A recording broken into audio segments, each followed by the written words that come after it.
The story starts with our main lead Anastasia finding out that she is indeed a princess on the day of her spirit ceremony. Everyone in ceremony glares at her as she stood there. Then a voice breaks the silence. It is Princess Anastasia's turn. Anastasia standing next to a pool, she thinks, amazing, it's filled with water. She steps in the pool filled with cold water. She jolted saying, it's cold. She thinks, I miss Mama and Papa. I want to go home and have some cake. But now that I'm here in the Imperial Palace, I want to at least have a cup of hot chocolate before leaving. Or maybe a fondant au chocolate with snow white icing sugar sprinkled on top. I don't care what I get.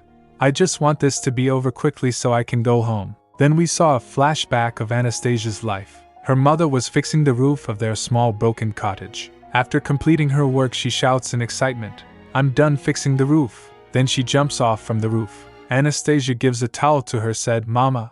Her mom asked her, did you come to pick me up? She picks her up saying, my precious little princess. Anastasia said, I didn't do anything. I just sat outside the door and waited for you. Her mom said, that still counts. They comes inside sniffing a delicious smell and said, something smells delicious. Her dad said, thanks for a job well done, Irina. Come and have a seat. Her dad said to Anastasia, now, come to Papa, my little princess. Seeing the food Anastasia's father cooked, her mom said, oh my. Artin brought us some nice quality meat today. Anastasia thinks, wow, today's stew has real meat in it. But, it's only in my dish, Mama and Papa's bowls. Her dad feeding her asked, do you want to take the first bite, sweetheart? She said, Mama, Papa, you two should hurry and eat too. Her mom said, okay, I'm eating. Her mom, having a spoonful of stew, smiled at her. Then she asked Yuri, by the way, Yuri, our Asya should be having her spirit ceremony soon, but I don't think we can prepare it by ourselves. He replied, don't worry, Irina. Maxim offered to help us out with that. Irina said then, will Asya and Dmitri have it at the same time? He said, no, actually, Dmitri. Asya interrupts her dad asking, Papa, what's a spirit ceremony? Yuri replied, oh, well, it means you will have a new friend soon, princess. She tilts her head saying, a friend? But I don't need one. Hearing this, they get shocked at first, and then starts crying. Asya. Her village was in a remote corner of the countryside, and at the furthest edge of that small and insignificant village lies her family's crumbling cottage. They were much poorer than any of the other families in their neighborhood, but poverty isn't the reason why she have no friends. Her parents have the unusual hobby of inviting musicians over to their home for private concerts even when they can hardly afford it. Her father takes time out of his busy schedule to draw and play musical instruments, and her mother is an excellent swordswoman. It's no wonder that they stand out among the commoners, when most of them wouldn't even have a chance to hold a sword or an instrument in their lifetimes. But she actually the weirdest of them all, because she was reincarnated here. The others are too young for her, but obviously, her parents blame themselves and pity their friendless daughter. Even now, her father hugged her saying, unacceptable. Our princess deserves the most beautiful spirit ceremony this world has ever seen. Then I'd like white dandelion decorations. The person he was talking to replied, okay. I will make you a wreath with 100 dandelions. Then suddenly the door burst opens and some knights enters. Her mom drew her sword out. The knights said, please forgive our intrusion. We have an urgent message to pass along. We are. Asya's mom interrupts saying, Yuri, go to the back door. Her dad, while holding her in his arms and running, said, I know. Seeing him running really fast, she thinks, huh? Papa? Wow, is this really the same feeble dad I know? He's acting like a completely different person. She recalled her dad saying, the emperor is crazy. I will curse that man for the rest of my life. Her mom said, you can't even hold your liquor, so why did you drink? She thinks, was my father a rebel? Are they here to arrest him? Did the emperor finally decide to root out the rebels? Then the knights came along with her mother. Seeing her, she thinks, Mama, did they catch her too? She tries to shout, Mama. The knights said, we are here to escort Princess Anastasia back to the imperial palace. Hearing that, she gets shocked and asked, what? Coming back to the day of her spirit ceremony, someone said, the spirit ceremony for the direct descendants of the imperial family shall commence shortly. Prince Ilya, Prince Dmitri. She thinks, this can't be true, right? It's a lie. It has to be. Please, somebody tell me I'm just dreaming. Seeing her, other people standing there starts murmuring, who's she? Judging by the fact that she's here, I guess she's our cousin, but I've never seen her before. She's scrawny and thinner than a twig. She's even smaller than Ilya. She looks like she'd snap in half at the slightest breeze. She thinks, I can't believe that I'm actually the evil Princess Anastasia. This can't be true. The story is about how an ordinary girl, who has the powers of life and stability, falls in love with a man who has the unstable yet strong power of fire. Of course, there are countless obstacles standing in their way, and they overcome the difficulties together. I bet you're wondering if she's that ordinary girl in this story. I wish. The truth is, she is the most formidable obstacle that threatens to tear the couple apart. She is Anastasia, the cousin of the male protagonist, Prince Alexei. In this world, even commoners can make it big if they acquire rare elemental spirits. However, those with weak elemental spirits have little chance of success, even if they are descended from nobility. That is especially true for the imperial family. The one who makes a contract with the best spirit becomes next in line for the throne. Otherwise, they are thrown out of the palace. Because her father, Prince Yuri, voluntarily left the palace, Anastasia grew up poor. But the spirit ceremony granted her a rare spirit, which turned her life around overnight. With both a powerful spirit and a claim to the throne, she committed all sorts of sinister deeds. Before karma caught up to her, and she met a miserable end. She thinks, I can't believe I am the Princess Anastasia who spends the first decade of her life completely in the dark about the secret behind her birth. She was only briefly able to taste the sweetness of life for a short period before heading full speed down the road to misery and self-destruction. Moreover, she read this story more than 10 years before her reincarnation, so she don't even remember the title. She thinks, was it a movie or a book? I would have preferred being reincarnated into a story that I know a little better. That way, I could have overcome the adversities using my prior knowledge and lived happily ever after. Isn't that what's supposed to happen? So, what the heck is this? She experienced all sorts of difficulties in her previous life, and she had hoped that her life would be different this time. Whether in her past life or this one, why is it so hard for her to live out my simple dream of baking delicious cookies? She sighed, and while slapping her face she thinks, no, pull yourself together. You might be a different Anastasia. And this might be a different story. Suddenly a voice interrupts her. Emperor Mikhail and Prince Alexei are making their entrance. She thinks, dang it, that's the male lead's name. Then the door opened and Emperor along the prince came. Seeing the prince she thinks, that's right. I remember this scene. That's Alexei. And you can tell he's a main character just by looking at him. Then he glanced at her. She noticed and thought, whoa, why did Princess Anastasia want to fight a guy like him in the first place? He's just standing there, but there's a cold wind blowing from his direction. The emperor said, let the ceremony begin. The announcer said, the spirit ceremony will now commence. Prince Demir, please come forward first. The spirit of candlelight has granted its blessings to Prince Demir. The spirit of glass has granted its blessings to. The spirit of flowers has granted. Then he said, it is Princess Anastasia's turn. While sitting in pool she thinks, I miss my mama and papa. Even though I'm in the palace, it's so cold. I want to go home and have some cake. So please, I want my spirit to be trivial and weak. I don't want one like Anastasia's. I don't need a fancy spirit of birds or whatever it was in the movie or the book. Then she noticed sparkles coming out of her hands, huh? She thinks, what's this sweet taste? Sugar? Then the spirit of bird appears. Seeing it she freezes with shock. The spirit tilts its head towards her. Seeing it she thinks, it can't be this extravagant, and it even has a material body? If I bring this with me, they'll definitely force me to stay in the palace. Then, I'll end up antagonizing Alexei and suffer miserably. She shouts, no. Then suddenly the spirit becomes a little chick. Seeing this she gets confused and thinks spirits can change forms. She said, why, you are cute, but I need you to be even smaller than that. Well, oh, something like a brooch or a button. For a moment the spirit thinks something. Then it transformed into a button. She puts that on her dress and said, it really changed its form. I don't have the time to be doing this. If I stay here too long they'll become suspicious. She opens the door and comes outside. A priest standing right in front of door noticed her. He asked, Your Highness, were you able to identify the spirit you made a contract with? Anastasia replied, no. The priest asked, then, are you able to use your power? She shakes her head in denial. Anastasia thinks, he'll probably think that my spirit is worthless now, right? Then the priest said, don't worry. We can ask Marquis Maxim Serenitov. He has the spirit of discernment. The priest leaves saying, please wait here for a moment, Your Highness. she thinks, the spirit of discernment. What's a thing? Is my secret going to be revealed here? The priest went to Marquis and said, Marquis Maxim Serenetiv, now that his lordship is here, we'll be able to find out about her spirit. Maxim, patting his son, said, I'm sure it's just another insignificant spirit. Meanwhile, Anastasia thinks, Maxim.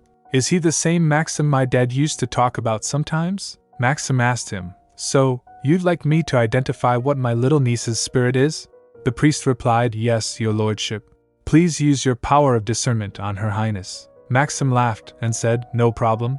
This is what I'm here for, after all. Now, shall I have a look? She thinks, I should have just told him that it was the spirit of small birds. It's too late now. After observing her, he flinched. Then a grin appeared at his face. He said, it's a cute bird spirit that'll make a perfect pair with our little princess. The priest said, listen here. Princess Asya has made a contract with the spirit of small birds. Yes, your lordship. She gets confused, huh? The priest said, the spirit of birds has granted its blessings to Princess Anastasia. She thinks, what's going on? He has the power of discernment. But his spirit's power couldn't properly identify another spirit? Should I be relieved? The emperor raised from his throne. He started walking towards Asya. She thinks, I guess the emperor is going to interview each one of us. She gulped, my turn is coming up. Then her turn comes, but the emperor didn't say anything. She thinks, why isn't he saying anything? Then the emperor asked the butler, how old is this? She thinks this? Butler replied, she's 10 years old, your majesty. The emperor said, 10 years old? But she's so tiny and scrawny. If you had told me that she was 6, I would have believed you. Does Yuri not care about his own daughter? I suppose not, given his personality. The butler said, why, your majesty? The truth is, Prince Yuri, seeing them, Asya thinks, there's no need to whisper. Yeah? My family is dirt poor. The penniless runaway prince is so poor that his malnourished daughter is as thin as a twig. He has so many grandchildren that he must not even think of me as his family. Just look at that cold expression on his face. The emperor asked him, so, what did your parents say when they sent you to the imperial palace?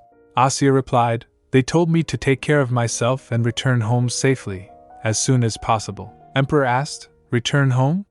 So, do you want to go home? She replied, yes. He gets shocked by her quick and straightforward answer. Then he said, well, I see. He turned saying, let's go. She thinks, is it over? Was that it? I'm finally done. Now I can really go home.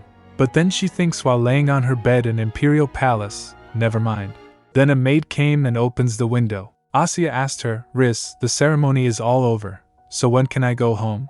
She replied, Your Highness, would you like to go home? But if you stay here, you can always enjoy delicious cookies and wear pretty dresses.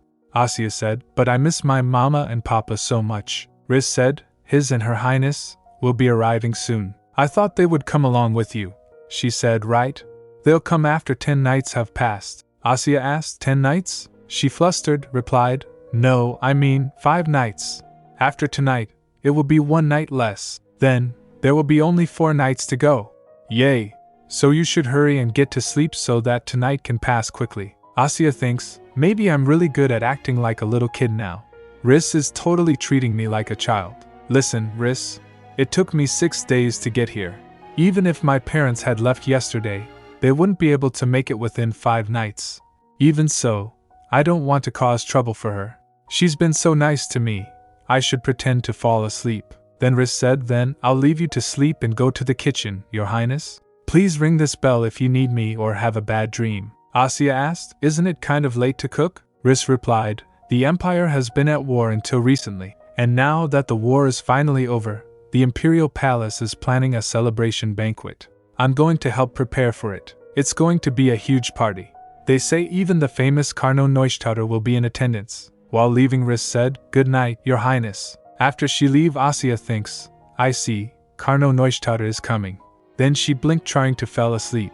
But suddenly she realized something and jolted saying, Carno Neustadt? Meanwhile in battlefield the knight said to Carno, Vice Commander Neustadt, we are all set to return. Hearing this he smirked. Then he said in a cold tone, Let's go. Asya thinks, does she mean Carno Neustadt, the closest ally to Alexei, the male lead? She thinks, Carno Neustadt. That name immediately brought back all the information I had once known about him, as though it was fresh in my memory. He is the rightful heir to House Neustadt and a close friend of Crown Prince Alexei. Although eligible for the throne himself, before coming of age, he renounced his right to succession before coming of age. On top of that, he attributed all of his victories in war to Crown Prince Alexei. Since Anastasia appears out of nowhere and begins to act like a thorn in his side, Carno confronts her with downright hostility, until he finally drives her to her destruction, with haste. She starts trembling, thinking, I'm scared.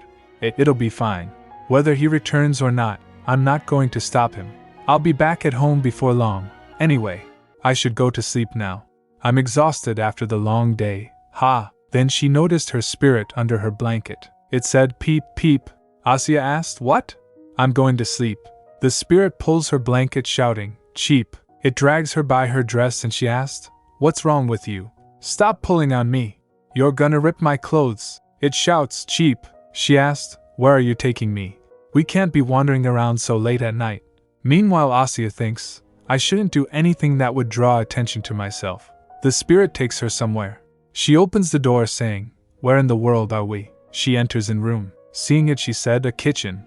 The spirit flew there and came back with a chocolate bar. Asya asked, what's this? It looks like a brick. Chocolate? She asked, where did you get this? The spirit wanders above different food items. She asked, chocolate, flour, butter, and eggs? What's this white powder? Then she thinks, it doesn't make the inside of my mouth sticky, and just this tiny bit is enough to taste the sweetness. I guess it was made from good quality sugarcane that was squeezed, boiled, and dried. This sugar must be very expensive. Oh, since when have I had such a sensitive palate? The spirit shouts, peep, peep. She asked it, what's wrong now? Then she remembered what she thought while being baptized. I miss my mama and papa. Even though I'm in the palace, it's so cold. I want to go home and have some cake. She shouts, are these ingredients for cake? She shakes the spirit, asking, do you want me to make a cake in this kitchen? What if I get caught? She thinks, I can't do anything suspicious. I might end up dying like the Anastasia from the original story.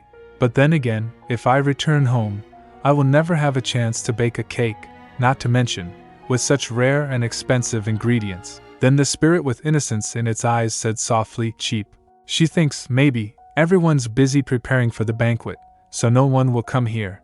Then she finally said, fine, I get it. I'll make it, okay? Even if I get caught, they might just let it slide if I say that it's for grandfather. She starts making the cake. Alright then. First, I need a scale. What? No, you can never make a good cake by just guessing.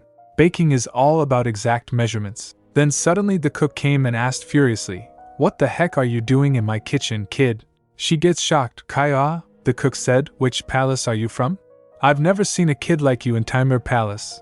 Asya said, I'm Asya. No, I mean Anastasia.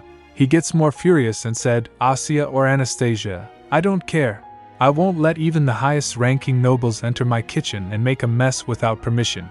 Suddenly the spirit hits him. Peep, the cook asked, where did this baby chick come from? Did you bring it with you? She said, no.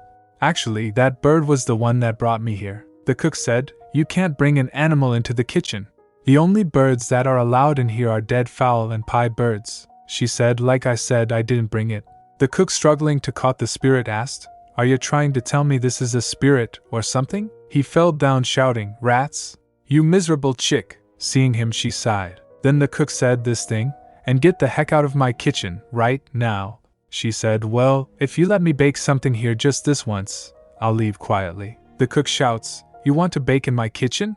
Absolutely no. The spirit again hits him, interrupting him. He then sighed and said, okay, just this once.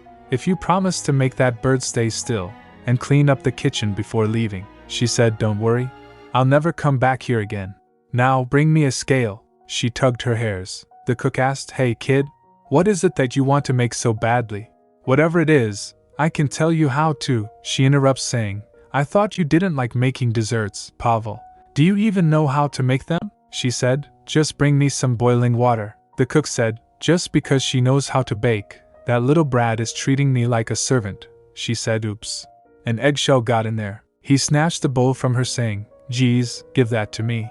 I can at least break eggs for you. Then he break eggs in the bowl. He asked her, what are you making, by the way? She said, I guess it's something like a chocolate cake. I need some hot water in another bowl. He asked, chocolate? she replied. This is chocolate. Aren't you supposed to know what you have in your kitchen? He shouts. Hey, don't disrespect me, you little rascals, he asked. How are you going to use that bitter stuff? Of course, I have heard that people in the South grind it up and mix it into a drink with sugar or honey. While tasting it, she said, Is it bitter? The cook said, That's right. But Baron Saito sent it as a gift for His Majesty, so we can't just throw it away. That thing's been giving me a real headache. She shouts, Yuck, he said, I told you it was bitter. Haha, that's the taste of life. Do you get it now, you little brat? She said. When are you going to bring me some hot water? He said, You cheeky little thing. If it weren't for that annoying bird, she said, put 220 rassos of chocolate and 220 rassos of butter in a bowl and melt them over hot water, then add cream. 50 rassos. Do you have cake flour? Add 60 rassos of that too. Here, let me do it. You don't even have the strength to mix anything. Now, pour the mixture like this. Then she said, That should be good. I forgot to preheat the oven. The cook asked her, Do you think I ever let the fires go out in this kitchen's ovens? She asked. You never put the fires out? He replied. Of course not. What era do you think this is? Did you come from 1,000 years in the past? Do you have any idea how many magic stones are needed to heat up an oven? She tilts her head saying, Magic stones? Not firewood? He asked her. How did you learn to bake cakes when you don't even know anything about ovens? This oven runs on the heat generated by magic stones. We use the powder of refined magic stones as the base material to install the wiring. And, she asked, Can we adjust the temperature? He replied, Of course we can. She said, Great then. Please set it to the temperature for baking bread. He said, Anyway, heating up the oven takes an enormous amount of magic stones. That's why, in the palace, we keep it on all year round. She said, I see. While setting the temperature, he said, If you don't get it, you don't have to pretend to understand. She said, Oh, Pavel? Does this also run on magic stones? He replied, Yeah. When the time is set, the sand starts to drop. And when the time's up, the flow stops, and the alarm goes off. She stares at it for a moment. Then she smiled at him. He felt awkward and said, Ugh, kids. Then cakes got ready. Seeing them, she said with excitement. He asked. What was that, kiddo? Are you that impressed by something you made yourself? She said, These are the first cakes I've ever made. Quick, take them out. He thinks she knows nothing about the oven, and she claims to have never seen sugar or flour before. So, how did she make such a decent dessert? While putting a leaf on the cake, she said, Last but not least, once we garnish our cakes with these little leaves. Then they, both holding spoons, said, It's time to taste. They starts tasting them. He said, Hey, this is underbaked. She said, Gosh. It's supposed to be gooey on the inside like cream. Then she take a spoonful of cake. She found it tasty and said in her mind, Yummy. She thinks, of course, things have been this since I was reincarnated. But in my previous life, I would never have been able to dream of eating desserts made with such high-quality ingredients, let alone make them myself. It almost feels like my body is melting. I wish I could have a cup of coffee with. She noticed Pavel beaming with joy after eating the cake. He said, Hey little mouse, what did you call this again? She thinks, Why are there sparkles behind him? Am I the only one who can see them? She said, Huh? Since your name is Pavel Chocolate. Let's call it Pavel Chocolate. He said, How dare you use the name of the imperial chef so casually? She said, But it was good, wasn't it? Then she asked, Anyway, Pavel, do you have some oranges? He replied, Of course I do. They're in cold storage. Why are you asking? She said, Sugar preserved with orange peels. Don't you think that would make this cake extra delicious? Pavel said, Let's do it. After they left, the butler came and burst open the doors shouting, Chef Marka. His Majesty is requesting that some snacks be brought to him immediately. He noticed the kitchen was empty. He said, Chef, where is he? He starts searching for some snacks saying, I was ordered to bring snacks right away. What should I do?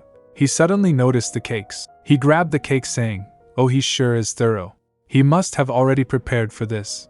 What a relief. Seeing the milk, he said, Did he set this milk aside to have it served with the cakes? All right, I'll also bring this. The emperor was sitting in his room along with Alexei. He was reading some papers. After reading it, he said, Our war with the Noctis elves is almost coming to an end. Carno Neustadt played a big role. He asked Alexei, By the way, there was a slave among those that Carno spared. And you asked me to grant that slave a pardon. Alexei said, That child is only 10 years old. Although he is guilty of a serious crime, As a servant of Igor Akinfi, that child only did as he was ordered. Emperor asked. He was ordered to embroider the crest that summons the darkness. Do you mean to say that he is innocent because he did not know the truth behind his actions? That ignorance killed 300 of my innocent people. What do you say to this? Alexei said. The sword wasn't responsible for those deaths. They died at the hands of the person who had the intent. Therefore, the mastermind should be punished. Emperor said. A beast that bites a person must be put down, and a sword that stabs a human must be broken and melted in a furnace. Do you think that slave will ever weep with gratitude at you sparing his life? He replied. I haven't given a thought to such a thing. His parents were already executed for their ignorance, and Igor Akinfi, who commanded that slave to carry out the crime, was also sentenced to death by quartering. Emperor asked then, what do you suggest doing with that child? He asked. Pardon? Emperor said. His parents were beheaded for bringing the darkness out and secretly contacting the Noctis elves. That boy can no longer live in the north, nor will he be able to find work as a slave to public officials. Not to mention, there are no new parents who would adopt him or any orphanages who would accept him. What good would he be left alive? In the end, he will starve to death on the streets. Emperor said. Fine. Since that boy and Yuri's daughter are both 10 years old, I suppose they will easily make friends with one another. Hearing this, Alexei gets shocked. He said. Grandfather, there's no need for that. Grandfather, let me instead take that slave. Emperor said. I've had enough of talking about this matter. Now, tell me about the victory celebration for the Imperial army that has returned from the north. He clenched his fist. Then the butler came and said, Your Majesty, I brought you a snack. Seeing the cake, he said, I've never seen this cake before. Then he picked on and fills the spoon with it. They both got shocked when they taste the cake. Meanwhile, Asya and Pavel returned, and after finding out some cakes missing, she thinks, Pavel, when we returned from the cold storage with the oranges, a couple of cakes had gone missing. Pavel ran out in a frenzy and hasn't returned. Should I quickly bake a couple more with the leftover batter and tell him I found the lost ones? The door burst opens and the butler came shouting, Chef Marka. She gets shocked by his sudden appearance. Ayok, he said. Hello, miss. Have you seen Chef Marka? She asked. Marka? Oh, Pavel just went out to find the thief who took our cakes. The butler shouts. What? I thought he made them for His Majesty as an evening snack. He said. I had no idea, and took the cakes to His Majesty. And, after tasting the cake, His Majesty asked to see the chef. She thinks, did he put anything dangerous in them? She asked in shock. His Majesty? He replied, yes, and Crown Prince Alexei as well. She thinks, what kind of sick twist of fate is this? Of all the people in the palace, the cakes had to go to His Majesty? Oh, that's why he freaked out about the missing cakes. Hopefully, His Majesty called Pavel to praise him. But what if he ends up getting punished because of the cakes that I insisted on making? Then she said, I made them. He asked, pardon? She replied, I am Asya, Princess Anastasia. I just wanted to make something for my grandfather, so I tried baking them. The butler bowed and said, Why, Your Highness, please forgive me for failing to recognize you. She said, Don't worry about it. She asked, Did grandfather feel uncomfortable or get sick after eating them? He relied, I'm not sure. He said, For generations, our emperors have made contracts with the King of Spirits, so they are safe from poison or harmful substances. And the look on his face didn't change either. She thinks, yeah, I know that look. It's hard to decipher. She said, so, he summoned the chef, right? Let's go. While going, butler asked her, Are you sure you're alright? Feeling awkward, she replied, Yep, I'm totally fine. Meanwhile, she thinks, maybe I'm not fine, but if I don't smile, he will get anxious. After reaching at Emperor's room, the butler said, Your Majesty, Princess Anastasia has arrived. Emperor said, I sent you to bring the chef, so why did you bring my granddaughter instead? The butler said, Well, Your Majesty, the thing is, she said, I made the cakes. I wanted to give them to you. I made them. He shuts the book he was reading and asked, You made them? She replied, I pestered the chef until he allowed me to use his kitchen. I worked really hard on them. I wanted to do something for you before I left the palace, Your Majesty. Emperor asked her, Did your father teach you baking instead of reading and writing? She replied, Oh no. We've never been able to afford sugar and butter. All we have for meals is carrot porridge. She glanced at the empty bowl of cake. She thinks, thank goodness he ate it all. He didn't even leave a crumb. He must have liked it. I don't think he will punish me, she said. Actually, We have a book about baking at home. It's full of pictures, and it's so interesting that I've read it a bunch of times. The emperor twitched. He said, well, I found your cake to be very unique. What did you use to give it such a dark color? She thinks, it's happening again. I see a color surrounding him. It's similar to what I saw around Pavel earlier. This time it's apricot, not orange. I wonder what the difference is between them. She replied, it was a gift from some baron. That's what the chef said. He asked, a baron? Did he mean Baron Sato then? He said, very well, as the emperor, I should repay my granddaughter for her gift. She asked, pardon? He said, I have something that should arrive in a few days, and I will give it to you. She waves her hand saying, oh, but why, you really don't have to. Actually, the chef helped me a lot. Besides, I have to go back home soon so. He interrupts saying, the chef you mentioned is Pavel Marka, I suppose? I will reward him, as well. She thinks, huh? That shawl. I think it just moved. A wave of air tapped her. Emperor said, it's quite late now. You should take her to her bedroom. Butler said, why, yes, your majesty. Butler asked her, shall we leave, your highness? Allow me to escort you. She thinks, can this guy not see it? What was it? After they left, the emperor said, Shamal. The spirit asked, what is the matter? He asked, did she see you? Spirit replied, you mean the creature that looked like a small peach? He asked, peach? Spirit replied, I saw she had pink hair and green eyes. Doesn't that make her look just like a peach? I got curious, and just tried touching her a little. Emperor asked, what could an eternal being like you find interesting about a little girl? Spirit replied, it is what it is. That was my first time seeing someone so uninterested in you. The only thing that little peach was interested in was how much you enjoyed her little cake. When you promised her a reward, she wasn't even curious to know what it was, right? The only other thing she was thinking about was when she would be able to return home. That's all. Then the emperor recalled asking her, so, do you want to go home? She replied, yes. Emperor said, I suppose she inherited that nature from Yuri. Spirit said, you mean your youngest, who got angry at you and ran away the other day. Is that Peach his daughter? Emperor said, you say it was just the other day, but it was quite a long time ago. Spirit said, It does seem like several seasons have passed since then. Emperor then said, I heard that child made a contract with the spirit of small birds. The spirit said, the spirit of small birds? Who told you that it was the spirit of birds? Emperor said, it was Marquis Sarenti. He has the spirit of discernment. Spirit said, Was he your second eldest or your third? How odd. The spirit of discernment is never wrong. A small bird spirit? Well, I suppose that's one way to put it. Emperor said, you sound uncertain. I've never seen you like this before. Spirit said, this riddle will be solved in due time, but one thing is clear. Your son, the Marquis, must cherish that little Peach very much. In her room, Asya, trying to fall asleep, thinks, I'm exhausted. Geez, that was a close call. I was scared to death. But why wouldn't His Majesty listen to me? All I want is to bake some cookies. I already told him several times that I don't even want to stay at the palace. I'm getting a bad feeling that I might not be able to go home for some time. She thinks, anyway.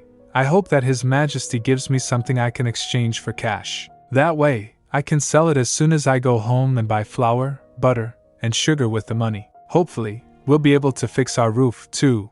Then she suddenly raised up. She taps the spirit button saying, Ugh, this is all because of you.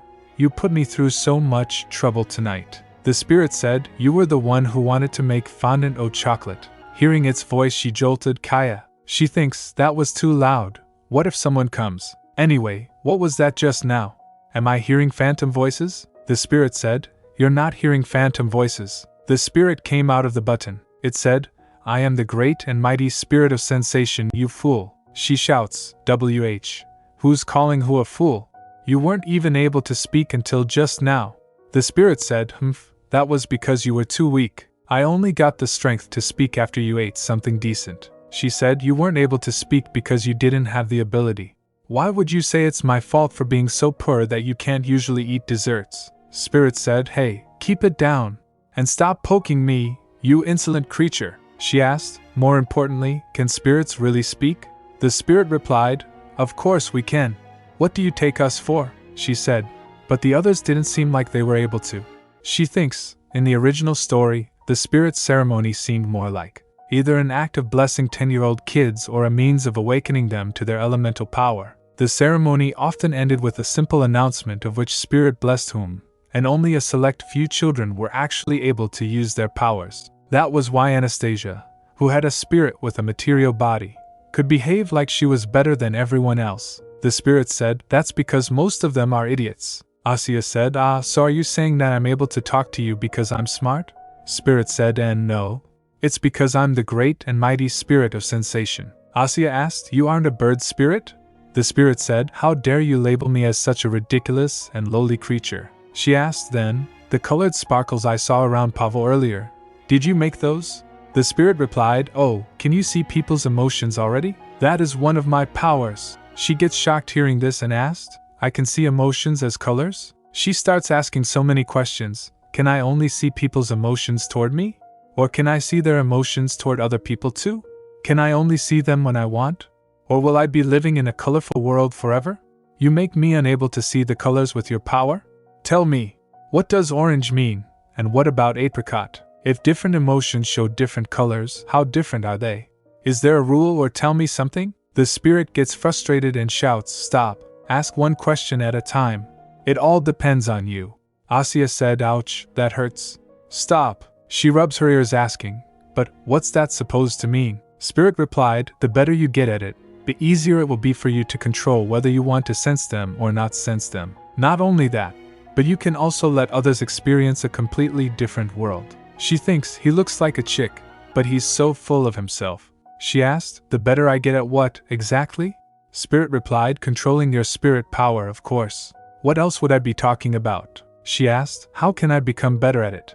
Spirit replied, "That's for you to figure out." She asked, "You don't know the answer, do you?" Spirit replied, "Well, I have no reason to know the answer. Besides, I was the one who made the cakes come out so tasty earlier. I can do anything that requires the senses. My power isn't just limited to cooking, painting, music, and even dancing." She interrupts it saying, "Well then I guess you were the one who dropped the eggshell into the batter." The spirit shouts, "Why is every word that comes out of your mouth so mean and hostile? Even though I have amazing powers, I can't exercise them beyond my medium's capability, and that medium is you. No matter how hard I try, it's impossible." Asya said, "So, I guess that means I did everything by myself, after all. I'm the one who's amazing, and that must make you a recipe book." The spirit said, "How dare you treat me like a recipe book? I'm a great and mighty spirit." She said, "All right. I'm going to bake at least 10 more times while I'm here." The spirit asked, "Don't you think you're dreaming too small? Only 10 times? Asya said, "Yeah, because I made a contract with a tiny bird like you. Only those who have contracts with the spirit kings are allowed to stay here." The spirit said, "What nonsense is this? I am the greatest of all spirits." She said, "I'm talking about the real spirit kings, like the ones in charge of water, fire, wind, or earth. Grandfather made a contract with the spirit king of wind, and Alexei lives here because he has the spirit king of fire." The spirit said, "Humph. But those idiots can do nothing by themselves, and they're always asking me for help. If you can't remain here because I'm too small, I can just return to my original size." Asya said, "What? Here? No." The spirit fly over while Asya shouts, "I said no." Then a light glows, but nothing happens as the spirit didn't changed. It said, "WH, what is wrong with me?" The spirit tries again and light flashed, but failed again, and she said, "Hey, stop. Every time you flash, you seem to get even smaller." The spirit, utterly exhausted, said, "I can't believe I have to suffer this humiliation, just because of you." Asya asked, "Why is it my fault that you can't make yourself bigger?" The spirit said, "Whatever, you fool." The spirit becomes the button again. She said, "What the heck? How can you just yell at me and then hide?" "Fine. If you don't want to talk, then don't. I'm going to sleep anyway." Next morning she opens the window shouting, "Geez, it's so hot." She said, "It's winter, but this place is as hot as the beginning of summer." The spirit said, "Well, Fafner must be very pleased with his new contractor. That fellow is so excited he can't even keep his power under control." She asked, "Fafner?" The spirit said, "That's the name of the spirit that made a contract with Alexei, or whoever it was that you mentioned last night." She said, "Then please tell your friend to calm down. This heat is killing me." Spirit said, "He can't help it. Fafner is still young and immature." Then suddenly she remembered something. "Oh, no!" She raised from her bed asking, "The brownies I made yesterday with the leftover batter shouldn't have gone bad already, right?" She takes the brownies and then tasted it. She said, I think they're fine. Do you want a piece? She said, by the way, if Alexei's spirit is called Fafnir, what's your name? While eating the cake, the spirit replied, I don't have a name, nor do I need one. I am just the great spirit of sensation. She asked, Then let me call you PB. The spirit said, I told you, I have no need for a name. Besides PB? Seriously? Are you naming me after a pie bird that you put on top of a pie to keep it from exploding? Pie bird, a ceramic device that has an open beak through which steam escapes. The spirit hits her saying, How impudent, she said, I told you to stop pecking. I can't stand this anymore. I think we need to set some rules between us. Asya said, I think we need to set some rules between us. The spirit, feeling dizzy, asked, How dare you ask such a thing of me, the almighty spirit of sensation? Asya said, Rule number 1, act like a bird when you are in the form of a bird. Rule number 2, stick to this appearance, and never change into a different bird. Rule number 3, do not tear my clothes with your beak. The spirit asked, How is this setting rules? You are just making, demands. Asya said, If you have any demands, then tell me. Then the spirit said, Number 1, never, hold my body and shake it. Asya said, That depends on how you behave. Spirit continues, Also, you must bake something every day, and give your baked goods to everyone in the palace. Asya said, I can't do it every day. Spirit continues, Number 3, wait, why not? You said you like baking, so why can't you do it every day? She replied, It's because of some situation with the adults. Asya asked, Do you want me to bake because I'm good at it? Spirit replied, It has nothing to do with taste. It is part of the great mission we must fulfill. That's the reason. Asya asked, You mean baking cookies and feeding them to others? Really? Spirit replied, Correct. Although, it doesn't necessarily have to be cookies. Asya asked, Why do I have to do that? Spirit said, Because, my power is related to the senses, and this power can make spirits and humans communicate with each other. Asya said, So if I use your power to make baked goods, and if others eat them, they'll also be able to communicate with their spirits. Is that right? Spirit said, That's it. Asya asked, So, your wish is to contribute to promoting good relationships. Spirit replied, Well, there might be a greater purpose than that. Enough. You'll understand my grand plan when the time comes. Darn it. I'm doing all of this for your sake. She asked, confused, For my sake? Spirit replied, Forget it. Shut up, and just find me a place to sleep. Asya said, I guess that's your third rule, huh? She thinks, Well, after I sell the Emperor's gift, I should probably start by buying a birdcage. Suddenly the door burst opens and Riss comes shouting, Your Highness. Princess Anastasia, Riss said, His Majesty. Seeing her face, Asya thinks, Is this also my spirit's influence? The look on her face seems to be plainly revealing her thoughts. Riss said, His Majesty. His Majesty has. Asya thinks, No way, it can't be. Riss lifts her up saying, Given you permission to stay and study at the Imperial Palace until you come of age. Asya thinks, What should I do? He ended up not letting me go. Riss asked, Isn't it such great news? Asya thinks, Is it really impossible to fight against fate? I mean, the original story? Riss said, Just look at me. I was so happy that I was rude to you, Your Highness. You must be hungry. After helping you with your breakfast, I'll have to go prepare your new room. Asya thinks, So, will I end up dying here? Riss said, On top of that, your room is next to Crown Prince Alexei's. His Majesty must adore you very much. Still lost in thoughts, Asya thinks, No matter how hard I try to avoid that fate, am I destined to incur Alexei's wrath and die at the hands of Karno Neustadt? Riss, while getting her dress, said, And that's not all. Crown Prince Alexei says he'll personally prepare your room. After brushing her hairs, Riss, seeing Asya dressed in a beautiful dress, said, Oh, that dress is perfect on you. It's almost as though it was made for you, Your Highness. Riss asked Asya, noticing her expressions, Your Highness, you don't look happy. Don't you like your dress? Shall I go get another one? Asya replied, No. I love this one. You're the best, Riss. Riss said, Well, that's a relief. Riss bowed and said, Then I will go help with the preparations of your new room. She said, Get some rest, Your Highness. Asya waves her hand saying, Okay, see you later, Riss. Riss left, closing the door. After she left, Asya sighed. She said, Oh yeah, I have brownies. Nothing cures depression like sweets. Actually, I think I'll just go for a walk. She went outside, walking through hallway. She thinks, I'm supposed to stay here until I reach the age of maturity? I'll probably die before then. Just like the original Anastasia. No, I need to stay hopeful. It's not like anything's gone wrong already, and nobody hates me yet. At least for now. While walking outside the palace, she heard someone shouting, "Why? Why do I have to leave? When that scrawny girl with that puny little animal is allowed to remain?" The butler said to the boy, "Why, your highness, I am sorry." But he interrupts him saying, "Go ask grandfather again. My spirit, the spirit of rainwater is." Asya thinks, it would have been better if someone like him could have stayed instead of me. Why did it have to be me? The spirit comes out shouting, "How insolent! There's an artery here in the human body. I'll strike him in his artery and make that disrespectful child unable to ever run his mouth again." Asya whispers, "PB, you can't just come out like that." Then the boy noticed her. He grits his teeth with tears in his eyes. He runs towards her shouting, Yeah! Do you have any idea how long I've spent preparing myself for this day?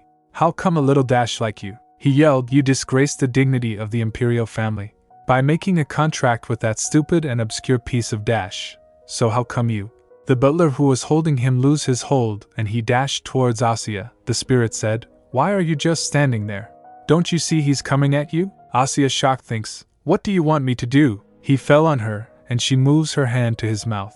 The brownie in her hand gets in his mouth. He said, You, what did you just put in my mouth?" The butler and maid runs towards them shouting, Your Highness, are you alright?" Asya said, "It was delicious, wasn't it?" He shouts, "Are you kidding me? What did you put in my mouth?" Asya giggled and said, "It was a brownie I baked." He said, "Who would eat such garbage?" She said, "But His Majesty complimented me on the taste. His Majesty said it was really good. He even summoned me to give me a compliment, and he said he was gonna reward me." She offers him more, saying, "It was good, huh?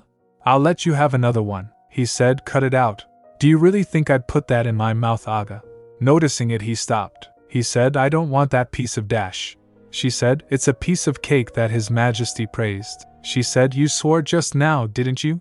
You cursed at the cake His Majesty complimented." He shouts while grabbing the brownie from her, "No, I didn't." He thinks, since your father always helps us out, I'll let it slide this time. While he was leaving, she said, "Don't forget to give it to Uncle Max. I mean, to Marquis Sarantive, okay?" Another boy came saying, Dimitri, let's just.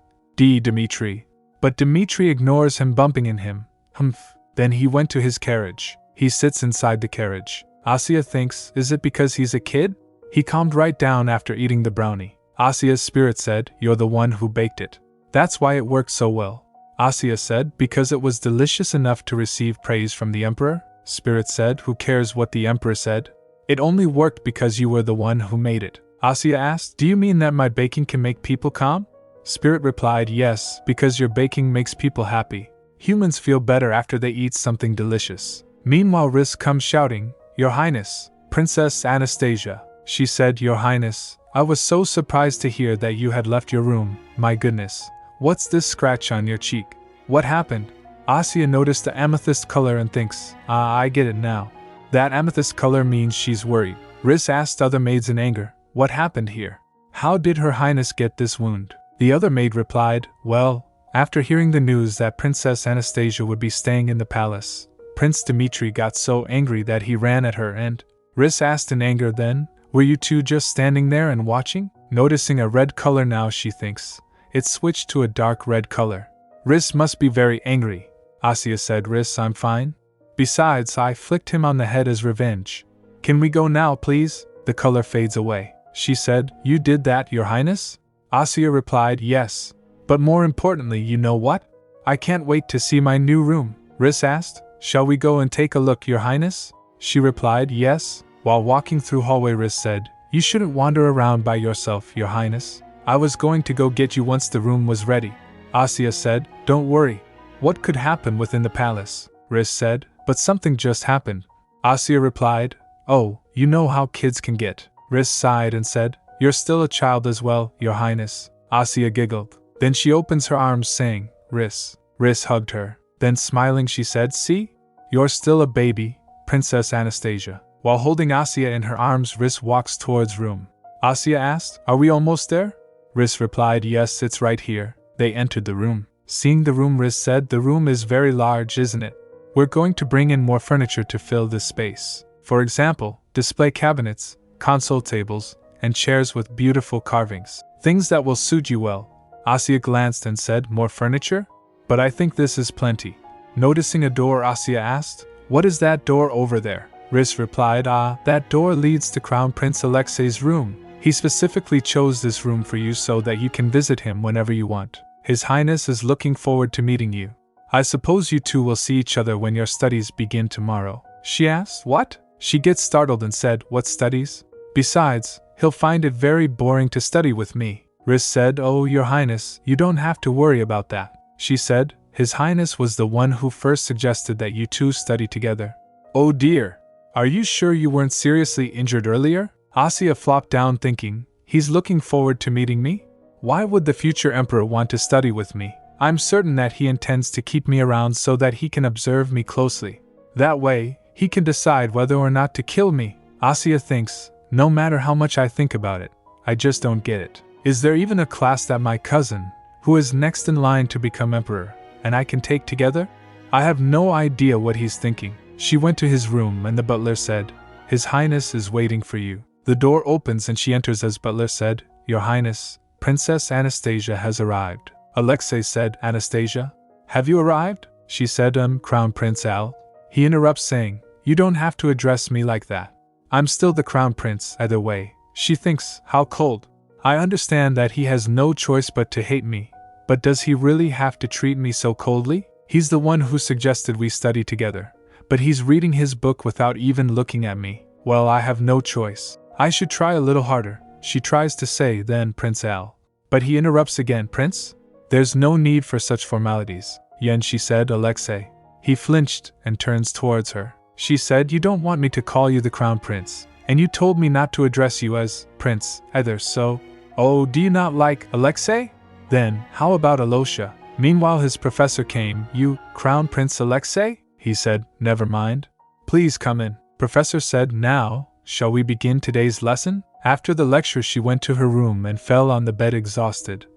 The spirit asked, What are you so worried about? She said, I don't know what to do from now on. Did you see him earlier? During the entire duration of our class, Alexei didn't even look at my face once. And I don't understand why His Majesty decided to make me stay. The spirit said, What else could the reason be? It's because he recognized what a great and mighty spirit I am. She shouts, If I at least knew my home address, I would just run away. All I remember is that there's a village nearby. The spirit shouts back, Why would you sit up so abruptly? She looked under her bed. She picks a golden and white box. She opens it thinking, My secret fund for the trip back home. Will I ever be able to use this? Why did he make me stay? I really miss home. Asya starts sobbing and said, It's not like I wanted to remain here, but my cousin hates me for that. How unfair. The spirit asked, Your cousin? You mean the first grandson of the landlord? Asya said, Yeah. He's my father's brother's son. By the way, BP, why do you call His Majesty the landlord? Spirit replied, What do you mean? It's because he owns this vast land and has people farm it. Asya giggled and said, I mean, he's not wrong. The spirit said, It seems like the grandson is afraid that you may inherit the landlord's property. He asked, By the way, aren't you sure that the grandson hates you? She replied, Didn't you see him look at me with those super cold eyes? Spirit said, I'm not sure. That rude young creature from yesterday is the one who hates you. I should have taught him a lesson. Asya said, I know that, but obviously Alexei also. Then she remembered her encounter with Dmitri. She said, Yes, that's it. She went to the kitchen. She peeks inside. Pavel comes and picks her up saying, You little rascal, you just ran away while I was gone the other night. She said, Pavel. She said, I didn't run away. Something urgent just came up. He asked, What urgent thing could have come up for a kid like you? She replied, But everything turned out fine with the cake. Pavel put her down saying, Don't get me started on that. The cake went to His Majesty. She asked, How did you know that? He replied, The attendant told me. His Majesty ate the cake. Aren't you the least bit scared? She asked, Did he say anything else? Meanwhile she thinks, He didn't tell Pavel that I'm a princess, right? Pavel said, I was too busy giving him a beating to hear anything else. She thinks, then again, if he knew who I was, he wouldn't have grabbed my neck just now. He said, His Majesty left a note saying that he enjoyed the cake and that we had nothing to worry about. I almost forgot to tell you. Anyway, since His Majesty liked your cake, feel free to come back to the kitchen and bake whenever he requests a snack in the future. Hearing this, she gets excited. Really? He said, with my supervision, yes. It's fine since His Majesty usually only asks for a snack once every other month. Asya said, then, let me practice in your kitchen. He replied, fine. But first, you should rename the cake. She asked, you don't like Pavel chocolate? He said, are you kidding me? She said, okay, then let's go with Asya's chocolate cake. He asked, Asya? She replied, you always call me a little rat, so I'm not surprised that you don't know name. Asya has been my name for around 10 years now, she said anyway. Let me use your kitchen today, Pavel asked her. By the way, didn't you say that you'd never ever set foot in my kitchen again? She said, no one can predict the future. Remember when you said that you would never bake desserts? And now, we're baking something using my recipe again? He asked. What kind of kid retorts back so well? He said, ahem, I thought you were going to practice. What are you making today? She said, that's right. We have chocolate left over from yesterday, right? He starts sweating saying, well, like I said, that chocolate had been left untouched for a long time in my kitchen. She asked, but, he said, it's been a real headache for me up until recently. But I thought if it was used according to your recipe, it could be a useful ingredient. So last night, I tried making this and that. She asked, and, he said, I used it all up. She said, there's nothing left? Fine. She thinks, it seems like you can hardly find any decent chocolate in this world. No wonder he thought the cake I baked yesterday was so special. So he used up the rest overnight. Since an entire bag of sugar is also gone, he must have eaten plenty of sweets. Her spirit said, then, are you going to make something savory this time? She said in her mind, yes, I'd better make something that can replace a meal. She said, I need flour, a bit of salt, cheese, and bacon. And some mustard powder, butter, and milk, too. She thinks, if chocolate is rare here, they may not have baking powder either.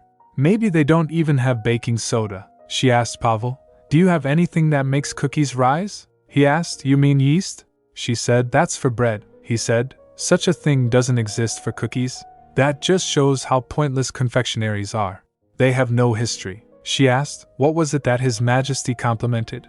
Oh, wasn't it the cake I made? She asked, so, what was that about the history of confectionaries? He said, they have a history, a very long history. She thinks, if chocolate is a new ingredient, and there's no baking powder yet, is this world roughly the equivalent of Earth's 18th century? If so, I guess they wouldn't have baking powder. How am I supposed to make scones then? The spirit said, if they don't have it, make it yourself. She said, Pavel, do you have some sort of powdered medicine for heartburn? He asked, are you feeling unwell? She replied, it's not for me. Anyway, do you have it? He starts looking for it saying, give me a second. Then he gives her the medicine saying, this is from the imperial chemist. He got it out of Lake Beckel. It's a rare medicine, okay? Why do you need it? She puts some of powder on a paper and then tastes it. She thinks, this is it. This is baking soda. To my knowledge, since baking soda is neutralized when mixed with an acid, it used to be used as stomach medicine. She said, oh, and what about those dregs that are left in the bottom of bottles of old wine? He asked, you mean tartaric acid? She said, yep, that's it. He asked her, these are baking ingredients? Are you serious? She replied, just watch. Meanwhile she thinks, stomach medicine and tartaric acid. If I stir these two ingredients together, it can create the same effect as baking powder. But I'm not sure of the exact ratio. Spirit said, mix 1 part baking soda and 2 parts tartaric acid. Add 1 part starch to act as a cushioning agent. She whispers, wow, you really are a recipe book. I recognized that it was baking soda right away when I tasted it. Was that also because of the power you gave me through our contract? Spirit replied, yes. Asya said, then, what should I give you in return? I mean, it's a contract after all. Spirit replied, it's not about giving and taking. We all live together. What is there to give and take when we are already exchanging words? She mixed the ingredients. After completing, she said, done. Pavel asked, what's this? She said, I guess you could call it a magic powder. It makes cookies rise beautifully. She said, well, I think I should name it first. Spirit said, PB powder. PB powder. She said, okay then. Let's call it PB powder. I made a lot, so you can also use it later, Pavel. Pavel, still confused, asked, the mixture of my antacid and wine dregs goes into cookies? She said, try it and you'll see. Pavel said, give it to me. I'll do the cutting and handling of the fire for you. She asked him, by the way, which spirit did you make a contract with, Pavel? He said, my spirit? It's the spirit of swords, she said. Is that why you're so good with knives? After making cookies they said, done. Pavel asked, how did they swell up like this when they weren't even fermented? Did my medicine really have some special effect? Then he picked the cookie. He tasted it. He gets surprised by its taste and said, it's delicious. She asked, Pavel, can you pack each of these separately for me? He asked, why? Who are you going to give them to? She said, well, I'm not sure if my cousin will like it. I saw him for the first time here at the palace, but he seemed to really hate me. Pavel starts laughing and said, ha ha ha.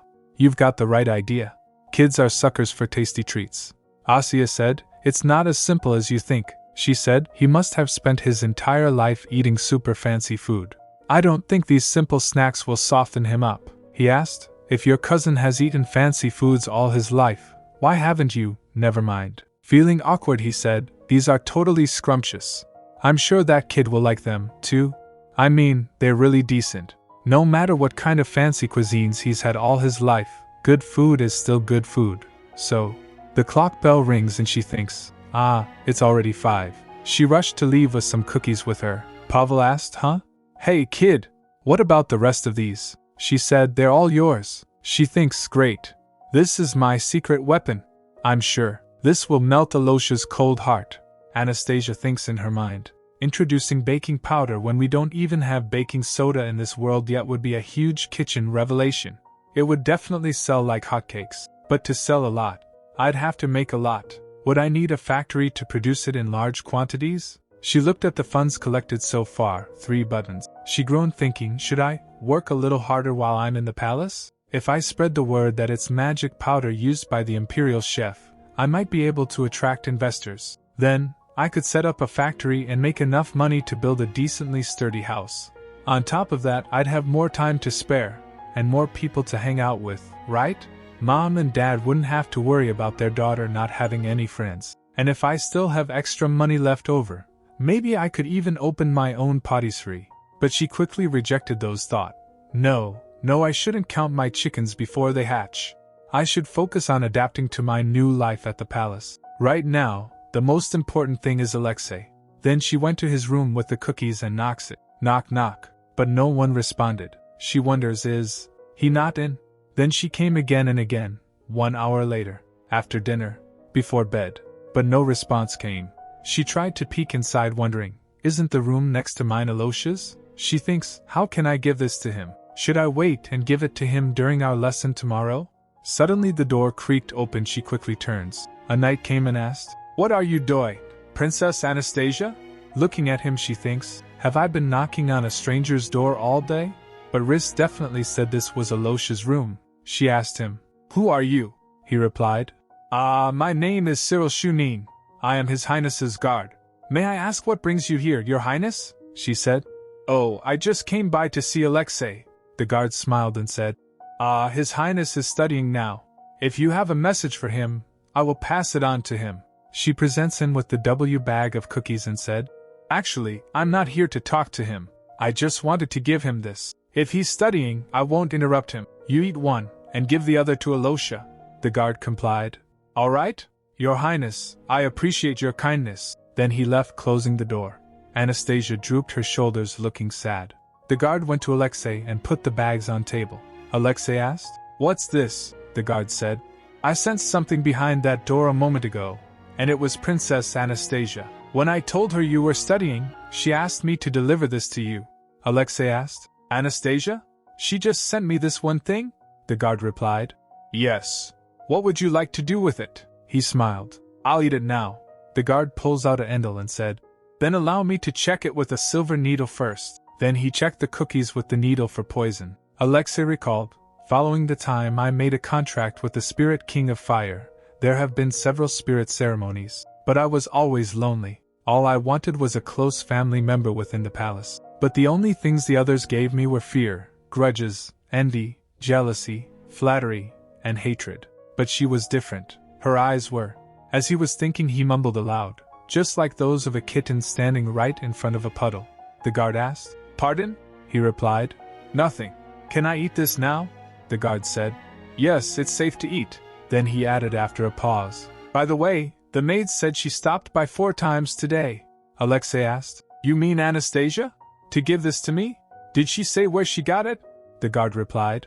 I didn't ask. Shall I go and check? Alexei picked up a cookie and thinks, is she trying to flatter me? No. If that were the case, she would have brought me something fancier, more expensive, he said. No, there's no need. Then he took a bite and the cookies were delicious. 1 week later, Anastasia asked her spirit while walking to Alexei's room. It seems to be working. Don't you think so? PB replied. What do you mean? She said. Don't you think Alosha is becoming a little less cold toward me? I can't say he likes me, but at least he seems to hate me less now.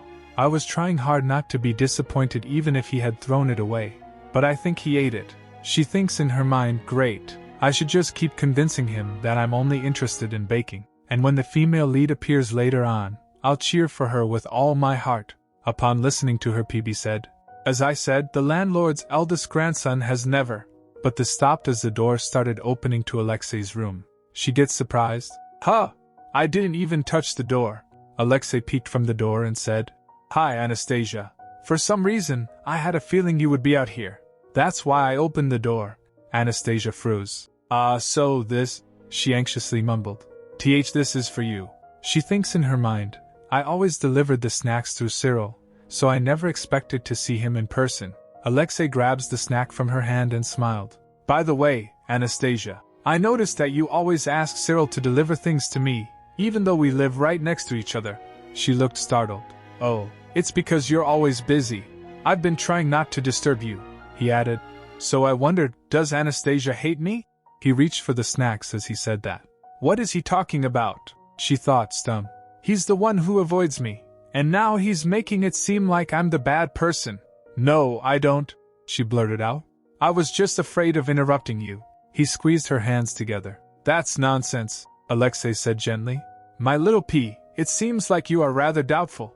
I'm not a little P, and I'm not doubtful either, she snapped. He said. I'm serious. Making time for you is not a distraction for me. But I wasn't trying to play with you, Alosha, she added quickly, then winced, as he gets confused upon hearing that she thinks, I didn't mean to say that. The look on his face, is he disappointed? I mean, she stammered. It's not like I wanted you to play with me. I just hoped the snacks would cheer you up, and maybe you would smile at me a little, Alexei said. But I always smile at you. Not that kind of smile, she muttered. I'm talking about a real smile. After saying that, she regretted it. Oops. Not again. She shoves the snacks to him and quickly said, what I'm trying to say is, eat this and study hard. I'm really sleepy, so I'm going to bed. She dashed off after saying that. Alexei stood there grinning while looking at the snacks. The next day, Anastasia went to Knight's training ground, where she was peeking from a wall. What do you think, PB? She whispered. Will Alosha kill me? You've been asking that since yesterday, PB replied. Where in the world did you get that idea? I don't know, she said. I can't stop thinking about the blunders I made yesterday. While looking at him, she thinks, training in the morning, studying in the afternoon, reviewing and contemplating in the evening. Does Alosha ever rest? He studies and trains from morning till night. The future emperor sure is busy. Just then, Cyril appeared. Princess Anastasia?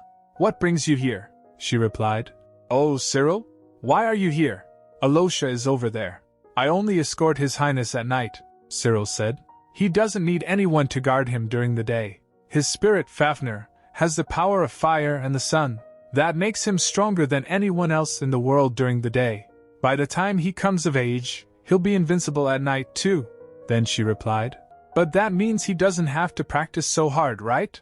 Like you said, during the day, he's strong enough. And at night, he has you. Suddenly, she noticed his hand looking sour. Oh, his hand, Cyril said. The Spirit King of Fire is so strong that His Highness has to train both his mind and body to control its power. Besides, Cyril added in a lower voice, since Fafnir lost its contractor once, its power is somewhat unstable. Then he gasped as he realized what he had said.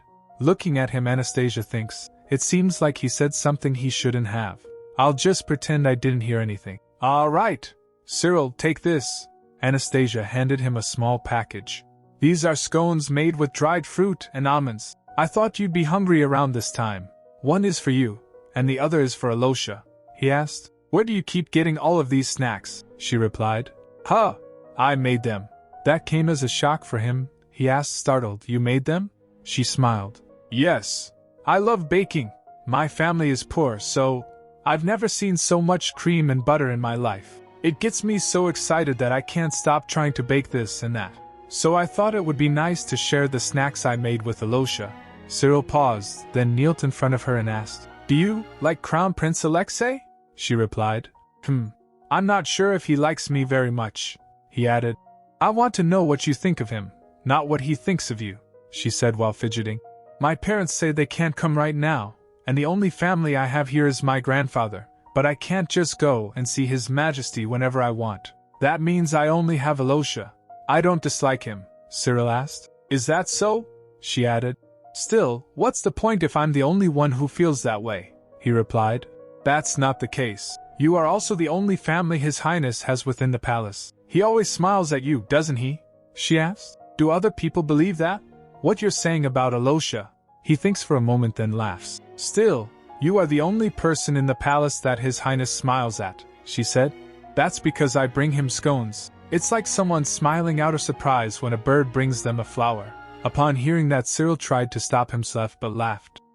Excuse me, he said, flustered. Then she said, You're always nice to me, Cyril. You can have two, and you can leave one for Alosha. After receiving that, he said, Thank you, Your Highness. 1 week later, Alexei was practicing bow while Anastasia watches. He asked her, Are you bored? She replied. And no, not at all, he asked. Then, do you want to try shooting an arrow? She replied, intrigued. Yes, I'd love to. All right, Alosha instructed. Hold the bow right here, straighten your back. Now, maintain that pose and pull the string back. She tried but couldn't, so Alexei said, I think you might still be too small to do this. She huffed. I'm going to grow soon, he teased. You're the size of a pea right now, so does that mean you're going to grow to the size of a kidney bean by tomorrow? Then he demonstrated a shot. She gets amazed. Alosha, he replied. All right. Aren't you hot? Thanks to Fafnir, the fire dragon, the imperial palace is warm all year round. That's why people feel the heat much stronger when they're near me. But even when you're close to me like this, you don't seem to get very hot. Then PB whispered to Anastasia. Of course not. That's because I am stronger than Fafnir, she whispered back. Pipe down. If you really are stronger than Fafnir, that will make me a threat to Alosha. She thinks in her mind. I'm not interested in the throne at all. I just barely managed to get a little close to him. I don't want to grow apart. What answer can I give him to make him feel less anxious? She said. It's only natural that your attack doesn't work on one of your allies, he asked. What? She replied. I guess you've never read a novel before. You must have always been too busy studying. No matter how powerful a wizard's spells are, they always only work on enemies. You can never use magic against an ally. After hearing that, he smiled at her but covers his face. She teased him. You smiled. Alosha, you just smiled, he said. I always smile, you know, she insisted. Please don't hide your face. Please? She tugged him, insisting. He said. Asya, stop. Stop. As she continued, he abruptly shouts and pushes her away. I said stop. She plopped to the ground and thinks. Gosh, I didn't know he would push me so abruptly. It's not a big deal though. Alexei was looking shocked and disappointed. While looking at him, she thinks, but Alosha, is he scared? She said. Alosha, are you angry? I'm sorry. I didn't mean to, he said. I must not get angry. Then he turns and said, I'm not angry. I didn't mean to push you like that either. I'm so sorry for hurting you. After saying that, he started walking away. Anastasia chased her, asking, What do you mean by that? You must not get angry? Wait, Alosha. He rushed and grabs his hand. He said to her, Although I made a contract with Fafnir, the fire dragon, my power is unstable. The fact that I am emitting heat now is proof that I can't keep my power under control yet. If I lose control over my emotions as well, we never know what might happen. I'm sorry, Anastasia. Then he sets himself free from her grip and left. A servant rushed to follow him, calling, Your Highness! Your Highness! Then PB appeared and whispers to her, TSK, humans are so foolish. She asked, Is that true? How does that even make sense? If he wants to control Fafnir's power, He must not cry, laugh, or get angry? Her spirit replied. You're right. That makes no sense at all. Like I said before, the heat coming from his body is all because Fafnir is overly excited. By the time he comes of age, he will naturally gain the power to control his spirit. She remembers. There definitely was an instance when Alosha lost control of himself. That is why the imperial family searched the entire country to find the female lead who had the power of stability, she said. It's because of Fafnir? Then, what's the point in Alosha trying so hard to bottle up his emotions? Her spirit said. If the contractors become strong enough, they may be able to handle their spirit's power better. But other than that, I don't see a point. If you wish to help that boy, keep baking and feeding him like you have been doing, she said. Come on, this is a very serious situation, her spirit added. Or you could stay right next to him all day long. Upon hearing that, she fell in thoughts. After concluding, she rushed to Alexei's room and burst opens the door. She was huffing and puffing. Alexei excused the maid to leave. He asked, Anastasia, what are you? She interrupts him and she shouts. The one who lacks control is Fafnir. He asked, confused. What? She continued. If you weren't qualified or were lacking in talent, Fafnir wouldn't have chosen you in the first place, he replied. That was because I was desperate, she explained. During my spirit ceremony, I didn't see a single person with a smile on their face. You were there too, so I'm sure you also noticed. They were unhappy because they hadn't been chosen by a spirit king. They were as desperate as you, she yelled. But you're the only one who made a contract with a spirit king, because you're qualified. Alexei gets shocked to hear that. She continued, You can't get angry? You can't even laugh when you want to? You already got mad at me, but nothing happened. It's not you. Fafnir is the one who can't control itself. Don't be afraid to laugh or get angry, Alosha. Nothing will ever happen. She stomped towards him while saying that. Isn't it obvious? Where in the world did you get such an absurd idea? He hesitated, saying, My father passed away after making a contract with Fafnir. She looks at him and saw blue fog around him. She thinks it looks like blue fog. Does that mean he's sad? He added. Back then, I was only 5. My father was a man with intense emotions. In the end, he passed away after failing to control Fafnir's power. My spirit ceremony was rushed, held not long after his death. Alexei is completely mistaken. After hearing that, she recalls the story. Now I remember. In the original story, Nikolai didn't die because he couldn't control his emotions. Since he was timid and sensitive, Emperor Mikhail believed Nikolai was unfit to ascend the throne. The emperor cherished my father, Yuri, the youngest prince who, though he hadn't made a contract with the spirit king, was the most brilliant of all his children. Nikolai died while the emperor was in the process of appointing my papa as the crown prince. Not long after learning of his father's change of heart, Nikolai threw himself into eternal flames. Papa was furious. He blamed grandfather for pushing his brother to death and left the imperial palace. Grandfather then expelled all the other princes as well. And when Nikolai's only son, Alexei, became Fafnir's contractor, grandfather named him the new crown prince. She wonders, so, does Alexei mistakenly believe his father died because he failed to control both his emotions and his spirit? Is that why he always tries so hard to suppress his feelings? She walks to him saying, No, Alosha. That's not true. Alosha is Alosha. I mean, you are different from your father. If you don't want anything to happen, then nothing will happen, he said. But ever since I made a contract with Fafnir, the palace has been. She stomped in frustration and said, That's because Fafnir is too excited. It's happy to have made a contract with you. But Alexei said, Asya, my spirit ceremony happened so suddenly. I didn't even know anything about my spirit. I thought it was the spirit of candlelight, not the elemental king of fire. It was grandfather who told me the truth afterward. He trembles, saying, And I shouldn't have cried, but... Tears started falling from his face. He cried. Looking at him, she thinks, That blue color, it's sadness. I think I can feel it clearly now. She then hugged him and squeezed him, saying, Even if you cry, laugh, or get angry with me, nothing will change. So you can cry as much as you want. Upon hearing that, he cried in her embrace. Later at night, Anastasia said to Riss, The crown prince is sick. But they say it's just fatigue, from overworking himself? That's all? They haven't even given him any medicine? The maid readied her for bed, saying, That's because no medicine works on His Highness. She puts her in bed and tugged her blanket. Anastasia said, I've heard that spirit kings protect their contractors from poison, but does that apply to medicine too? He must be in so much pain. It's too cruel to just leave him like that until he gets better. Riz smiles and said, I'm afraid it can't be helped. You should go to bed early if you don't want to fall ill like the prince. Sleep tight, your highness. After saying that, she left. While lying on bed, Anastasia thinks, is Alosha sick because I made him cry? Then she gets up and went to his room. After knocking the door, Cyril opens it. She said, I was so worried. I came back to check on Alosha. Is he still sleeping? Cyril sighed. Yes, he's asleep. If only his fever would subside. She shushed him, saying, I'll just be right in and out. She went to check on him. He was breathing heavily. She changes the wet cloth and said, Poor Alosha. Not even medicine works. So what should we do? Someone answered, Yeah, what should we do? Upon hearing that, she gets startled. Cyril asked her, Huh? What's the matter, your highness? She replied while confused. And nothing, he said. Then I shall take my leave, your highness. Suddenly her spirit emerges and shouted, You doofus! How dare you speak to my contractor without my permission? Anastasia freaked out.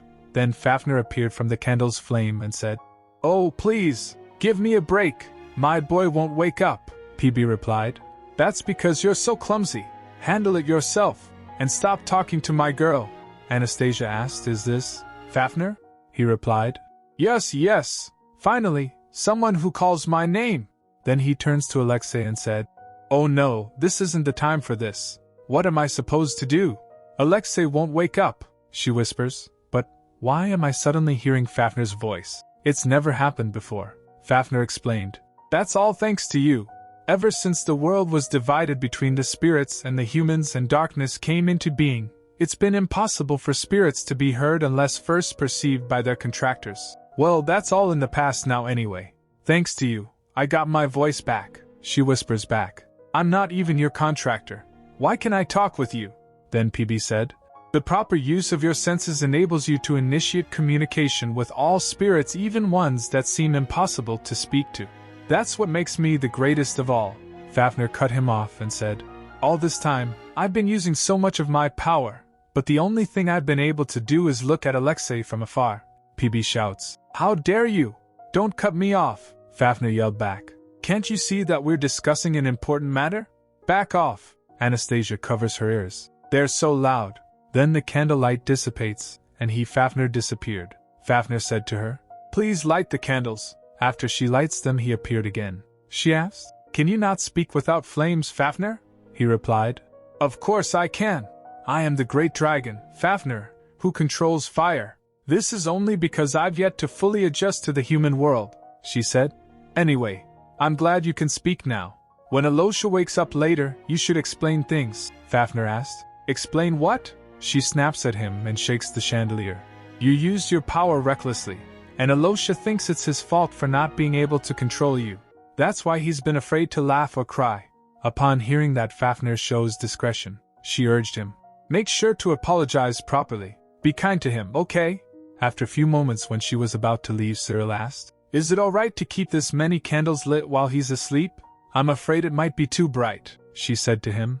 Don't worry, Cyril. Take good care of Alosha. After she gets out of the room, she went towards the kitchen. PB asked, Where are you going? She replied, To the kitchen. I can't just give up because medicine won't work. I happen to know a very good snack to eat when you have a cold. When no medicine works on Alosha because of Fafnir, will my food even have any effect? Of course, PB declared. Trust this great spirit. What are you going to make anyway? He asked. Well, something with ginger and, she said while opening the door. As she opens it, she saw Pavel. He looks towards her and asked, Hey there, little mouse. What's up? She replied. My cousin is sick, so I'd like to make something for him. He asked. Your cousin is sick? She replied. Yeah, he even has a fever. Pavel asked. Geez, does he even know that you care about him this much? She replied. Well, I don't think he does, but I can't just neglect a sick person. Then she asked him, Do you have ginger and pears? What about cinnamon sticks and peppercorn? He asked. You don't need flour today? What are you going to make with that stuff? She replied. I'm going to boil down some pears in a ginger cordial, she explained. A cordial is a fruit juice concentrate that's reduced with sugar. It's often used as an ingredient for other food or beverages, Pavel replied. You're making a cordial with ginger? Well, okay. As they were preparing things, she asked, Pavel, don't you have to go home? I was supposed to get off work 5 minutes ago. He muttered, then sighed. But I've never seen a cordial made with ginger before. As he was talking, she was got a cut on her finger and groans in pain silently. As he turns to her, she hides her finger and laughed. I won't let this happen again in the future. I'm sorry. You don't have to worry about it, kiddo. He patted her. He asked, You just want me to squeeze the juice out of this ginger? She replied, Yes. After that, we should wait for a while. Pavel, you can just go home. I'll clean up the kitchen before leaving, he said. Didn't I tell you this last time? Everything that happens in this kitchen is my responsibility. As he was squeezing it, he asked, So how long should we wait? She replied, About a couple of hours. It takes that long for the starch to settle. I'm only going to use the clear liquid. And, Pavel said, Okay. Don't worry about me going home. Then he asked, What are these pears for? She replied, Pears are also good for curing colds. He asked, Can I just cut them in half like this? She said, Yes. And do you have a cookie cutter? He replied, No, but I do have cutters for garnish decorations, she said. When it comes to kids, they eat with their eyes first, so he imagined. Your cousin must be very young, she nervously replied. Yeah. After she prepared one, Pavel said, By the way, does this look like it's saying, Please don't eat me? Just kill me, she nervously said. It can't be helped. My cousin is brave. He'll have no problem eating it, he insisted. Didn't you just say that kids eat with their eyes first? After a few moments, she instructed. Now, let's add some sugar and stir it over high heat. Pavel complied. Okay, she then said. And put some cinnamon sticks in, too. Her expression was sour. He said. Your expression makes it seem like it's actually poison or something, she replied. I really hate cinnamon. But what can I do? It's good for colds. After a while, Pavel said. It looks almost done. Try it. She tried his and shows a disgusted look. Pavel asked, What's wrong? She replied. The flavor is too strong. What if he says he doesn't want to drink it? Then PB suggested. Milk. Add some milk. So she instructed him. Pavel, let's try adding some milk. He questioned her first but complied. Milk? In here? Well, okay. After they prepared it, both of them tasted it. She thinks in her mind, This is so good. I can't even taste the cinnamon that I hate so much. Then the realization struck her. Wait, this isn't for me. I should hurry and take this to Alosha. Then she rushed. Well, I'm leaving now.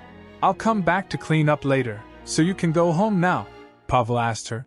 Hey, how are you going to carry that all by yourself? When she went to Alexei's room, Cyril said, Your Highness, this is already your third visit today. She presented the ginger milk and said, I made this for Alosha. He asked, Huh, what is this? Then Alexei said from inside, Is that you, Anastasia? Come in. As she went to him, he asked, Anastasia, what are you doing here? She said, You're awake. Now that you're up, drink this. I made it for you. As he began drinking it, she said, Down the hatch. That's a good boy. Make sure you swallow every last drop. Then she presented the other bowl and said, This one too. It's stewed pears, so it's hot. Be careful. After looking at it, he said, Asya, this is... She was feeling embarrassed. I know, sorry. I was trying to make it pretty, but it didn't work out as planned, he said. No, I mean, did you make all of this by yourself? She replied. Yes. I peeled so many pears in order to make this for you. See? I even cut my finger, and it hurts. So, you've got to eat it all and get well soon. Now open your mouth, Alexei said. Could you stop treating me like a baby? She feeds him herself. As he stopped, she asked, Can you not stomach any more? But you have to eat it all, he said. I'm sorry, she then said. Don't worry. Now lie down and go back to sleep. When you wake up in the morning, have another cup of ginger milk, okay? She puts him to bed and said, Good night, Alosha. The next morning as he wakes up, Alexei said aloud, Phew. I haven't been this sick since I was a little kid. It's also been forever since someone's nursed me. Then he looks at the side of her bed. Anastasia was lying beside his bed. Alexei murmured, Anastasia. She opens her eyes. Her hair was disheveled, and her eyelids were heavy. Are you awake? Anastasia asked softly. Do you still have a fever? Alexei blinked slowly. Were you here all night? She reached out to touch his forehead.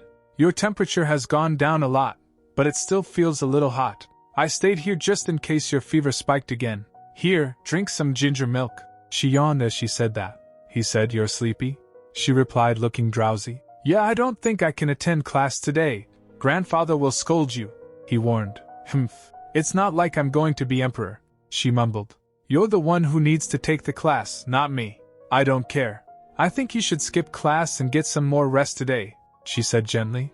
I cut my finger while making this for you, so please get well soon, Alexei said while getting back in bed. Didn't it hurt when you fell? When I fell? Anastasia tilted her head.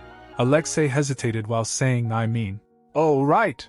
She suddenly remembered and jumps. Alexei, do you remember what I told you about Fafnir? Startled, he looked at her. She said, I told you Fafnir is just overexcited. That's all. It's not that you're out of control. I'll tell you again. It's all Fafnir's fault. He smiled faintly. Is that so? But Anastasia could tell he didn't believe her. He just thinks I'm trying to comfort him, but that's not my goal. She stood abruptly and quickly picks up the candle. She called out, Fafnir, what are you doing? Hurry up and apologize. There was no response for a moment. Alexei stared at her silently. Then, something flickered in the air. Fafnir's voice. I didn't know what I had to do to get you to see me, the spirit said. It was wrong of me. I didn't mean to hurt you. I swear I won't do it again. So, Asya, Alexei interrupted, his gaze fixed on her. Holding a candle like that is dangerous. Anastasia blinked, then PB burst out laughing. He can't hear it. He still can't hear his spirit. Yet, you didn't hear it. What Fafnir just said? She asked in disbelief. You talked with my spirit? Fafnir? Alexei asked, puzzled. Why yes, Alexei. It's me, Fafnir. Do you hear me? The spirit pleaded. I promise not to act so thoughtlessly again. So please, Alexei. Alexei didn't respond.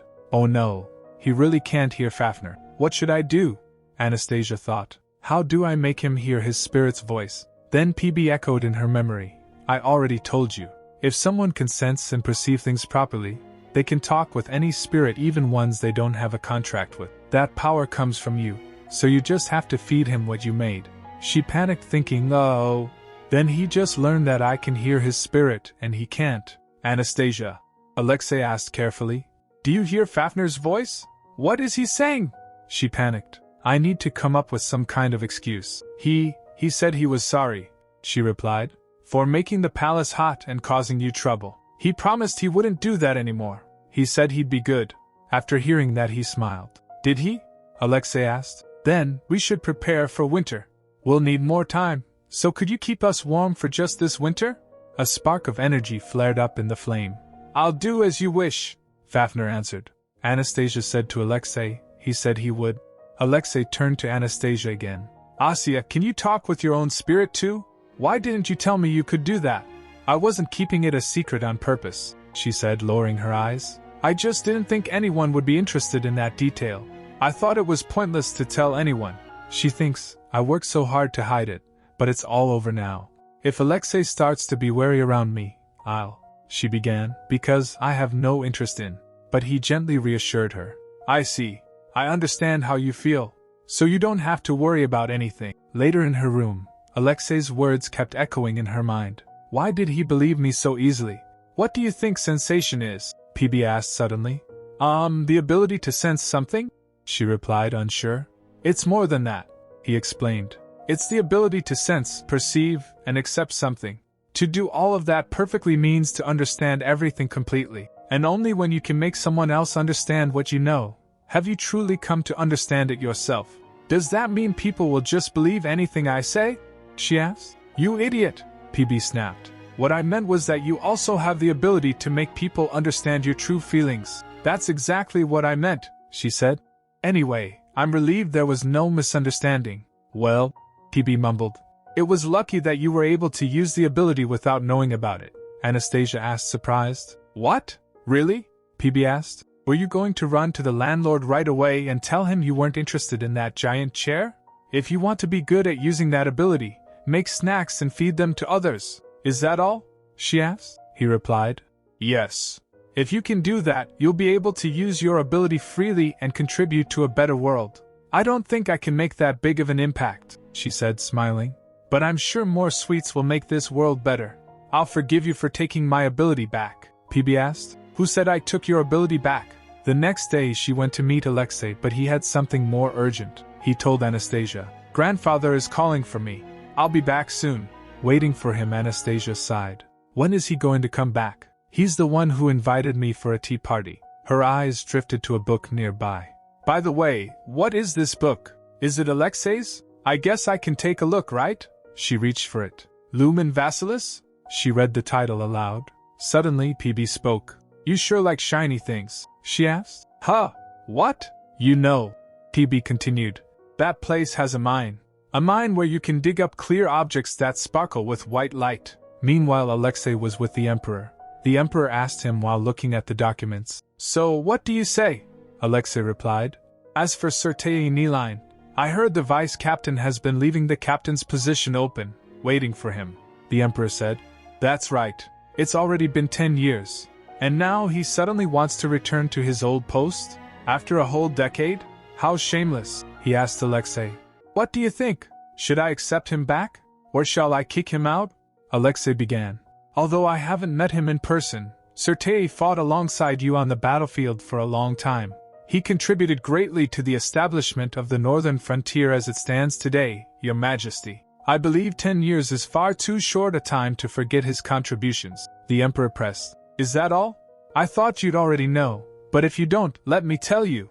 10 years ago, my youngest son married his only daughter. They eloped, leaving everything behind. I also heard he severed ties with his daughter at that time. Alexei smiled. I am aware of that, grandfather. The Emperor raised brow. And you still believe he should return? Alexei asked. Grandfather, what was the reason he severed ties with her? I heard it was because she neglected her duty as a knight by developing feelings for her future lord. That shows how faithful Sertei is. Why would a man like him have any motive other than to serve you? The Emperor said thoughtfully. So, you think I should trust his loyalty? That would be too naive, Alexei explained. But we do still need a captain for the Order of the Tingnis. Soon, the Noctis elves will send their peace envoys, and I'm sure they still remember how dauntless Sertei was on the battlefield. With him standing at our side, they won't dare think of betrayal. The Emperor asked. Is that all? Alexei smiled. What other reasons could there be? The Emperor said. I see. You may leave now. Later Alexei told Anastasia. She jolted and asked, What? We're getting land from the elves? Alexei took a sip and said, Since they lost the war, the Noctis elves promised to give us territory as war reparations. We need to choose from the options they gave us. I've been thinking about it. Do you have any region in mind? Suddenly she remembered her spirit's word. A mine where you can find clear objects that shine with a white light. And you know what? They even have pink ones too. Then she points at a region on the map. Alexei asked, Is there anything good about this land? She replied, Not that I know of, but I don't think there are any disadvantages either.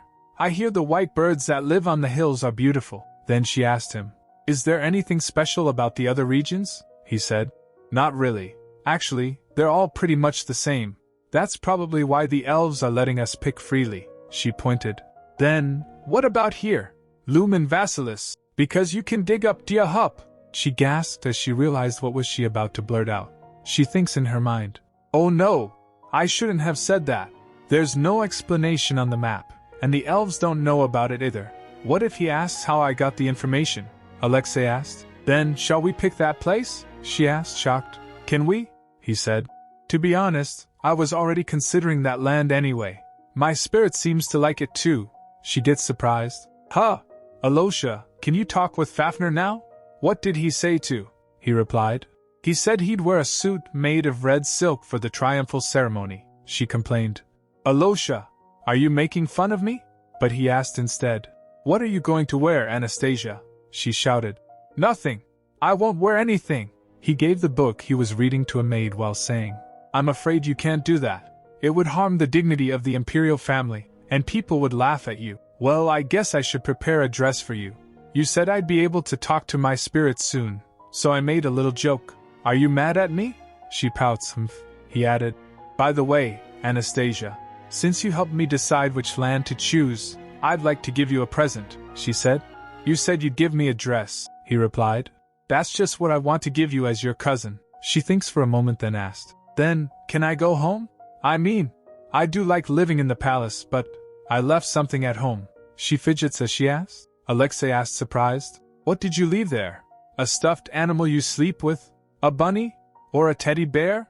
She remembers. All I have at home are some weird cotton lumps that my dad made, but, she said. It's a unicorn, he told her. I'm afraid you can't go home unless grandfather gives you permission, but I can get you a unicorn toy, she replied, shocked. No, you don't need to do that, he insisted. Please accept it as an apology for not being able to grant your wish. And if there's anything else you want, feel free to tell me. She felt defeated. He won't budge. Anyway, my mouth is always getting me in trouble. I guess there's no way I can turn him down. She wonders, what do I do? Then she remembered and asked, Then, can I have a birdcage? Alexei asked. Do you want to keep a bird? Then I'll go catch a white bird too from Lumen. She cut him off. No, I'm good. All I need is a cage. No more presents. End of story. Now, just eat the scones. They're delicious by themselves, but they taste even better with jam or cream, like this. Then he smiled and asked, Asya, do you know why grandfather called for me so urgently? She replied, oblivious. What? No, why? Alexei told. The former captain of the Order of the Tingnis wants to return to his old post. Then she puts jam on a scone and started eating. Huh! Freshly baked scones. They're so delicious. They're perfect with cream and tea as well. Then he asked, Anastasia, don't you know who the former captain is? She wondered, why is he asking that? Was he an important figure in the original story? I don't remember him, so he must not have been very important, he asked her again. Have you heard his name? Tei Niline? She replied. No. Alexei hesitated while saying, Well, Anastasia, actually, he's a very distinguished man who fought alongside His Majesty in battle. And he's Princess Irina's father. In other words, he is your grandfather. At first she replied, I see. He must be an amazing person. But soon she realized, my grandfather? She dropped the scone in shock and rises up from her chair. She thinks in her mind, I didn't even know he existed. And besides, isn't this bad for me? Several years earlier, in the palace, one night Anastasia's father was calling for Alexei. Alexei woke up rubbing his eyes and said, Uncle Yuri? He hugged him and said, I won't be able to see you anymore, Alexei.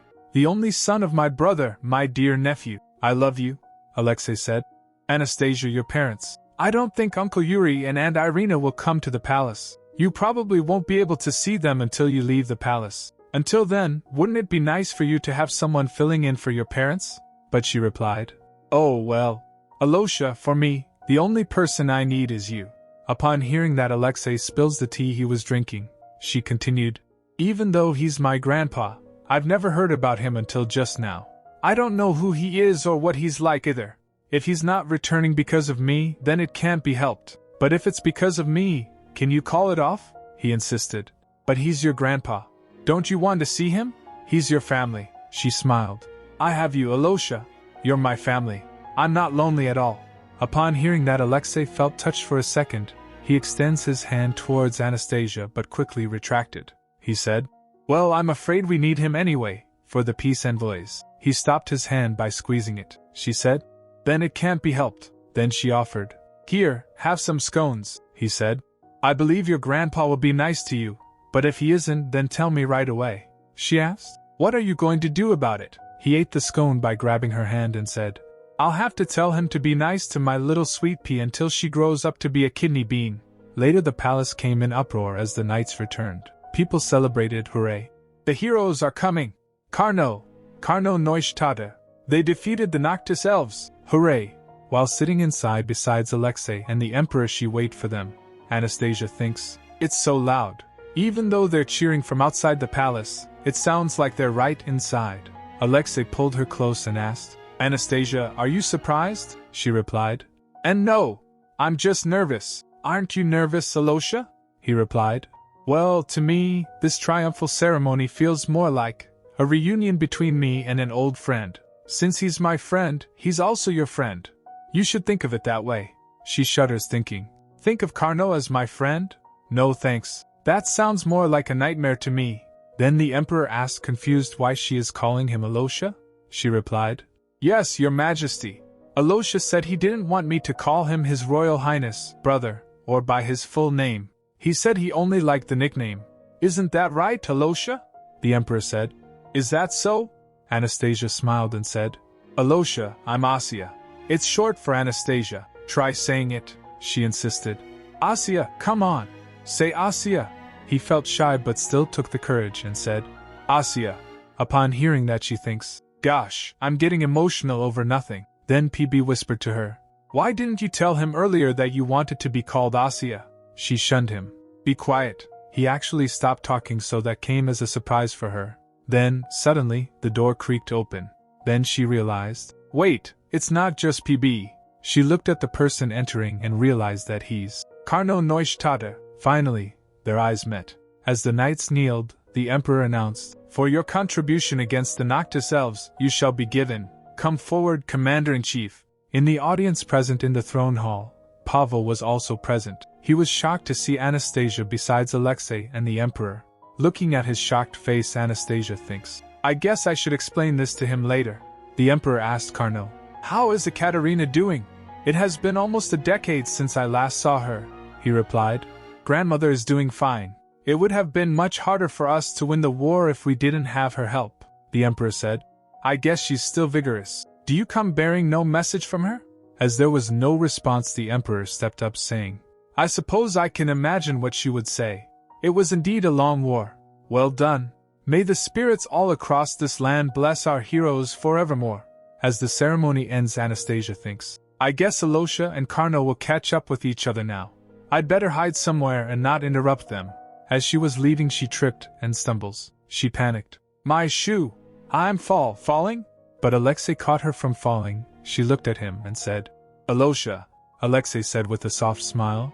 Oh dear, it seems like your shoes don't fit. I'm fine now, Anastasia reassured. But he still lifts her up. She gets flustered at his gesture. Alosia, he smiled and said, since you're hurt, let me take you to your room. Then a maid came and said, Your Highness, please let me take care of her, Anastasia said. Alosia, I'm really fine. I can go by myself. But he doesn't stop. There. Then a person approached him. Long time no see, Your Royal Highness. I was busy during the spirit ceremony, so I wasn't able to greet you then. Alexei replied with a sour expression. Long time no see, Marquis Shapirokin.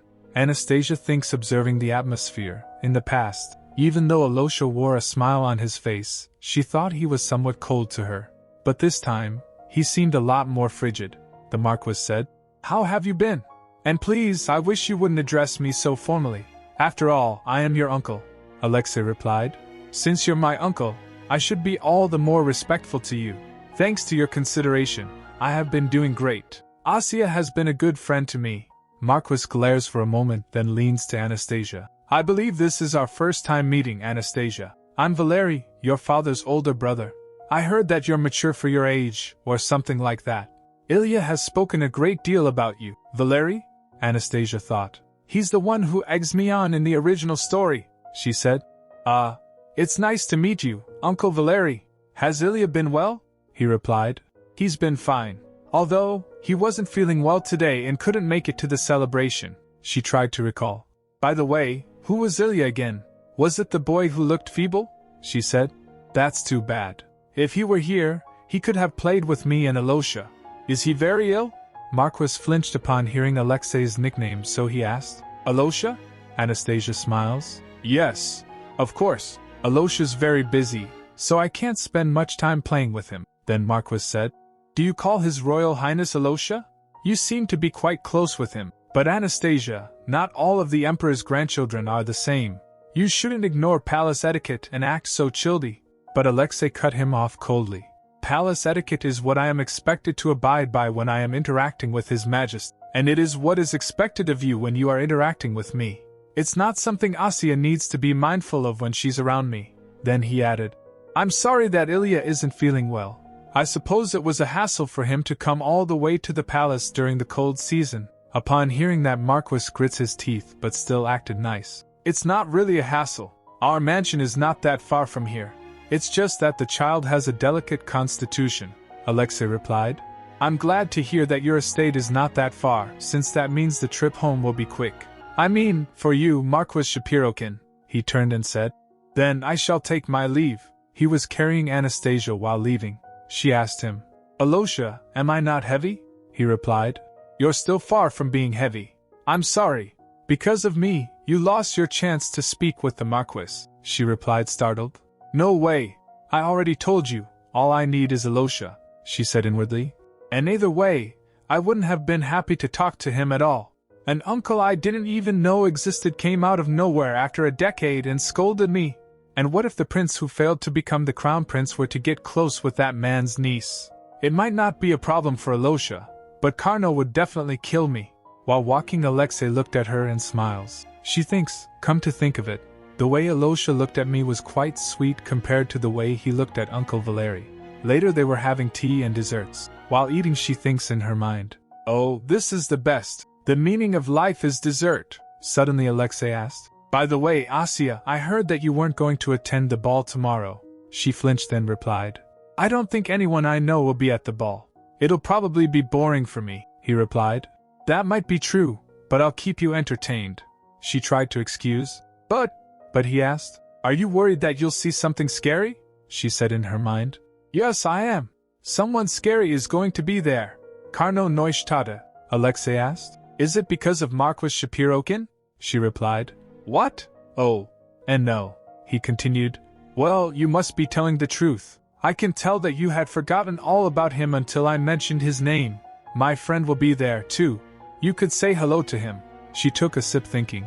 That friend of yours is the reason I don't want to go. Then she said, I somehow get the feeling your friend might not like me very much. Suddenly Karno entered the room. Looking at him, she said inwardly, Speak of the devil. How can he appear just as we were talking about him? Karno began. Your Royal Highness, I just heard in inters. As his gaze fell on Anastasia, she felt chills. He stopped for a moment, then coldly added, It seems like I didn't even have to mention it. Anastasia thinks, if looks could kill, he would be a mass murderer by now. Then her spirit whispered to her, Talk to that person. She panicked. What? Why should I? Karno came upstairs and said, I have something urgent to speak with the Crown Prince about. Again her spirit insisted. Hurry! Go talk to him. Chat with him. Hold his hand. And give him a hug. She gets nervous and replied to her spirit. Wait, what in the world are you talking about? She said in her mind. PB, have you lost your mind? What the heck are you talking about? Alexei said while rising up. Then Karno, shall we go outside and talk? Asya, I'm sorry, but please wait here for a minute. As Karno was turning, PB said to her, What are you doing? Hurry. Both of them went to balcony. Karno asked Alexei, What the heck was that? Princess Anastasia? Alexei chuckled. Yes. Isn't she cute? After a pause he continued, You must have had a tough time fighting in the north. Karno sighed. And it seems like things weren't tough for you at all. You look much better now. Do I really? Alexei smirked. Are you bragging about it now? Karno frowned. You're not the Alexei that I used to know. Are you his spirit pretending to be him? Or is someone else in disguise? Reveal yourself. Alexei laughed it off. Stop joking, Karno. Going back to what we were talking about. Karno continued. What was that thing? Alexei replied. That was Anastasia. She's my Uncle Yuri's only daughter. She made a contract with the Spirit of Birds and has been living in the palace since then. The Spirit of Birds? Karno repeated. And His Majesty let her stay? Alexei replied. Well, I don't know the reason for that. So Karno asked, Have you grown fond of her? He replied thoughtfully. Well, she's my darling cousin, Karno asked. And does she feel the same way about you? He replied. Yes, I think she does. Alexei's expression hardened as Karno said. Even if she does feel the same way about you, don't you think everyone around you might see it differently? That's why I was going to ask you for a favor, Alexei said. I'd like you to help her stay away from suspicious people. Of course, I'll be keeping an eye out as well. I know I've been away for a long time, Karno muttered. But have you really forgotten how I tend to make kids cry whenever I talk to them? Alexei patted his shoulder and said, You don't have to worry about that. I should get going. Asya's waiting. Karno watched Alexei go and thinks, he smiles so much now for no reason. After Alexei returned he said, Asya, sorry for keeping you waiting. Then Karno came down and while leaving he said, I'm leaving. See you. He slams the door closed. Then Alexei said while pouring tea, Asya, he doesn't have a bad nature. He just tends to worry a little too much. He worries too much, she repeated softly. Was that a worried look? Then, snapping out of her thoughts, she huffed. Anyway, I'm not going to the ball, he warned. Asya, if you don't attend the event, grandfather will scold you. Are you okay with that? She asked. He won't kill me or anything, right? Alexei said. If you come to the ball, I'll give you 2 bird cages, she shouts. Forget it. I don't need your dumb bird cages. The banquet day, Anastasia stubbornly said. I said I'm not going. Riz showed her new shoes and said, Look at these, the crown prince sent you a new pair of shoes, saying that your previous pair didn't seem to fit. As the maid puts shoes on her, she said. No, I said I wouldn't go, the maid said. Yes, I know. But you're not going anywhere barefoot, so you must put these on at once. She was fully ready but still pleaded for not going. Then Alexei came and asked, Anastasia, are you ready? She replied. I meant it when I said I wasn't going. He grabbed her hand and said, Even though I gifted you new shoes? She agreed. Fine. Just this once. While they were going towards the banquet hall, a servant said to Alexei, So this is where you've been, Your Highness. His Majesty is urgently looking for you. He turned to her. I'm sorry, Asya. You'll have to enter by yourself, she replied. It's no problem. Hurry back, Alosha. As she was entering the hall, the announcer said, Presenting, Princess Anastasia. As she came down the stairs, the chattering started among the audience. One murmured, Oh, she must be the girl who was left alone in the palace. The other, I hear she's the only daughter of Prince Yuri. Will he come back to the palace this time? Well, if he was going to do that, he wouldn't have just up and left when he was about to be named crown prince. I heard Sertei is going to return to his old post. Since she's his granddaughter, what if he... She remembers, in the original story, Anastasia meets many friends at the ball who can cure her of her loneliness. And it's no wonder she made a contract with such a fancy and extravagant spirit. And she's one of the 2 imperial grandchildren the emperor allowed to stay in the palace. But those people turn out not to be her real friends. They don't stop her when she does bad things, and they never help her in any way. That's why I didn't want to come here. Then Carno enters the hall. One of the person in audience murmured, That ominous scent is even spreading over here. Other whispered, He's a war hero. Watch your mouth. While observing, Anastasia thinks, What's going on? It seems like everyone is scared of Carno. She went to him, so he greeted her while bowing. Greetings, Princess Anastasia. This is your chance, her spirit urged. Start by holding his hand. What? Anastasia blinked. Why do you suddenly start acting like a matchmaker whenever you see him? PB replied, This is all for the good of the world. She whispered back to her, I'm supposed to hold his hand for the good of the world? Are you going to tell me to kiss him after that or something? He said, Oh, that's not a bad idea. Greetings, Lord Carno, she stammered. A voice nearby whispered, Did you just hear that?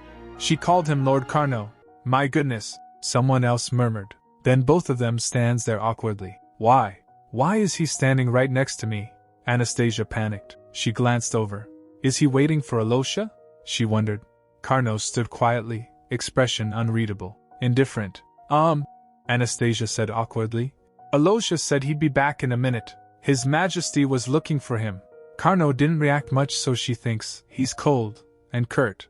I've got to use my social skills, she reminded herself. She began. Lord Carno, do you... Please, he interrupted. Just call me by my name, she asked. Pardon? He said. It's strange for you to call the crown prince by a nickname while addressing me so formally. To be honest, he added, his expression tightening, if His Majesty were to give permission, I'd say it would be better for you to leave the palace as soon as possible. I'm sure everyone who approaches you is scheming to take advantage of you. It doesn't matter if they are your uncle or your cousin. In other words, Anastasia thought, he doesn't want me to cause trouble for Alosha by making a mistake. I get what he's saying, but... And as for me, Carno continued, you'd better keep your distance from... She cut him off. Are you saying that you're worried I might make friends who are closer to me than either you or Alosha? He asked. Pardon? Gosh, she said, smiling. We only met 5 minutes ago. If it bothers you that much, you can just be my best friend. Isn't that right? Carno replied. Your Highness, I'm being serious right now. And you really shouldn't get close to... Oh, I'm a little shy, she said brightly. I haven't had any real friends before. What do people do when they become best friends? Should we exchange diaries or something first? Your Highness, he murmured. Suddenly, There was a loud crash. The ballroom filled with murmurs and chatter. "I'll be back soon to resume our conversation," Carnos said curtly. She waved at him. "Okay, see you later and take care." "Ugh, I have goosebumps." Anastasia shivered. Suddenly her uncle appeared behind her. He leaned to her and said, But the palace is so warm." She gets startled. "Oh, Uncle Mac, I mean Marquis Serenite," she exclaimed. "You can just call me Uncle Maxim," he said kindly, patting her head. "Oh, sorry, that's what I do to my son. I don't have any daughters." Her hair gets disheveled. "Let me see. Will this be enough to help?" he asked, holding out a pretty accessory. He puts it on her and said, "Goodness, it looks very pretty on our little princess. Please accept it as my token of apology for messing up your hair, okay?" As he laughs, she thinks, he doesn't have a daughter. That means he bought this for me, even though he's acting like he didn't. She asked, Did Dimitri not come?" He replied, "Oh, that rascal. He didn't come. He said he had a stomachache, but I'm pretty sure he was feigning it. Still, I couldn't have dragged him all the way here, could I?" Maxim chuckled. "Anyway, how do you like the palace, Asya? Have you gotten used to living here?" "Alosha's been nice to me," she answered. "And there are a lot of fun things here. The crown prince is nice to you?" Maxim looked surprised. "He's never been nice to me. I've always thought there was nothing cute about him." Then he asked, surprised, "Oh, by the way, do you call him Alosha?" She puts a finger on her lips saying, "Oh, yes. Actually, I got scolded for it the other day, so please keep it a secret." He asked, "You got scolded? By who?" "Oh, you mean that jerk?" Maxim frowned. "You don't have to worry about him. Actually, you should care more about our deputy commander." "Well, I guess the crown prince will take care of that on his own." Then she said, "Uncle, I've been curious about something. Can I ask you about it?" He replied, "Of course." She asked, "You made a contract with the spirit of discernment, right? Does that mean you can clearly distinguish things from one another?" He thinks for a moment, then said, "Well, no. This power isn't anything like that. Discernment, in the worldly sense," he explained, "means to have proper thoughts or judgments about certain things even if they aren't the correct answer." She repeated, "Even if they aren't the correct answer?" He answered, "That's right. I can be sure that the power is great, but if I can't tell what it is, it's only right for me to say that it is the spirit of small birds. That is my discernment. I wanted to buy you some time, but I guess there was no point in doing so." "Uncle Maxim," came a familiar voice. "Have you been bothering Asya?" "Alosha." Anastasia turned, surprised as he approached. Alexei approached her and lifts her up.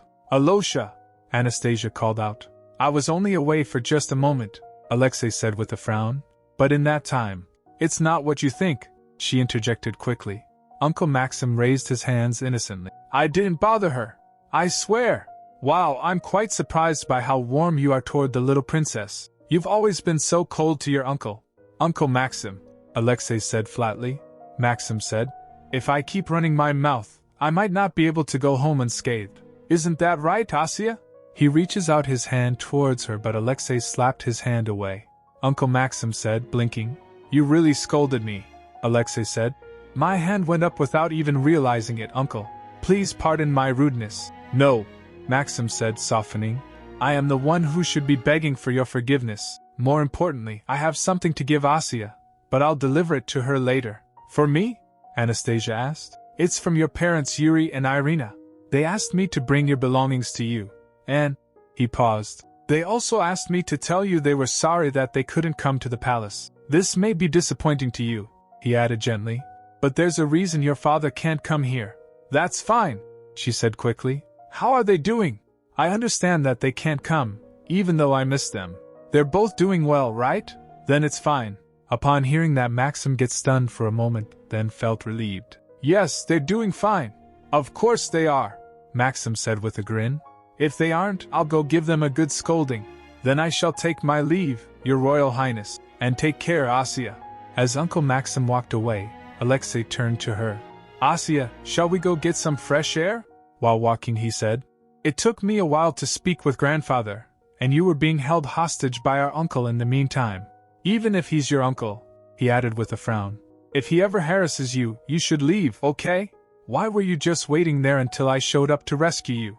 "Humph, I don't remember asking you to rescue me," she huffed. He puts her down at the edge and asked, "Are you sure nobody bullied you?" No, except, she hesitated. Uncle Valery, I mean Marquis Shapirican, glared at me from behind. Well, come to think of it, he wasn't exactly wrong, she admitted. I shouldn't be calling you Alosha all the time. I guess I should call you Your Royal Highness. I told you, Alexei cut in firmly. You don't have to care about what he says. And don't you dare call me that, she said. But when I first called you Alosha, you gave me the death stare. Alosha chuckled. Haha, Asya, you're so silly. She blinked. He's smiling. It feels warm. This color. I guess it means he's happy? Okay, I'll take back what I said, she replied, grinning. Instead, you have to grant me a wish, he asked. What is it? She said. This ball is so boring. Can I go back now? I feel like the longer I stay here, the more annoying people like Uncle Valery will approach me, he said. Then I'll call for your maid, she denied. No thanks, I can go by myself. Okay then, Alexei relented. I thought he would put up more of a fight, she thought as she turned. But that was kinda easy. Okay, then I'll see you tomorrow, Alosha. She jumped down from the edge and started running. As she was dashing, Alexei glanced and calls for Karno. He was standing near. Alexei approached quietly. I heard that the commanders picked a fight with you, he said. Did everything get settled? There was nothing much to settle, anyway, Karno replied. He asked, by the way, how did it go? Asya didn't cry, did she? Karno looked thoughtful. Maybe she doesn't know about my spirit. Then he asked as Karno began walking. Are you leaving now? Karno replied. I have no interest in parties, he pressed. Then, can you make sure Asya makes it safely to her room? Karno raised a brow. This is the second time you've asked me to do that. I told you to watch her, Alexei argued. But Asya ended up getting harassed while you were gone. Karno looked down, then gave a slight nod. As he was leaving, Alexei said, I knew you'd do it for me. A voice called from the hall. Your Highness, are you out there? Yes, Alexei answered. I'm coming in now. Anastasia went to kitchen straight from the party. Are we in the kitchen? PB asked, glancing around. Yes, she replied. I need something to eat. I guess the food for the banquet is being prepared in the main hall. I was worried there would be people in this kitchen, but nobody's here. She stepped further inside, wondering. Is Pavel over there? Helping. Suddenly Pavel returned and calls out. Your Highness? She turned to him. He called out in shock. Are you really? He stepped up asking. Why? Why didn't you tell me? I mean, Princess Anastasia, why didn't you? She replied. I told you. When we first met, I introduced myself as Anastasia Yurievna K. Rus. You just didn't hear my surname properly because you were too busy screaming. You should have told me your last name, your full name, Pavel argued. She replied. I said I told you, he snapped. Why didn't you tell me again after that?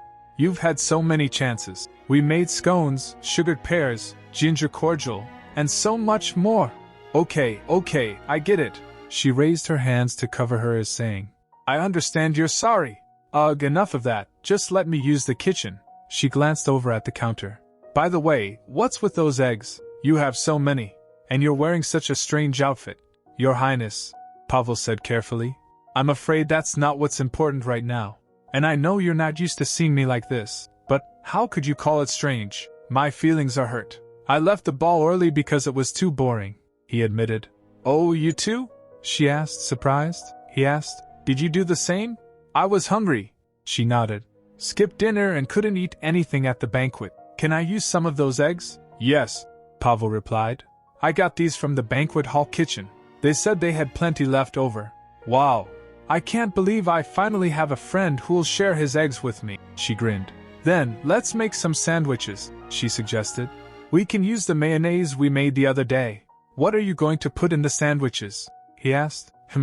Let me see, she mused. A bit of salt, sugar, pepper, cream cheese, and mayonnaise. I guess we're going to use all the mayonnaise we have left for the sandwiches, he noted.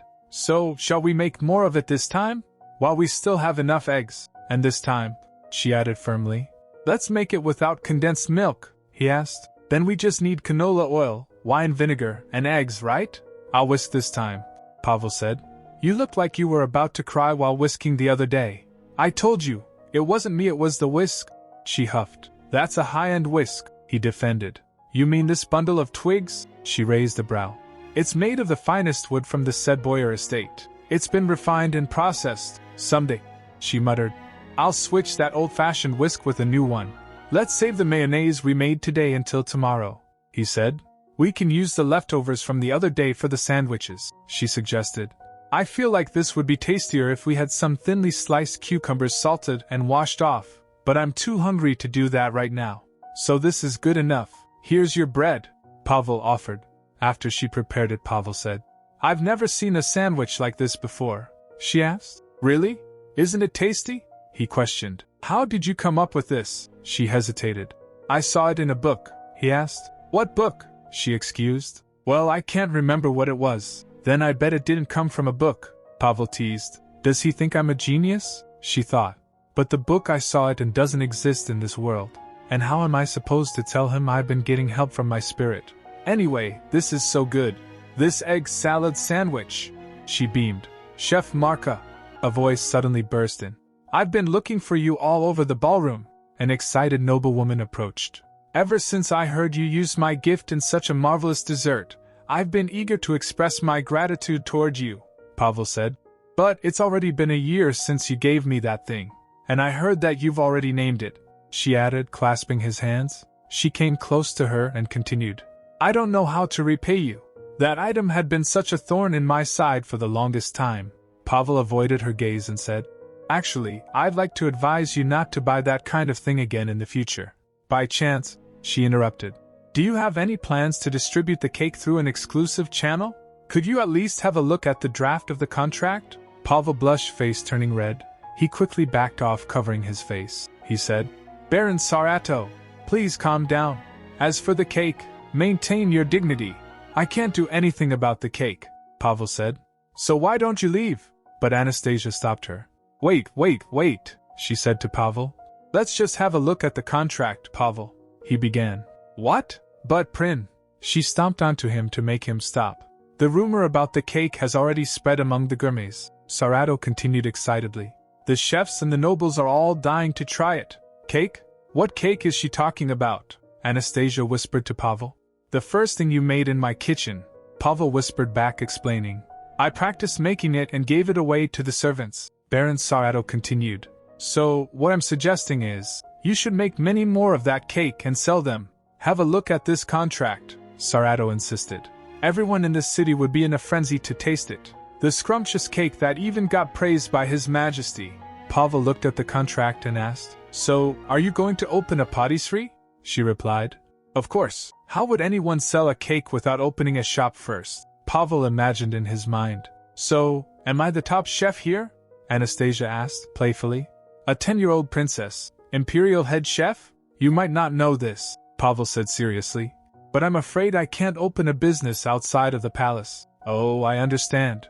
It would be hard for you, the imperial head chef, to start your own business. Sarato nodded sympathetically. This is the list of pastry chefs who could make the cake in the patisserie. Anastasia took a look at it and asked, So this patisserie will exclusively sell the chocolate cake, and these pastry chefs are going to make it once we hand over the recipe? Exactly, she confirmed.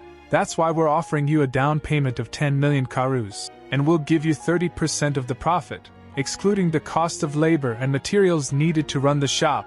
If you think about it, since the average living expense of a large, middle-class family is 50 million karus for the duration of a year, 10 million is a large sum of money. Nah, Anastasia said flatly. Forget about it. You want us to sign this for a measly 10 million? It's not just any ordinary cake, Anastasia snapped, crossing her arms. The success of your southern trade route depends on it, and you're only offering 10 million karus? She let out a dry laugh. Ha! Ha ha! Baron Sarato blinked. Why are you suddenly bringing up the trade route? Oh, please, she scoffed. The only thing you care about is your chocolate selling well, not the cake itself. Am I wrong? She looked momentarily stunned, but recovered. Of course I can't say that's not important, but what really matters to me is selling the cake and making all of us rich. All of us getting rich doesn't sound so bad, Anastasia admitted, arms folded. But the cake won't sell if it doesn't taste good. And if someone like you who hasn't even tasted it, is offering to market it for us, well, it just seems like you have ulterior motives. I haven't tried it myself, no, Sarato confessed. But so many people have said it tasted fantastic. Whether the cake is good or not, once it becomes known as the dessert praised by His Majesty, rich nobles and merchants will want to try it, Anastasia said. If it really tastes good, it'll sell like wildfire. And even if it doesn't, they'll try to reproduce the recipe anyway. But, Satoru said, firm and unwavering, there's no way it tastes bad. The imperial chef made it, and His Majesty complimented it. And yet, Anastasia added coolly, you're offering a measly 10 million karus to get your hands on the recipe for the cake praised by the emperor himself? As I said, 10 million isn't a small sum, Satoru replied, trying to stay composed. And people don't usually even buy recipes in the first place. Then we don't need to bother selling ours, do we? Anastasia turned to Pavel. Wouldn't you agree? That makes sense, he said quickly. Ha ha ha. Satoru laughed nervously. But if you don't sell it now, people will study it. They'll figure it out eventually. Study what? She interrupted. The cakes we made in our kitchen? But we're not making any more. Why not? Satoru demanded, panicked. Why wouldn't you? Why would we? She said bluntly. We're not selling it here. And even if we do make it again, it'll only be served to His Majesty. The rumor spread because Pavel gave a few away after practicing, Anastasia added. He's not going to do that anymore. Satoru's face paled. Anastasia continued. Then, are you going to ask His Majesty something like, could you please tell me what was in that cake? Then how about 20 million karus? She offered desperately. Anastasia nudged him. Pavel, is that tempting to you? Pavel gave him a flat stare. Once the chocolate cake gets popular, sure, your chocolate will sell really well. But without the chocolate cake? Anastasia leaned in, voice low. Would your southern trade route be alright without it? Satoru swore under his breath. Damn it, that would ruin everything, she whispered to her, crying. I'd end up jumping into the Vice-Gata River. Anastasia leaned in closer, whispering with a mischievous grin. You know what will save you? Our fantastic chocolate cake. 50 million karus, she cried. Anastasia shouted. Deal, she added with a smile. But if you hadn't bought the chocolate in the first place, we wouldn't have been able to make the chocolate cake. So how about 30 million karus, and in return, we want half the profits from sales. What? Satoru gasped. You're the supplier for the raw materials, Anastasia said. You'll still make a huge profit, so you should at least give us that much. Satoru stared at Anastasia, then slowly turned to Pavel. Who is this girl? Is she your spirit? A spirit of contracts? A protector of merchants? Or maybe the spirit of chefs? He replied. Don't be silly. He glanced at her and introduced her. She's the one who first made the cake, the youngest Princess Anastasia. Satoru blinked. Oh, come on, chef. Stop joking around. That's not funny at all. Pavel's expression didn't change. Her face paled further. Chef Mark? Which part of what you said was a joke? He replied. None of it. Upon hearing that, she let out a scream in panic. After that, while returning, Anastasia's found. Karno Neustatter? Looking at her, he said. It seems like something fun happened to you. What brings you here? She asked cautiously. He replied. Why do you ask? Am I not supposed to be here? I'm scared. She mumbled, averting her eyes. He said. Please let me walk you to your room. She asked. What? But why? Then the words rang inside her head. You could just be my best friend. That's what best friends do, he said simply. She replied. I didn't really mean it when I said that. He added. Besides, Crown Prince Alexei asked me to escort you. Please come with me. As they were walking, Anastasia asked. By the way, how long were you waiting for me? You should have just told me you were here, he replied. But you were in the kitchen, she urged. You could have just come in and told me. Are future dukes not allowed to enter places like the kitchen? She teased. Karno looked slightly uncomfortable. Well, never mind. He shrugged it off. Then she asked, Lord Karno, did you leave the ball early too? Yes, he replied. I'm not fond of such events, she said. But they're throwing this event for you, he told. Yes. For killing so many people. Anastasia's expression fell. Why is it so difficult to have a normal conversation with him? There's nothing fun about watching people realize who they invited to their party, after they've already invited him, Karno said flatly. What kind of person is he? She asked softly. He halted and then looked at her. He didn't answer, and said, Never mind. Is that your habit? She asked, saying never mind halfway through talking? Again he doesn't respond. Then she offered a sandwich. Do you want to try this? He asked. What is it? She replied. An egg salad sandwich I made a little while ago. In the kitchen you refused to enter. He refused. No thanks, she insisted. Oh, please. He reaches for it. If you insist, I'll try it. He's just holding it, she thought. Well, I guess nobles don't eat while walking. When I get to my room, I'll let him borrow my basket after I take all the other sandwiches out. Is this your room? He asked. Yes, she said. Thank you for escorting me. As he turns, she remembers. Oh, I should give him the basket. She stopped him by grabbing his sleeve. Wait. That didn't sit right with Carno. He instinctively shoves her away, so she fell down. She stared, dumbfounded. She sobbed, thinking, hasn't this exact same thing happened to me before? Her thoughts scrambled as she looked down at the sandwiches lying on the ground. I was going to give this to Riss. Tears welled up in her eyes. As she looked up, Carno was looking shocked. She thinks, I was the one who got knocked over, so why does he look so shocked? There was something strange in his expression, something unfamiliar, the color in his eyes, the way his mouth hung open. She hadn't seen this side of him before. I was just going to lend you my basket, she murmured, so you could carry the sandwich in it. I see, he said after a pause, his voice quiet. Then she said, I guess you were surprised when I suddenly grabbed you. Not at all, he added quickly, bowing his head. I am deeply sorry, Your Highness. Do I grab people too easily? She wondered, a sad thought slipping in. Why do they all keep pushing me away? Her hand clenched around her dress, and why does it hurt so much? No, I understand, she said, sniffling. Anyway, thank you for escorting me. Take care. She said that while turning and then left. Carno stood there stunned for a moment, then left. Later she was in bed feeling sick. Her spirit said, I can't believe how weak you are. That's just because I'm still growing. She shot back, puffing her cheeks. What do you mean? He echoed, confused. She said, I'm growing a little more every day. He raised a brow. You're growing, she explained. When a small acorn gets bigger and bigger until it becomes a tall oak tree, that's called growing. You do even know that? My body is growing like an acorn right now. He tilted his head, skeptical. But you're human, not an acorn. Are you expecting a branch to sprout from your head? He flew away saying, Anyway, since you're sick, you should get some rest. Too tired to stay awake. Maybe I'll sleep just a little longer, she thought, her head starting to droop as she sat in bed. But just as she closed her eyes, she sensed something that color. Had Alosha come? Your Highness, someone whispered. Are you sure this is all right? She thinks, this is too embarrassing. I'd better pretend to be asleep. It's only proper for me to visit my cousin when she's sick, Alexei said gently. I'll take care of her for a while. You can wait outside. Yes, Your Highness, the attendant replied before stepping out. Asya, Alexei said softly, sitting beside her.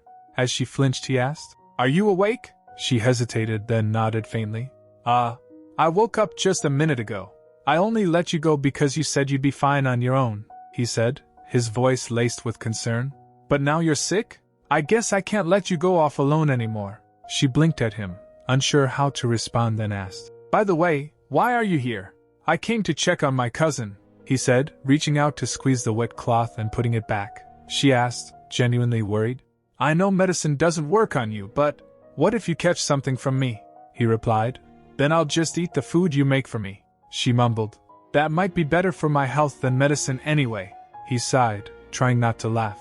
Oh dear, this little pea's going to shrivel up and die before it becomes a kidney bean. If you get better soon, I'll give you a prize. I don't want another birdcage, she muttered. He said. Then I'll give you something you actually want, she replied. In that case, I want sugar. Sugar? He echoed. And butter, she added. He repeated. Butter. Her vision was getting blurry as she was saying it. Then she fell asleep. The next day, the maid checked on her. Your Highness, are you all right? You look pale. What happened to your cute little face? It's just because I've been lying in bed, she said, giggling. Riss replied, worried. You've been ill for 3 days. You should eat something. Please wait, I'll bring something right away. She thinks in her mind. She doesn't have to do that for me. Then another voice rang out, nervous and breathless. Lord Carno Neustadt has come. She jolted upright. What? He stepped inside without hesitation. What would you like me to? Oh my! She blurted out, looking at him. What brings you here so early in the morning? He came with flowers. I heard you were sick, he said, his tone as blunt and calm as always. How are you feeling? Actually, I'm not feeling well at all. She gets straightened. I have a fever, I'm coughing a lot, and my ankles and wrists hurt. I came to apologize for my rudeness the other day, he said. I apologize for interrupting, a maid stammered. But I'll take the flowers and put them in a vase. Why is she trembling so much? Asya wondered. She said, It's fine. Give the flowers to me. Carno held out the bouquet. She said, I know I gave you trouble. I grabbed you without warning, but I didn't expect to be pushed back like that, he said firmly. I will stay by your side and look after you. Of course, if that is what you want, she quickly said. Sounds great. Later she gets ready to head out. A servant whispered nervously, Are you sure you'll be okay? You're not feeling well. And on top of that, you're going with Lord Carno Neustadt. I'll be fine, she said cheerfully, already halfway out the door. See you later. A few moments later, while they were walking, Carno said, You're coming to the kitchen with me? I hope you don't regret your decision. Anastasia took a step forward, then winced sharply. Ouch, my ankle. Carno was suspicious for a moment, then he offered, Shall I carry you on my back? That would be great, but, she replied, showing pitiful expression, I'm afraid I'm too heavy. It's probably too much to ask, right? Still, she couldn't help but glance at him, tempted. Although, my ankle does hurt. It's no problem at all, he replied simply. I think I weigh about as much as a bag of wheat, she joked. Are you sure it's fine? I don't want you to hurt your back. He stared at her, and then kneels in front of her, showing his back. I insist. She blinked, surprised. Is he really going to carry me? It was meant to be a joke. Ugh, whatever, she muttered. And just like that, he lifted her onto his back with practiced ease. She murmured, a little stunned. I guess you're stronger than I thought, he asked. Really? She said. Yes, I'm impressed, he replied. I'm also impressed by your willingness to humiliate yourself just to cause trouble for me. What? I'm the one who's impressed, she fired back. By your willingness to strain yourself just to humiliate me. Well, came a familiar voice, dry and mocking. Her spirit appeared and vanished into her dress. I knew you were weak, but now you can't even walk by yourself? Besides, he went on, you hated it when I told you to hold his hand, but I see you'd rather be carried on his back instead. That's not true, she whispered to him. I'm just trying to make him suffer. By the way, her spirit added, changing tone, you're on your way to the kitchen, aren't you? What are you making today? I'm making dacoits, she huffed. They entered the kitchen, and just as she entered while carried by Carno, Pavel's eyes widened. Why, Your Highness? Why are you being carried on his back? Are you hurt? But when Riss came to take the soup, she didn't mention anything about your legs being injured. What's going on here? Oh, really? She said, unfazed. Maybe Riss just missed us. Turning to Carno, she said, And I suppose this is... Say hello to him, Pavel. This is Carno Neustadt. He's going to be helping me today. Pavel gasped upon hearing that. She continued, Carno, this is Pavel, the head chef of the Imperial Grandchildren's Palace. I hope you two will get along. Pavel froze upon hearing that. She said, Pavel, we need egg whites for today's. Lord Carno Neustadt. Pavel's voice trembled. Why would you bring him to this kitchen? I can help with anything related to cooking. No, Carno's going to help me too, she cut in. Pavel, please prepare the egg whites, almond powder, and sugar.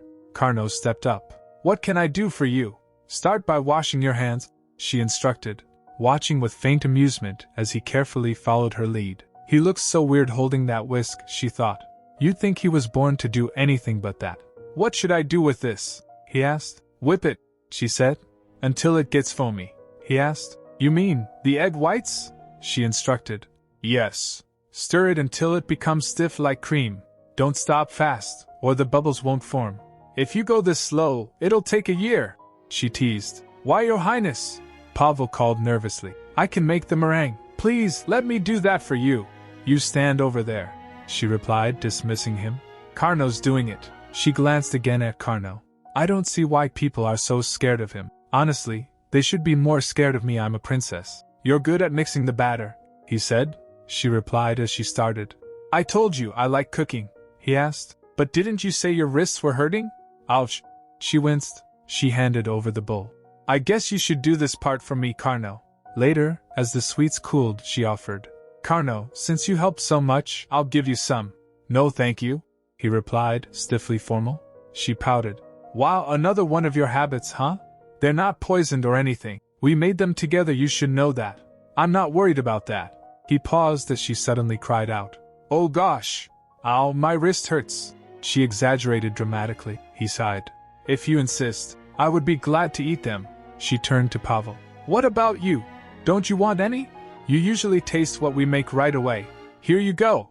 What? Pavel reached for the treat she offered only for Carno to snatch it from her hand. She asked. Hey, why did you take the one I was giving to? I'm thirsty, he said flatly to Pavel.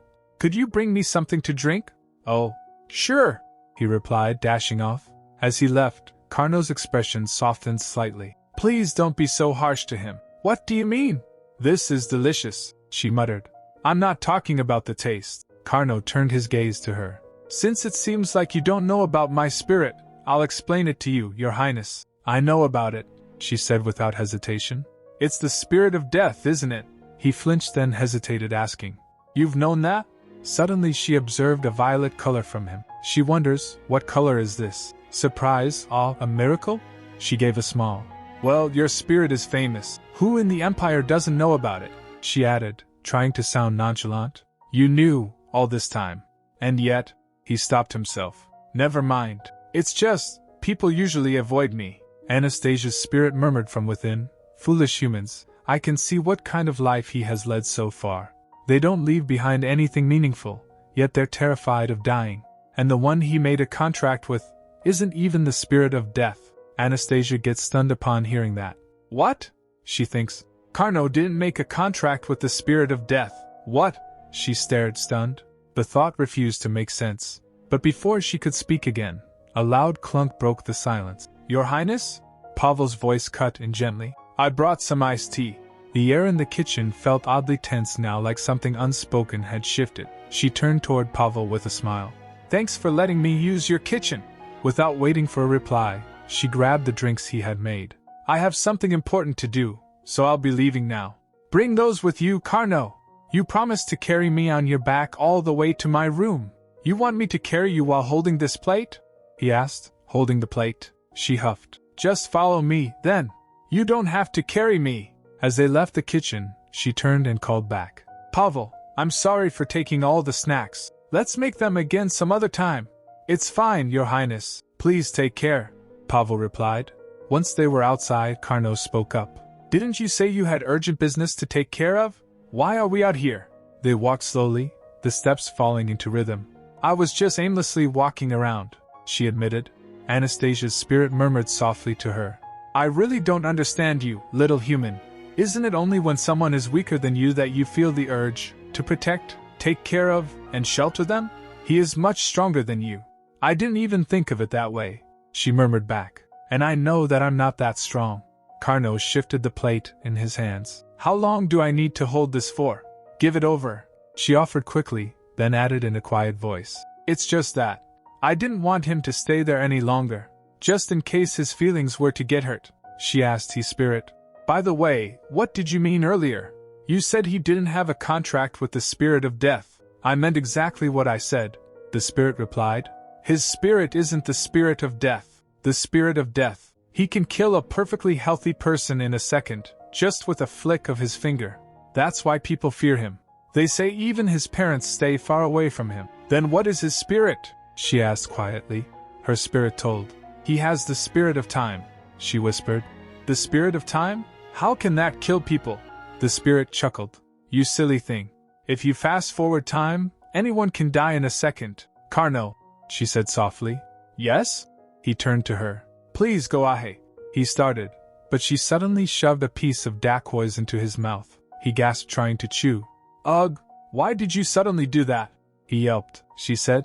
Try it. You made it with your own hands. I can't say I made it, he replied. All I did was whisk the egg whites. Is it good? She wondered, looking at him. Or is it bad? She hesitated, studying his expression. The color around him wasn't vivid, like a mist clouding her ability to read him. Does it taste bad? She asked. It doesn't taste that bad, he admitted. I'm glad to hear that. Do you want to take half of these? She offered, smiling. He blinked. You have only one tray. But how would I carry them? And if you're going to give them to me, give me all of them, he said casually. She replied. Wow, how shameless. I'm sure no one will want to eat them anyway, he muttered. Because I made them. But you only helped me a little bit. You just said you didn't make them yourself, she pointed out. Do you really not understand what I meant? He asked, stopping to look at her. I do understand, she said quietly. Nobody would want to eat food made by someone who has the spirit of death. She looked down.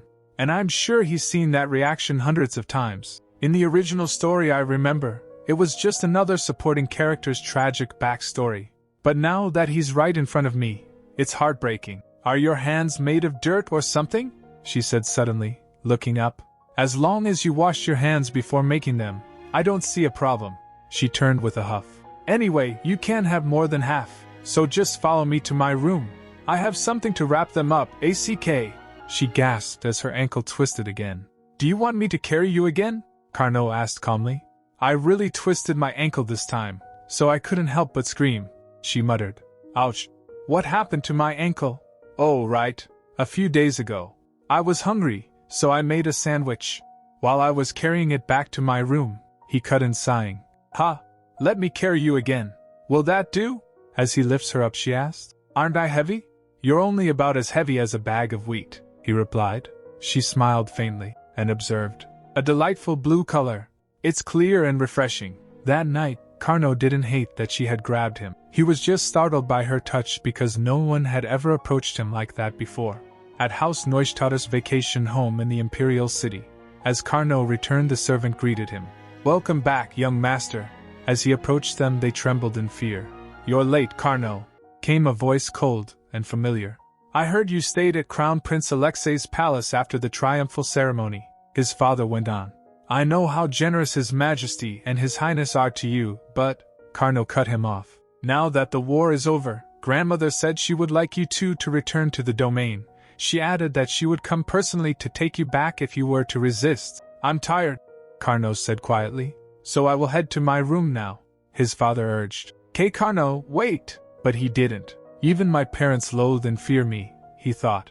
Alexei ordered me to speak with her and escort her, but I thought she would start crying as soon as I talked to her. Unexpectedly, he looked at the parcel she gave. Here, take this, she had said, and held out something as if it were the most natural thing in the world. Later, Anastasia was sitting in the presence of the emperor. The emperor asked only the butler. So, she has no particular interest in her studies? That's… The advisor hesitated. Wait, what's going on right now? Anastasia thought, eyes flicking between the voices in the room. The emperor asked, how is her condition? Has she put on some weight? After she fell ill, she lost quite a bit, came the response. That is why we will be serving her more nourishing food. The emperor pressed on. I heard that her ankle was sprained, the butler replied. It has gotten better after being treated. Word of my illness must have spread fast, Anastasia mused. Even the emperor has decided to visit. But what the heck? He's only talking to the Lord Chamberlain, even though I'm standing right here. She sighed inwardly. This is so boring. How long do I have to sit like this? Suddenly she noticed the wind god's spirit approaching her, so she poked him. Then the emperor called, Anastasia. She blinked, startled. That color, she had seen it before, when Riz was worried about her. And now, she could see it again around the emperor. Are you really alright? The emperor asked. She hesitated. Well, would you like to have a snack? After the maid brought the snacks, the emperor asked, did you also make these yourself? Yes, I did, she said proudly. The emperor took a bite, then asked, Anastasia, I heard you left the celebration ball early. Why did you do that? She replied. That was because I was bored, and everyone else seemed so busy, he pressed. Do you find your lessons boring as well? Is that why you don't pay attention? She giggled nervously. I just feel like those should only be for Crown Prince Alexei. Can I study something else? The emperor asked. Do you really believe those lessons are only for Alexei? She hesitated but still went on. Well, this empire is vast, its leader must be stronger than anyone else, and be able to make sound judgments without being swayed. But above all else, they must guarantee the future of their people. He looked her in the eye. You and Alexei are the ones who must take up that duty, and those lessons are the first step toward it. I understand, she said softly. But what I'd really like to know is why you're letting me stay here, Your Majesty. By asking that, he replied. Do you mean you don't think you're fit to help shape the empire's future? She exclaimed.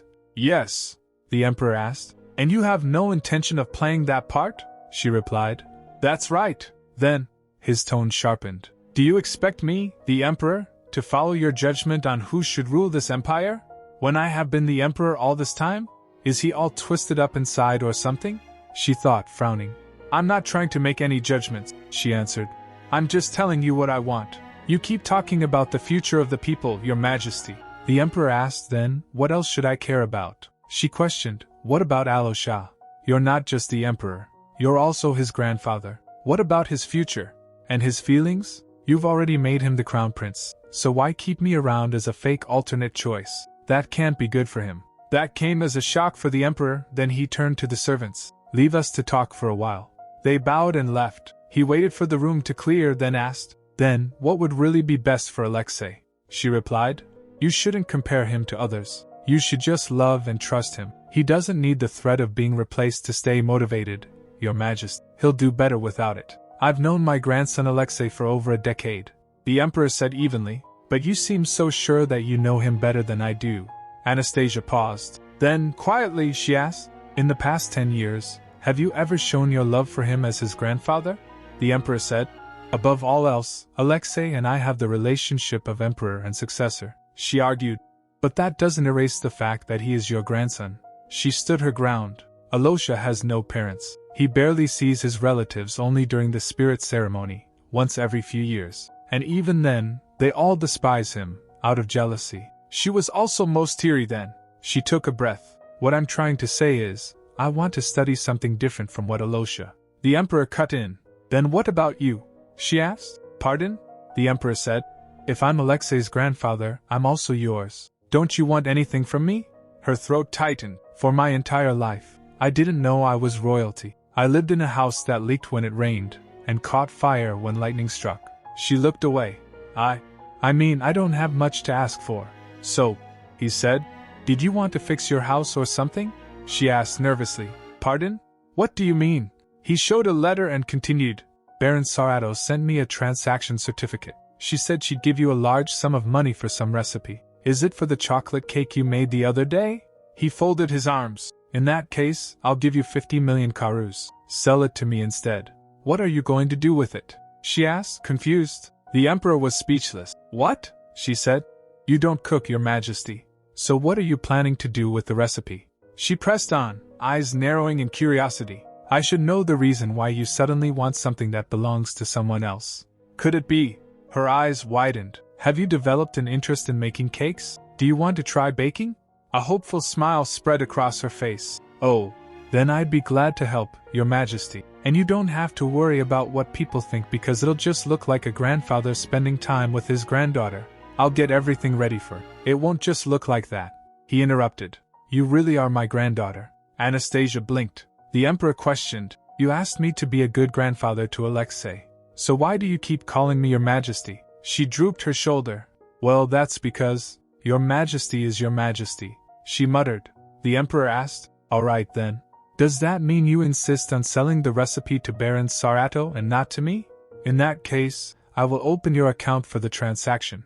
And, he added, taking a sip, you said you wanted to study something else. She spoke. Yes, but the emperor cut in. Then, you may study multiple things before choosing what suits you best. What? She was speechless. Will you please listen to me? And, the emperor added, the gift I promised in exchange for the cake arrived yesterday. I'll send it to you this afternoon. She tried to speak. Wait, your majesty. He said. There must be something else you want. Yes, there is, she replied quickly. All right. I'll give you a chance. His eyes gleamed. I'll grant you one wish, if you address me properly. Address his majesty properly. She murmured to herself, puzzled. What does that even mean? Your majesty, the radiant and everlasting, son of the empire. She tried hesitantly. As he doesn't respond, she glanced at him. Was that the wrong answer? There was a pause. Then his majesty's gaze shifted and he stood up. Quite some time has passed, he said flatly. I think it's time for me to leave now. She called from behind. Please take care, your majesty. Clack. She observed a strange gray aura around him. It dull and disappointed. What could that color have meant? Later a birdcage arrived for her. Well, she sighed. I did ask Alosha for a birdcage, but a birdcage made of porcelain? She turned to PB. Here you go, PB. This is the house I promise you. PB appeared. What? Do you want me to sleep on this cold, hard surface while you're sleeping in a warm and cozy bed? Then I'll ask Riz to bring some cushions to put in the cage later. Would that be fine? She offered. He shows disapproval. She asked. Or would you prefer to live inside of a button? Her spirit agreed. Okay, I like it. Are you happy now? She instructed. From now on, you are a chick. You remember your promise to act like an ordinary chick if I gave you a new house, right? PB grumbled. How did I come to make a contract with a brat like you? You're such a rotten peach. A rotten peach? She gasped and poked him. PB slapped her hand and flapped away in a dramatic tantrum. She thinks in her mind, phew, he's really throwing a fit. He'll come back soon enough. Then with the sound of clack a maid came. Your Highness, it's time to change the bandage on your ankle. As the maid caressed her, she asked, Were you playing with your new unicorn doll? No, Anastasia replied.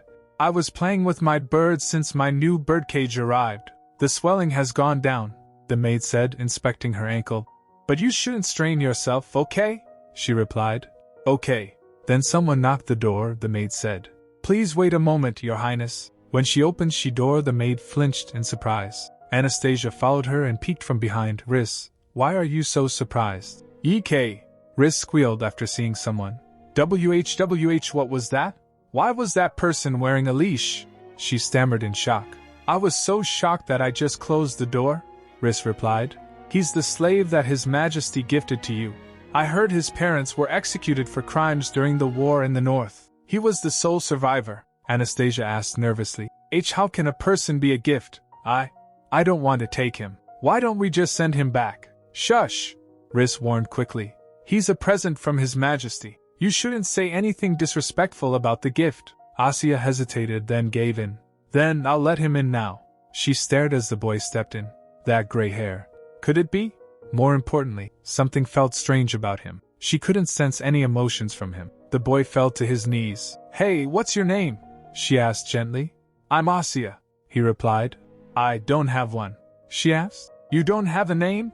What were you called before you came here? He said with a low voice. SH. She wasn't able to hear. Huh?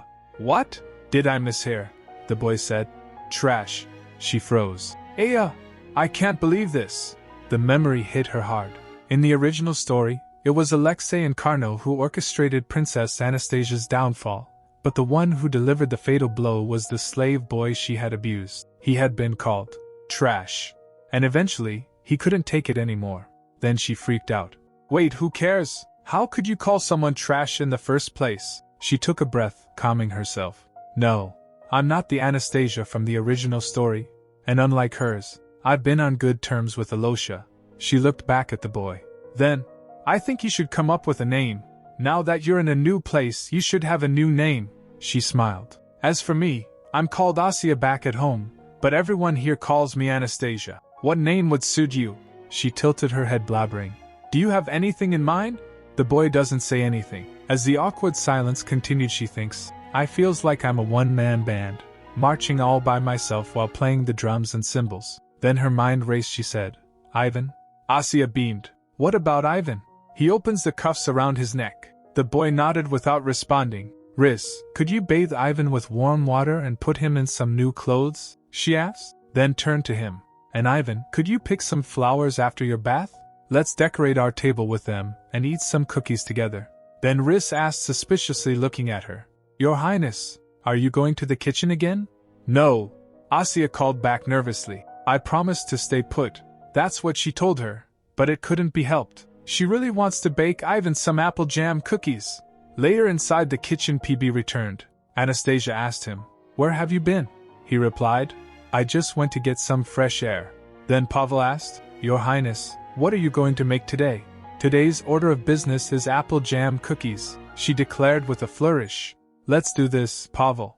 They rolled up their sleeves. At the end she said, Now, all we have to do is put this tray into the oven. Suddenly, the door opened again and Alexei came. He asked, Asya, are you in here? Pavel gasped as he looked at him. He exclaimed, Crown Prince Alexei. Alosia? What are you doing here in the kitchen? She asked, turning to see the Crown Prince standing in the doorway. I went to your room, and your maid told me you were here, Alexei said calmly. Then the candle in the kitchen lit up and Fafner appeared. Alexei! Alexei! Look at me! Fafner's voice rang out. Asya, tell him what I'm saying. Did the room just get brighter? He asked. Oh, could it be? Anastasia sighed, so he realized. It must be Fafner. I apologize on his behalf. Please don't mention it, Your Highness, Pavel replied hastily. Then Anastasia picks up the tray to put in oven. So it was true you made all the snacks you've been bringing me, but... Alexei said, then pulls out his handkerchief. He wipes her face, saying, You're covered in flour. Just look at you. What a mess. Oh, let me finish putting this tray in the oven first, she exclaimed, carefully sliding it in. By the way, why did you want to see me, Alosha? She asked, brushing flour off her sleeves. Grandfather gave you a special gift, didn't he? Alexei said. So I went to your room because I wanted to give you a present too. But your maid said you were here in the kitchen. As he paused, Alosha, Anastasia murmured, touched. Then he lifts her up and placed her on the table. His gaze fell to her ankle, which was wrapped with a bandage slightly swollen. He asked, Did you really want to make snacks that badly, even with your ankle in this shape? It's almost completely better, she lied quickly. I'll go back to my room as soon as I finish these, so please let me get down.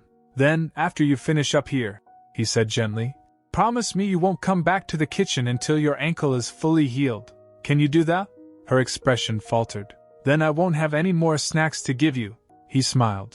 I'll live. Do you not think my snacks taste good? She asked. Is that why you don't want them anymore? He poked her nose and added, If anyone says your snacks aren't good, I'll make sure to scold them, she said. That's not the point. People like that don't deserve your snacks, he added, poking her forehead. Alosha, she groaned, flustered by his stubborn kindness. He continued poking her. That'll be a good punishment, since your snacks are so delicious, he teased. She finally gave in. Okay, after I'm done here today, I promise to rest until my ankle is fully recovered, Alexei said. That's a good girl. But just then, a smell began wafting through the kitchen, burnt and acrid. Huh! What's this smell? Alexei muttered, eyes wide. Pavel said, Let me check the oven. He opened the door and smoke billowed out. As he pulls out, he gasped. The snacks. They were burnt. She looks at the snacks and asked, Was the oven broken? Then she realized and screamed. Fafner! But it wasn't my fault, Fafner protested indignantly. The magic stone in the oven reacted to me. I didn't do anything. Fafner, you dummy, Asya muttered. You're such an idiot. I apologize on his behalf, Alexei said again. She replied. But it's not your fault, Alosha. My goodness, Pavel said, watching the exchange with amusement. Her Highness really seems to know how Fafner feels. Come to think of it, Pavel said, when I was young.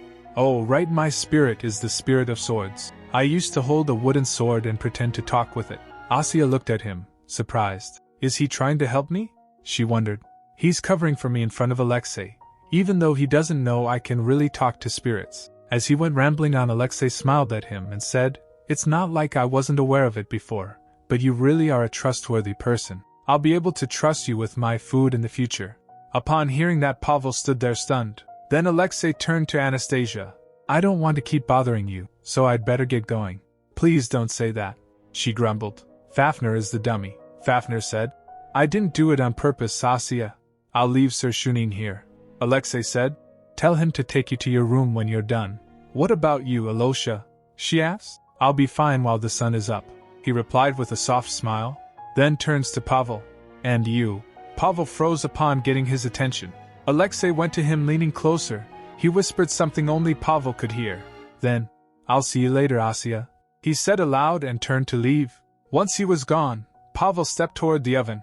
It seems like it's working fine now. Why don't we bake the next tray? What did Alosha just tell you? She asked curiously. He hesitated, then said, He said we should keep this between the three of us. By the way, Pavel asked, Can you really talk to spirits?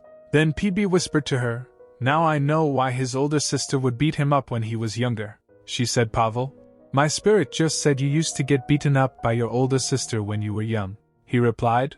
Well, it was actually my younger sis. What? He gasped as he realized that she knew. I promise I'll keep this a secret, he said quickly. When she left the kitchen, Knight Cyril picks her up. As he was walking, he said, Briss was very worried about you, Your Highness. I'm sorry, she said quietly, and I'll apologize to everyone else, too. I'm not reprimanding you, Cyril replied gently. How could I dare to? By the way, she asked, what brought Alosha to the kitchen? I was surprised to see him. I suppose he was worried when he heard you were in the kitchen with an injured ankle, Cyril said. He rushed here as soon as he heard, she replied. Really? I guess I should apologize to him, too. Then, after a moment, he asked, by the way, how did you hurt your ankle? She giggled. That's a secret. Later Anastasia clapped her hands cheerfully. Ivan, you look really nice in your new clothes, she beamed. And I made these for you. Welcome to the palace, Ivan. Cookies. Thank you, Ivan said softly, his voice barely above a whisper. Asya observed him more closely, concern blooming in her chest. He's so thin. Is this how Riz felt when she first saw me? She wondered.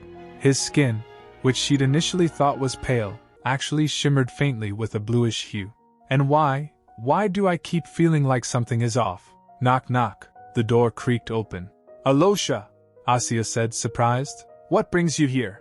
I thought maybe we could have a cup of tea, he said, smiling gently. Or share the cookies you made. Shall we go to the bed, since your ankle is hurt? As they moved, Alexei glanced toward the vase on the table. He said, those flowers are so beautiful, Asya exclaimed. Aren't they? Ivan picked them for me from the garden. Ivan? Alexei asked. Oh, actually, he's the gift I received from His Majesty, she admitted. Alexei's expression grew serious. If anything happens, he said quietly, you have to tell me. Right away. What do you mean? She asked, startled by his intensity. He took her hand gently. No matter what it is, just tell me, all right? She nodded slowly. Okay. By the way, she added, aren't you busy today? Actually, today's the last day I can rest, he replied. The Noctis elf envoys are coming in the spring, and I'll need to start preparing. He took a sip of tea. That's why I've arranged for someone to spend time with you in my place. As someone to play with me? She said, a sudden chill crawling up her spine. I have a bad feeling about this. Starting tomorrow, Alexei continued, Karno will visit you every evening. Asya's face fell in despair. She whispered under her breath. Alosha chuckled, oblivious. Your snacks are the best. Later, Asya sat down to read a letter. Dear our little Princess Asya, I hope you are doing well in the palace. Your mama and papa miss you every day. We cannot visit for now, but we're sending your belongings with Maxim. Please understand. We heard the peace enders from the north will arrive soon. It's a joyful event, but I worry the busy palace might tire you further. Do you remember Artin Jivan, the harpist who visited us before? He'll be performing at the welcome banquet. I hope his music will comfort you. If you want to write back, ask Maxim for help. And my dear girl, please try your best not to attract His Majesty's favor. We love you so very much. Love, Mama and Papa. Asya smiled softly and took up her pen. Dear Mama and Papa, the people here are kind, and I've made new friends. I'm keeping a chick as a pet, and Crown Prince Alexei even gave me a birdcage. But I'm a little upset because my chick doesn't listen to me at all. One of my friends, let's call him Mr. Mustache, often makes snacks with me, but he seems worried lately. I hope it's nothing serious. And I have another friend, I'll call this one Sullen Violet Cloak. He always wears a grumpy look, but he's really good at whisking. I have to play with him this month, and I'm thinking about making souffle together. With Uncle Maxim's help, I'm sending you a few things I gathered in the palace. Please stay safe and healthy until we meet again. Mama and Papa, I miss you so much. Love, Asya. P.S. I'll keep the last part of your letter in mind. Love you. Then she found the things her parents sent. This is my recipe notebook, she said proudly. This is all I could ever want. I don't need anything else. She flopped down onto the bed, arms sprawled wide. Now that things have come to this, she thought, maybe I should sell fondant chocolate and PB powder. Then I could earn enough money to build a big house. One Mama and Papa could live in with me. She fell asleep.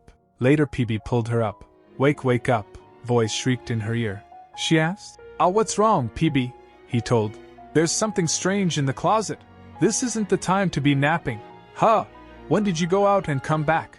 Asya mumbled, still groggy. Wait, did you say something's in my closet? PB urged her. Yes. Hurry and open it. She gets back on bed. No way. Now I am scared. You go check. Then PB pulled her more fiercely. She jolted. Hey, you're tearing my clothes, PB. Then she rise up and went to closet. Asya stared at the closet, eyes wide. The door was locked using chains, she said. I had no idea something like this was in here. Maybe that's why they locked it. I guess I wasn't supposed to open it. But right there on the handle was the key. Because humans are dumb, PB muttered dryly. Even so, this is way too obvious, she said, sliding the key in.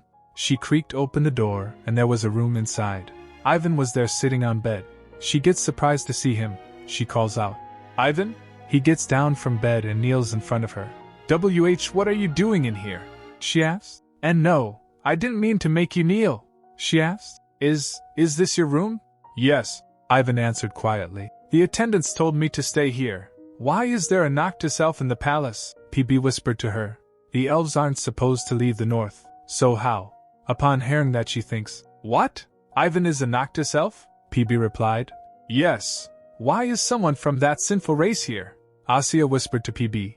"I heard he survived the war in the north. His Majesty sent him to me. By the way, are Noctis elves not supposed to leave the north? The peace envoys are arriving this spring." Her spirit questioned, "How can you just let one of them roam free?" "Look closer at him," he snapped. "He's not even fully elf. He's a half-elf, half-human. How can such a thing even exist?" Then she said calmly, "His parents must have been an elf and a human. That's like saying a crayfish and a sparrow could have a baby." PB scoffed. "It's the same for elves and humans. They can't interbreed," she whispered back. "Well, even if it's impossible in theory, Ivan is standing right in front of us, isn't he?"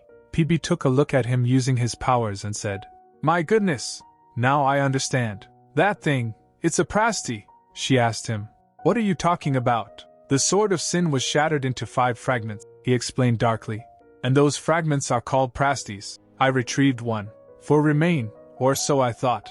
I never imagined one would just walk up to me." She blinked. "Wait, did the genre just change? Wasn't this a cheerful fantasy story about baking? Now all we have to do," he continued, "is fix him." She asked him confused. "Wait, what exactly am I supposed to do?" "Are you some kind of pure race supremacist?" PB replied. "Are you stupid? What I'm saying is that you need to heal his broken, closed-off heart. He's shut himself off entirely, feeling nothing, thinking nothing. And in that void, the prasty took hold. Well, to be more precise, it was the prasty that created this half-breed in the first place." She asked. "How is that even possible?" He continued. "Noctis elves have the ability to stop thinking and feeling. Even though he's a half-elf, he's still part Noctis elf. He must have developed that ability out of desperation. But now, he's lost control of that power. So how can I fix it?" she asked, tilting her head. "Use your power," PB answered. "Stay close to him, feed him, heal him through presence." She questioned, wondering. "But I already gave him the apple jam cookies. Did they not work?" He told. "That wasn't enough. Once we take the prasty out of him, I'll deal with it. Just do as I say and help me. That way, this kid will be able to get his emotions back." "Okay," she whispered. "Then let's at least do something about this awful bed first." Later she went to the emperor. The attendant stepped in with a message. "Since His Majesty is busy with his work, he asked me to tell you that you'll have to wait a little while." "That's fine," the princess replied calmly. "I'm the one who didn't make an appointment. I'll just wait here," the attendant said.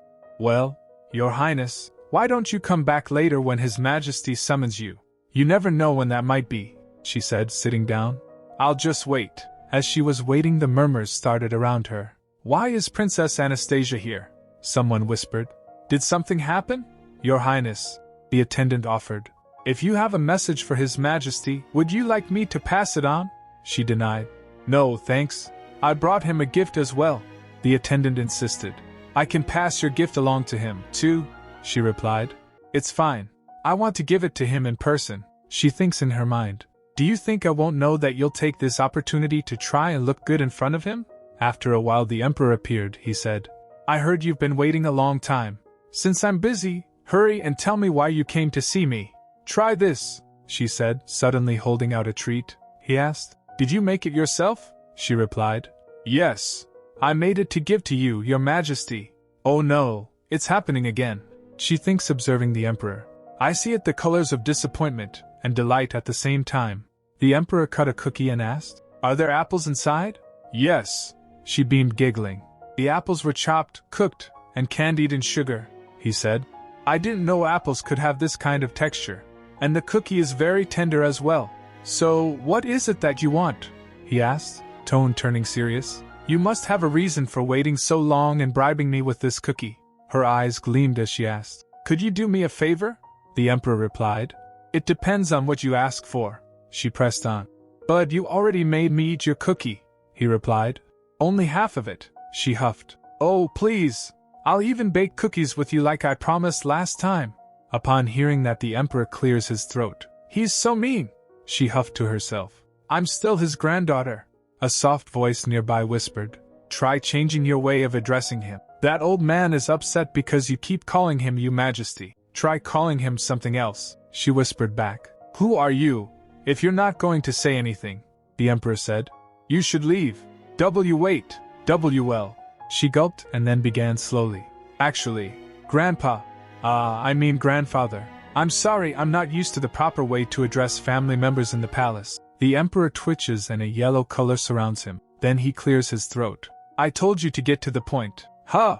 What's with that reaction? She blinked. I'm not sure what that color means, but it looks delightful. She took a breath. Grandfather, could you make the slave you gave me a commoner? I want to have a personal attendant of my own, and it's impossible for a slave to be one. You want me to raise that slave's status to a commoner so you can use him as your attendant? He asked. But not even a commoner can work as an attendant in the palace. The maid who takes care of you. Did you know that she used to be a close friend of my mother's before marriage? She gets surprised. Pardon? Are you talking about Riss? She drooped. Then maybe we could teach him swordsmanship and make him a guard instead. The Emperor frowned. What if that slave holds a grudge and stabs you to death after learning the skills? She whispers. But anyone could stab me, without learning how to fight. She shone brightly and continued pestering him. Grandpa, please! He finally gave in. It can't be helped. I've already taken your bribe. As of today, your slave is a commoner. She jumped in joy. Really? Wow. Then again she twisted her ankle. Ouch. And fell to the ground. The Emperor quickly rises up. Are you okay? She replied. It's nothing. I'm fine. No, you're not, he said. Is there anyone out there? She tried to calm him down. I'm really fine. Then the mysterious voice said. See? It worked, didn't it?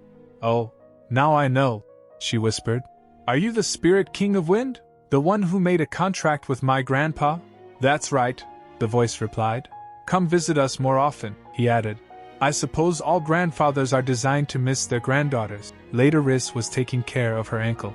I swear, Riss, nothing happened, Asya blurted out, cheeks flushed. I just got so excited that I stood up too fast and tripped. You should have been more careful, Riss said with a sigh, helping her steady herself. Look, even your little bird seems worried, she said. I'm sorry, but it really was just an accident. His Majesty said he'd grant me a favor, and I got excited. A favor? Riss asked. I wish you could have told me first. What kind of favor you ask of him? She replied. I asked him to make Ivan a commoner. Riss's eyes widened. What? Speaking of which, she continued, I was hoping to move his room somewhere else, and maybe let him learn something he's actually interested in. Learn something? Riss repeated, skeptical. And what exactly do you like to teach him? Whatever he wants to learn, she said simply. Poetry, literature, maybe some baking with me, or what if he learned swordsmanship and became a knight? She turned to Ivan with a hopeful smile. Ivan, what would you like to try? He bowed his head slightly. I will do whatever you wish, Your Highness. Then PB whispered to her. Wait, did you just ask him what he wanted to do? He doesn't feel like doing anything. He doesn't even feel like breathing. She whispered back. Humans breathe without thinking. This I guess he should move his body. Then PB said. Wait, I said, he has no thoughts in his mind. Moving his body won't help. No, it will, she insisted. It helps clear the mind. Then she said, Ivan, I'll make you the best knight in the Empire. And I'll bake you a cake every evening after training. She thinks in her mind, finding a teacher won't be easy, but I guess Riss take care of that. After her ankle healed, she visited Pavel. Pavel, she called out as she approached. My ankle's completely. But she stopped as she saw him in despair. Pavel? What's wrong? Is there a problem? He looked pale, almost stricken. Your Highness, you came. There's a situation. Pavel exhaled shakily. The Noctis Elf peace envoys will be visiting the Empire soon, and somehow, I've been included among the chefs catering for them. But I thought that was being handled by the main palace? She asked, puzzled. And Pavel, aren't you assigned to Alosha here in Timur Palace? That's how it's supposed to be, Pavel sighed. But it's been decided the main palace chefs will handle the main dishes, and I'll be in charge of the desserts. Special request from their head chef. Isn't that good news? She asked. Pavel began. Have you heard of the Noxious period? Well, according to their mythology, the first Noctis elf rode into the north on a sacred cow.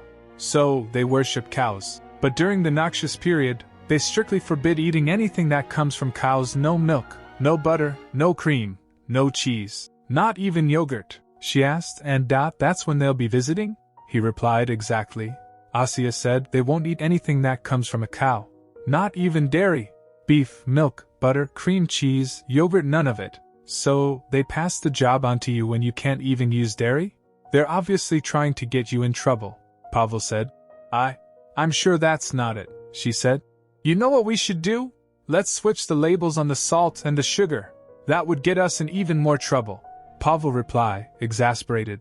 She suggested, but I feel like the peace envoys might not really mind. Since they aren't supposed to eat dairy anyway, wouldn't it be fine not to serve them desserts? But I still have to prepare something, Pavel murmured. Then Asya said, clenching her fists determined. You know, if we present marvelous desserts despite the difficult situation, I'm sure we'll put those main palace chefs in their place. Let's make the best dairy-free dessert ever and present it like Tada. It's going to be so delicious that the elves will go crazy over it, and everyone will be surprised, Pavel said. Firstly, this isn't a competition. Secondly, how will we do that? She replied. I'm not asking you to compete with them. I just want to make you happy. Isn't that fine? Just wait, I'll bring you an incredible recipe. Later in her room she was thinking hard. To be honest, if we can't use milk, butter or cream, I don't really want to bake at all. PB asked her. Are they that important? She replied. Of course they are. Milk, flour, and sugar are the three loves of my life. Butter and cream are sort of related to milk, you know. But the Noctis elves won't eat any of them during the Noxious period. How can they not eat them? PB said. I mean, what can you do? They say they won't eat them, but we still have to serve them desserts. Asya insists. PB questioned her. Did you just say we? But that's the chef's duty, not yours, she said. I just feel like Pavel is being bullied because of me. PB asked. What makes you think that? She explained. I think everyone else assumes Pavel makes my snacks. Alosha didn't believe it at first either. And His Majesty and the Crown Prince praised the snacks. She flips the pages of the book and said, and I also have to learn more about Noctis elves since I have to deal with Ivan now too. After a few seconds she groaned. But I can't really grasp any of it. Noctis elves. Their main habitat is the basin called Webtoon. Their leader is selected randomly. Their skin color is bluish-grayish-brown, and they have pointy ears. They live in communion with nature. Asya flopped on bed saying, I wanted to know more about the Noxious period, not this basic information. Then she started tickling her spirit. He burst out laughing. Ha ha ha. What are you doing all of a sudden? She said. PB, do you really think the first Noctis elf arrived in the north on a sacred cow? He said. That's nonsense. How can something like a sacred cow exist in this world? It's even ridiculous that they would think such a thing. I'm sure it was just a normal, sturdy cow. Now that I'm thinking about it, I can see how interbreeding between humans and Noctis elves is possible. They both share the strange trait of making up absurd stories. Saying that he flopped on bed. She asked, PB, why do you hate Noctis elves so much? He replied. Is there a reason why I should like those sinners? She asked, curious. Sinners? What sin did they commit? He replied. They are the idiots who divided heaven and earth, she pressed. So, what does that even mean? Her spirit said. Do you really not know a single thing about them? Last time, when I was talking about the sword of sin, you seemed to understand it right away, she grumbled. That was in the middle of the night, and I was so scared that I didn't dare to ask you. PB thinks for a moment then began. In the past, humans and spirits were able to talk to each other, without this stupid contract. But some foolish humans and spirits came up with a silly idea, that Earth belonged to humans and heaven to spirits. Based on that flawed logic, spirits were expected to leave the land, and humans were to stay out of spirit affairs. Asya asked, why did they suddenly want such a thing? PB told, it all stemmed from land disputes between landlords. She asked, landlords? Oh right, that's what you call emperors then. Does that mean they used the power of the spirits to fight over their thrones? He continued, that's right, They got what they wanted in the end. Heaven and earth were split.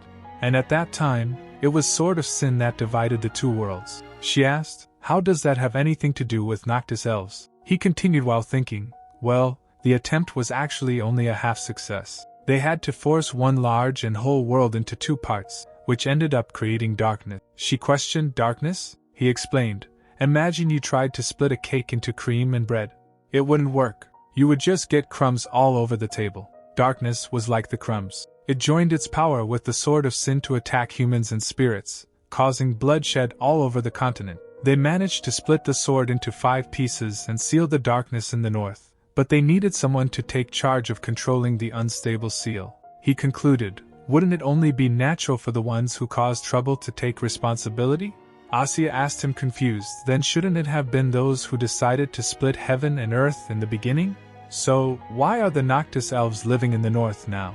He began, because the people who split the two worlds became the Noctis elves. While fighting against the self-inflicted darkness in the harsh environment, the bodies of the humans fused with their spirits, turning them into a new species, Noctis elves. She stammered, what? Humans and spirits fused together? PB replied, yes. How ridiculous. Those who had wanted to separate humans and spirits ended up being joined together. She questioned, but how could that have happened? You even denied the possibility of interbreeding between elves and humans. He replied, that's a totally different story.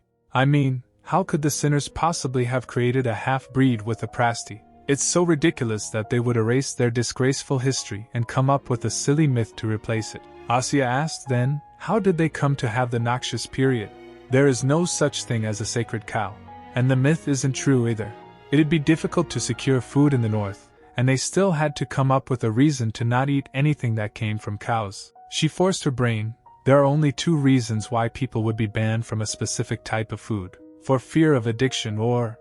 Right. Milk must upset their stomachs. Lactose intolerance. Simply put, it refers to the inability to fully digest milk. If you are lactose intolerant, milk can make your stomach hurt. I guess the Noctis elves are seriously intolerant to dairy, so they had to come up with a sacred cow to make them avoid dairy products. Then she jumped on bed feeling relieved. Phew. I think I should tell the chefs not to include dairy in Ivan's food. By the way, what should I do? Should I use vegetable oil instead of butter to make cream? But then again, they wouldn't eat cream anyway. Then her gaze fell on her book. Oh right, I've got my recipe notebook. She flipped the pages browsing. It's hard to find a recipe without butter or cream, maybe because I love them. Then she found one. Later she was running to somewhere when she saw Carno. She thinks in her mind, Carno? What is he doing here? And the man next to him, was he the commander-in-chief in the Northern War? As she hid, she thinks, wait, why am I hiding from them? Now that we're close, I don't have to hide myself. But I guess I still get nervous around him. Suddenly Carno emerged from behind and said, Your Highness? She was startled for a moment. What the heck? I'm sure he was way over there. Did he run? She replied, Carno? Hi, it's good to see you. Then she turned to his companion. Hello, you must be the commander-in-chief, right? What brings you two to the palace? The knight introduced himself. I'm Gilhelm Elman Sharif, Your Highness. Please call me whatever you'd like. Carno said, we were talking about the peace agreement that we'll be reaching soon. By the way, where are you coming from? She sweated, saying, Me? Oh, just somewhere over there. She said inwardly, to be honest, I didn't even go over there, but I feel like I should lie. Then she asked him, Are you heading back, now that you're done talking? Carno, it's almost time for dinner.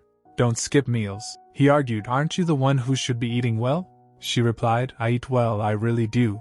He asked then, Why don't you even weigh as much as a sack of flour? She squabbles, That's normal for kids my age. Gilhelm was observing their bickering.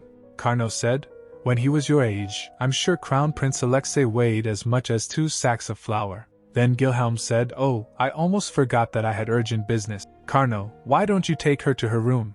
He bowed, saying, I shall take my leave.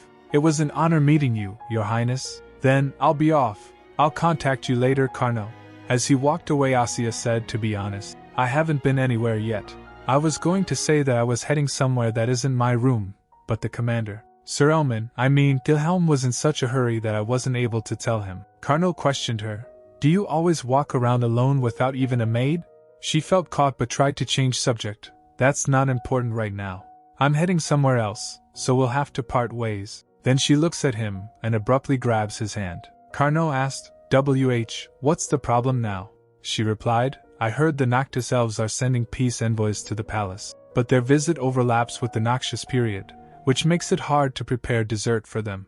And the chef in Alocia's palace has been tasked with it, so I'm going to help him. She requested, please help us, Carnot. He replied, I wouldn't be able to help. Someone who isn't a professional would only get in the way. She said, smiling, all you need to do is whisk some batter. Carnot said, I wasn't talking about myself, I was talking about yo. Then she acted, ouch, my ankle. He gets suspicious, how come your ankle hasn't healed yet? It's not like you broke it. Her eyes gleamed as she said, gosh, my wrist too. He gave in and sighed, alright. She quickly turns and said, hurry, let's go to the kitchen. While they were walking towards the kitchen, Carnot muttered with a sigh, if I go, I'll just get in his way. She exclaimed, I'm sure Pavel is more afraid of failing to serve the Empire's distinguished guests than he is of you. And you should see him often so that you can get close to him. He hesitated, then nodded. All right. After all, you did help me out. She asked. Did I? With what? Sir Elman suggested that I lead a special lecture at the academy in Vichega. He explained. I turned down his offer more than once, but he kept asking me. A special lecture? She repeated. As a lecturer? He replied. Did you think I would be going as a student? Does that mean you're going to become a teacher? She asked, still surprised. You don't look very happy about it though, he said flatly. Why would I be happy about it? She questioned. Why not? He said. Giving speeches to people who believe they'll be killed if they get on my bad side? I've already had enough of that on the battlefield, she asked further. What are you supposed to teach them anyway? Well, probably things about war or war strategy, he answered, hesitantly. She remarked. Those sound like inappropriate topics to teach to growing children, he then said. You don't have to worry about that. Those growing children are almost twice as old as you. She asked, surprised. Twice my age? Didn't you say the lecture was for an academy? Carnot asked. By the way, why do you even care about any of this, Your Highness? After all, it's the chef's business, not yours. Because I think it's all my fault, she admitted. I used Pavel's kitchen so often that it started rubbing his colleagues the wrong way. They practically forced him to take the job. I don't think so, he replied. She narrowed her eyes. Do you know something about it? Ryus Marka. I mean, Count Petrov may be mild-mannered, but he is incredibly loyal to the imperial family, he said thoughtfully. There are always those who look sideways at him. Her mind went blank. Count Petrov? Weren't we talking about Pavel? He continued. Did you not know? Count Petrov's eldest son is the Crown Prince's chef Pavel. Really? She gasped. He told. Pavel Marka wanted to open his own restaurant, but his father, Count Petrov, wouldn't let him. I heard that's how he came to work at the palace. Oh dear, she murmured, almost teary. Now I know why he has no friends. I guess nobody wanted to hang out with a noble, he said. Anyway, my point is, the chef must have his political rivals too. If he is in trouble, it's their problem, so you shouldn't meddle in. That makes it all the more necessary for me to meddle, she snapped, determined. If people looked sideways at Count Marka for being loyal to the imperial family, that makes them the ones who are disloyal and have malicious intent. Right, she added firmly, fists clenched. I'll use this as a chance to teach them a lesson, he asked. Do you have a good idea for doing so? She replied. I'll make carrot cake. Have you tried it? As he doesn't know that, she added. Have you never seen it in the north? Are you asking me about the food culture of Noctis elves right now? He replied, baffled. I guess. I've never seen it. So they don't have it? She said, excited. Then I'll tell you how I'm going to make it. We're going to grind carrots to release their natural sweet flavor. Then we'll add some chopped walnuts. Sugared orange peel will add a sweet and sour flavor.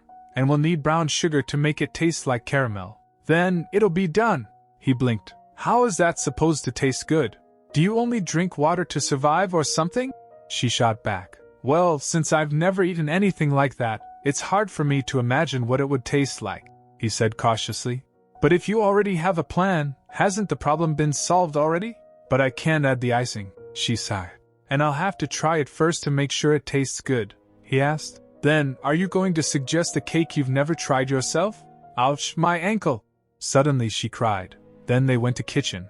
Pavel was busy preparing. He gasped as he saw them. Pavel! You're going to spill what's in that bowl, she shouted. Oh, right, Pavel stammered. Anyway, I see you've brought, she filled in. You met him the other day, remember? Karno Neustadt. He's going to help us today. Well, this is my job anyway, so why would I need anyone else's help? Pavel protested. She huffed. Because you can't even pull yourself together right now, he argued. That's not true, she questioned. Oh yeah?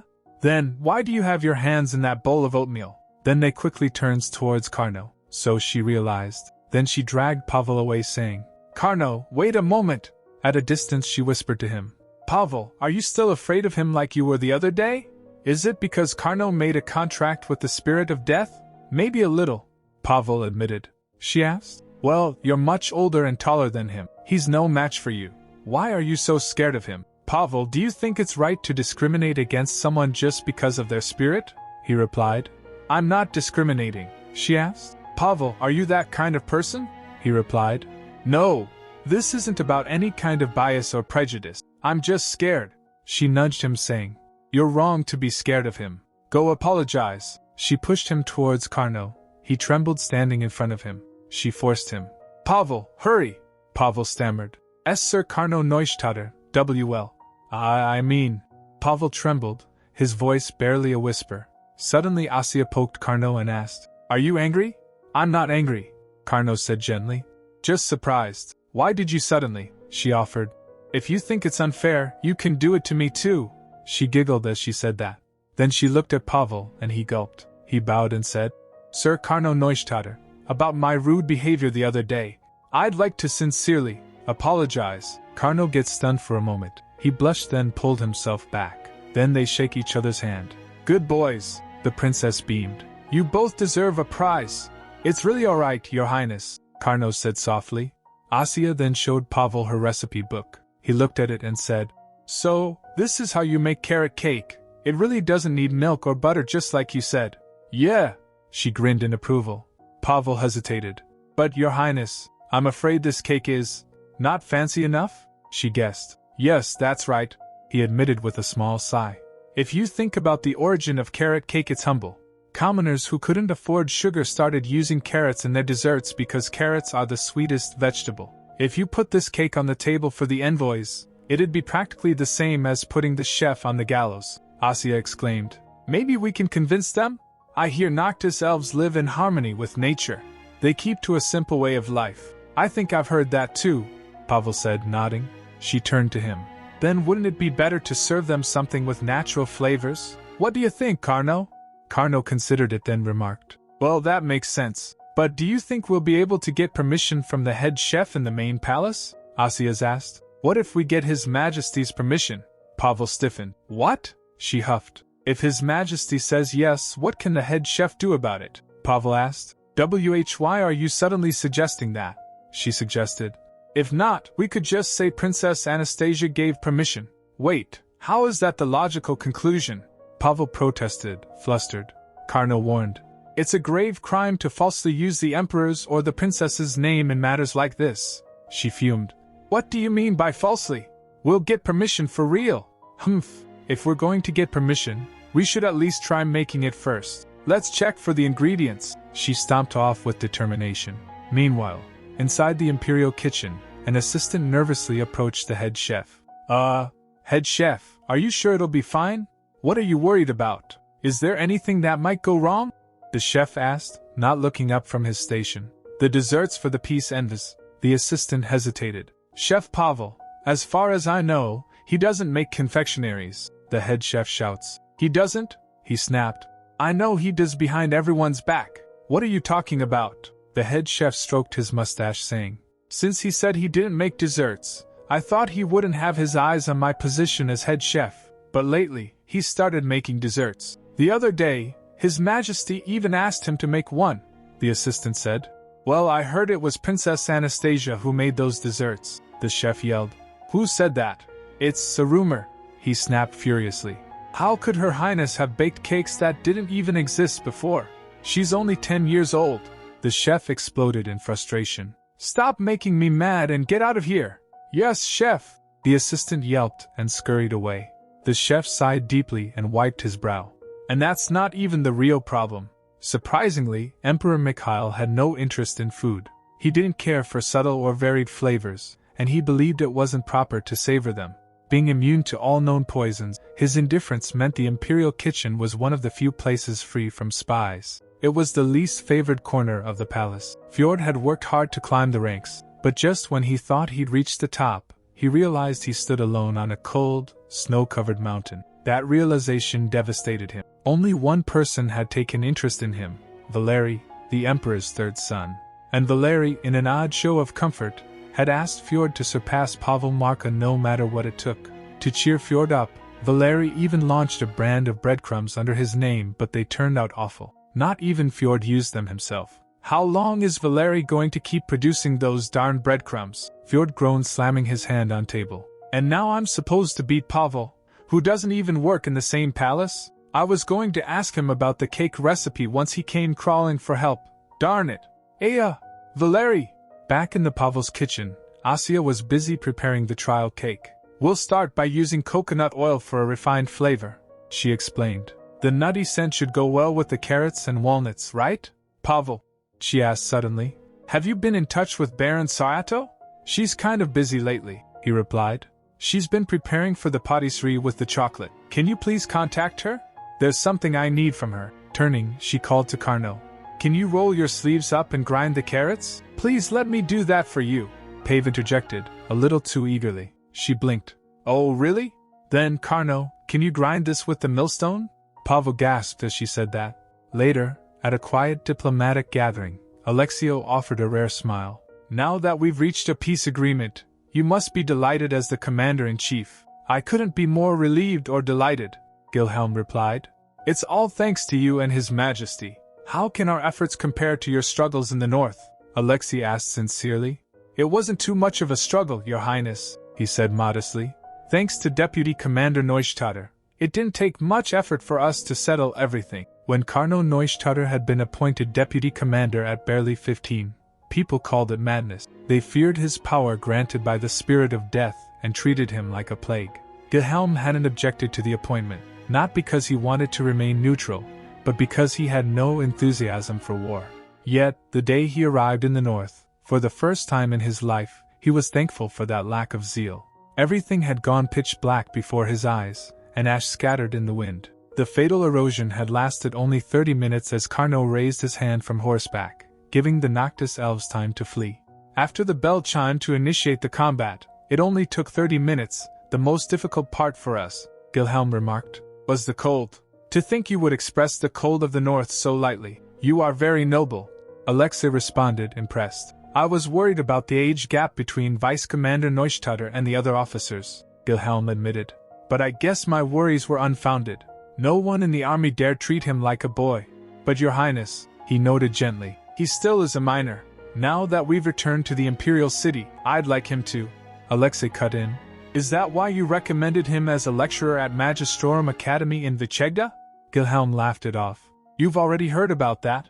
He complained that he would only make the students faint during his class. His gaze softened as he said, That's why I really thought nobody would be able to get close to Sir Carnot Neustaedter. He recalled Asya. He said, I've never seen him hurry to go see someone and greet them. You must be talking about Asya, Alexei said, smiling. As you may have noticed, she is an exceptionally clever and lovely child, Wilhelm added. Since Princess Anastasia is the only person close enough with Carnot to approach him freely and vice versa, you don't have to ask me to be generous toward her. Alexei smiled. She's my only cousin. If anybody makes that little pea cry, I will never forgive them. So, don't worry. Your Highness, what are you going to do with cashew nuts and a millstone? Pavel asked incredulously, watching Asya bustle around the kitchen. She didn't pause. Cream cheese frosting goes well with carrot cake, but we can't use cream cheese. It's dairy. Even so, she said with concern, if we completely forego the decorations, it won't pass as a dessert fit for a fancy banquet. Pavel agreed. That's right, she said. So I thought about what we should do with the cake, and I've come up with an idea. We grind cashews into a nut butter, then add coconut cream to it. If we whip the mixture enough, it'll harden just enough to spread over the cake like real frosting, Pavel said, surprised. That actually sounds like a good idea, But it's not good for that person to be sitting on the floor grinding cashews like that. He pointed towards Carno. From across the room came the steady sound of the millstone. Why not? Asya asked, turning. He's doing such a good job.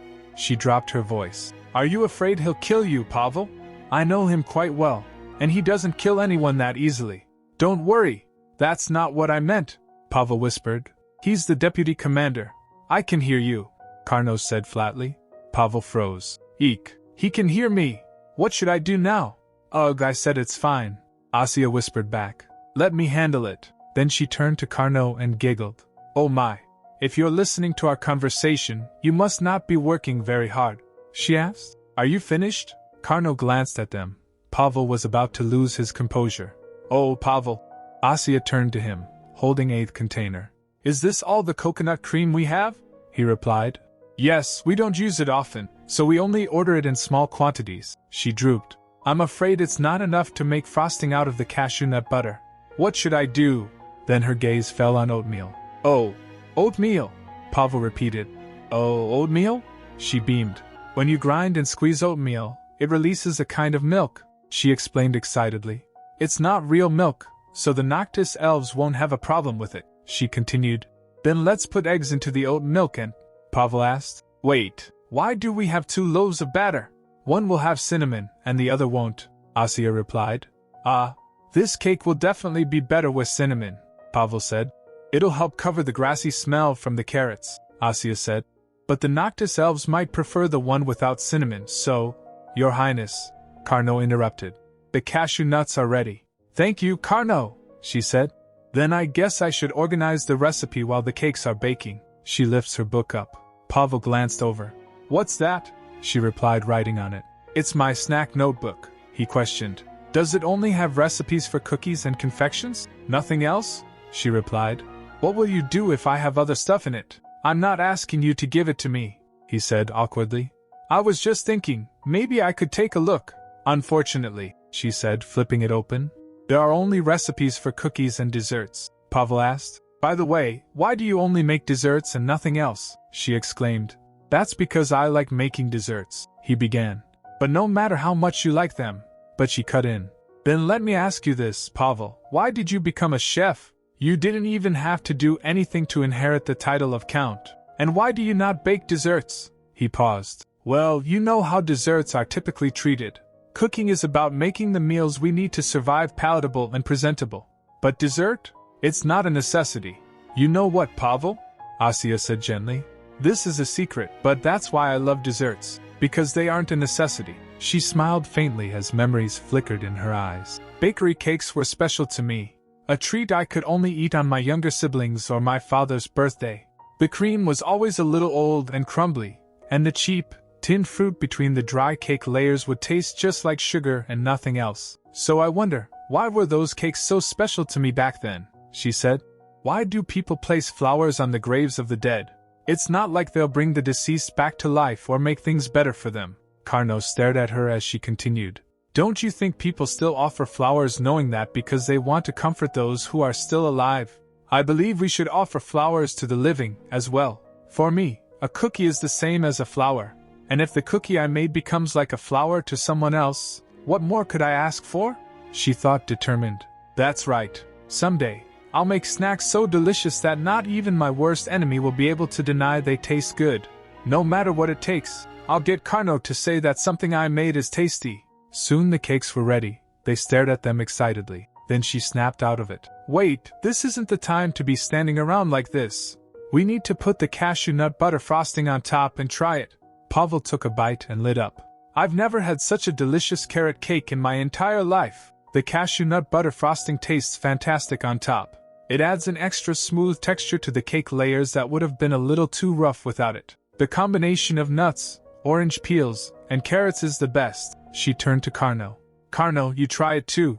He tasted. You like the one with cinnamon better, don't you? Asya asked. I didn't say anything, he replied coolly. She said. It's written all over your face, she ponders. The one with cinnamon is definitely more delicious than the other one. But the only thing that matters is what the Noctis elves think. She asked Ivan about it, he replied.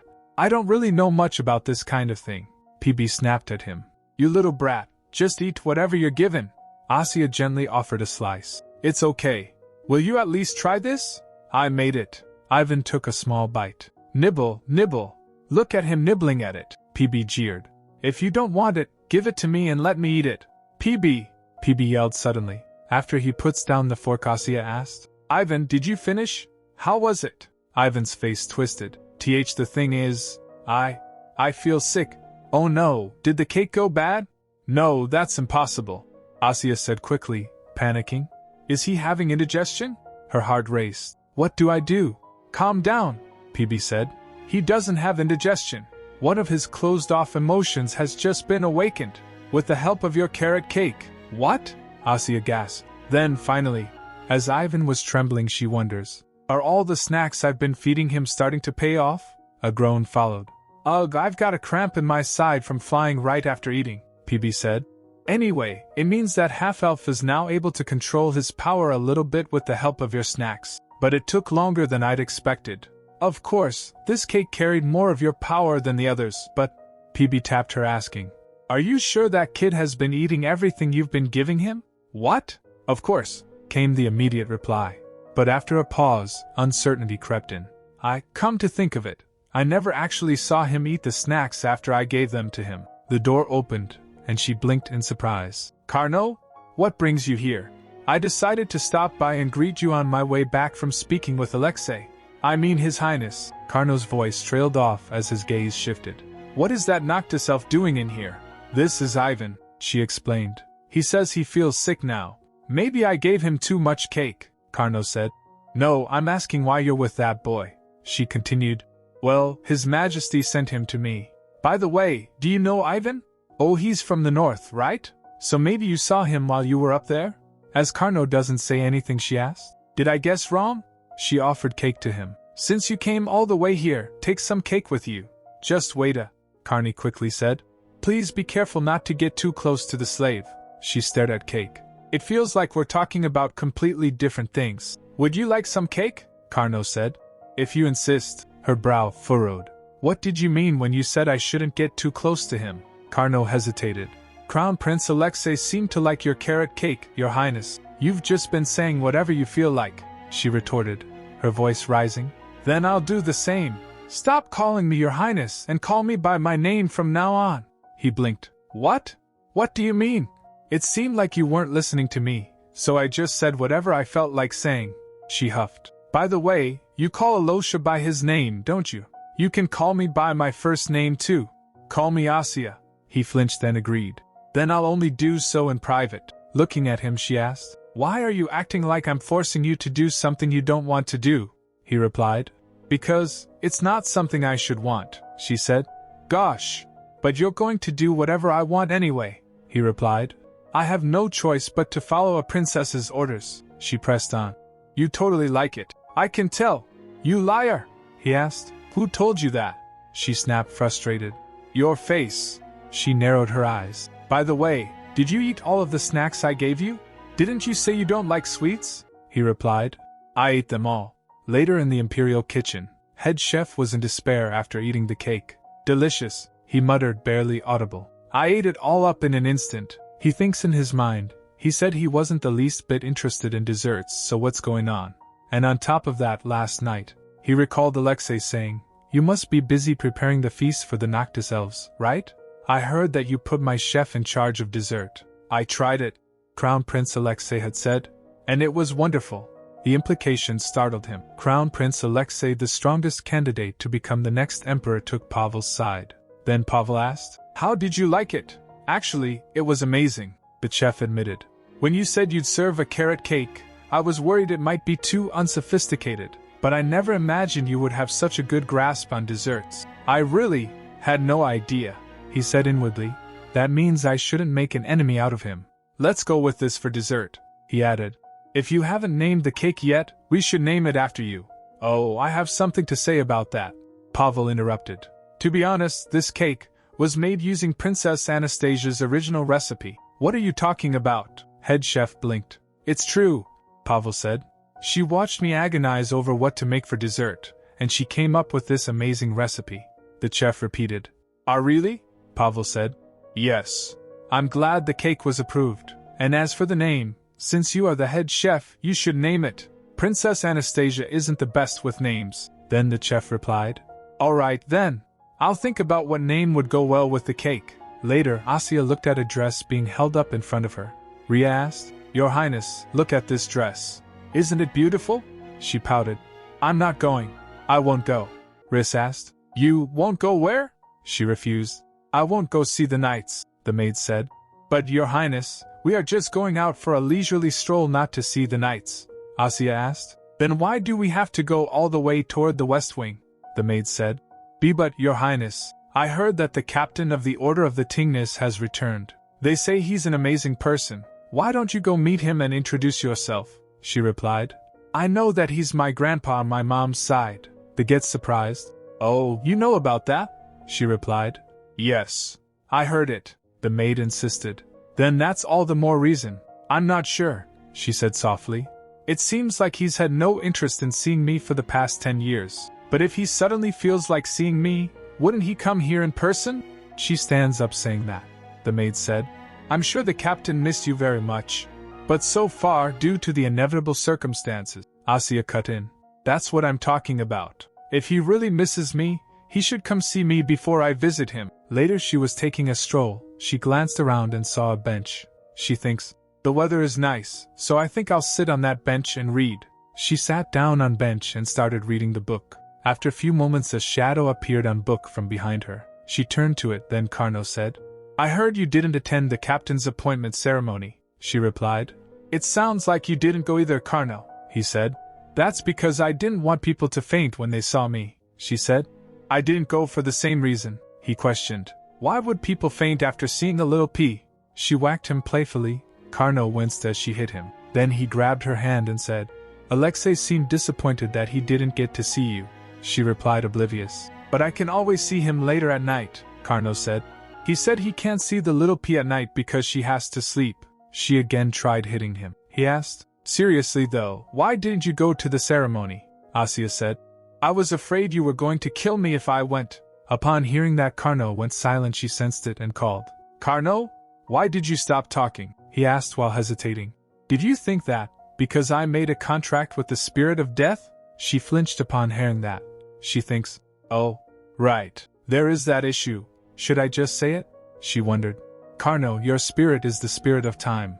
I'm not sure. It is true that he suffered from his power. But is it really okay for me to reveal the truth? Maybe he had been able to rise to the role of vice commander, or even the future head of the county because of that power. She wonders, what if I ruin everything? What does that have to do with anything? She said aloud, brushing the thoughts aside. The reason I didn't go to the ceremony was because of my grandfather. I heard he returned to his old position as captain, she said carefully. What's your point? He asked. Don't you want to see him? She questioned. See vous? He came close and sits beside her saying, Certainly ni line. She looked at him and asked, Carno, do you have grandparents? I have one grandmother, he said. But she lives back at the estate. Are you close to her? She asked. She insisted. I asked if you're close to your grandmother. He hesitated, then nodded. I guess I should say that I am. She continued. I see. Then you must miss her. But I've never seen my grandfather before, so I'm not sure I want to meet him. Then she suggested. Oh, why don't you invite your grandma to the imperial city? He asked. Why would I do that? She said. What? You just said so yourself. Don't you miss your grandma? Miss her? Carno looked confused. My grandmother? Asya asked confused. What other reason could you have had to ask me if I wanted to see my grandfather? You know, she muttered.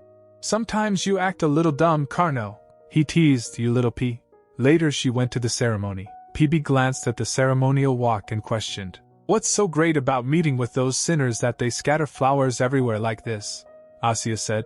Well, don't you think they're allowed to be here because they've paid for all their sins? Her spirit asked. Does paying for your sins erase what you've done? How can we be sure none of them have malicious intentions? But you do have a point. It seems like the darkness in the north has pretty much been cleaned up, she exclaimed. They looked a lot like Ivan, didn't they? Her spirit asked. Do you want to send him back to them? She asked. What? PB said. I mean, he's a half-elf.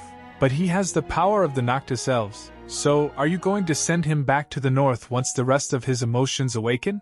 I might, she thought. But should I? I don't think Ivan has any good memories from when he was in the north. What if the other Noctis elves bully him because he's a half-elf? Or he struggles to adjust? As she was busy in thoughts, PB poked her. Ouch! Asya flinched, suddenly rubbing her head. That hurt. What's wrong with you now? PB said. It's obvious you have no clue what you should and shouldn't be worrying about. Even though Ivan's heart and emotions were locked away, even though he was broken inside, he was still a mix of human and Noctis elf. He's stronger than someone like you, he muttered. Someone as simple and soft as a peach. So why are you worried about him getting hurt? Her spirit asked. She flicked him and said, Humph, you're annoying. As PB was falling, Carno caught him. PB rambled. Asya, you're so soft-hearted to others, so why do you always treat me like this? It's not like I said anything wrong. I always tell the truth. As Carno approached her, she turned to him. He said, It's amazing how even your bird is as talkative as you, he added, as her little companion chirped non-stop. She asked, Carno, why are you here? The Crown Prince was being extremely tyrannical toward me, he muttered. He even ordered me to escort his cousin to the banquet hall. She questioned. What about the talk? Did it go well? He replied. The peace agreement? Of course it went well. So now it's time for you to go have your dinner, Princess Anastasia. She gave him a look. If you're going to escort me, you should come to the door, Sir Carno. Unfortunately, he said, already jumping. I'm running late, so please excuse me. He lifts her up and said, Now, shall we go? Her cheeks flushed as she was suddenly lifted. She said, Do you really have to do this? Put me down. Then they went to the hall where envoys from Noctis elves and Imperial side were present in the presence of the Emperor. Princess Anastasia is making her entrance, a voice announced. Nervously, she stepped forward. A woman introduced herself. Greetings, I'm Lil Mary, a representative of the Peace Envoy. It's an honor to meet you, Princess Anastasia. And I am Adi, said the boy beside her. Lil Mary's attendant. Both Carno and the attendant looked at each other coldly. Suddenly Asya stepped up, blocking Carno. PB whispered to her, Did you just step up to protect him? Just so you know, he could turn those elves into dust in the blink of an eye. But her concern lingered. That elf called Adi is obviously glaring at Carno, even if it's because of the war, and I understand his hatred. Asya looked conflicted, her thoughts racing. I thought if I met the Noctis elves and asked them about their ability to control emotions, maybe they could help Ivan, but I can't trust these elves to take care of him. PN interjected, That's because he doesn't want a peace agreement. Does that elf named Adi look suspicious to you too, PB?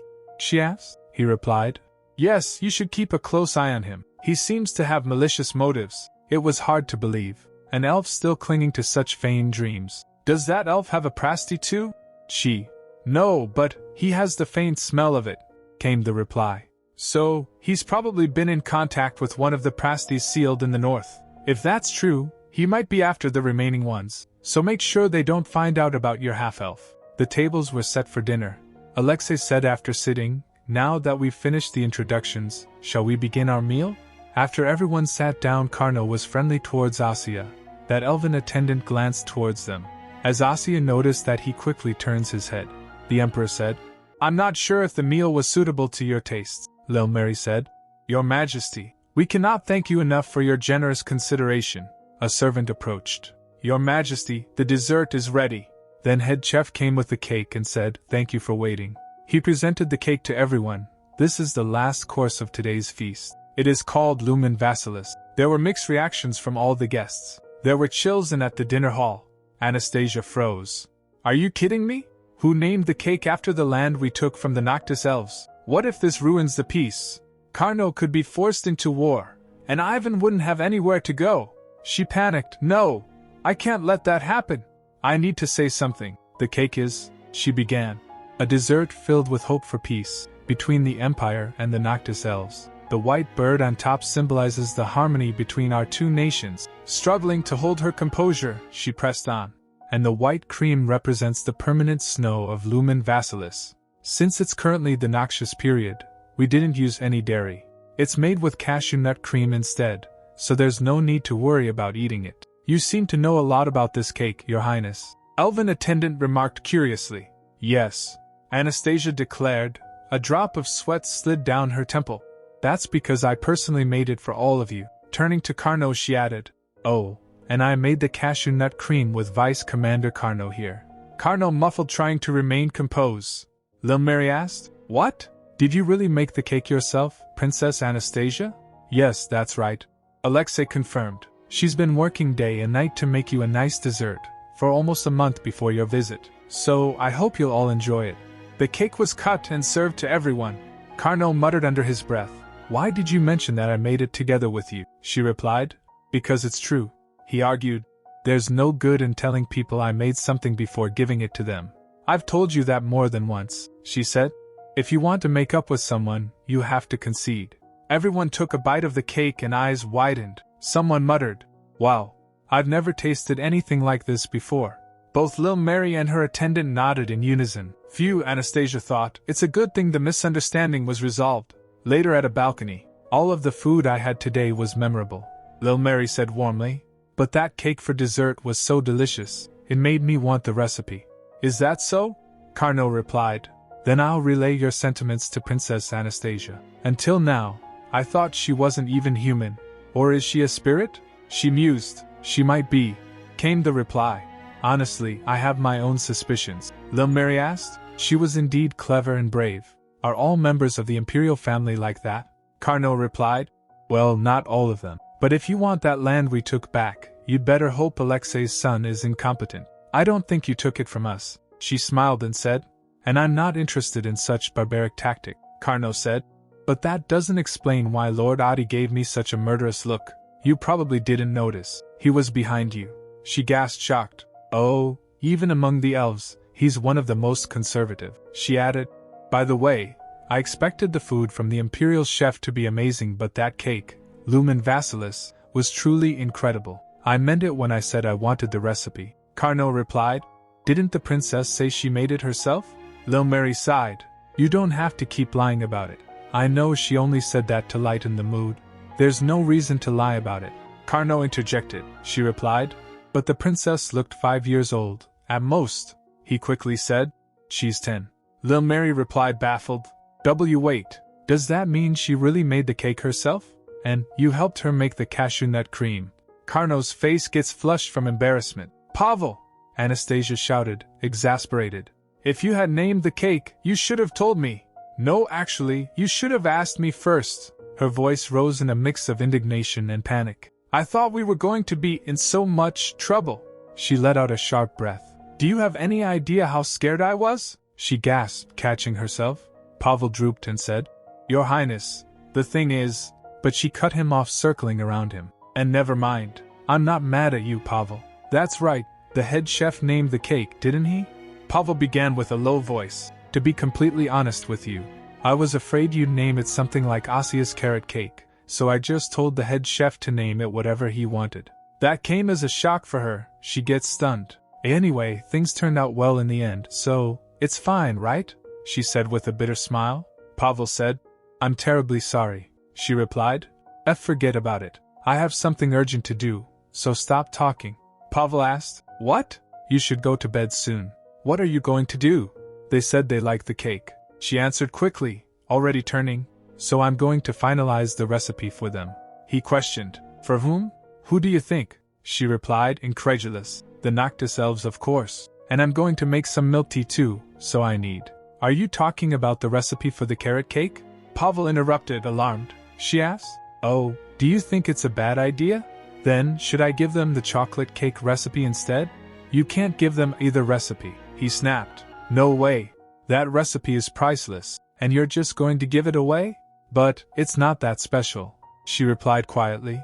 "If you think about it, you can find carrot cake anywhere.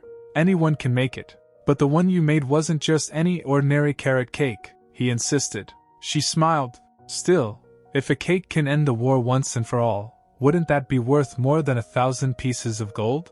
There was a pause. Of course, things could go south pretty easily, but at the very least, the elves who are here now believe we worked really hard to prepare for their visit. So, this recipe might be the bridge to true peace between our two nations. Am I being too naive? She asked. Upon hearing that, Pavel felt touched and softened. "No," he said, smiling.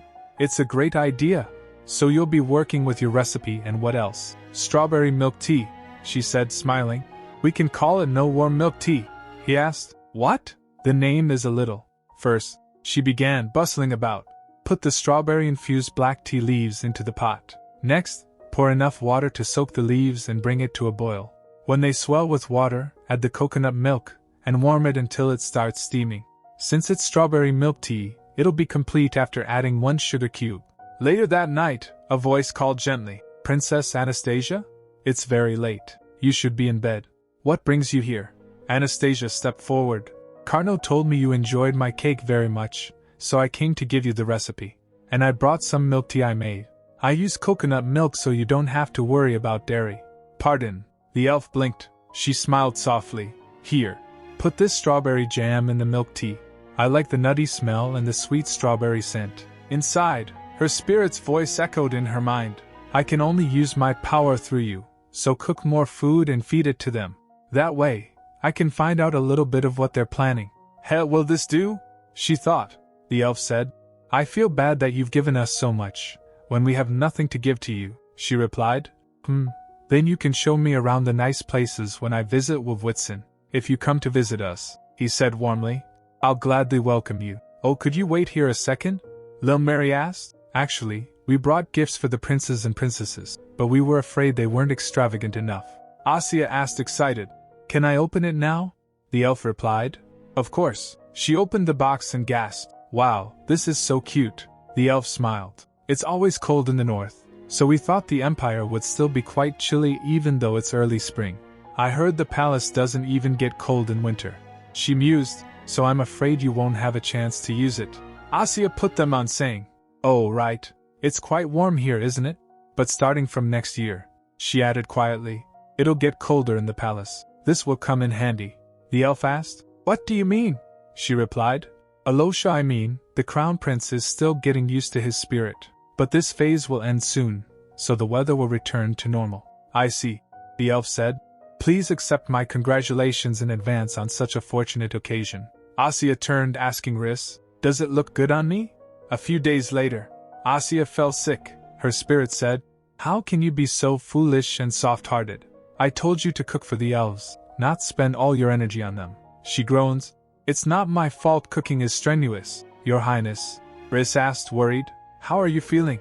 His Majesty is so worried about you that he sent someone. Shall I let him in? He did?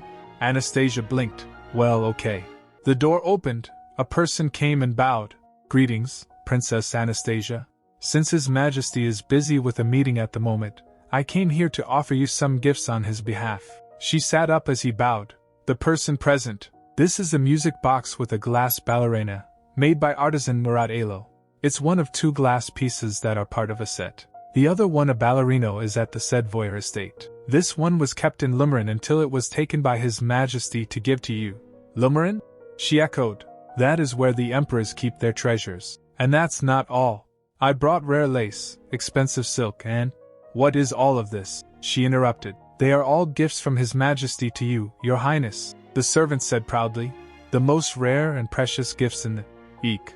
A chill filled the room as Carno arrived holding flowers. It's happening again, she thought. Whenever Carno shows up, the air freezes over. She turned calmly to the servant. You can go now. Please tell His Majesty I was very happy and thankful to receive his gifts. And Riss, can I have a cup of tea, please? PB interjected. Again. You're having such foolish thoughts again.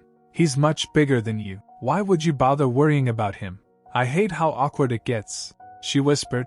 I can't stand it. And what does him being bigger than me have to do with anything? Carno asked. Did you send the servants away because you were afraid I might kill them? She asked. Were you going to kill them? He replied flatly. No, she pressed on.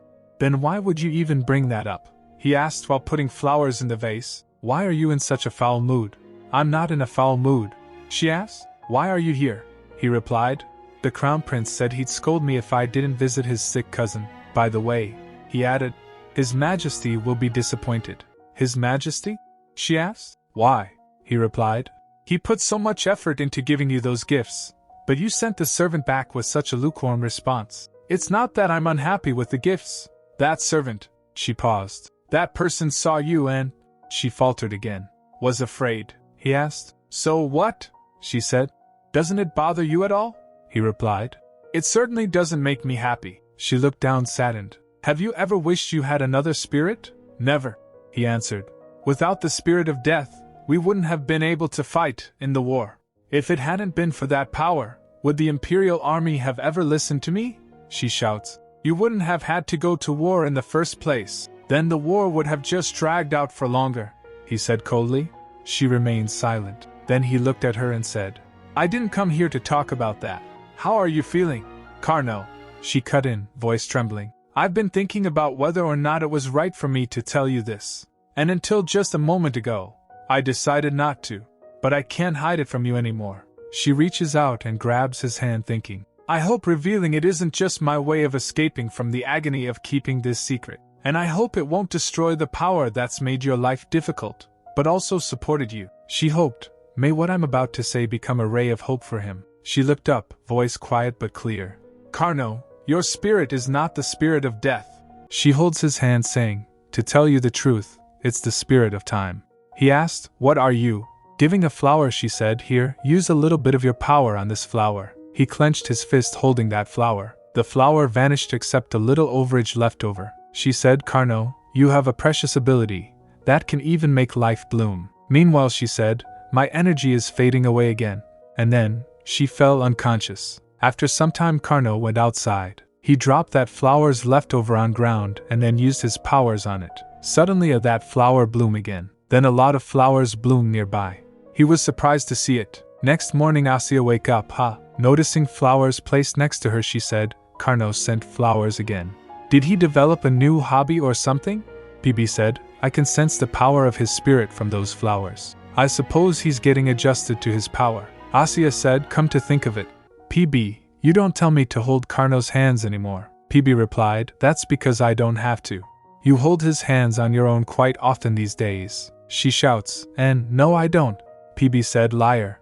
I didn't ask you to because I thought you were doing it plenty. Asya asked, why did you ask me to do that in the first place? Isn't it good enough for Carno to eat the cookies I make? PB said, the more you come in contact with him, the better he'll get at sensing his spirit. Eventually, he'll be able to talk to his spirit. Asya asked, PB, you're really concerned about Carno, aren't you? Do you like him that much? PB shouts, what are you talking about? Once he can talk to his spirit, he'll be able to pass my words along to his spirit.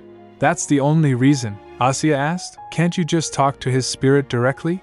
PB tells, in the world of humans, we spirits can only use our powers through our contractors. Asya asked, but you talked to Fafnir, didn't you? PB replied, that was because you were able to talk to him. Asya then asked, then, can I just talk to the spirit of time? I don't know what's going on. Oh, come to think of it, I haven't seen any spirits other than you and Fafnir. Why is that? PB tells, there aren't many spirits who have free will, and only the ones you humans call the spirit kings can show themselves. Asya asked, I see then, is Carno's spirit a weak spirit? PB said, nonsense. The spirit of the time is one of the superior spirits, like me. Of course, I'm greater than him. Asya asked, why couldn't I sense such a great spirit then?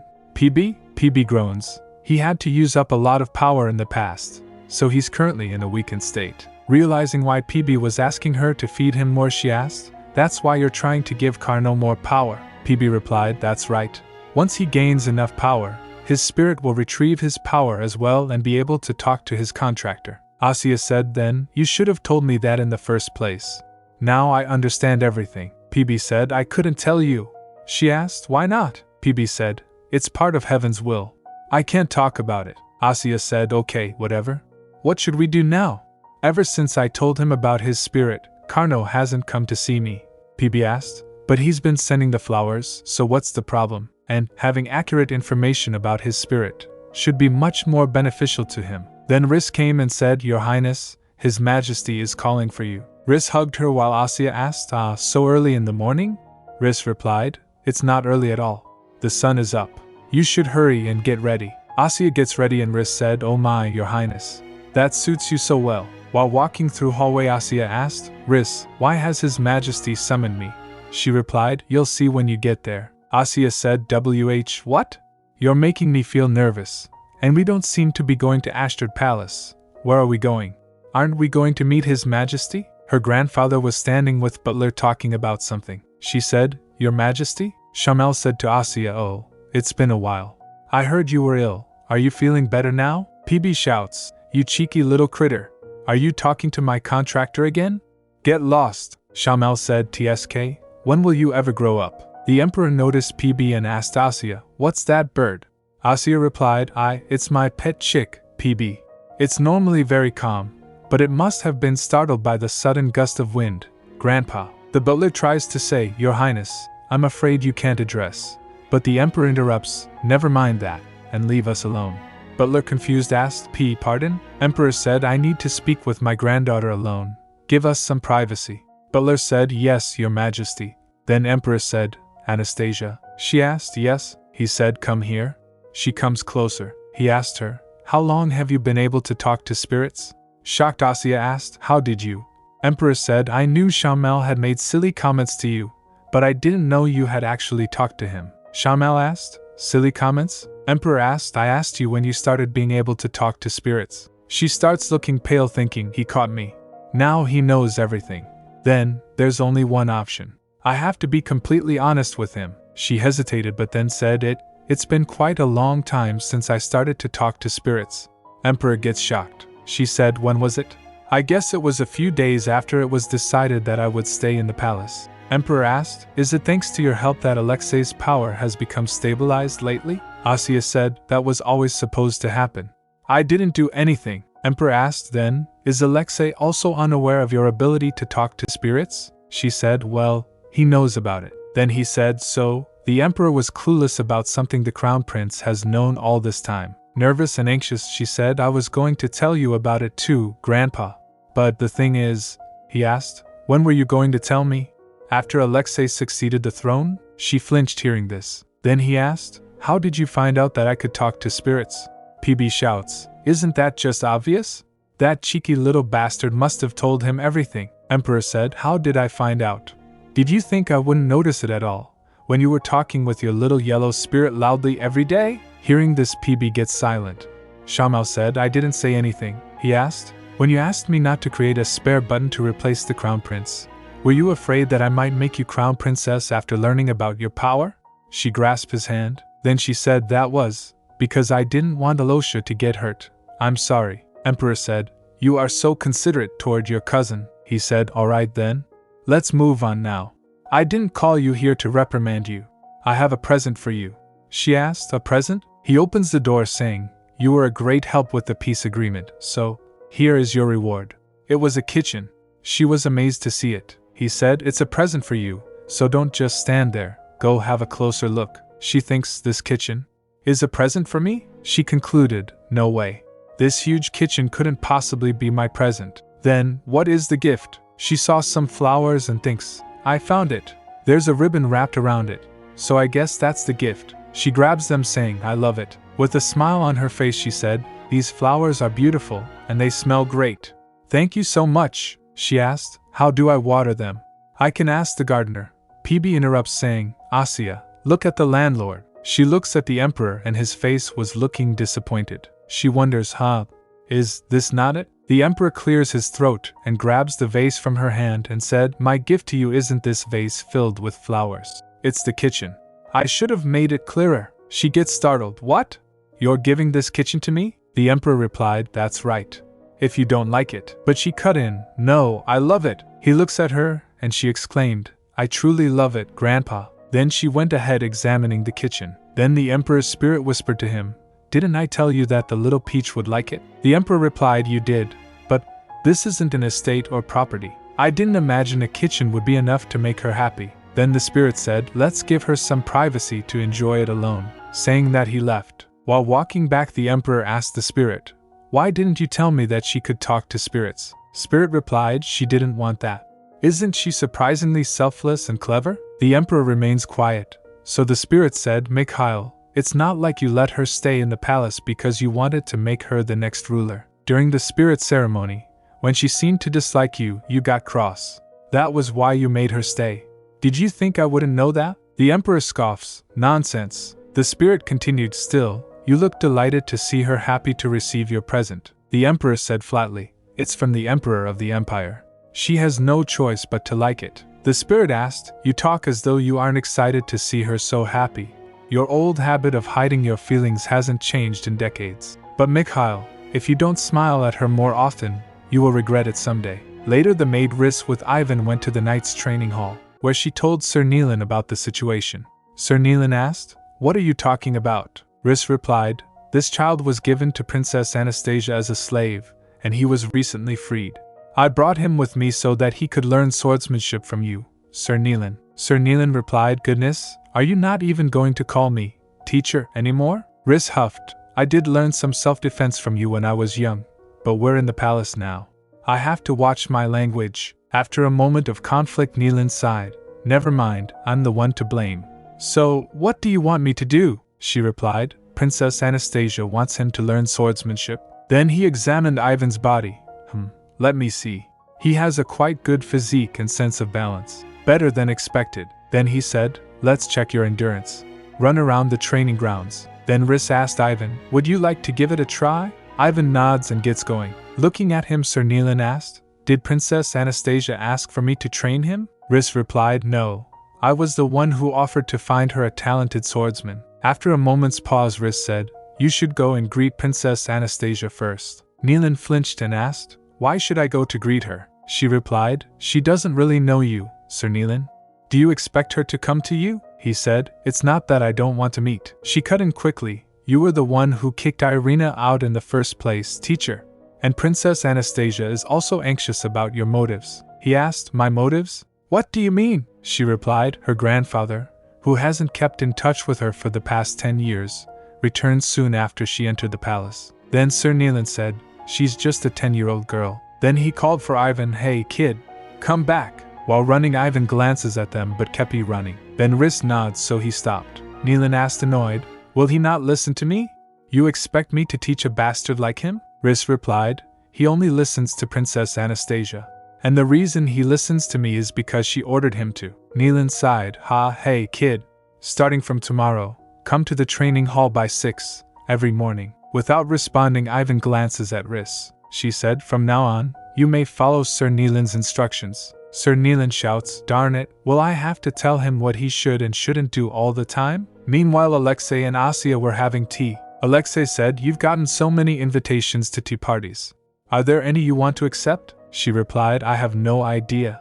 There are too many." He continued, "I heard Marquis Tatarika's house has a lot of tasty food, but the Marchioness isn't interested in baked desserts." Asya sighed, "Tea parties? Do I have to attend them?" He replied, smiling, "You can make new friends. Doesn't that sound good?" She huffed, "I have you, Alosha. I don't need other friends." He replied, "Well, if you insist, you don't have to go." Then she said, "I have to meet Baron Sarato tomorrow.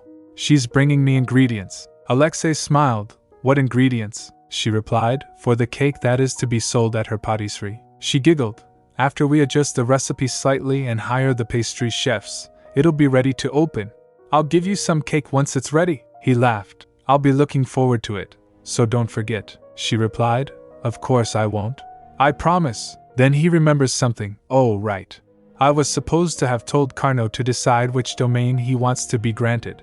But I haven't seen him around lately, so I forgot." She repeated, "A domain?" He remembers, since they lost in the war, the Noctis elves promised to give us their land as war reparations. We decided to distribute the land we received from the war reparations as awards. She gets excited. "Alosha, what domain do you think he'll pick?" In her mind she thought, "Lumen Vasilis, diamonds," but Alexei said, "Maybe Linum Yashita?" She gets shocked, "But why?" He said, "It's probably the most favorable for farming, and it also has many other benefits." Flustered, she asked, "Then, who will get Lumen Vasilis?" Alexei replied, I think Marquis Oleg will get it." She asked, "Marquis Oleg?" He replied, "Marquis Oleg is one of the nobles who are hostile toward the imperial family. But since Carno is one of our closest supporters, we need to have balanced the distribution." Her mind went blank. The diamonds will go to a nobleman who is hostile to the imperial family. She decided, I can't let that happen." She abruptly stands up, slamming on the table.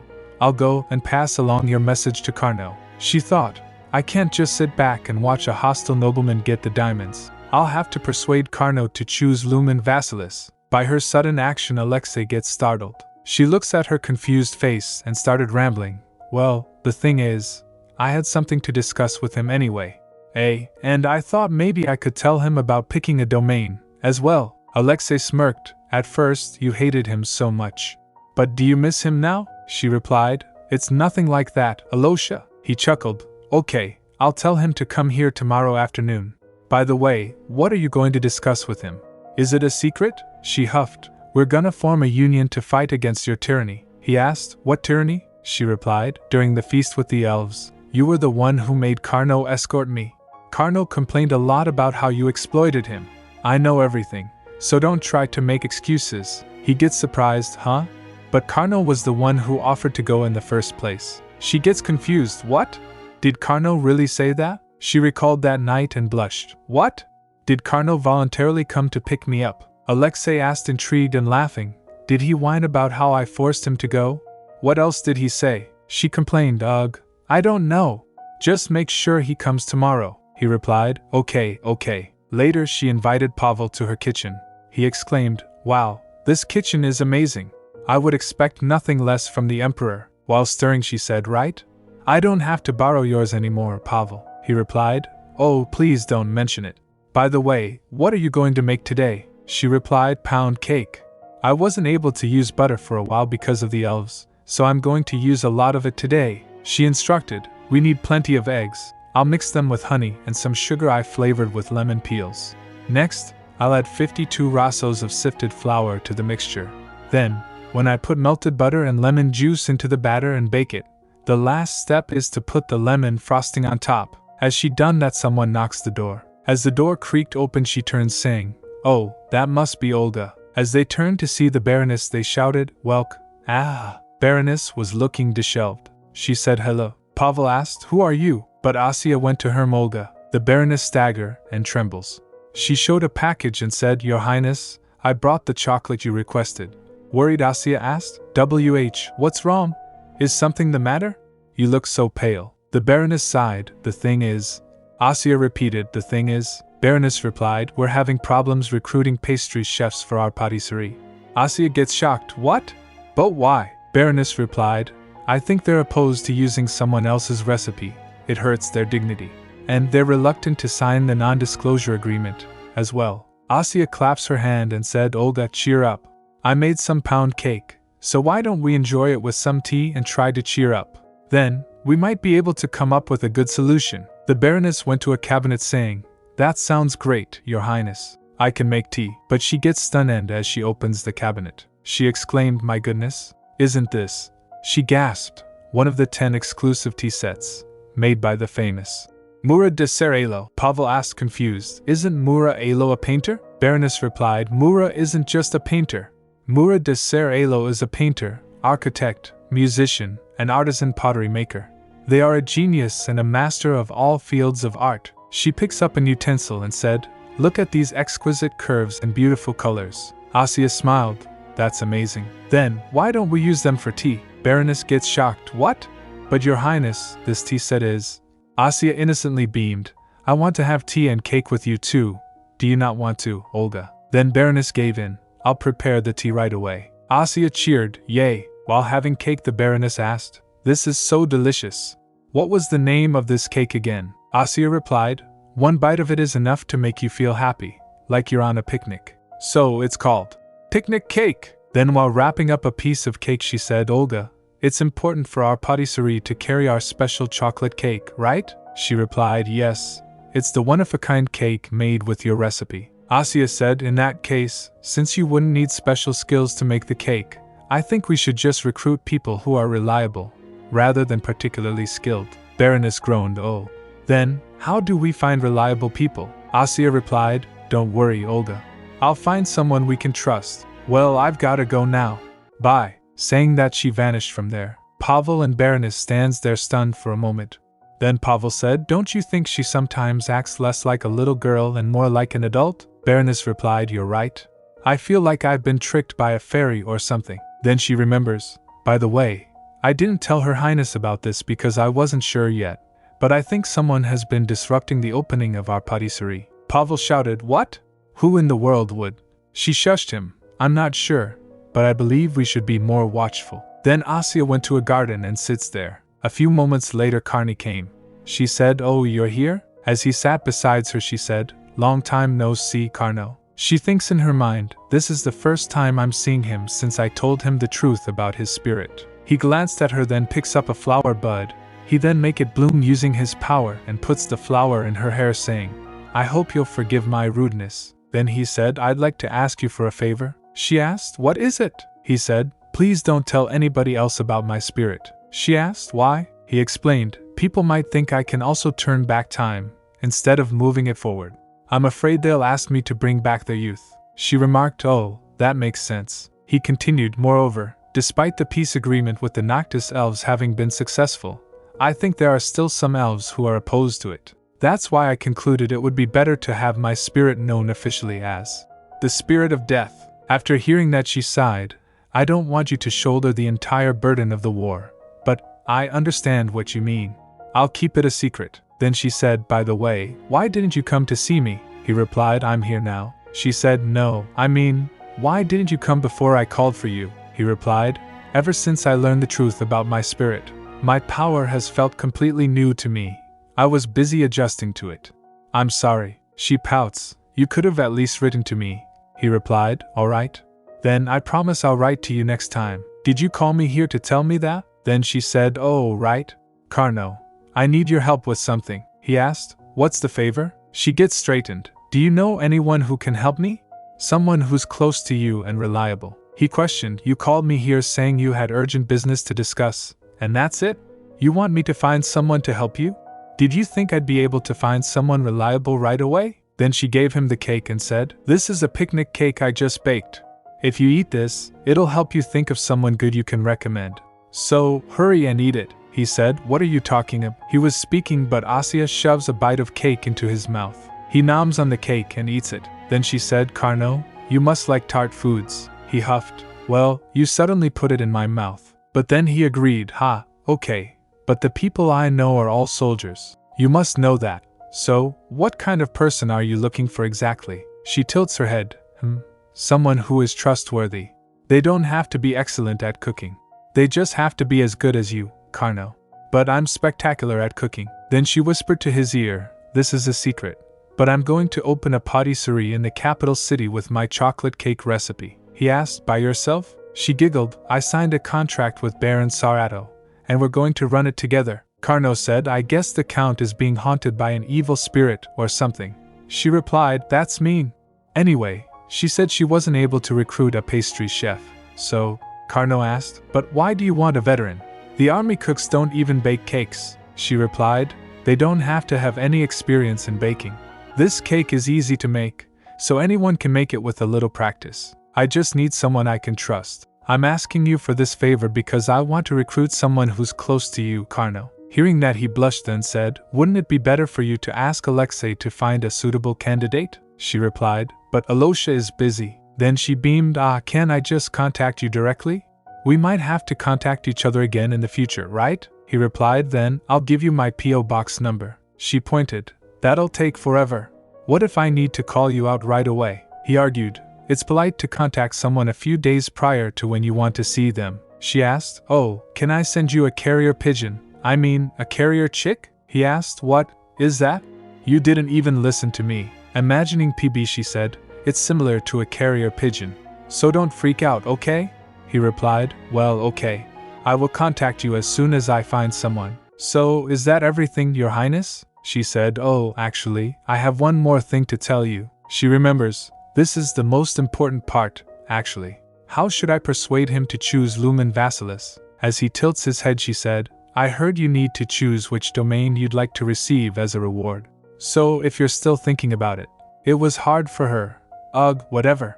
I can't keep beating around the bush." She shouts, "I think you should pick Lumen Vassilis." He immediately replied, "Okay." She was dumbfounded. She flinched and asked, "What?" He replied, "You said you wanted me to pick Lumen Vassilis?" She asked, "But, is that really fine?" He replied, "Sure." "What's with that reaction?" He asked, looking at her confused face. He continued, "That region is basically a wasteland with nothing in it. If I take it, at least you and Marquis Oleg will be happy about it." Upon hearing that, she said inwardly, "You're wrong. That area has. It has diamond mines. But I can't tell him that my spirit told me. Then she said, you'll thank me someday, okay? He replied, yeah, okay. While on his way back, Carno went to the town. He was deep in thoughts. Suddenly the coachman said, we have arrived, Sir Carno. He replied, all right. Then he went to a door and knocked on it. He calls out, Sophia Schweik, are you home? The door creaked open and a woman asked, who? Vice Commander? She gets surprised to see Carno, so she asked, you must be busy. May I ask what brings you here? He replied, Schweik, I'm here to offer you a job. Later he introduced her to Asya. Asya beamed, nice to meet you, Sophia. Sophia replied, greetings, Your Highness. Asya said, come in, both of you. As they sat down she asked, would you like some tea while I explain everything to Sophia? Carno replied, yes, please. Asya said to her, Sophia, did you hear what kind of job you'll be doing? She replied, I heard I'd be working in your shop, Your Highness. Asya said, to be exact, it's a patisserie that sells cakes made with my recipe. And we need a pastry chef to work there. And Carno recommended you for that position.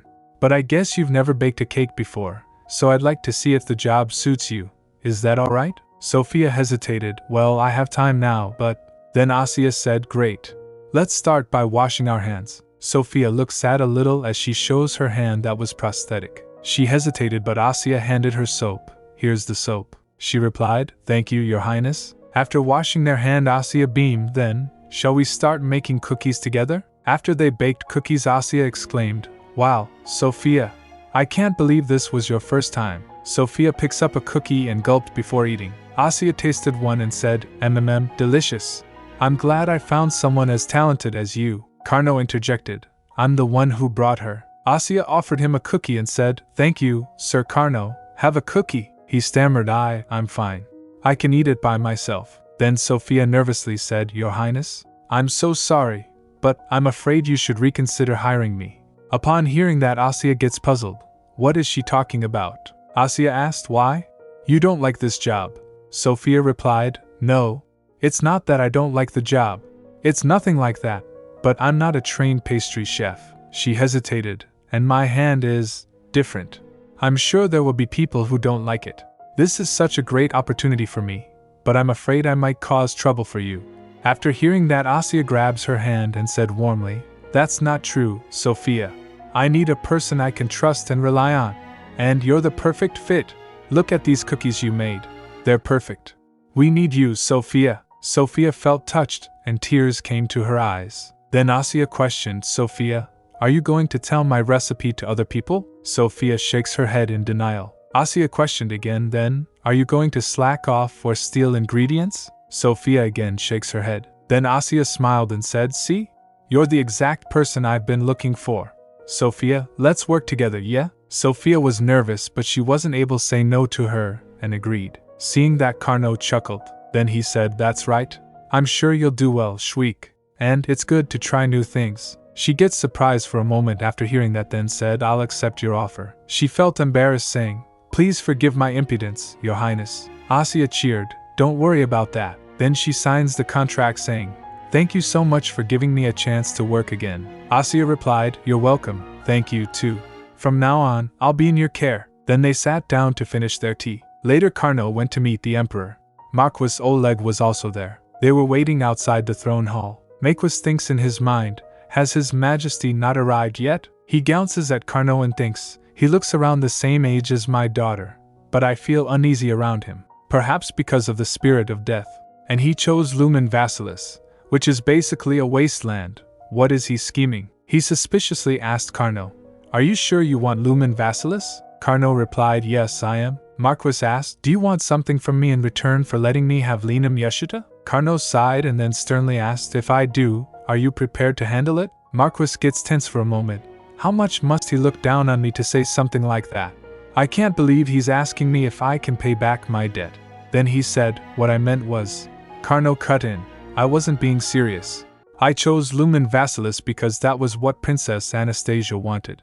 That is all. Confused, Marquis asked, why would she? Then a servant informed them, His Majesty would like to see both of you inside. As Carno was about to head in, he turns to Marquis and said, you don't have to worry about this matter. I hope your daughter gets well soon. Upon hearing that, the Marquis was stunned for a moment. Meanwhile, Asya sighed, I want to try leaving the palace. Riss asked, oh my? Why all of a sudden? She replied. I'm 10 years old now, and I've never been to the market before. Riss said, if you need anything, I can have merchants bring them to the palace. Asya complained. Riss, you know that's not what I want. Riss replied, I know.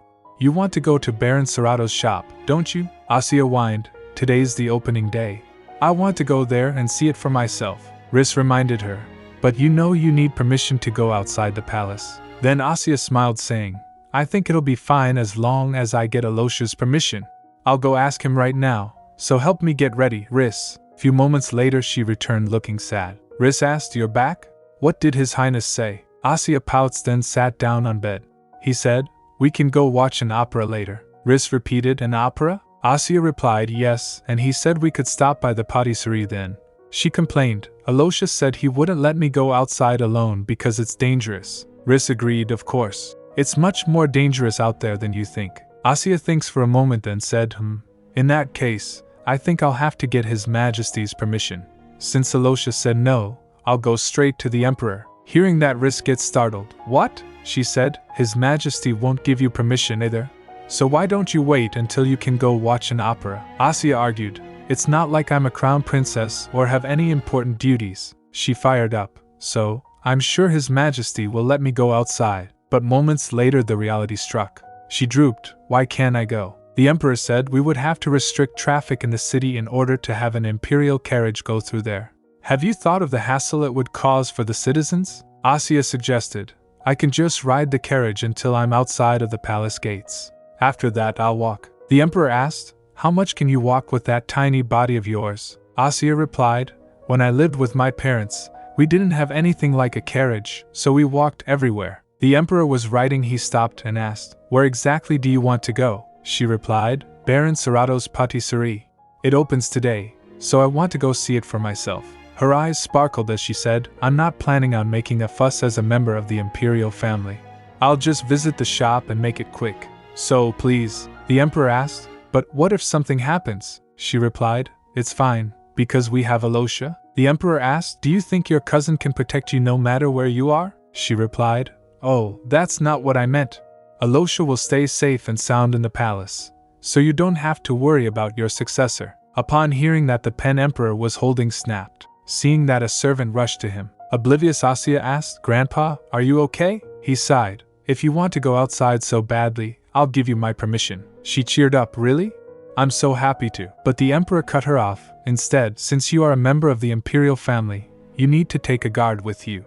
So if you choose a knight and promise to bring him, I'll let you go, he said with a serious tone. Later she told Riss about Ivan. Riss gasped. You want to take Ivan as your guard? She firmly said, That's not going to happen. Asya asked, Why not? Don't you think he's learned enough swordsmanship by now? Riss pointed out, His Majesty was saying you should take an official knight with you, not a trainee who's just started his training. I'm right, aren't I? She added, If you ask the captain of the Order of Tignis, he'll send you a good knight, so don't worry. Asya yelled, No way. What if His Majesty misunderstands my intent? It might seem like I'm forming a clique with my mother's father. Riss replied, Please calm down, Your Highness. The captain is also your grandfather. I'm sure he'll pick a reliable knight for you, Asya said with a low voice. That's exactly why I don't want to do that. Riss asked, Are you worried about something? Asya sighed but doesn't say anything. Later PB said to her, Why do you keep worrying yourself with such pointless concerns? She whispered, They're not pointless. He flew up saying, The landlord wouldn't misunderstand you like that. Aren't you just making your own baseless conclusions? She still looked down, so PB said, And it's the same for his grandson and Carno. Why would you think they might harm you? She remembers. But in the original story, they all tried to get rid of me. PB pressed on. Why are you ignoring what you've seen with your own eyes? They don't have any intentions of harming you. She thought things are certainly a lot different than the original story, but she whispered to PB, I don't know. I just can't help having those thoughts. Then PB replied, You can't help it? There's no need to be swayed by illusions, Asya. You are the sole master of your body. So don't get confused by any mirages. After hearing that, she thought, I've never told PB about the original story, but somehow, he seems to know everything. Then Riss came and asked, Your Highness, are you okay? She turned to her, Huh? Oh, I'm fine. Then she stared at her hand and stands up. She asked, All right then. Any experienced knight will do, right? Riss replied, I suppose so. Then she grabs PB and said, good. PB, I want you go and run an errand for me. He shouted, what? Stop being ridiculous. How could you want me to run an errand? I'm a noble spirit. He tried to get free while she was writing the letter. She said, I just want you to deliver this letter to Carno. That's all. PB flaps his wings. No. I refuse. Asya whispered to him, if you do me this favor, I'll give you butter cookies. PB calmed down and asked, how many? She whispered, 3. So make sure you deliver this straight to him. PB grumbled, 3? That's too few. But agreed. Then she set him free from window and said, be careful. Seeing that, Riss asked, Your Highness, did you just send a letter to Lord Carno? She replied, yes, because Carno is much stronger than any other knight. Riss hesitated while saying, Your Highness, please forgive my rudeness, but I'm afraid you shouldn't get too close to him. Lord Carno has accomplished an unprecedented feat, and he has a very strong power, too. That power, even if he doesn't use it to, can hurt the people around him. I'm just worried about you, Your Highness. I'm not saying he's a bad person. Asya laughed it off. It's okay, Riss, I should be careful about that kind of thing. She added, you can't blame a rose for having thorns, can you? Then Riss said, I'm sure you're the only one who would compare him to a rose. She smiled, haha, is that so? But they're both pretty. Roses and Carno. Meanwhile, Carno was sniffing a rose when his father shouted from behind, how could you? As he turns, his father shouted, how could you choose Lumen Vasilis over Lenum Yeshita? Carno asked, is that all you have to say to me? Hearing that, his father flinched. Fear was in his eyes. Well, it's been a while. But Carno cut him off. Never mind. Did you finish packing for your return to said boyar? His father said, tensed, I can take care of it myself, so you don't have to. Carno, while passing him, slightly bumped into him. Carno said, I see. But it would be best for you to hurry up. Grandmother won't wait long. Then on states his mother met him. She nervously asked him, K. Carno, we were just wondering why you chose Lumen Vasilis. Of all the regions, she was sweating while asking. Carno replied, do I have to explain everything I received for my contribution to the war? His mother said, that's not what I meant. We were just curious. While passing by, he sighed, I'm afraid I'm too tired to keep this conversation going. I'll be taking my leave now. She said, all right, sorry for keeping you. Get a good rest. While he was going up, a maid was getting down holding a basket of blankets. As she wasn't able to see ahead, she bumped into Carno. Qua, she trembled in fear, realizing, and plopped to the ground. I'm so sorry for bumping into you. Please forgive me. She gasped in fear. He said, it's fine. You can go. As he opens the door to his room, he thinks, they're still afraid to even run into me. As he went in, he heard peep peep sound of a bird. He saw PB at the table. He wonders, Asya's bird? Why is it here? As he looks at the note tied to its leg, he remembers, can I send you a carrier chick? He realized, Meanwhile, at Macwas Valeri's house, a servant informed him about the Baroness' shop. Valeri asked, what? A patisserie? The servant replied, yes, it's going to sell cakes made with Baron Serato's imports. But the rumor says that Princess Anastasia was the one who made that cake. Valeri huffed, how can a 10-year-old girl make a cake?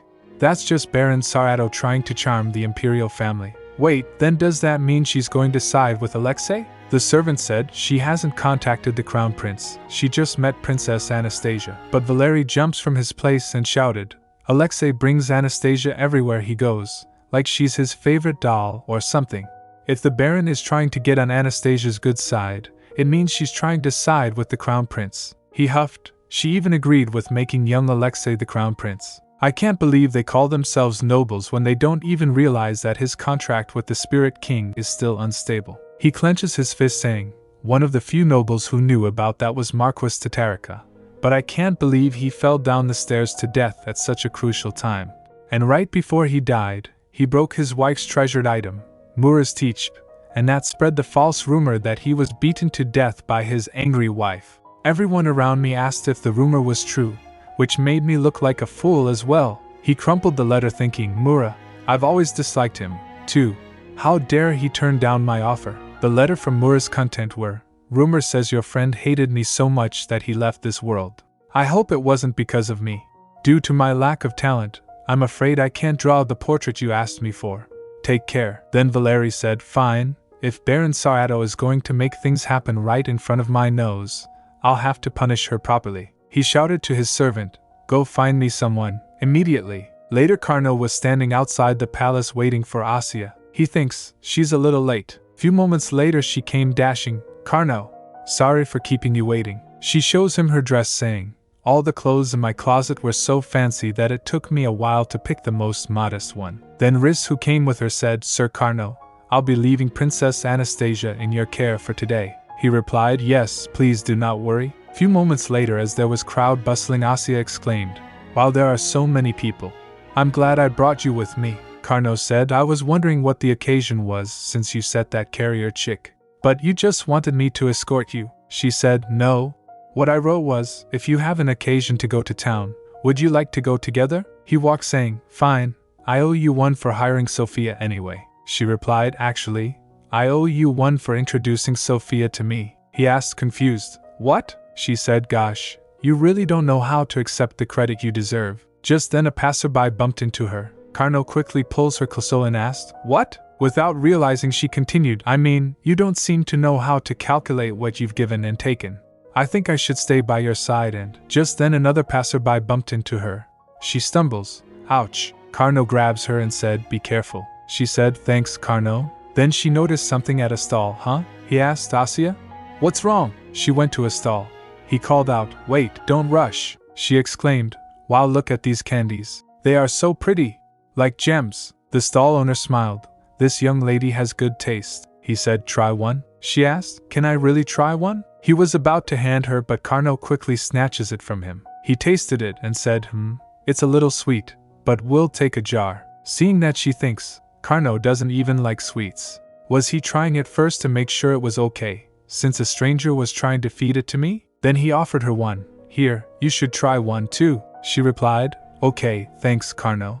She tasted one and exclaimed, Yummy." Back at the palace, Sir Neelan barges in the Emperor's chambers, shouting, "Your Majesty, are you sure you relayed my words correctly?" The Emperor glances at him.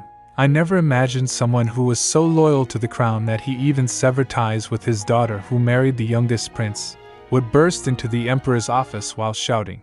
The Emperor again looks at the document and said, "I clearly told her that she should take a guard with her if she wants to go out." Sir Neelan asked then, "Why didn't I hear anything from her?" The Emperor sighed, "What could I have done when she insisted on taking Karno Neustadt as her guard? Is there anyone stronger than him in this empire?" Sir Neelan asked, "Wait, why is Karno Neustadt escorting her as her guard? Did Crown Prince Alexei ask him to do that?" The Emperor countered, "If you are so curious about your granddaughter, you should go see her yourself." Frustrated, Sir Neelan replied, "But I can't, and that's why I asked you to tell her in my stead." He straightened, "Even though I didn't make it public knowledge, you know she's the reason why I returned to the palace." The Emperor questioned, "What makes you think you can't go see her? Are you scared she might hate you?" Sir Neelan said, "It sounds like you see her quite often." The Emperor said, "Of course. You kicked your daughter out, whereas I was abandoned by my son. So in a way, you're an offender, while I'm a victim." After a moment's pause he added, "Asya knows that." Neelan repeated, "Asya?" The Emperor continued, "If you apologize and beg for her mercy, I'm sure that child will forgive you." Sir Neelan huffed, considering her parents' stubbornness. "I don't think that's likely. Wouldn't you agree?" Then the Emperor let out a sigh and said, "Well, since she's never been harsh with me, I'm not sure." Hearing that, Sir Neelan gets surprised. Back on the streets, while walking with Riss and Asya, Karno said, "We just need to turn that corner, and we'll be there." Asya sparkled, "Oh, we should get some cakes as souvenirs." She started counting on her hand. "Let's see. One for Alosha, another for Grandpa." Riss cut in, "Your Highness, how about getting one for Sir Tae as well?" Asya asked, "My mom's dad?" "That's..." Then Karno leaned in and said, "You mean Sir Tae Neeline?" Asya said, Well, but I've never even met him. And even if I meet him, I'm sure he won't like me." In her mind she concluded, "I should try my best to make it sound like we're not that close." Riss began, "No, Your Highness. Why would you think that? Sir Tae Erp." She got stopped by Asya, who shoves a candy into her mouth. Riss jolted and then started eating it. Asya went ahead while sweating. She said, "We're almost there. Let's hurry." When they reach there she gets amazed. "Wow. Why are there so many people?" She was about to bump with someone but Karno caught her. Asya wonders, what's going on? While they stands in back, Riss said, "I'll go and check, so please wait here a moment." While they were waiting, Asya prayed, I hope nothing bad happened to the shop. Then Carno asked, do you not like your grandfather? Asya flinched while replying, and no, it's nothing like that. She thinks, I can't say that I'm afraid he might misunderstand something and end my life. Carno asked, if you don't dislike him, why don't you go see him? Asya replied, I'm not avoiding him because I dislike him. Carno asked, you asked me to be your guard instead of him. That seems like you're avoiding him. She quickly said, no, I just wanted to go to the pastry shop with you, Carno. Hearing that, Carno turns his head as his cheeks gets red. Asya sighed, but if you insist, I'll buy one for Sirte too. Then she asked, oh, by the way, is your grandmother coming? Did you tell her that you missed her? He replied, yes. She beamed, really? When is she coming? Just then someone bumped into her, and she gets pushed into Carno. He caught her and patted her. He said, when the weather gets warmer, we still have time. Then, we should buy her one later. Moments later, Riz came back rushing. She said, Your Highness, I mean, my lady. All these people are waiting in line to buy the cake. Asya asked, the cake? Our cake? Riz replied, yes. A famous noblewoman already tried it and spoke highly of it. Apparently, that news spread everywhere. Asya said, wow, I guess we should get in line. Riz suggested, pardon? But if we go and ask, I'm sure they'll give us the cakes right away. She denied, no way. We came here as customers, so we should wait too. After waiting for quite a while, their turn came. She ordered, looking haggard, 5 chocolate cakes, please. The servant at the shop said cheerfully, here are your. Asya's crispy on the outside, soft on the inside chocolate cakes. Hearing that, she gets shocked. What's with that super long name? As they returned, Asya said, I wanted to see Sophia, but they look so busy. Let's go back. As she said that, someone from the crowd throws out cake to the ground and shouted, are you kidding me? What kind of flavor is this? The woman was wearing all black and has a big hat on. She shouted, are you kidding me? What kind of flavor is this? A servant from the shop interjected, ma'am, if the cake doesn't suit your taste. But the woman interrupted, yelling, it's not about the taste. How could you put this filth in the cake? Are you out of your mind to be selling this trash? Seeing that, the murmurs erupts in the crowd. One said, she says the cake tastes bad. Seeing that, Asya said, wait. He went ahead and picks the cake from the ground and ate it. Riz and Carno gets shocked. Carno questioned, what are you? Spit that out. Asya gulped it down and said, there's no problem with this cake. What are you making a fuss about? The woman flinched. Who are you? The one I ate was. Asya shouted back. I just picked up and ate the one you threw away. Nothing was strange about it, and it was actually really delicious. So, what's wrong with you? The woman flinched and said, the portion that I ate tasted like trash. She objected. And how could they have hired a runaway soldier instead of a pastry chef? That's why it tastes so disgusting. Hearing that, Asya pushed the woman in rage. Stop it. Seeing that, Riz called out, my lady. Riz caught her and pulled back. Asya shouts, I'm really angry right now. How could you say something like that? Riz requested, please calm down, my lady. The woman lifts her hat slightly and asked, what's wrong with that girl? Then Carno stepped up to her. She said, oh, but he cut her off. How much did they pay you? The woman gets bewildered. What? Carno grabs her hand and said, I won't ask you who hired you. I just want to know how much money you got to cause trouble here. The woman shouts, let go of me. Carno questioned, why? You don't want to answer? The woman gets her hand free, while Carno said, tell your boss that it's a waste of time. After hearing that, the woman ran from the scene. While on their way back inside the carriage, Asya said to Carno, Sophia must have heard everything, right? Carno asked, heard what? That woman's word repeated in her mind. And how could they have hired a runaway soldier instead of a pastry chef? Asya said, that woman complaining about her. She continued, I can understand if she didn't like the cake, but she shouldn't have said that. It must have hurt Sophia's feelings, Carno said, but it's not true that Sophia ran away. Why would she care about it? She pointed out, even if it's not true, it can still hurt her feelings. He said, if it's not true, she shouldn't let it hurt her feelings. Annoyed, she turns her head and said, forget it. I'm not in the mood to play word games with you. He said, I know. You can whine about it until it makes you feel better. That came as a surprise for her. Then she huffed, I'm not whining about it. Hearing that, he smiles. Later in her room, Riz prepared her all dolled up. She said, Your Highness, this is your first time attending an opera. Are you excited? Asya replied, yeah, I'm excited. She flaps around her dress and asked, but don't you think this dress is too flashy? Riz replied, it's a gift from the crown prince, and it's very pretty. Asya thinks in her mind, Alosha, he seemed to be concerned about my feelings after what happened at the patisserie. And he's still worried about me. I feel bad. Then Riss presented her with shoes and said, these shoes are from Lord Carno. She asked, Carno? Why? Riss replied, I'm not sure. Shall we put them on? She puts them on her feet. As Asya walked, she exclaimed, oh my, they fit perfectly. Moments later, Alexei came and asked, Asya, are you ready? She looks at him and calls, Alosha. He leaned in front of her and said, the dress looks great on you. Let me tie your bonnet. She said, thanks, Alosha. By the way, what is today's opera about? He replied, it's titled, The Veiled Princess. The aria is particularly beautiful. She exclaimed, wow, it sounds interesting. Then he offered his arm and said, then, shall we head out? When they reached the venue, whispers began in the crowd. One whispered to other, oh, they really came together. The other whispered, did you hear? Princess Anastasia went out to town the other day, with Carno Neustadt as her guard. Another chattered, what? Is that true? One replied, yes, I was so surprised to hear that.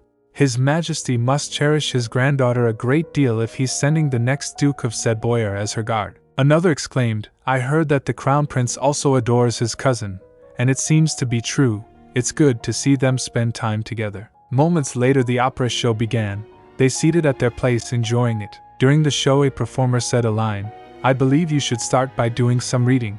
How do you feel about these books? The Shadow of Lilac, Owner of the Winter Forest, or The Tiny Palace.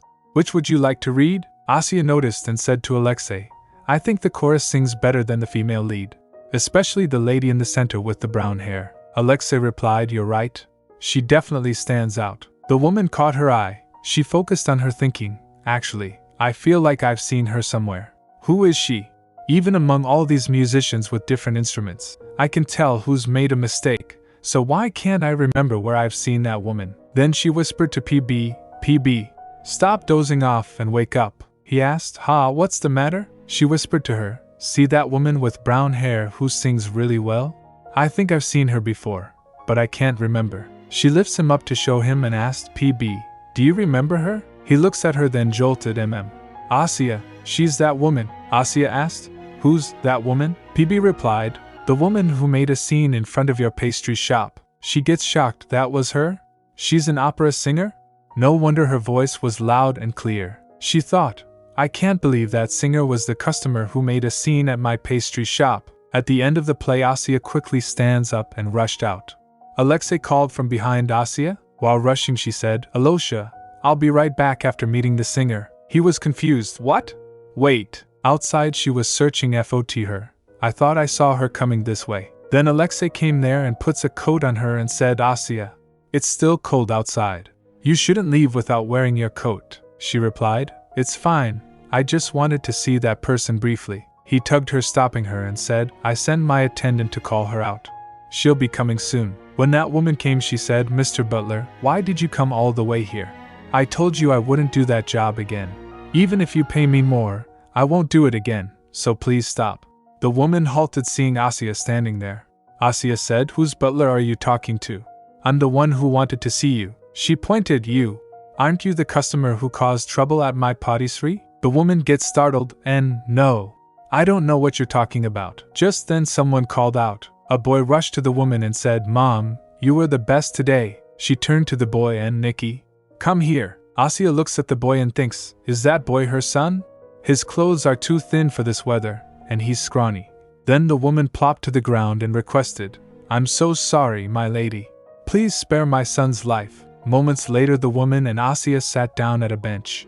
The woman said, I really have no idea who hired me. Sniffling, she added, I don't know who that butler works for.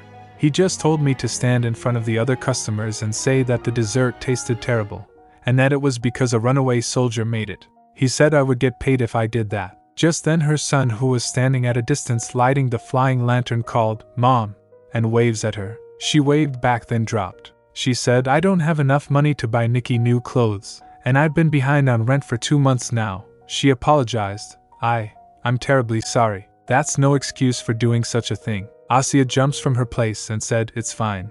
I can't be mad at a person who doesn't know anything. Then she turns to her and asked, by the way, where's your husband? The woman replied, he left me after I told him I was pregnant with Nicky. Then Asya said, I recognized you because your singing was so good. The woman asked, pardon? Asya replied, I found a singer in the chorus who was singing better than the female lead, and that was how I recognized you. She tossed her gloves to her and said, Phew, the winter is almost over, and it's not cold even at night anymore.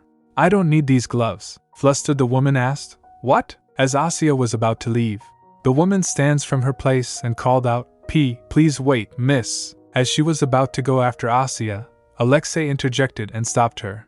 The woman said, the lady has left her gloves. He replied, You can have them.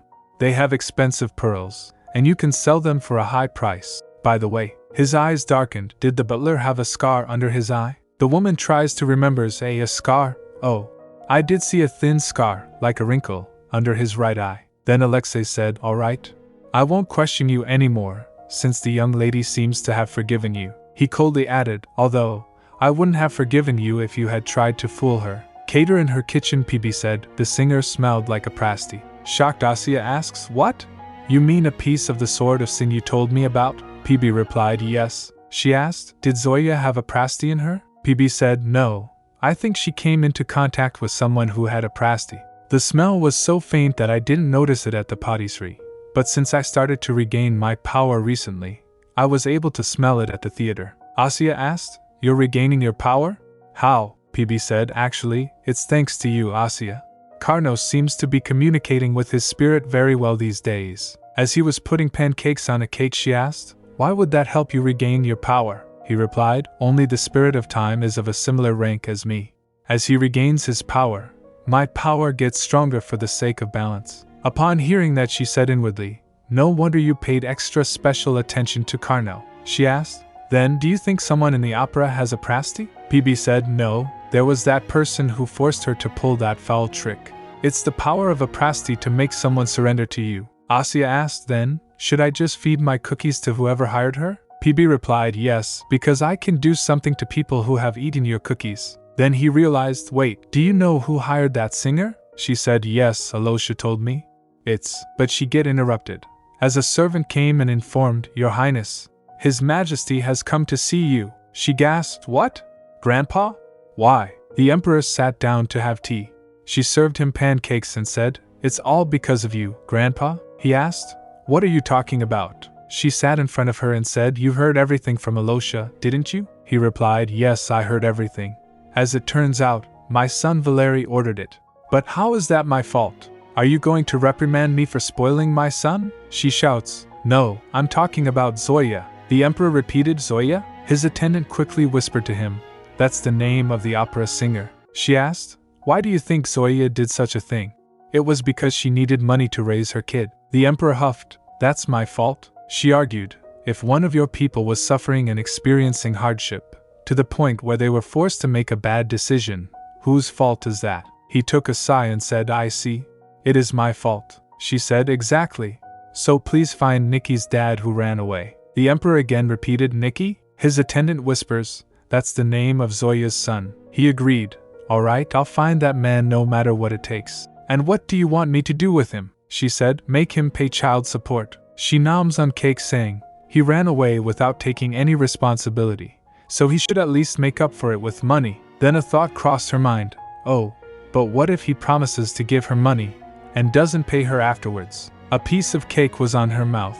Seeing that, the Emperor picks up an handkerchief and wipes her face. He said, Then, I'll just pay her child support and charge Nikki's father for that amount. No one would neglect paying their debt to the Emperor. She cheered up, Wow, that sounds great. The Emperor thought, Is she going to pretend like the singer never caused any trouble at the patisserie?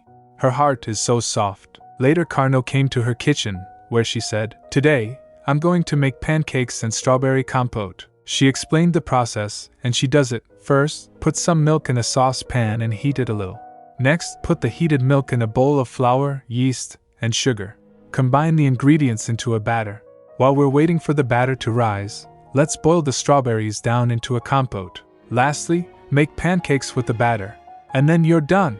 It's easy, you can make them yourself, right, Carno? He asked. Why would I make them?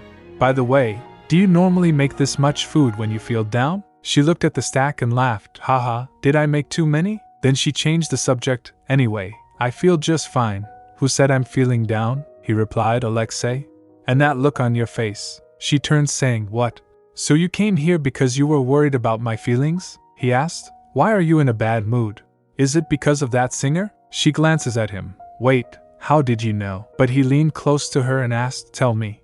What is it? She backed away a little and said, Then, promise me you won't laugh. He nods, so she continued. It's nothing, really, it's just that I've never heard someone say my desserts are bad. My family isn't well off, so I wasn't able to bake until I came to the palace. Almost everyone's liked what I made so far, and that was the first time someone said it wasn't good. He interjected, But it's not like the opera singer really meant it. She was just hired to make a bad comment. She shouts, That's not the point here. She explained, pointing, for example, let's say soldiers of the Imperial Army take turns writing comments about you. Some leave good comments, while a few others write bad ones just for fun. Why are you always so serious and pretentious? I don't like how you try to be cool. And what if everyone in the army were to read those comments? Even if those people didn't really mean them, they would become true as soon as they spread to everyone. Even toy swords can hurt you if 100 of them stab you at once. Hearing that, Carno fell in thought. She added, I'm just telling you how I feel. Then he said, Well, it isn't fun to hear people speak ill of you, although I haven't felt that way because I never expected anyone to like me in the first place. She questioned, What? Why? He asked, oblivious. What do you mean? She asked, Why do you think people won't like you? He replied, Because they all fear me. It's only natural that they wouldn't like me.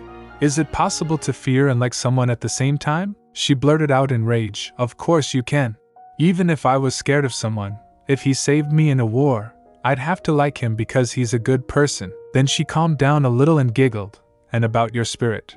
If they find out about the truth, I'm sure more people will like you. He asked, What makes you so sure that they'll like me? She replied, It's not that I'm sure, it's just the truth. He cut her off and teased, Wait, or is it that you're biased because you like me so much? She blushed, face flushed, You, then quickly turns her head and said, I don't like you. I'm extremely afraid of you. Then he pulls out a letter and asked, Oh, is that right? Then I don't think you would want the fearsome Carno Neustadt to read you this letter. She repeated, A letter? Then asked, Did you write me a letter? He replied, What? No, this was sent to the pastry shop. It's from a customer who liked your cake, and Sophia passed it on to me to give to you. He teasingly smiled at her. She tried to grab it, but he raised his hand up. She shouts, Really? Stop teasing me, and just give it to me. He said, You just said you were scared of me. How can you accept a letter from a scary person? She yelled, trying to reach it. Who would be scared of a dummy like you, Carno? I'm not scared of you at all. Watch out. Just then a bowl was about to fall on her. Carno noticed that and saved her. He pulled her close to him and said, That was close. She stammered, Thank you, Carno. As he was hugging her, she sensed the letter on her back. She quickly twirled around and snatches it from his hand. He was dumbfounded. He called out, Hey, you. She opened the letter and said, The sender didn't write their name. The letter reads, Dear Pâtissier, I'm a traveler, and I paint as. I returned to my hometown for the first time in a long while, and I smelled something sweet on the street which stopped me. Drawn in by the smell, I walked into your patisserie and ate your chocolate cake. The rich sauce was like a river in heaven, the chocolate was soft like an angel's wing, and the dessert had the perfect balance between bitter and sweet, crispy and soft.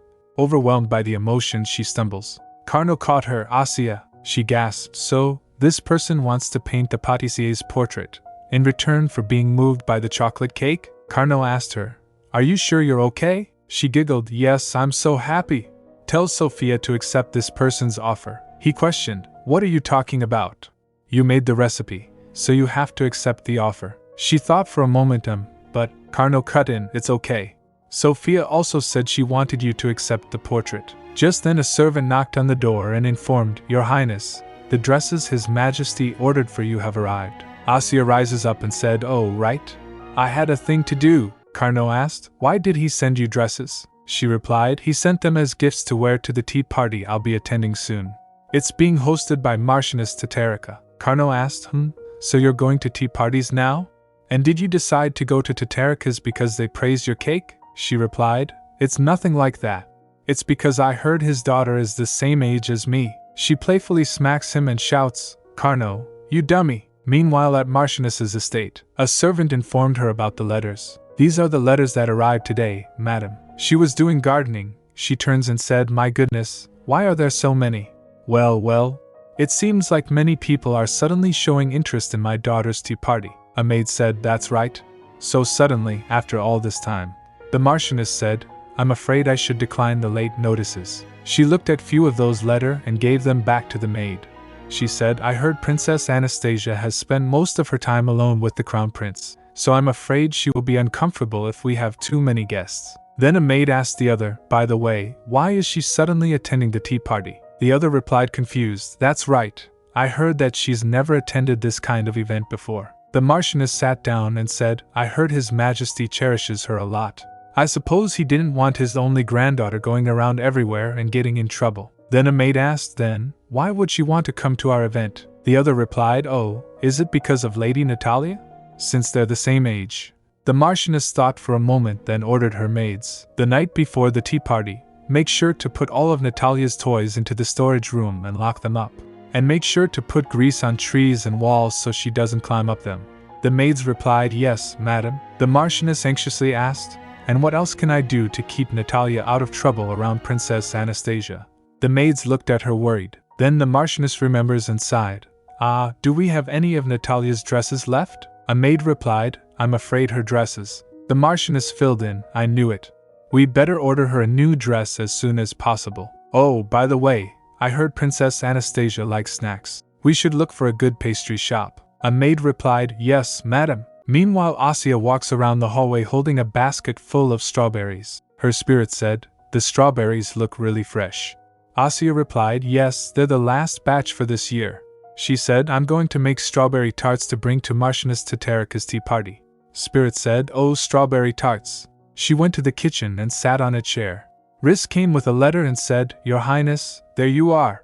Asya asked her, "Riss, what's the matter?" Riss said, "Before you leave for the tea party, His Majesty asked you to drop by the Knightage to personally pick out some guards to take with you." Asya gasped and asked, "What? Do I really have to do that?" Riss told, "The Crown Prince also wants you to take some guards with you." Shocked Asya said, "Even Alosha? When I first told them about the tea party, they didn't mention anything like that." Riss said, "That's because it's obvious for you to take a guard when you go out. If His Majesty hadn't mentioned something about it today, you were going to go all by yourself, weren't you?" Then she passed the letter saying, "Here, Lord Carnot asked me to give this to you." Surprised, Asya asked, "What? Carnot?"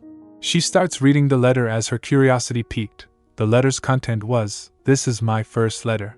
On the day of Marchioness Tatarika's tea party, I think it would be best for you wear a cape with a hood. And that is the day my grandmother will arrive in the capital, so I'm afraid I have to go and greet her." Asya asked herself, "Huh? That's the end?"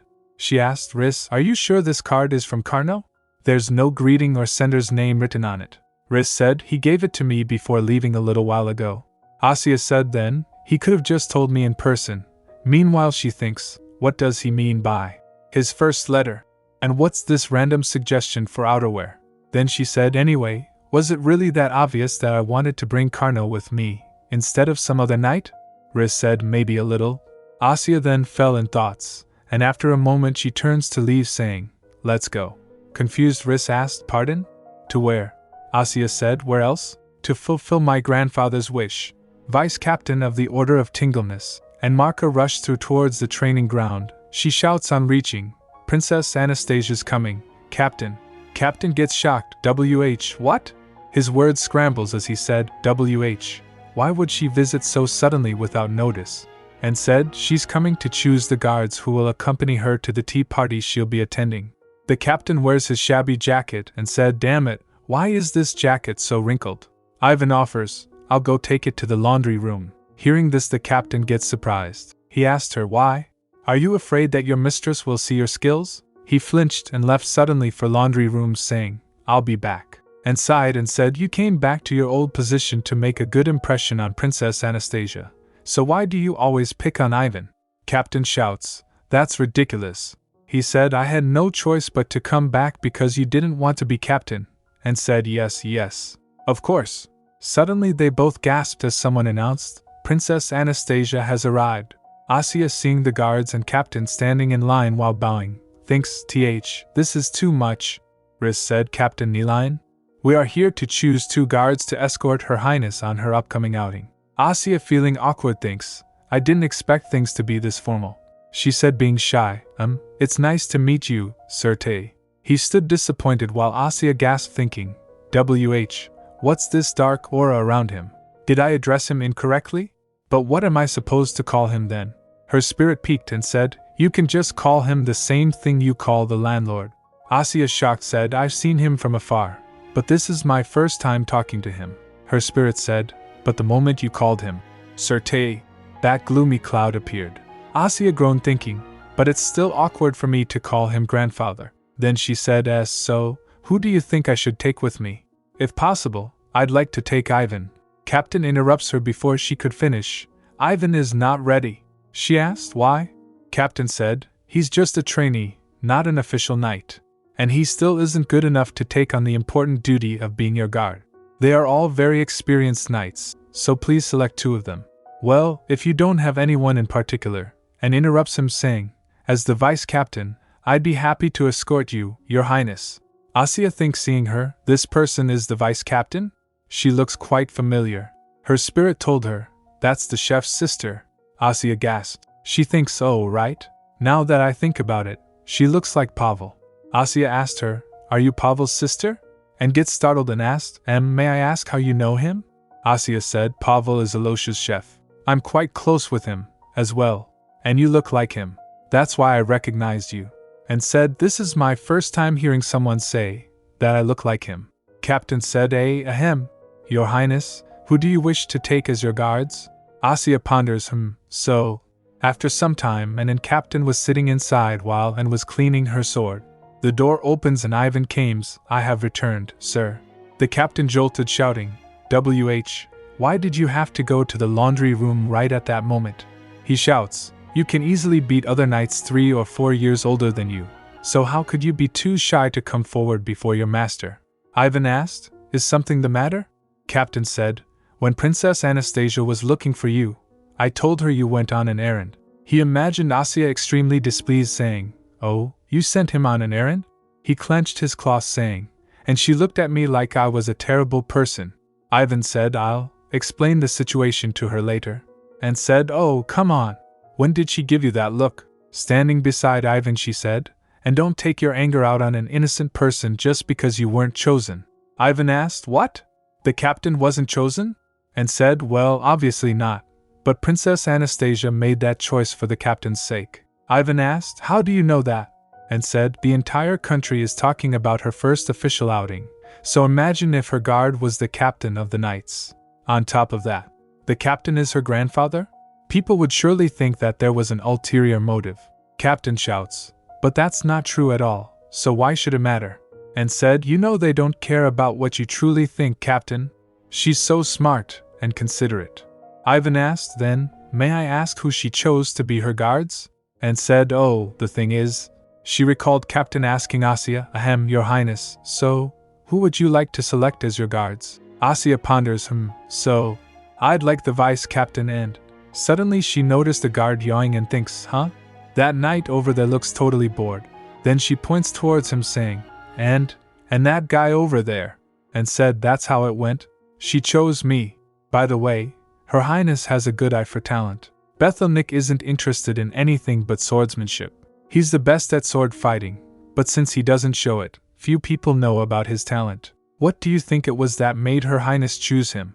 Captain said, she's my granddaughter, after all. And asked, if you were going to act like this, why did you kick your daughter out in the first place? Captain shouts, I didn't kick her out. He recalled the moment when Asya's mom tells him that she wants to get married and he asked, shocked, did you just say you want to get married? To a prince, no less? She said, yes, Yuri and I are deeply in love with each other. He shouts, that means you're going to be a princess, doesn't it? She replied calmly, I suppose. He thinks, if she becomes a princess, she won't be able to remain a knight. But she's the most talented knight in the entire empire. He yelled, how could you have fallen in love with a person you pledged your loyalty to? She said, Father, please hear me out. He shouts, I oppose. I won't allow it, she said, Father. But he left without hearing anything. Captain thinks, that day, I stormed out of the room ignoring her pleading voice, but I thought my daughter would come to make up with me. But after the first prince died so suddenly, Irina and Yuri left the imperial city and hid themselves. He said, I just didn't want my daughter to waste her talent. And said, Captain, don't be too hard on yourself. It's not too late for you to start gaining favor with Princess Anastasia. He said, yes, I guess I should do that. Meanwhile, Carno was waiting for his grandmother for welcome. A knight points out, oh, here she comes. His grandmother came and he went close to greet. It's been a while, grandmother. She said, indeed? She grinned, saying, you must have a lot of free time if you're able to come here and greet your old grandmother. He said, I have a little. She asked, goodness, listen to you talk. Where are your parents? He said, they're packing to return to their estate. She said, they keep protesting that they don't want to return. Those weak souls don't have the courage to love the northern land. They went inside while she asked, is everything fine in the imperial city? Carno replied, yes, there's been nothing special. She stares at him. He flinched and asked, is there a problem? She smiled and said, it seems like you've been enjoying spending time with the silly folks in the capital. He starts sweating and said, well, they aren't all boring. By the way, His Majesty asked after you a few times. Then she said, that damn old man hasn't died yet? Hearing this, the knights get shocked. She said, since my old body aches after traveling such a long distance, I suppose I'll have to visit His Majesty tomorrow. Carno said, yes, I'll escort you. Meanwhile, Asya said to Riss, I'm ready. Let's go, Riss. They sat in a carriage along and the other night. And asked, you made a strawberry tart all by yourself, so you could give it to Marchioness Tatarika as a present? Asya said, yes, I heard she likes desserts. And asked, oh my, wasn't it difficult to make? Asya causally replied, no, it was super simple. Then she starts telling, first, bake a sweet tart crust with a fluted edge. Then, fill it with rich almond cream, and put a soft blanket of custard on top. Lastly, put strawberries on top. Then, you're all done. And said, I see. I did hear that you were talented at baking. Asya said, I am fond of desserts, but I'm not exactly good at making them.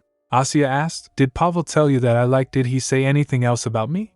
And immediately replied, I didn't hear it from him. When the Noctis elves came, I heard people talking about the cake you made for their dessert course. And it has nothing to do with my brother. Asya tilts her head asking, and are you on bad terms with Pavel? Anne's companion giggled, but she hits him, saying to Asya, it's not that, but, and said, you might not understand it since you have a close relationship with the crown prince, but most brothers and sisters are not really close with each other. Asya laughed, saying, oh, I see. After a few moments they arrived at their destination. Asya said, ah, we've arrived. Marchioness Tatarika came to welcome her, Princess Anastasia. She shows curtsy, saying, it's a great pleasure to meet you. Thank you for accepting our invitation. Giving the present to her, Asya said, not at all. I should be the one thanking you for inviting me.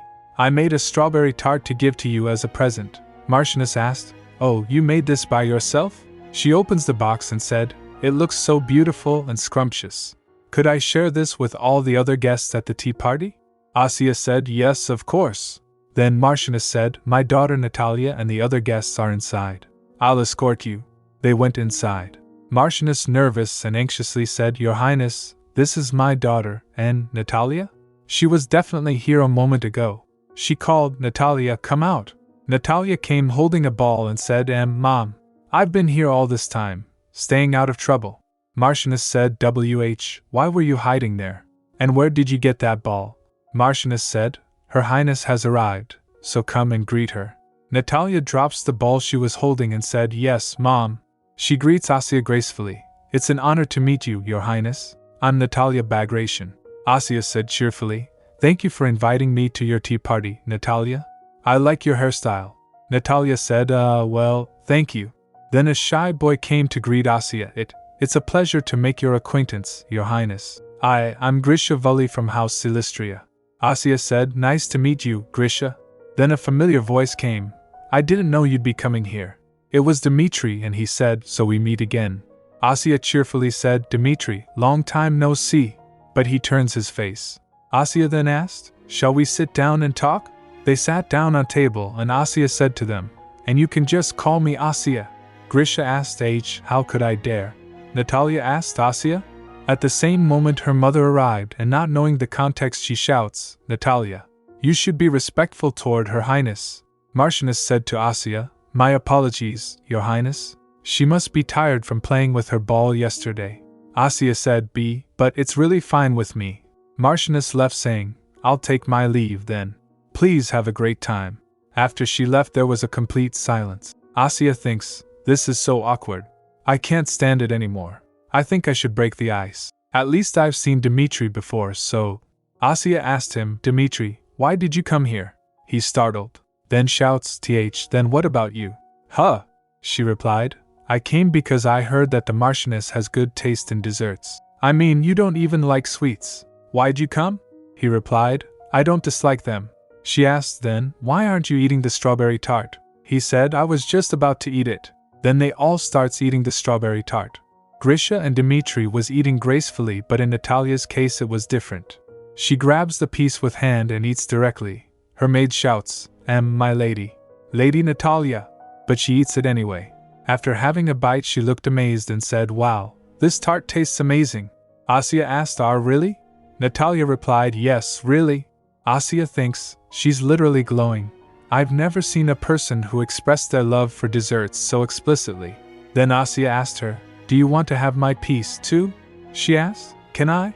Asya said, sure. Actually, I made this tart. And I'm so happy to see that you're enjoying it. Dmitri asked, you made it yourself? Humph. Are you still into doing kitchen work like a servant? Asya smiled and said, thank you for your concern, Dmitri. I'll make sure to pass your remarks on to my grandfather. Shocked he asked, what? Grandfather? Asya said, oh right. You must be used to calling him His Majesty. Anyway, I must tell him how worried you are about your dear cousin. Dmitri shocked shouts while blushing, who's my dear cousin? He groans, forget it. I'll try your tart, so stop talking to me. Saying this he takes a bite. He starts beaming after eating the tart. Without saying anything else he just focused on eating it. After some moments, Grisha and Natalia starts playing while Dmitri and Asya stands nearby seeing them. Asya asked him, Dmitri, do you have any plans to throw a tea party? He replied, my father doesn't like me doing such things. He says it's useless for me to participate in them. Asya thinks, Uncle Maxim knows his family doesn't have much of a chance in the political circles. She asked then, what about Ilya? Dmitri replied, he's such a fool that Uncle Valery never lets him hold tea parties. Asya said, that's ridiculous. He should be able to throw a tea party whenever he wants. Wouldn't it work if you helped him out a little bit? Shocked he shouts, what? I don't want to. Asya said, if you help him throw a tea party, I'll make another tart. He dashed away saying, I said, no. Asya stood there laughing while Natalia sneaks in. She whispers in her ear, Your Highness, would you like to come to my secret base? Asya asked, your secret base? Then they started walking towards it. In the way Natalia said, I don't usually hang out with anyone unless they're better than me at kicking a ball. But you're an exception. Hold my hand. Asya asked, really? She replied, yes, you made us a delicious tart, and you never reprimanded me for being rude or disrespectful. Asya holds her hand asking, why would I do that when you're neither of those things? Natalia said, no one has ever said that to me before. Anyway, I'd like to show you my secret base. Asya said, okay, let's go. She then asked something that made Asya almost tripped. She asked, by the way, Your Highness, are you going to get married too? Asya replied, and no, I've never even thought about it. Natalia, are you going to marry someone? Natalia replied, no, I'm not going to get married either. But I do know Marquis Silistria wants me to marry Grisha. Asya thinks, Grisha, that super shy boy. Then she asked, but you don't want to marry him, do you? Natalia replied, no, he doesn't know how to play outside. He's no fun to be around at all. Oh wait, Your Highness. Natalia climbs the tree and picks some cherry. Asya thinks, she's even good at climbing trees. She's so athletic. No wonder she's bored around other kids. Natalia offered, try this. Asya takes it and said, wow. It smelled sour at first, but it's super sweet and yummy. She said, this would make a perfect ingredient for wine. Natalia said, that's exactly what my mom said. Then they reached at a shabby and broken small cabin. Natalia said, welcome to my secret base. Asya asked her, did you make this cabin all by yourself? She replied, actually, the servants helped me a little. Come inside. Asya went inside and glanced saying, all right. Then, pardon my intrusion. Asya said, wow, it's really cozy. Natalia said, my mom put this heater in here. She insisted that it was cold in the forest. Asya said, I've never seen this kind of heater before. She said, then, let me turn it on. Asya said, thank you, Natalia. Suddenly Natalia raised, saying, oh, right. She asked Asya, would you like to look at this? Asya said, oh, sure. What is it? Natalia tells, these are leaves and seeds I collected from the forest. Amazed, Asya asked, there are so many. Did you collect them all by yourself? That's amazing. Natalia felt shy. Seeing her, Asya smiled. Then she said, hey, Natalia, whenever you find anything new, can you show it to me? I'll bring another strawberry tart. Natalia said, sure, I promise to show you. After some time, knights came looking for them. One asked, are Princess Anastasia and Lady Natalia still playing? Others said, it's time they went home. Suddenly Asya sneaks her hand out waving. The guard asked other, is she calling for us? They went inside and asked, Lady Nadal. But Asya shushed them to stay silent. Natalia fell asleep. The guards took her to her room.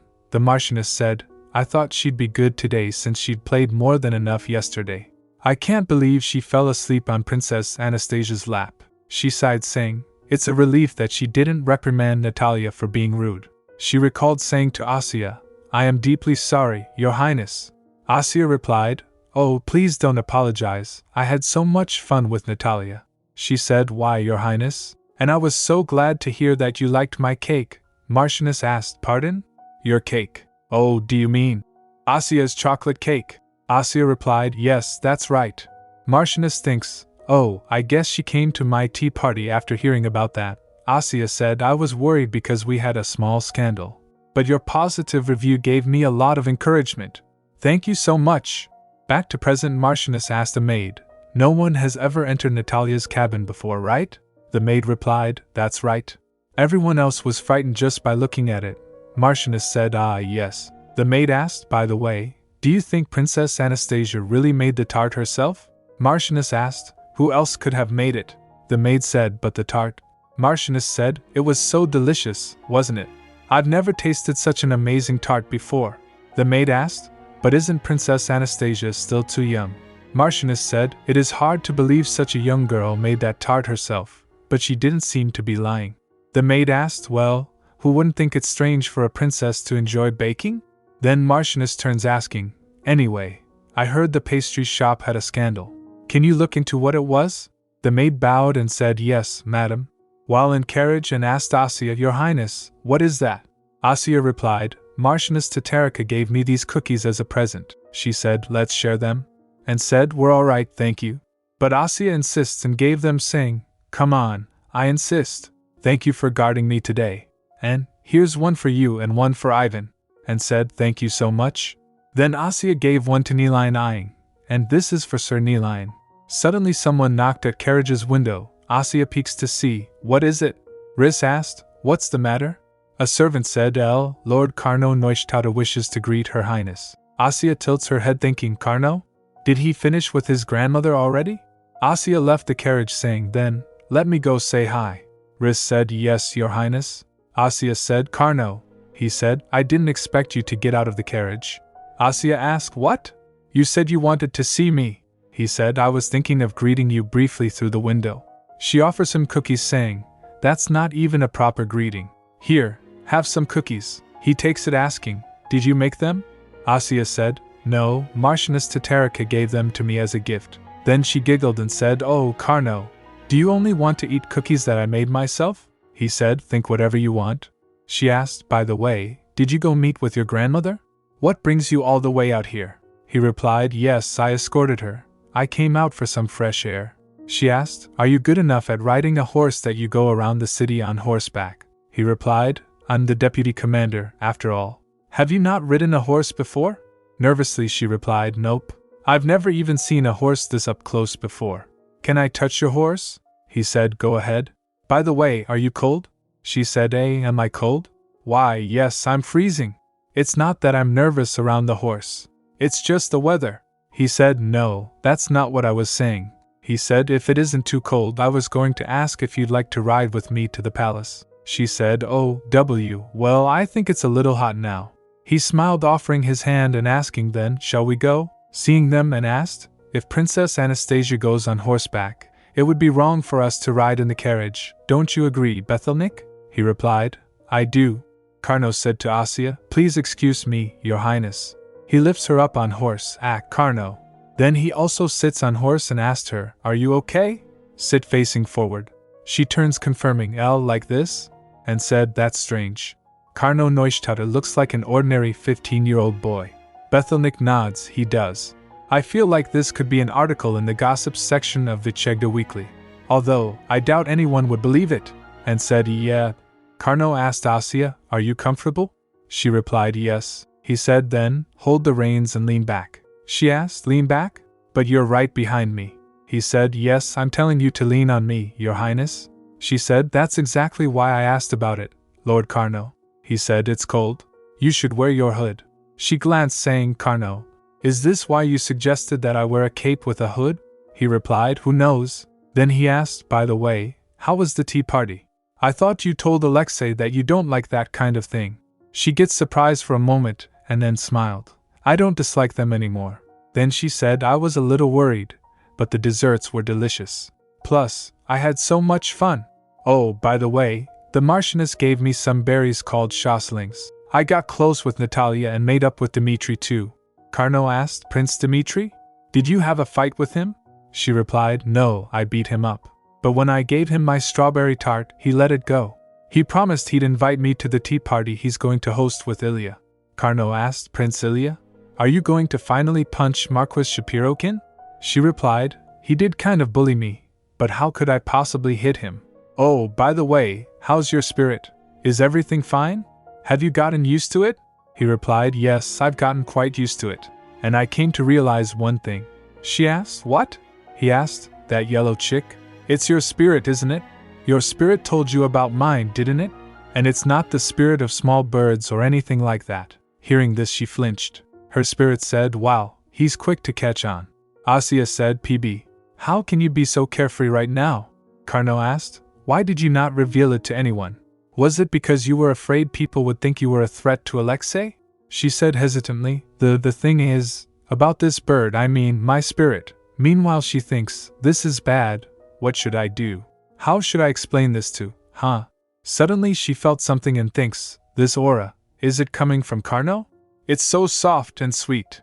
She said to him, to be more exact, if I became a threat to Alexei, I was afraid that you would hate me. He asked, why would I? She asked, who was it that glared at me when we first met? She said, I've been keeping your spirit a secret all this time, so you should keep mine a secret too, Carno. He said, I will follow your orders, your highness. She said, no, it's not an order. It's an agreement. Okay then. I'll tell you another secret. He asked, what secret? She giggled while saying, ever since I came to the palace, I've only done what I wanted to do. But there was one thing I was forced to do when I didn't really want to. He asked, what was that? She replied, it was attending your triumphal ceremony. She said, oh, there was another thing I hated doing. He asked, what was it? Are you talking about the band? She interrupts saying, attending your triumphal banquet. He asked, do you want to get down? She laughed and said, that look on your face is so funny. She said, other than those two things, I didn't do anything against my will. I didn't pretend to like baking just to hide the truth about my spirit. He said, you shouldn't read people's feelings without their permission. She leans back saying, it's only because you're worried for no reason. Then she said, oh, right? Carno, I was going to ask you for a favor. I want to make liquor with the shosling berries I got today, he replied, but I don't know a thing about making liquor. She said, come on. If we put them in a barrel and move time forward, we can make 30-year-old fruit liquor in one night. Wait, Carno, why are you sighing? At Marquis Shapirkin's mansion, Ilya asked Dmitri, but what if nobody comes? Dmitri asked, hey, you're a prince of the empire. Who would turn down your invitation? Ilya aid, but I'm not even His Majesty's favorite grandchild. And I don't have friends. I haven't been invited to a tea party either. Dmitri glares at him asking, so what? We can invite Anastasia. Ilya asked, what? What if we get scolded for inviting someone who's living in the palace? Dmitri said, but she's our cousin too, and she'll find a way somehow. Ilya asked, you think so? Dmitri said, yes, don't worry. Even if no one else comes, we'll at least have 3 people including me, you, and her. Ilya asked, Dmitri, are you coming too? Dmitri said, "You're such a dummy?" Marquis Shapirokin and Maxim was seeing them from a distance. Maxim said, "It seems like my son had a great time at Marchioness Tatarika's tea party. He's been making a fuss about hosting a tea party with Ilya." Marquis Shapirokin said, "I see." Maxim said, "I guess he finally gave up his foolish pride and learned to get along with friends his age." Shapirokin said, I heard the Marchioness's daughter takes after her mother, so she's quite a character. Are you sure Dmitri isn't acting like that because her daughter bullied him?" Maxim said, "Well, I can imagine. Meanwhile he thinks, I heard his business suffered greatly lately, and that Marchioness Tatarika was the one who caused it. I guess the rumor is true." Then he asked Shapirokin, "Oh, by the way, I heard Princess Anastasia went to the tea party as well." Hearing this, Shapirokin flinched. Maxim thinks he reacted at the sound of Anastasia's name. He hasn't changed. Shapirokin said, "Come to think of it, Yuri won His Majesty's heart with his extraordinary talents, while our eldest brother made a contract with Fafnir, drawing everyone's attention. It is true that we were shunned in favor of our brothers, but if you think about it, it's not always a good thing to bear the weight of people's expectations." Maxim said, "I actually believe it is important for people to know their place, and keep a distance from things that are out of their reach." Shapirokin stands and turns. Maxim asked, "Why don't you throw a tea party so that Ilya can make some friends?" Shapirokin said, "I'm afraid he's too fragile to get along with other children. He should strengthen his mind first." Maxim said, "Don't be too harsh on him. Children learn from their parents' actions. You can invite Dmitri and Anastasia over to your tea party." Shapirokin asked, "What?" "Princess Anastasia is living in the palace under His Majesty's orders. How could I invite her over to my place?" Maxim said, "What's the problem? You're her uncle, after all." Then he called, "Butler, come over here." He said to Butler, "Ilya will be hosting a tea party soon, so please check the schedule." At the palace, Asya gets ready and Riz said, seeing her, "Oh my, Your Highness. You look so pretty."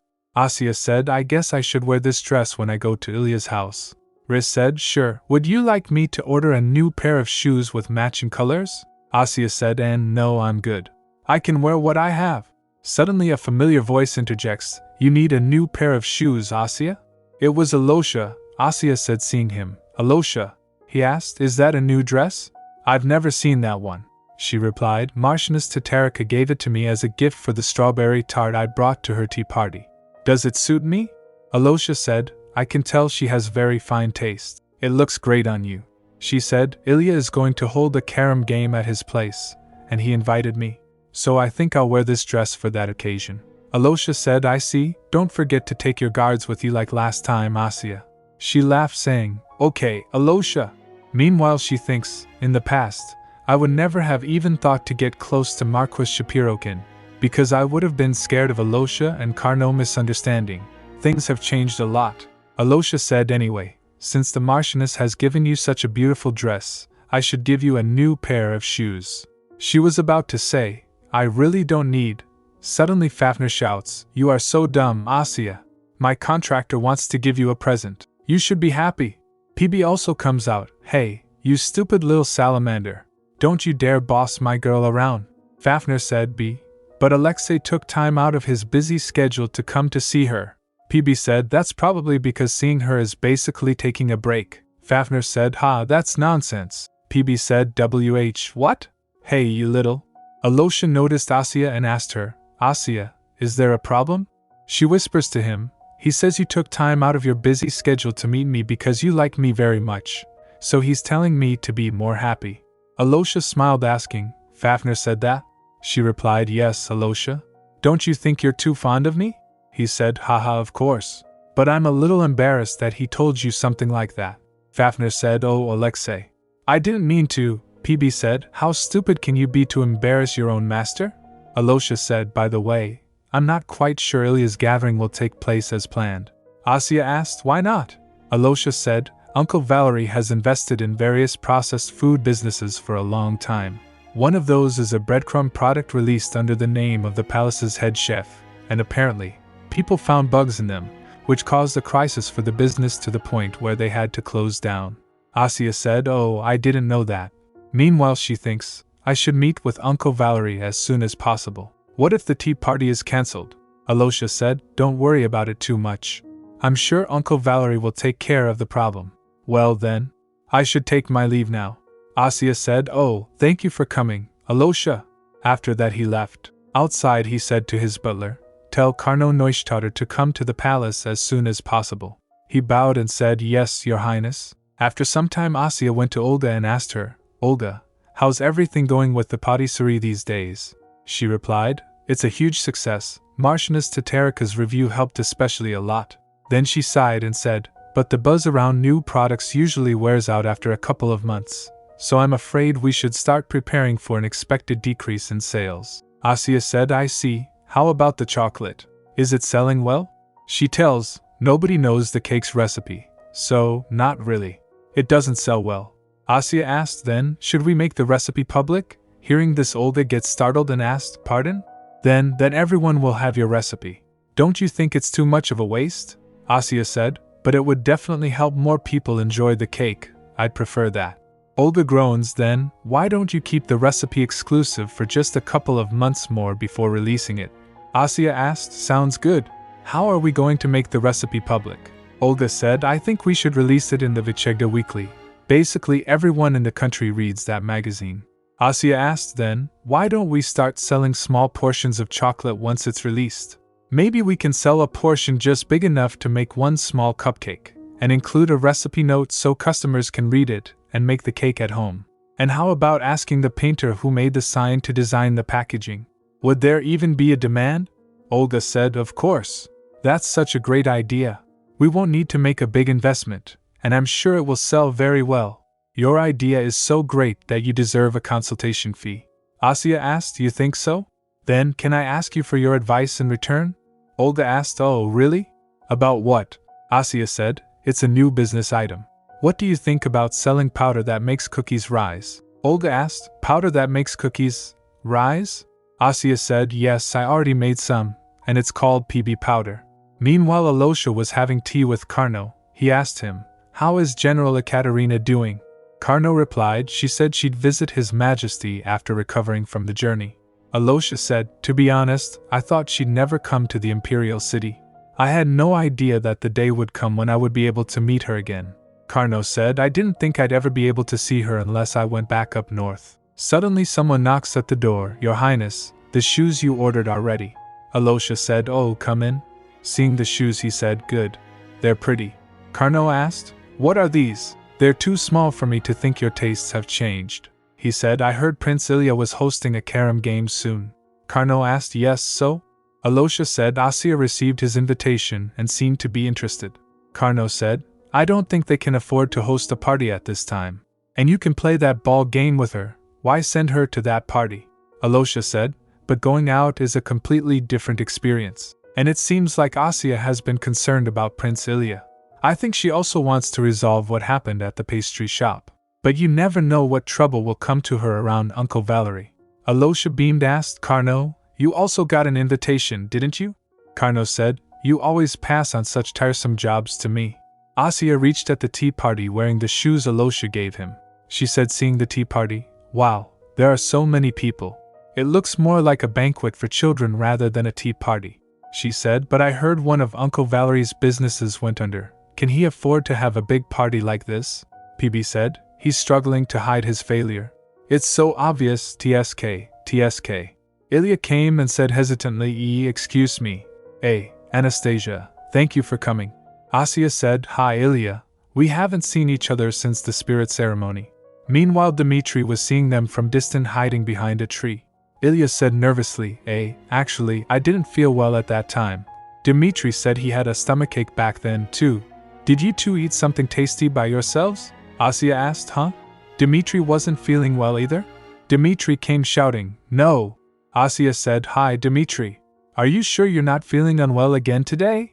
Don't push yourself too hard. He shouts, it's really not true. Asya said, okay. Let's just go inside. Meanwhile, Natalia came saying, Your Highness. Asya said, Natalia? I thought you didn't like tea parties, so I didn't expect you to come. She said, that's true, but I came here to play the carom game. Do you like the carom game too? Asya said, well, I'm not sure, actually, I've never tried it. Asya thinks, carom game, I've read about it in a book, but I've never played it before. Carom game. It is a game where you use a long cue to strike balls in order to gain points, on a large table covered with green cloth. It is common for noble children to learn how to play this game at an early age. It's basically the same thing as billiards. And who am I? I'm someone who used to beat all the billiards masters in my neighborhood, Natalia said. Since this is your first time, Your Highness, I'll show you how to do it. Asya said, okay. Natalia starts playing to show Asya. The crowd cheers. Wow, she hit the red ball in one try. She's amazing. Asya said, you're really good at anything involving a ball, aren't you? Natalia said, I'm not actually that good. She asked Asya, would you like to try, Your Highness? Asya said, yes. But promise me you won't make fun of me. Natalia said, of course I won't. Asya starts playing, being completely focused. She strikes and makes everyone surprised. She thinks, for some reason, it seems like I'm better than before. Is it thanks to PB? PB said, of course, it's thanks to me. Asya turns to Natalia saying, Natalia, what do you? Huh? She stops, seeing everyone's reaction. The crowd murmurs, wow, did you just see that? She's awesome. Dmitri asked, amazed, how did you do that? Asya said, huh? I just hit the ball, and that one hit another ball. Then the other. I don't know. Well, who's next? Natalia said, it's my turn. Asya said, go for it, Natalia. After the game ends, Natalia said, you win, Your Highness. Asya said to her, you did great too, Natalia. You had the highest score among the other challengers. Then a voice came, why are you upsetting your peers? Seeing Carno, Asya said, Carno? He said, greetings, Princess Anastasia. Murmurs filled the air seeing him. Carno? Is he the famous Carno Neustadt? I want to go play somewhere else. Me too. Asya asked him, what brings you here? Carno said, I also received an invitation from Prince Ilya. She shouts, liar. I know you don't attend these events. Alosha sent you here, didn't he? And you're the one who's upsetting the other kids. Look, you scared them away. Carno said, I don't care about the other kids. Asya said, you're hopeless. Carno, this is my friend Natalia Bagration. You know Dmitri, right? He's my cousin. Dmitri, Natalia. This is Carno, the crown prince's friend. He's also my friend. Natalia reached for a handshake, saying, It's a pleasure to meet you. I'm Natalia Bagration. A friend of Her Highness is a friend of mine. Carno shakes hands, saying, it is a pleasure to meet you, as well. I'm Carno Neustadt. Carno said, I'm Dmitri. Thank you for serving our country in the war. Carno said, thank you, Your Highness. Asya said, great. While we're all gathered together, shall we play another round of the carom game? After some time she was walking having a talk with PB. PB said, he's in that building. Asya said, really? Then I'll finally be able to meet with my uncle. Suddenly Carno came and asked, what are you going to do with Valeri's Shaperkin? She shouts, oh my gosh. She asked, Carno, weren't you in the middle of playing the game? Carno said, I saw you sneak out, so followed you. Asya asked, what? I didn't make any noise. How did you know I'd left? Carno, were your eyes on me the entire time? He said, they might have been. She blushed and then turned, saying, anyway, I want to see Uncle Valeri and give him my cookies. Carno asked, cookies that you made? She said, yes, my desserts make people, sort of, nice and kind. He said, so, you are aware that he's a bad person? She said, of course I know that. He hates Alosha. But I have to give him this snack for everyone's sake. Suddenly Marquis came and said, Anastasia, Lord Carno, I just heard the news that you came to Ilya's gathering. Asya said, it's nice to see you, Uncle Valeri. Meanwhile she asked PB, does he really have a prasty? PB replied, it's very serious. It seems like somebody dug a hole into his soul in order to plant it there. Asya asked, what? Then will my cookies solve the problem? PB replied, they will. And you even have someone who can help you. Marquis said, by the way, Anastasia, the garden is over there. Why are you hanging around here? Asya said, since we're family, I thought I should greet you properly. Marquis asked, really? That's very kind of you. She offers the cookie, saying, and I also made some desserts for you, uncle. Flustered he asked, oh, I see. Then, why don't you come inside and have a cup of tea before you go? Asya said, wow, thank you. They sat to have tea. Marquis said, I've never seen this type of cookie before. Asya said, they're cookies in the shape of gold bars, made of brown butter and almond powder. They're crispy on the outside, soft inside. Marquis said, yes, you must be very good at baking. Asya thinks, what? Is that all? He's not going to eat them? I came all the way here to feed him my cookies, and he's not eating them? What should I do? Should I just shove one into his mouth? Carnot said, the cookies look very delicious, Your Highness. I'll help myself to one. Asya felt touched. Carnot. Marquis grabs one, saying, they really do look tasty. I'll try one too. He picks one and eats it. Asya watch him eat silently. Then she thinks, thank goodness. It seems he likes my cookies. She asked PB, if Uncle Valery has a bad temper because of the pasty, does that mean he was originally a good person? PB replied, not necessarily. He definitely had a bad personality to begin with, but it was the pasty that made him have evil intentions and act accordingly. Asya asked, are you sure my dessert can solve the problem? PB said, don't worry, the spirit of time will help you. Asya asked confused, what? Carnot? PB replied, yes, if he's like a sword that cuts open the wound to squeeze out the pus, you're like a potion that can heal it. She asked, what are you talking about? Huh? After eating the cookies, Marquis asked her, Anastasia, did you say you made these yourself? She said, oh yes. How do you like them? Marquis said, they're very delicious. He picks another one, saying, His Majesty's birthday celebration is coming up soon, so why don't you give him some homemade cookies as a gift? Asya, confused, asked, His Majesty's birthday celebration? Marquis said, oh, you might not know about it since you're still new to the palace. Every autumn, we have a grand celebration for His Majesty's birthday and the Harvest Festival. Asya said, wow, do you think I can give him my cookies at such a huge event? Marquis said, His Majesty will be delighted to receive your handmade gift in front of many other people. Asya thinks, His Majesty's birthday celebration will be filled with precious treasures and fancy food, and he wants a 10-year-old to give the Emperor some homemade cookies? No wonder PB said he has a bad personality. Asya said, thank you for your advice, uncle. He said while having another cookie, don't mention it. He stands saying, I had a great time today, Anastasia. I have some work left to do, so I must leave now. He bowed and said to Carnot, Lord Carnot, it was nice meeting you. Asya said, I'll see you next time, Uncle Valery. He said while leaving. Sure. Carnot sighed, he doesn't seem to have become any nicer. Asya said, it doesn't just work after one time. He asked then, are you saying we have to do this again? PB said, don't worry.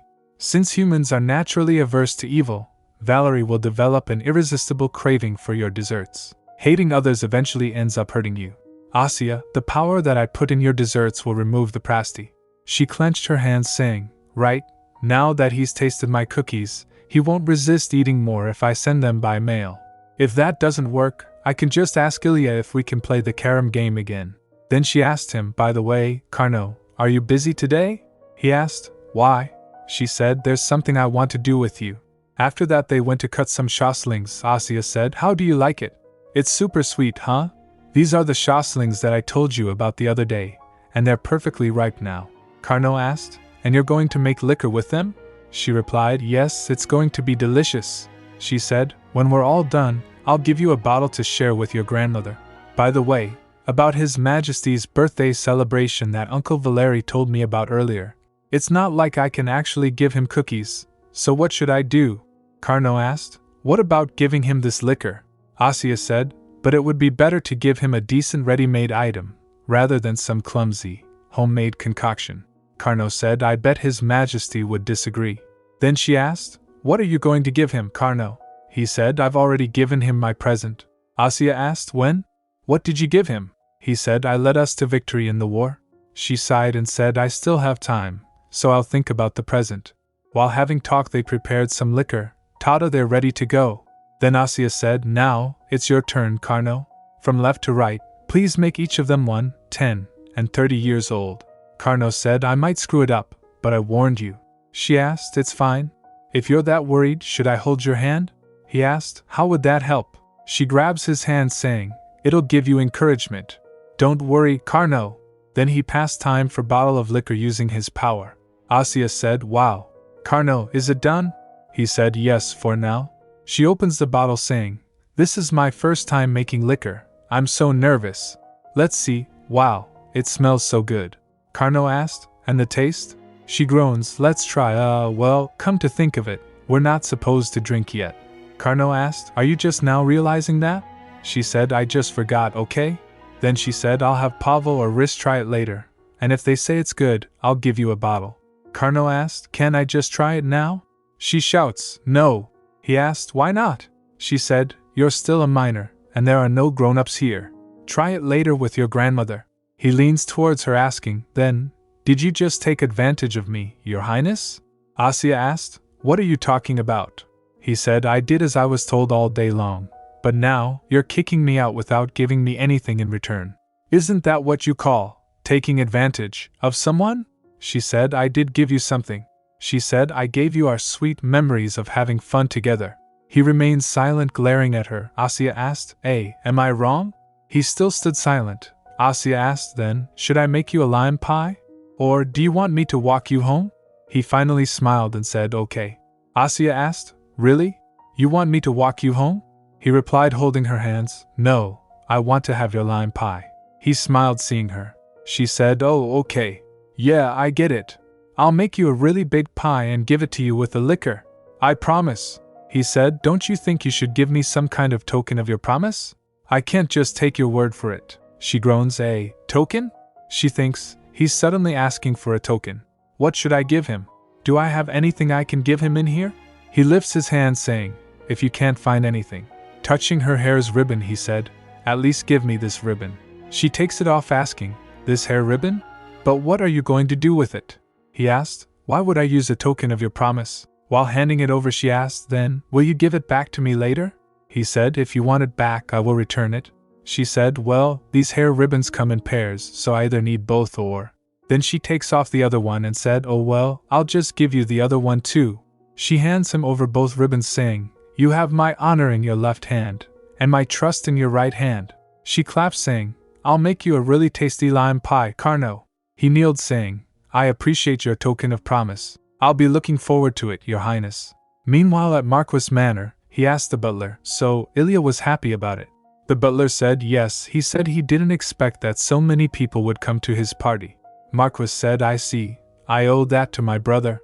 Butler said, he wants to have another gathering for the carom game. Marquis said, never mind that. Since he got closer to the other children, someone will invite him over. Throw away the balls and cues. Butler said, yes, my lord. Then he drinks something and slams the bottle on table in aggression. Alexei, that wretched nephew of mine. He thinks, Marquis Tatarika was the one who reported about the insects in the breadcrumbs in Vichegna Weekly. But I'm certain that Alexei helped her. People only purchased the breadcrumbs to maintain their connections, so it's no surprise that they cancelled their contracts when the scandal broke out. But even as people are pointing at me because of my nephew, father still has no interest in me. Although I know he rarely expresses his pleasure, anger, or even sadness. He sighed, damn it, he's always been like that, so why do I still? He recalls Asya's words, I made some desserts for you, Uncle Valery. He thinks, why am I suddenly thinking about that little girl? Meanwhile at Palace, Asya gave the liquor to Riss, Baron Sarato and Pavel and said, drink up, everyone. They drinks it and starts beaming. Asya said, I'm glad you like it. Well, I enjoyed making it, but I can't actually try it myself. Riss said, it's so delicious. Pavel said, it's full of rich flavors and sweet scents. Sarato asked, Your Highness, what is this? Asya said, what I just had you drink was Shosling liquor that's a year old. Now try this one that's 10 years old. Riss asked, 10 years old? Does that mean you made it right after you were born? Asya said, I can't tell you all of my secrets. Just try it. They drinks it and really enjoyed it. Then she gave them another one, saying, the last one is 30 years old. Pavel said, they're all very sweet and delicious. I've never tried any liquor like this before. Sarato said, if you have any plans to launch this as a new product, would you like me to bring a new contract? Asya said, sorry, but it would be hard to sell to the public because of its production process. And you can only get Shoslings from Marquis Tatarika's estate, which will cause problems with the supply. Sarato said, that's a shame. Asya said, don't be so sad.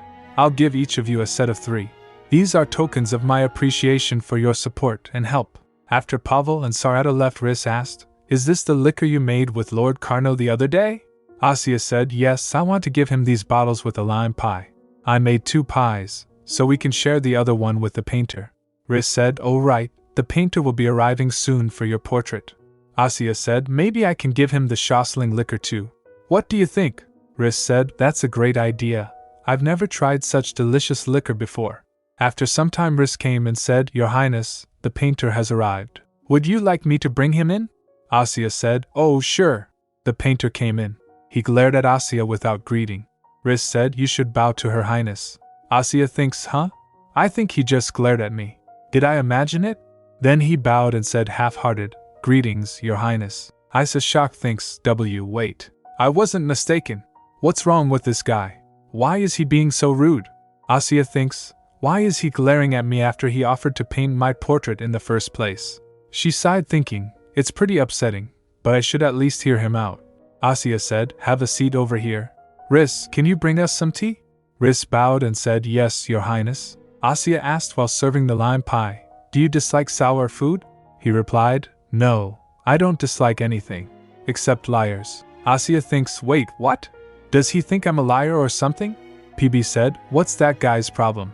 He's suspicious of you. Asya thinks, I know. Isn't it strange? Why would he dislike me? This is our first time meeting. And he was the one who wanted to meet me. Riss offers him tea saying, pardon me. The painter glares at the cup. Riss asked, why are you staring at the cup like that? Do you want it or something? Asya gets startled, Riss. She thinks she has a scary look on her face. I'd better change the subject. Asya then asked him, by the way, what is your name? He asked, my name? Asya said, yes, I didn't see your name on the letter. Were you not the one who wrote it? He replied, no, I wrote it. I'm Mura. She said, okay, nice to meet you, Lord Mura. This is a lime pie that I baked, and I hope you like it. I was really happy to read in your letter that you liked my cake. She said, I'm not sure what's going on, but if you don't want to paint my portrait anymore, it's fine. You can just leave after eating this. Suddenly he makes a sound, eek. Startled she thinks, why? Why did he make a noise? Why did his expression suddenly change? Mura beamed and said, did you really make this by yourself? Asya said, why yes. He said, I heard you invented the recipe for the chocolate cake too. Asya replied, yes, Baron Sarato and I opened the patisserie with my recipe. He said, I really want to eat that cake as well. Riss said, Lord Mura, that's so rude of you. Asya said, fine, I'll bake you the cake. Can you wait until it's ready? He said, sure, I can draw a sketch of your portrait in the meantime. She thinks, he's trying to have everything go his own way. Let's see how good at drawing he is. After baking the cake she offered him saying, here. Seeing it he said, my goodness, you really baked the cake. He lifts a piece with fork and eats it. She said, Lord Mura, I baked this for you because I like baking and you looked upset today. But you really shouldn't act like this anywhere else. I don't need the portrait, so you can just leave after Feeney. Suddenly he kneeled and said, I apologize, Your Highness. I was thoughtless and disrespectful. Please forgive me.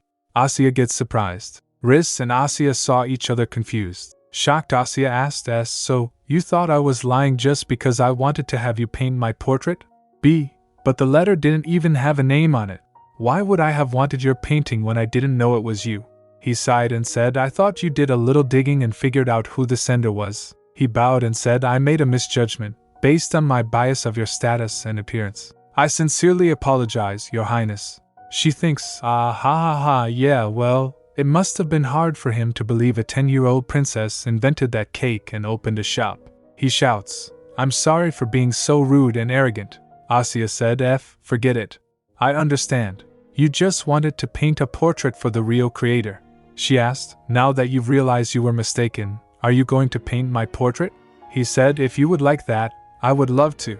Oh, and to be honest, I have another thing to apologize for. Asya asked, what is it? He said, my name is not Mura, but Mura. She repeated, Mura? Holding the cup she asked, why, you mean this Mura? Mura Alo? He said, yes, that is my work. She asked, that's why you were staring at this teacup. He said then, please allow me to start on your portrait, Your Highness. She asked, okay, what would you like me to do? While starting to draw the portrait he said, I already have your likeness in my head, so please make yourself comfortable. She eats, sings and felt bored while he was painting. Then he finished it and Asya asked, are you finished? May I look at the sketch? He said, of course. Riss and Asya both gets amazed seeing the portrait. Riss said, oh my, is this really just a sketch? Asya said, this already looks like it's complete. Asya said, "You made me look so pretty." He said, "I simply drew what I saw. It will be around 2 more weeks before the painting is complete." Asya said, "Lord Mura, could I ask you for one more portrait?" He said, "If it's a portrait of you, I'd be more than happy to." She said, "Oh no, I want my grandpa's portrait painted. It's his birthday soon, and I haven't decided what to give him as a gift. But your drawing was so beautiful." He said, "It would be my pleasure to paint your grandfather's portrait." Suddenly he realized something and asked, "Wait, your grandfather? Isn't that the emperor?" She replied, "Yes, that's right. Would that be too difficult?" He said, "Well, you may not know this, but His Majesty once ordered me to paint his portrait, but I refused and ran away." Asya asked, "What? Why?" He said, "Well, I thought I wasn't good enough to paint His Majesty's portrait. Asya thinks he's obviously not a good liar." He said, "But since you made a special request, I'll do my best this time." Asya gets happy and said, "Thank you." "Oh right, I want to give you something." She gave him the liquor saying, "I made this liquor, and it's my gift to celebrate our first meeting." He asked, "You made this liquor yourself?" "Thank you so much, Your Highness." Then she asked, "Oh, by the way, don't you have to see His Majesty to paint his portrait?" He replied, "You don't have to worry about it. I already saw him before I fled." She thinks, "But wasn't that in the past? He may look different now." But Lord Mura looks very confident. He must have considered it. He asked, seeing a painting of cake, "Your Highness, what is this painting?" She replied, "Oh, that'll be on the package of our new product. It's still a draft, though." He said, "It must have been painted by the person who drew the pastry shop's sign. I've been interested in this painter's works. They are quite talented." Asya said, "Oh, I've been super interested in them too." She asked then, "I can arrange for all 3 of us to meet later. How about that?" He said, "That would be wonderful." Phew, I finally finished writing back to Natalia. Asya stretched with relief, then tilted her head curiously at PB. What are you thinking about?" She gasped as if she had suddenly solved a riddle. "Aha! You must be trying to decide whether or not to eat cookies." "That's not it," PB sputtered. "I'm just worried you might collapse again because you've been so busy lately," she said thoughtfully. "You think so? All I did was send a pie to Carno and some necessities to my parents." "Oh, and I'm having tea with Aloysia." "That's not all," PB yelled. "Don't you also make snacks for Valeri and Ivan whenever you have free time?" "Yes, but that's because of the pasties," she replied with a small laugh. "Here, have a cookie. Anyway, I'm glad they're both enjoying my snacks. And I don't think the Noctis Elf's pasty has been doing anything either." PB munched on the cookie. Then she added, "Then we have 2 more pasties left, right?" PB stopped and said, "I've already taken care of one." She asked, "When?" He replied, 10 years ago." She pressed, "Really? Then what about the other one? Where is it?" He replied, "I can't tell you about it yet." Her expression shifted. "Yet? Does that mean there's a right time for you to tell me?" PB avoided her gaze. PB's evasive words made her suspicious. "You're talking like someone who's traveled back in time and can't tell anyone about the future." Upon hearing that, PB gets startled. What are you talking about?" PB stammered, but Anastasia's eyes widened. "Wait, I was right? Then when you told me Carno's spirit became weak after using up too much power, was it because he turned back time?" PB coughed violently, nearly choking, trying to stop himself from talking. "Does that mean?" Anastasia's mind raced. "It's not that I was reincarnated into a character from a story I read in my previous life, but that I traveled back in time? And that's why I have the real Anastasia's memories?" "Nonsense!" PB blurted. "You're the one and only real Anastasia." But the words only deepened her confusion. "If I'm the real one, then there must have been a fake Anastasia.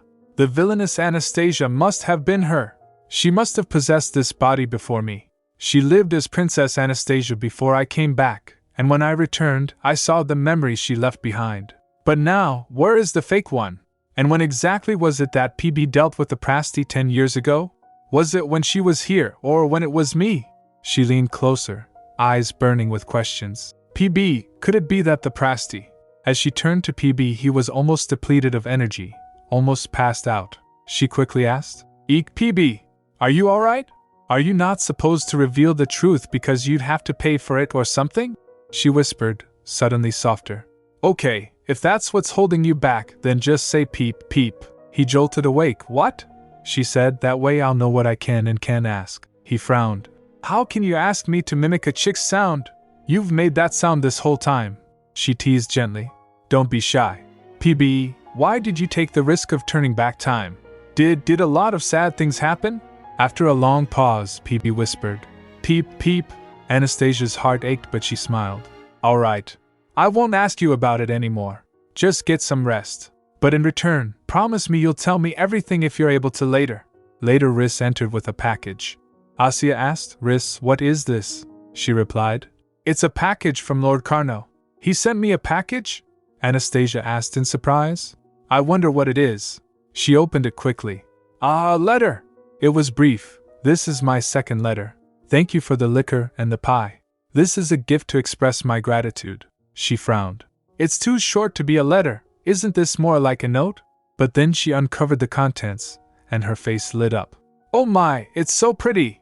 Lord Carno must have known I lost my ribbons. But in her mind she said, Sorry, Riss, to be honest, I gave them to him. Riss asked, Would you like me to help you put these ribbons in your hair? Yes, please, she answered warmly.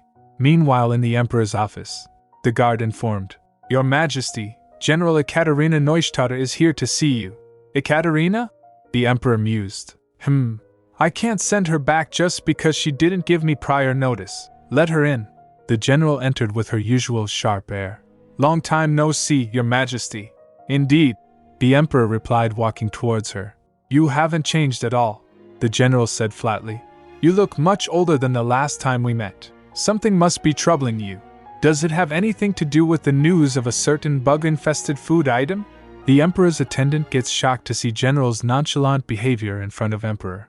The Emperor replied, It's the same thing that always troubles you, Ekaterina said dryly. Ah, but since you only have one, you must be less troubled. General, the attendant protested.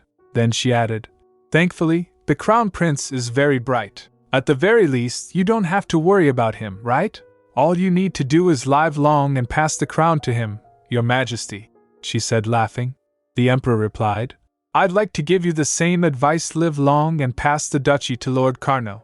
Then she remembered and asked, Oh, and I heard Tei returned to his old post recently. That's right, the Emperor confirmed.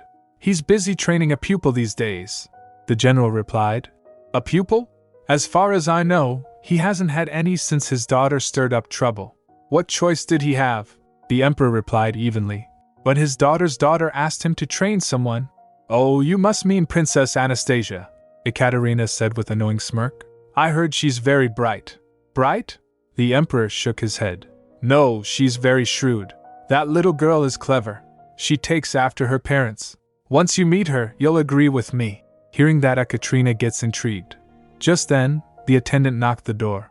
The Emperor asked, What's the matter? He informed, Princess Anastasia is here. The Emperor flinched. What? What brings her here so suddenly? He replied. She'd like to give you the cookies she baked earlier today. Would you like me to accept them on your behalf and send her back, saying you're with another guest?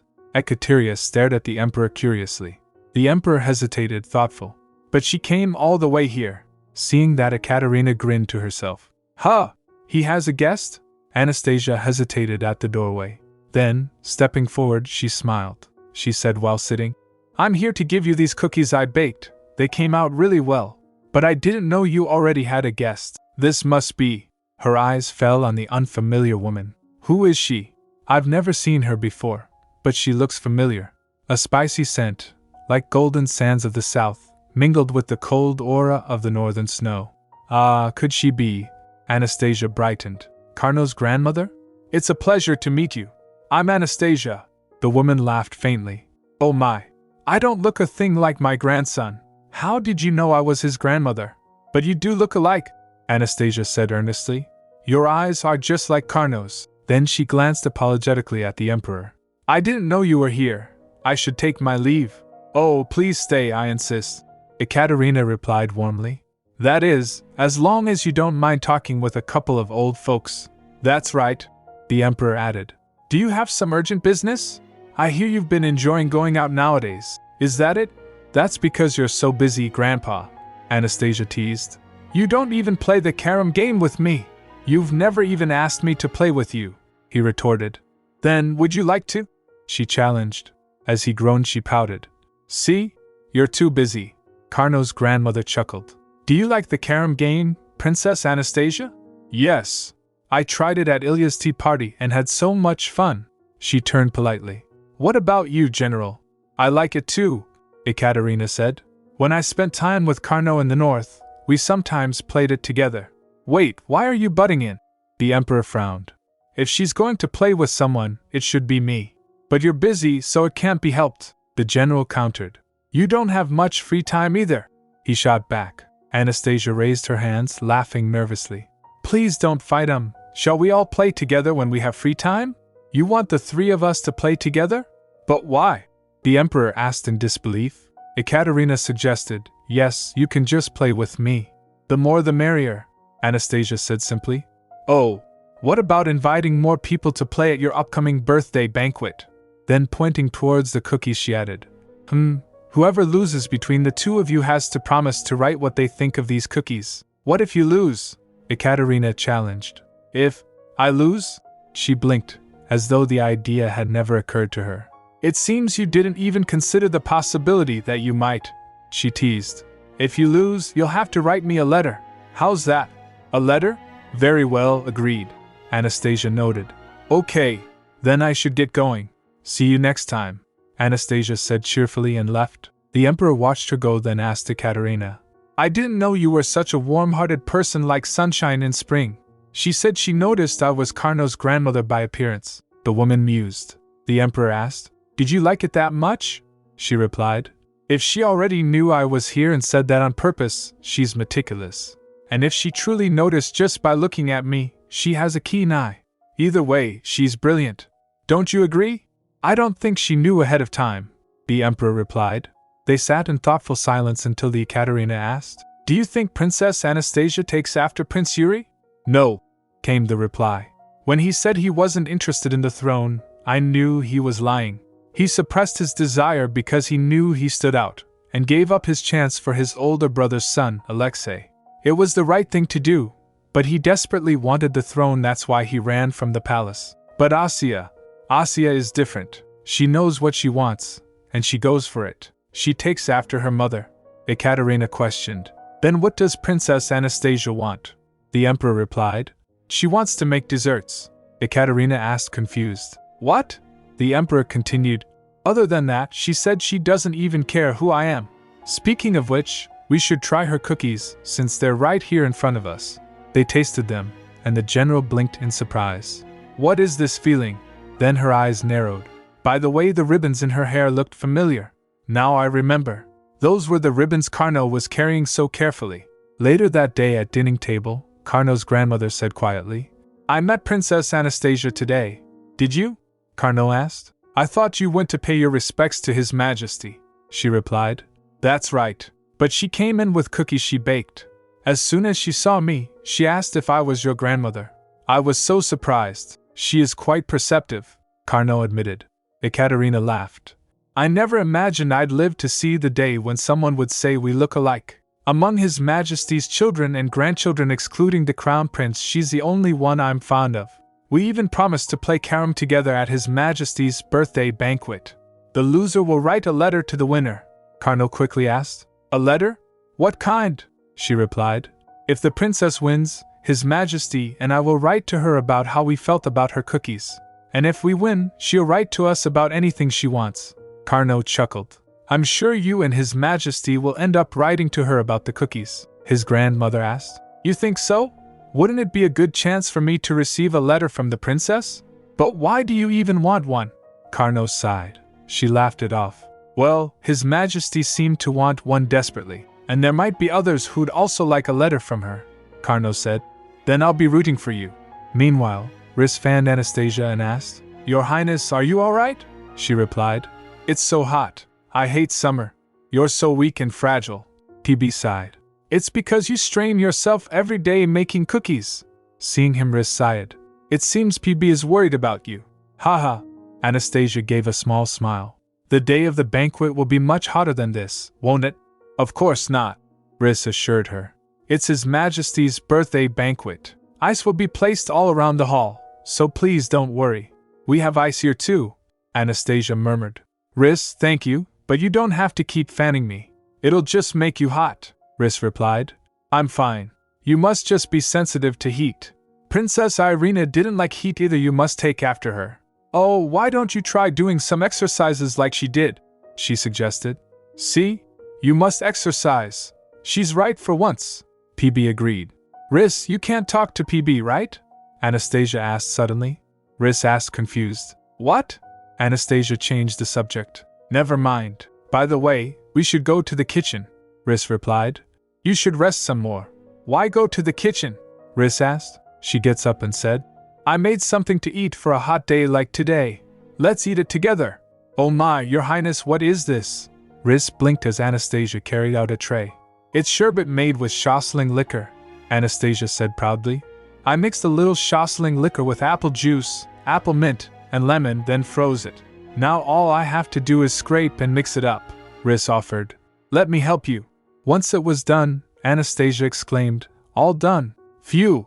I only moved a little, and I'm already hot. Why aren't you eating it, Your Highness? Riss asked. She replied. Well, it's just that. Even though I'm dying from the heat, I keep thinking the knights training outside must be having an even harder time. You're worried about Ivan, aren't you? Then why don't you go visit the knights? Riss teased gently. Anastasia hesitated. I decided I wouldn't get involved with the knightage, but I don't think Alosha or His Majesty would doubt my motives after all this time. And I don't think the captain came to the palace with any malicious intent. All right then, she said at last. Let's go see the knights. Hurry up! Princess Anastasia is coming! Everyone, get dressed and stand by! The knights scrambled at the command, fixing their uniforms and standing in line. Where's Ivan? The captain barked. He's right over there in that corner. Someone pointed. What? You bastard! The captain stormed over. Were you trying to run away again because you heard the princess was coming, weren't you?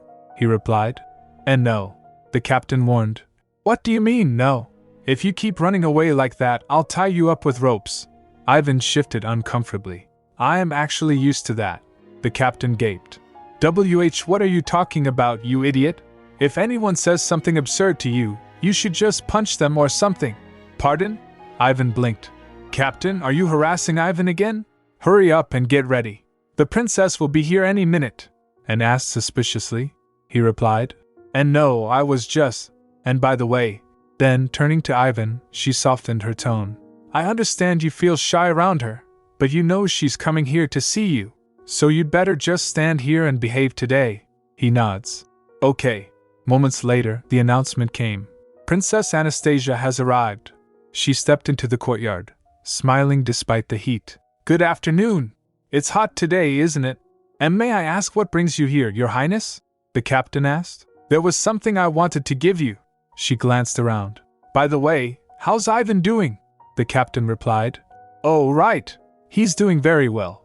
I'll call him over right away. Ivan, come over here. Ivan approached, stiff and hesitant. Greetings, Princess Anastasia. Anastasia went up to him and said, Ivan, the weather is hot today. How is your training going? I haven't seen you lately. Are you doing well? He replied. Yes, I'm doing fine. Everyone's nice to me, and the training is hard, but I enjoy it. Really? I'm glad to hear that. She smiled warmly. I've never seen him say more than a couple of words, one knight whispered. He always trains so hard just so he can become useful to Princess Anastasia. Then she turned to Riss. Oh, right, Riss, let's give it to them before it melts. Yes, Your Highness. Riss handed out the treat. This is a token of Princess Anastasia's appreciation for your hard work. The knights gasped. Is that snow? No, it's sherbet, Anastasia explained. I made it myself very quickly, so it's not very fancy. You made it yourself? And jolted and exclaimed. Why would you go through the trouble? Long time no see, Anne. Anastasia laughed. I thought of you all working so hard in this heat, so I brought it. Let's try it together before it melts. Your Highness, she cried reverently. Then turned to other knights and shouted. This is Princess Anastasia's gracious gift. Line up. The men tasted it eagerly. One knight remarked. Gosh, it's so cold. I think I'll be able to make it through this heat. Another murmured. It's tangy, it's really waking me up. Another said. It tastes like lemons, peaches, and green grapes. So good. Anastasia turned to Ivan. Ivan, it'll melt soon if you don't eat it now. Do you not like sour food? That's not it. I'll eat it. He took a bite. As he took a bite, she asked, How do you like it? Do you like sour stuff too? After tasting it, he said, I think I do. I like anything you give me. Her face warmed. What? You don't have to like everything I give you. Some of it might not suit your taste. That's impossible. Ivan faltered.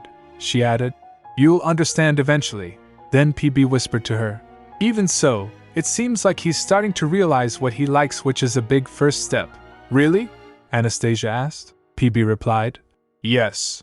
If he keeps this up, he'll be able to remove the pasty soon enough. Anastasia leaned back at Ivan. How is your training? Is it fun? Don't you want to try other things, just in case? He shakes his head. I like this best, Anastasia asked. You like learning swordsmanship? But why? Because. He hesitated. Because? She prompted gently. I'm not pressing you, so you can take your time, he replied. Someday I'd like to be of help to you. I would like to protect you, if that's possible. Her eyes softened. But when I came here because I needed a guard the other day, you hid from me. He averted his eyes. That was because I'm not good enough yet. She smiled warmly. Still, it's amazing that you want to protect someone. Even if that someone isn't me, I'm sure you'll. He cut her off. And no, I want to protect you, not anyone else. You in particular. She blinked then smiled. Okay, thank you. I'm sure you'll become a great knight, Ivan. Later, while walking in the hallway, the captain remarked, The sherbet you gave us was very tasty, Your Highness. Anastasia asked. Really? What was tasty about it? He flinched then said, Pardon? Oh, well, it was very tangy, and cold, and refreshing. Upon hearing that, she grinned to herself, then after a moment's pause she asked, Grandpa, why haven't you come to see me? He gets shocked. Grandpa? Did she just call me Grandpa? He sweated, replying, Well, there was no way for me to know where Irina went. It's not that I didn't want to see you, or anything like that, she replied. No, I'm talking about after you returned to your post. Why didn't you come see me? He hesitated. That was because I was afraid you might have hated me. She glared. Then if I said I don't like you, Grandpa, I don't want to see you ever again, would you just say okay and leave it at that?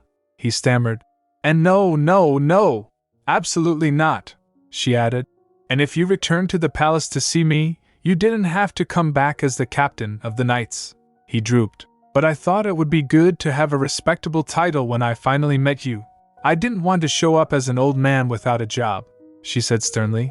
What do you think other people thought about that? I'm sure they thought he retired, but he obviously came back to benefit off of his granddaughter. Rage erupted in him. Who would dare think something so ridiculous? She took a sigh and asked. Then, when are you going to make up with Mom? He replied. I'd like to, but I can't just make up with her so easily, just because I want to, Anastasia yelled. Then you should have at least put some effort into it. What did you try? You're my mom's father. You should set an example for her. That's, he faltered. She continued. I know you could have found my mom and dad if you wanted to. You never even visited me in the palace. He agreed, then asked. You're right about everything. Then, what should I do? She replied. First, write her a letter and give it to me, he asked nervously. But what if I don't get a reply? She said. You have to send something to even have a chance of getting a reply. Can you give me that letter by tomorrow? If you need more time, he agreed. I have already written quite a few letters. I'll choose one and send it to you. She smiled. Wow, then we can just send them all instead of choosing one. You need to show her how much you care, he replied. All right. Anastasia's heart softened. He's been writing letters he couldn't even bring himself to send. He must have been so worried about not being able to repair his relationship with my mom. Then she tugged him and said, My legs hurt, he replied. What? I'll call for the doctor right away, she refused. No, I can rest in my room. Can you take me there? He hesitated at first, then quickly picks her up and started walking. We're off to my room, she declared. Later, as a noble requested, the emperor asked, looking at the document. So, you'd like me to support the immigration of farmers, for settlement in Lenam Yeshida, for flax farming? His Majesty leaned back, his tone thoughtful. Pardon? Why yes, that's right, the petitioner stammered. He was flustered. What is going on right now? What is Princess Anastasia doing here? And why is she sitting on His Majesty's lap? At that, Anastasia was blushing and embarrassed. The Emperor said, Yes, it must be strenuous for them to move to the north. The noble replied, Yes. And now that the flax from Lenum Yeshita belongs to our nation, I believe the help of experienced farmers will greatly enhance its quality. That makes sense. His Majesty signed the document. I will give support for their migration, he replied. Thank you, Your Majesty. Then the Emperor asked, By the way, how is your daughter's condition? Has she gotten better? The man bowed. Yes, thanks to Your Majesty's care and concern, she has indeed gotten better. That is why I am also considering moving to the north with my family. The Emperor asked, To Lenum Yeshita? He replied, Yes. I am hoping the clean air will be good for my daughter's health. Emperor agreed. Indeed. A change of scenery is never a bad thing. Lenum Yeshita is a meaningful land, so I hope you will cultivate it well. The man replied, Thank you for your concern, Your Majesty. I will take my leave then. As he left, Anastasia squirmed, cheeks red. This is so embarrassing. Please put me down, the Emperor replied. Sir Neline carried you in his arms all the way to your room, and you're saying this is embarrassing? She protested. There were no people in the hall back then. But we've seen more than 10 people today, the Emperor huffed. What do you mean there were no people?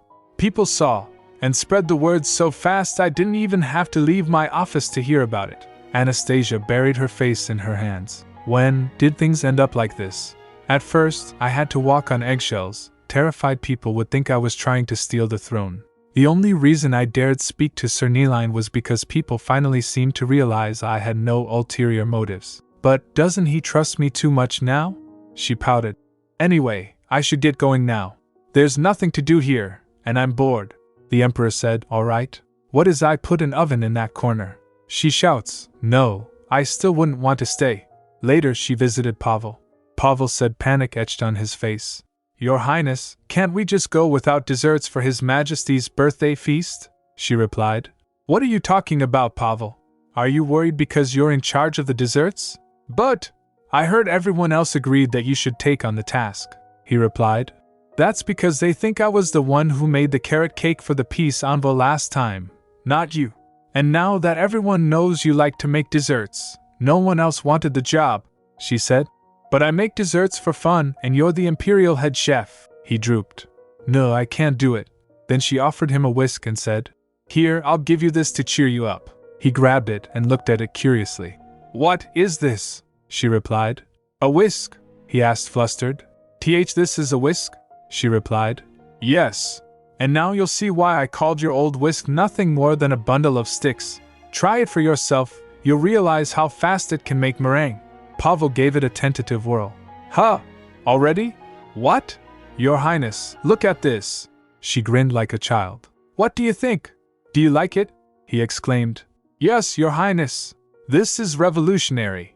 It'll open up a whole new world in the kitchen. But what if other people copy this whisk? He asked. It would be good for everyone to have a new tool to help them become better cooks, she insisted. Pavel felt touched. Then she said with expecting eyes, And it'll help you prepare for the banquet, right? He gets fired up. I understand. For this banquet, I'll work hard to make the best desserts. She cheered him. That's the spirit. Go, Pavel. Later in her room, Riss entered. Your Highness, Lord Mura has arrived, she replied. Oh, let him in. A tall man bowed deeply. Greetings, Princess Anastasia, she replied. Long time no see, Lord Mura. You came a little earlier than your appointed time, he replied. Yes. I couldn't wait to give you the painting, so I came early. She gets excited. Can I see it now? She uncovers it saying, Of course. You can. When the canvas was unveiled, Anastasia gasped. Wow, it's so beautiful. It's almost like the light is shining through the painting, he asked. Do you like it? She replied. I love it. I look so pretty in this painting like a totally different person. Riss chuckled. No, this looks just like you, Your Highness. Lovely and elegant. She asked. Really? Yes, absolutely. Saying that, Riss dashed away. Oh, I shouldn't just stand around. I need to order a frame for this painting. Anastasia tried to call her, but she left already. Then she turned to Lord Mura. Lord Mura, Thank you very much. I'm glad you like it, he replied warmly. She replied, Of course. It's one of your paintings, after all.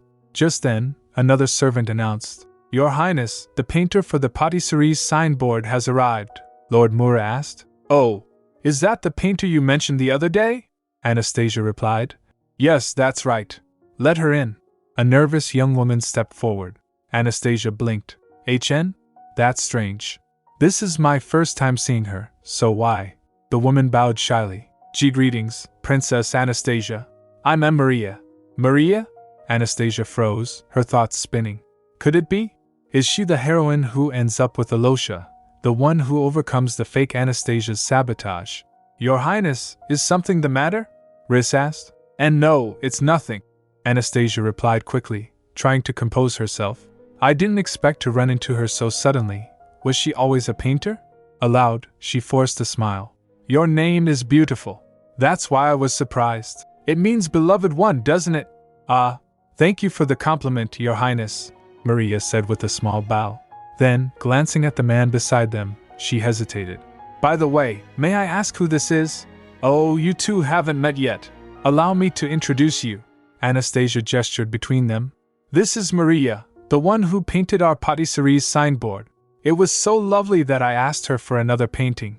Maria nervously said, I'm honored to hear that you like my humble work. Anastasia continued.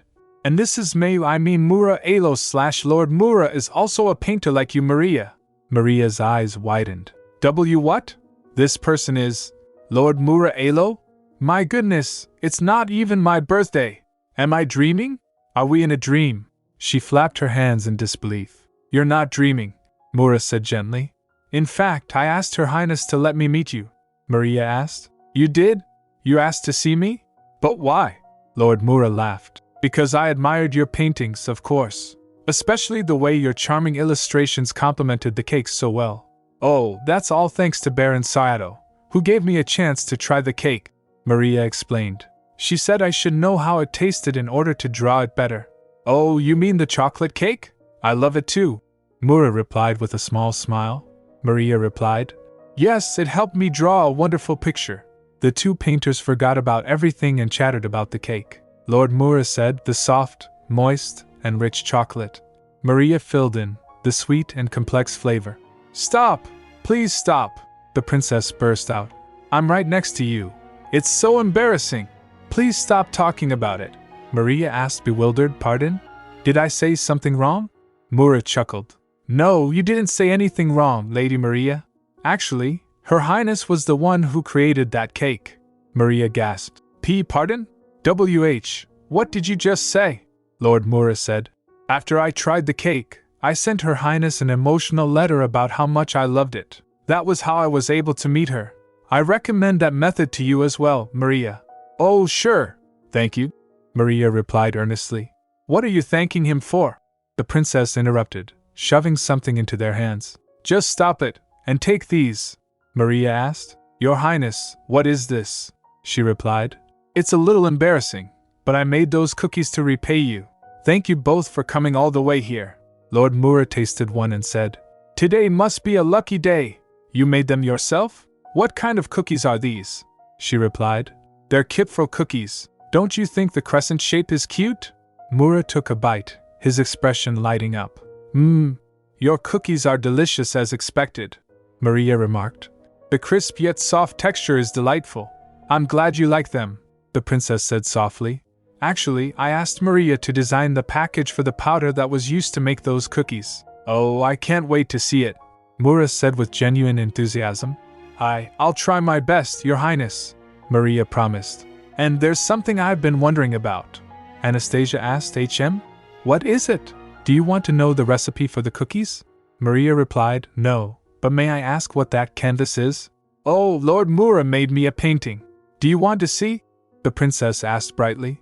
Riz showed it to her. Maria went dazed as she looks at it. Isn't it beautiful? I was also surprised when Maria? As Anastasia looked at Maria, tears came to her eyes, so she asked, Maria, what's wrong? Are you not feeling well? Please pardon me, Maria whispered, her eyes shimmering. I've never seen one of Lord Mura's paintings up close before. It's so beautiful. It's a great pleasure to hear a compliment from a talented artist like you, Lady Maria, Mura said sincerely. Lord Mura, she breathed, overwhelmed. But compared to your work, mine are just commercial paintings. Just commercial paintings? Mura repeated.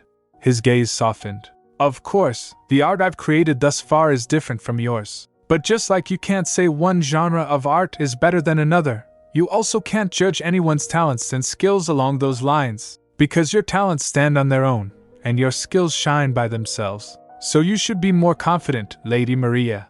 Maria's heart swelled. Lord Mura. On banquet day, envoys from across the continent greeted the emperor and present their gifts. Wow! PB, don't you think this is even fancier than the Victory Day feast? Anastasia whispered in awe. Of course it is, came the reply. It's the landlord's birthday banquet.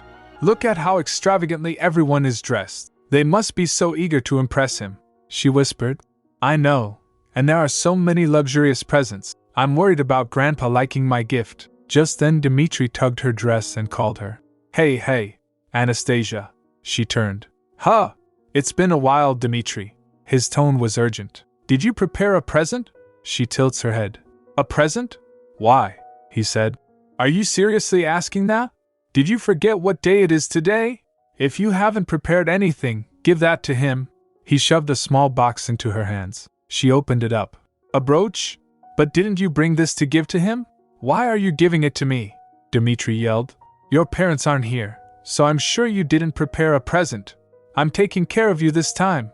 She tried to speak. No, Dmitri, I actually prepared. But the sound of chatter cut her off. Guests murmured as a tall noble approached. One murmured, Oh, it's Marquis Oleg's turn next. Another said, He's moving to the north with his family soon, right? One said, I wonder what kind of gift he prepared for His Majesty. The Marquis bowed deeply. It is an honor for me to attend your Majesty's birthday banquet before leaving the capital. I have prepared a small and humble gift. This is a porcelain doll, modeled after the style of the ancient kingdom of Otrov. Gasps and admiration rippled through the hall. The Emperor exclaimed, Wow, it's so pretty! It's a wonderful gift. Thank you, Your Majesty, Oleg said proudly. Huh! PB, Anastasia whispered. I just saw a bright aura around Grandpa. He replied aloof. Did you? She replied. Yes. He must really like porcelain dolls. If I had known, I would have prepared something like that instead of the portrait. Isn't it such a shame? Next is Prince Valeri's turn, the herald announced. A hush fell. Oh my, a guest whispered. Prince Ilya came alone?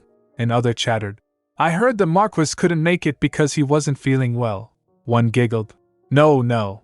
Don't you think he was rather busy with his business? All eyes turned toward the young prince. Ilya trembled as he stepped forward, hands clenched tightly at his sides. His lips quivered. He's trembling a lot, Anastasia muttered. Ugh, that crybaby.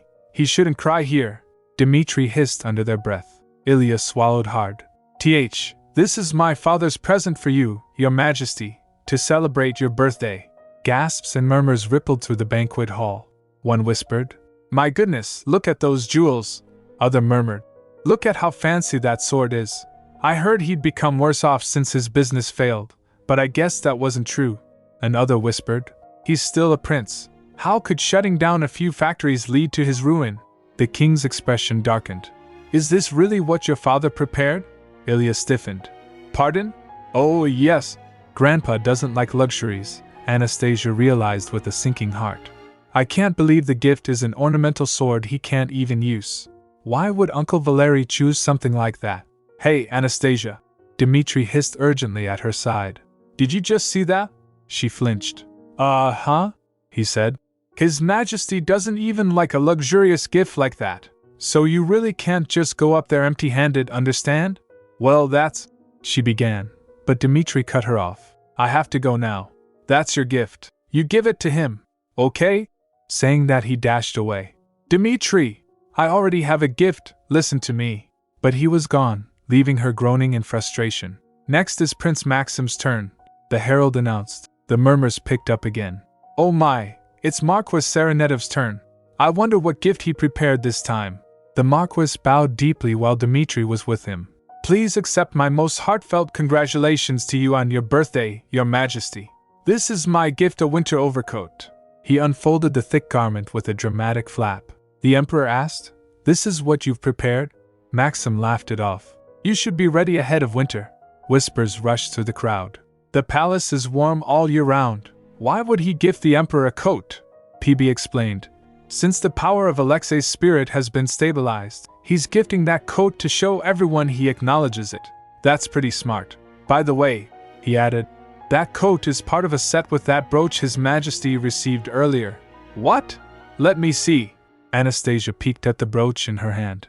"It's true. Why did Dmitri give this to me? He should be giving this to His Majesty himself. Grandpa would really like it," PB replied.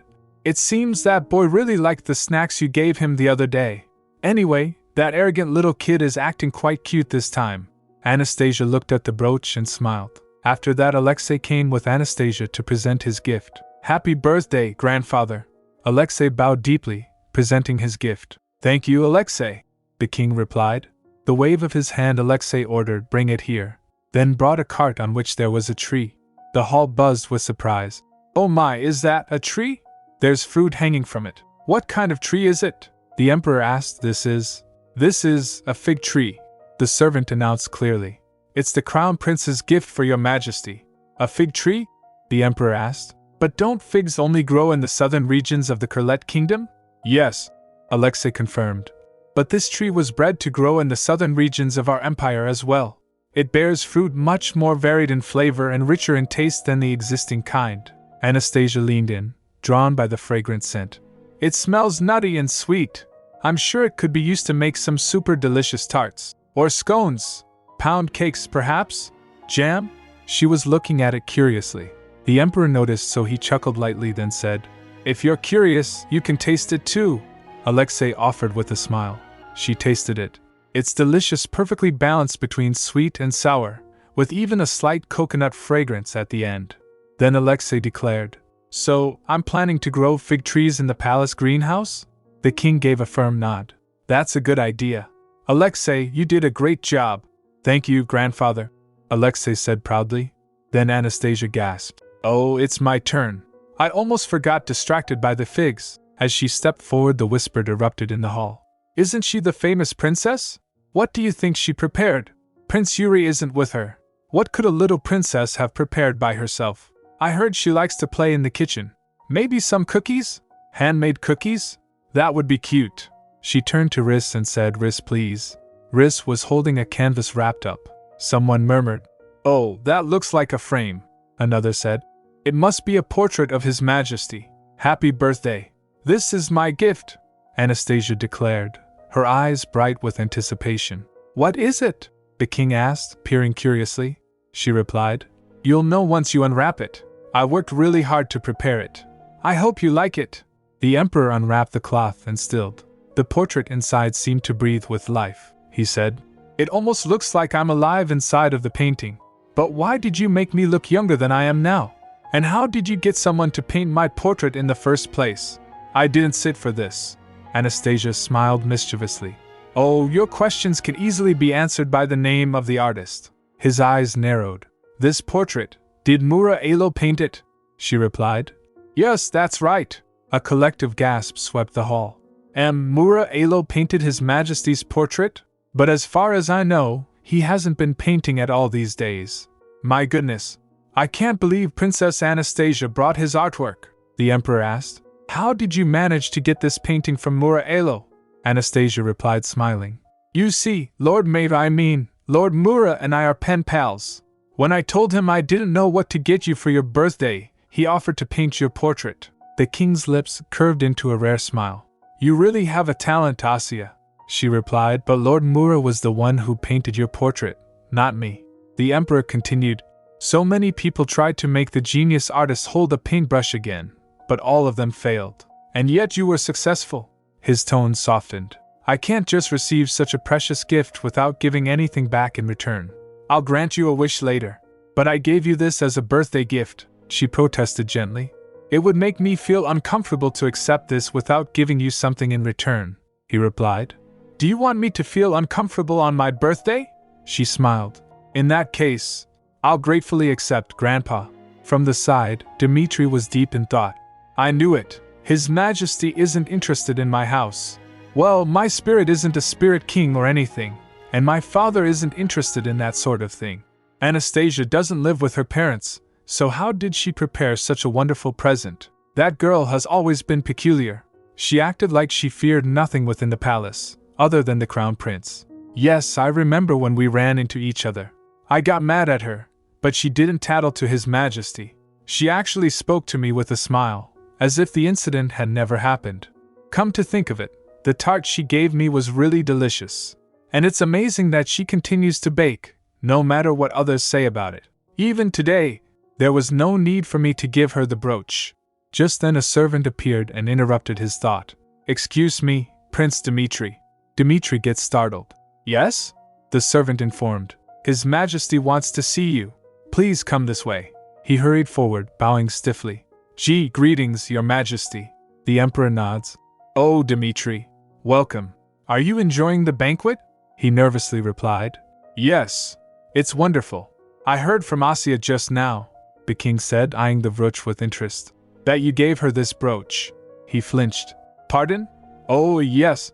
I did give it to her, but, the Emperor added, I heard you were worried that she would be scolded for not preparing a gift for me.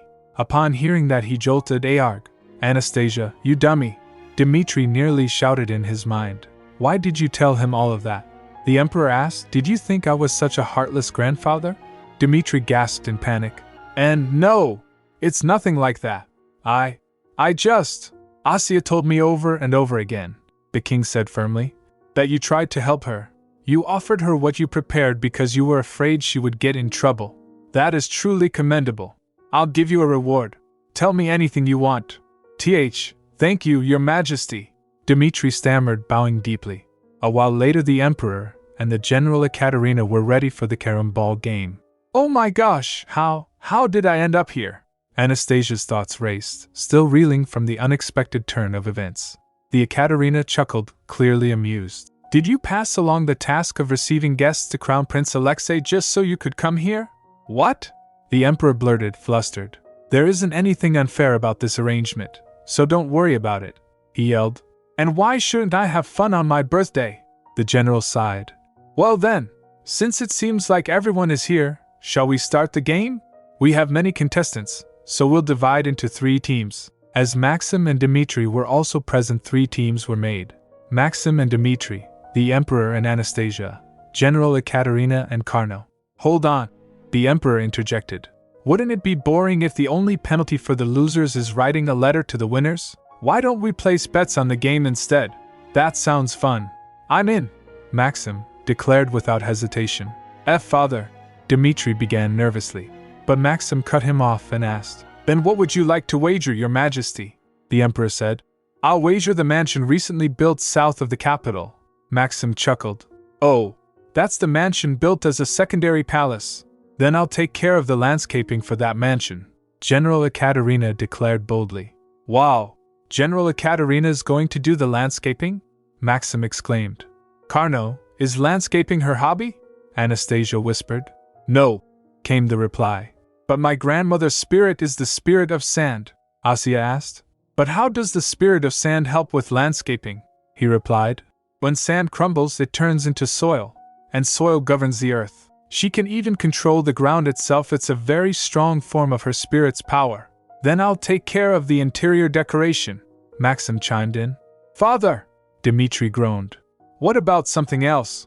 You can wager whatever you can afford, the Emperor said calmly. Don't push yourself too hard for a mere game.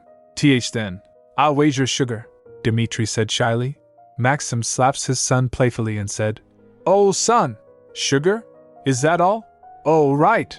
What about the fabric we bought for His Majesty's coat? Wait. Then what am I supposed to wear this winter? Dmitri panicked. Don't worry. We'll win this game, his father reassured. Ugh, my winter coat, he muttered. Someone asked. What about you, Carno? What will you wager? He thinks for a moment before replying. I'll wager the wooden knives produced in our domain, Anastasia echoed. Wooden knives? Carno added. The wood from Seboyer is very solid and perfect for cutlery. Wooden knives are useful for cutting butter, cheese, and fruit. Wow, they sound so cool, Anastasia thought brightly. Then he turned to her. And what about you, Princess Anastasia? What will you wager? Well, she hesitated. I'll wager a homemade cake. Then the general said, Everyone's made their decisions, so shall we begin? Then PB whispered to her, Don't go too hard on those poor lambs. She chuckled, I'll go easy on them. The game started, and everyone gasped as Anastasia began. How did you get that in? I can't believe it even fits. Wait, are you sure the balls aren't under some spell or something? I told you to wager something else, father. Dmitri groaned as the Anastasia easily dominated the game. Moments later, everyone was in despair because of the defeat. Anastasia laughed to herself. I tried to go easy on them, but… The day ended. The next day, while having tea, the emperor told Asya about the exhibition. What? An exhibition? She interrupted suddenly. The emperor said, Mura-Elo, who had stopped painting for so long, has returned with a painting of the imperial family. She gasped in shock. But are 2 paintings really enough for an exhibition? Came the incredulous reply. No family in the empire owns more than one of his pieces. And your portrait hasn't been released to the public yet. That's why people are making such a fuss. Mura-Elo makes a grand comeback, a newspaper article quoted. The genius artist, whose whereabouts were unknown, has returned with a dramatic, storybook reappearance. The portrait of His Majesty shown at the banquet looked so real it seemed alive. What's more, he painted 2 works. One of them is Princess Anastasia's portrait, which has never been revealed before, the emperor said. Since everyone wants to see it so badly, shouldn't we show it to the public? I don't mind, Anastasia groaned inwardly. But Grandpa isn't the kind of person who would hold an exhibition in such a small place. Will there be 2 paintings in a vast exhibition hall? That'll be so awkward and embarrassing. Thinking that, she abruptly stood up and asked, Who else has Lord Mura's works? The emperor attendant replied, Marchioness Tatarika, Marquis Celestria, and Duke said Boyer each have one. Marquis Oleg used to, but I heard Baron Sarato purchased it recently, she suggested. Then why not gather them all together for the exhibition? The emperor frowned. Even if I am emperor, I cannot simply take people's property for display. I mean, I'm sure they'd be happy to share his artwork with others, Anastasia insisted.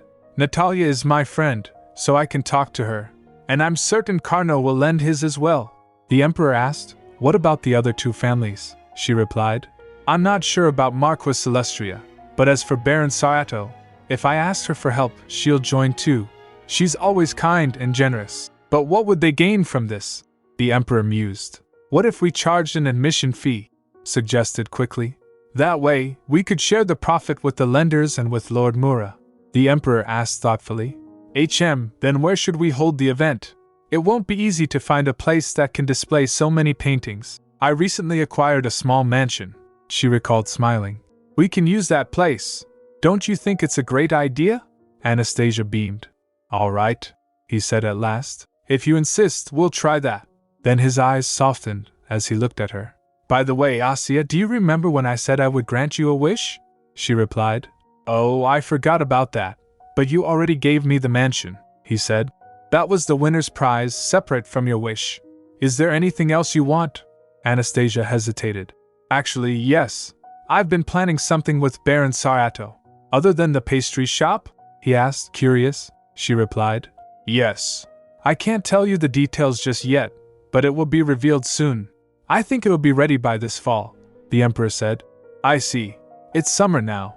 Asya added, well, I mean, it's going to be fall soon, so… The emperor said, whatever it is, I'll give you what you need, to the best of my abilities. Just tell me. She took a sigh, then shouted. I want to visit my mother and father because their birthdays are in winter. She added, they had written to me, saying that everything was fine, but I wanted to see for myself. Their roof was leaking, their ladles all had holes. Upon hearing that, the emperor remained silent. She looked at him nervously. He's not saying anything. I suppose it was just too much to ask of him. Didn't I say that I would grant you any wish? He reminded gently. That's not even a difficult favor. Let me know when you're done working with Baron Sarato. She was in shock for a moment. Then she stood up from her place and went to him and hugged him. She said brightly, You're the best, Grandpa. The emperor remained stiff, taken aback. His spirit said to him, Oh dear, Mikhail, at times like this, you're supposed to hug them back. He replied. Is that so? Asya added. That's right. I'll do it again, so please hug me back this time. She wrapped her arms around him once more. You're the best, Grandpa. Later, Carnot wrote the answer. This is my third letter. If you show me your portrait first, I'll be happy to lend you the painting. Carnot, however, seemed to stare at it for too long without a word. Asya blushed and said, Carnot, don't you think you've been looking at it a bit too long? Just say something, anything. Finally, he answered, Okay, I'll lend you the painting. She brightened up. Really? He replied. Sure, I promised. You're also going to contact Marchioness Tatarika and Baron Sarato, right? Her eyes widened. How did you know that? I'm just going to ask them, she said casually. He asked, What about Marquis Silistria? You met his boy at the tea party last time. She groaned. Oh, you mean Grisha? Actually, I spent most of my time with Natalia, so I didn't get a chance to grow close to him. Speaking of which, Carnot, are you close to his family? He agreed. Sure, I'll talk to them. She asked. Really? He replied. Yes. I am acquainted with them, and I'm sure they'll be willing to lend their painting to be exhibited alongside the portraits of the imperial family. Carnot. She was touched. But then he added, almost slyly, But a good deed deserves something in return, doesn't it? She replied without a second. Of course. What do you want in return? He replied. Just a little something, a wish ticket. She gets surprised. Huh, he added. I'd like to have a wish ticket with a signature and a pledge that you'll grant me any wish. She insisted. But you can just tell me whatever you want. I'll grant it right away. A wish ticket? She groaned internally. That's a lot of pressure. I don't think he's going to ask for anything ridiculous, but it feels like falling prey to some predatory lender. I'm scared. I want to tell you my wish later. Carnot chuckled. But I'm afraid you'll feign ignorance, she replied with determination. What? I won't, he asked. Really? Then what's the problem with writing me a wish ticket? She protested. Wait, is that how it works? Fine. Can I write it on card paper? He agreed. Sure. Carefully, she wrote, I, Anastasia, promise to grant Carnot Neustadt one wish. Then a thought crossed her mind. Oh, I should write an expiration date too. When should the ticket expire? He leaned in. An expiration date? She frowned. Of course. We need one, otherwise you'll forget about it, he replied. Then, make it valid for 10 years. She glared. 10 years? That's too long. What about until next week? I'm not charging you interest or anything, he countered. That's the least you can do for me, isn't it, Your Highness? With a sigh, she finished the ticket. I, Anastasia, promise to grant Carnot Neustadt one wish within the period stated below. Then she said, Here it's done. You didn't specify whatever he desires, Carnot pointed out. Are you happy now? She amended. A wish for whatever he desires, he replied. Good. Then she added, But Carnot, although I promise to grant you a wish for whatever you desire. He gave her a reassuring answer. Don't worry. I won't ask you for anything ridiculous. I'll be looking forward to using this ticket, Your Highness. Things seemed to be progressing smoothly. Later with Baron Sarato. Baron Sarato said, I bought the breadcrumb factories that had closed, at a very cheap price. Asya turned to her and asked, Olga, aren't those Uncle Valerie's factories? She replied, Yes, but don't worry. Because of the infested products, nobody wanted to buy them. I'm sure the previous owner thinks it lucky I took them off his hands, so Asya said. Is that so? Then I'm relieved. And how's the PB powder packaging coming along? She replied. Maria has been so enthusiastic about it. And it's almost finished, she added. And this is just a hunch, but I think Maria has been working with Lord Mura, Asya repeated. Maria and Lord Mura? Sarato replied. Yes. Her painting style and use of color have changed lately for the better, of course. I heard she even moved into House Alo's building, Asya asked. What? When did they get so close? Baron replied. It seems Lord Mura thinks highly of her work. Upon hearing that, Asya thought. They hit it off instantly when they first met, Baron Sarato added. And the preservation issue of PB powder has almost been resolved. I think we'll be able to release our product as early as the end of the year. By the way, Your Highness, Olga asked carefully. I've been wondering since earlier, Asya asked. Huh? About what? She asked. May I ask what you're baking now? Asya replied smiling. Oh, this? It's tart tatin. You can think of it as an upside-down apple tart. she repeated. Upside down? Asya began. Yes. First, you boil sugar syrup until it caramelizes. If you put it over apple slices and cook it for a long time, the texture becomes soft and chewy. Then you place the tart shell on top of the apples, cooking them on the bottom. And when you're done, the tart tatin is complete, she offered. If you have the time, you should try it, Olga, Baron replied. Even if I'm busy, I'll always make time for your desserts. Thank you so much, Your Highness, she said with a smile. Asya put some on it. Here it's better with a little whipped cream on top. How do you like it? Baron Satoru tasted it and exclaimed. It's so delicious, Asya offered. I have more, so take your time. By the way, Olga, I have a question. Go ahead, Your Highness, she replied between bites. Asya asked. I heard you did some shopping recently, she echoed. Shopping? Me? Anastasia asked. Yes, I heard you bought a beautiful painting. Baron gasped, almost choking. She nervously replied. Well, the thing is... She grew flustered, avoiding her gaze. Asya wondered. Huh? Why is she so flustered? Did I say something strange? Finally, Olga bowed her head. Your Highness, could you let it slide just this once? The truth is, Olga admitted nervously, many nobles look down on me because I'm a merchant.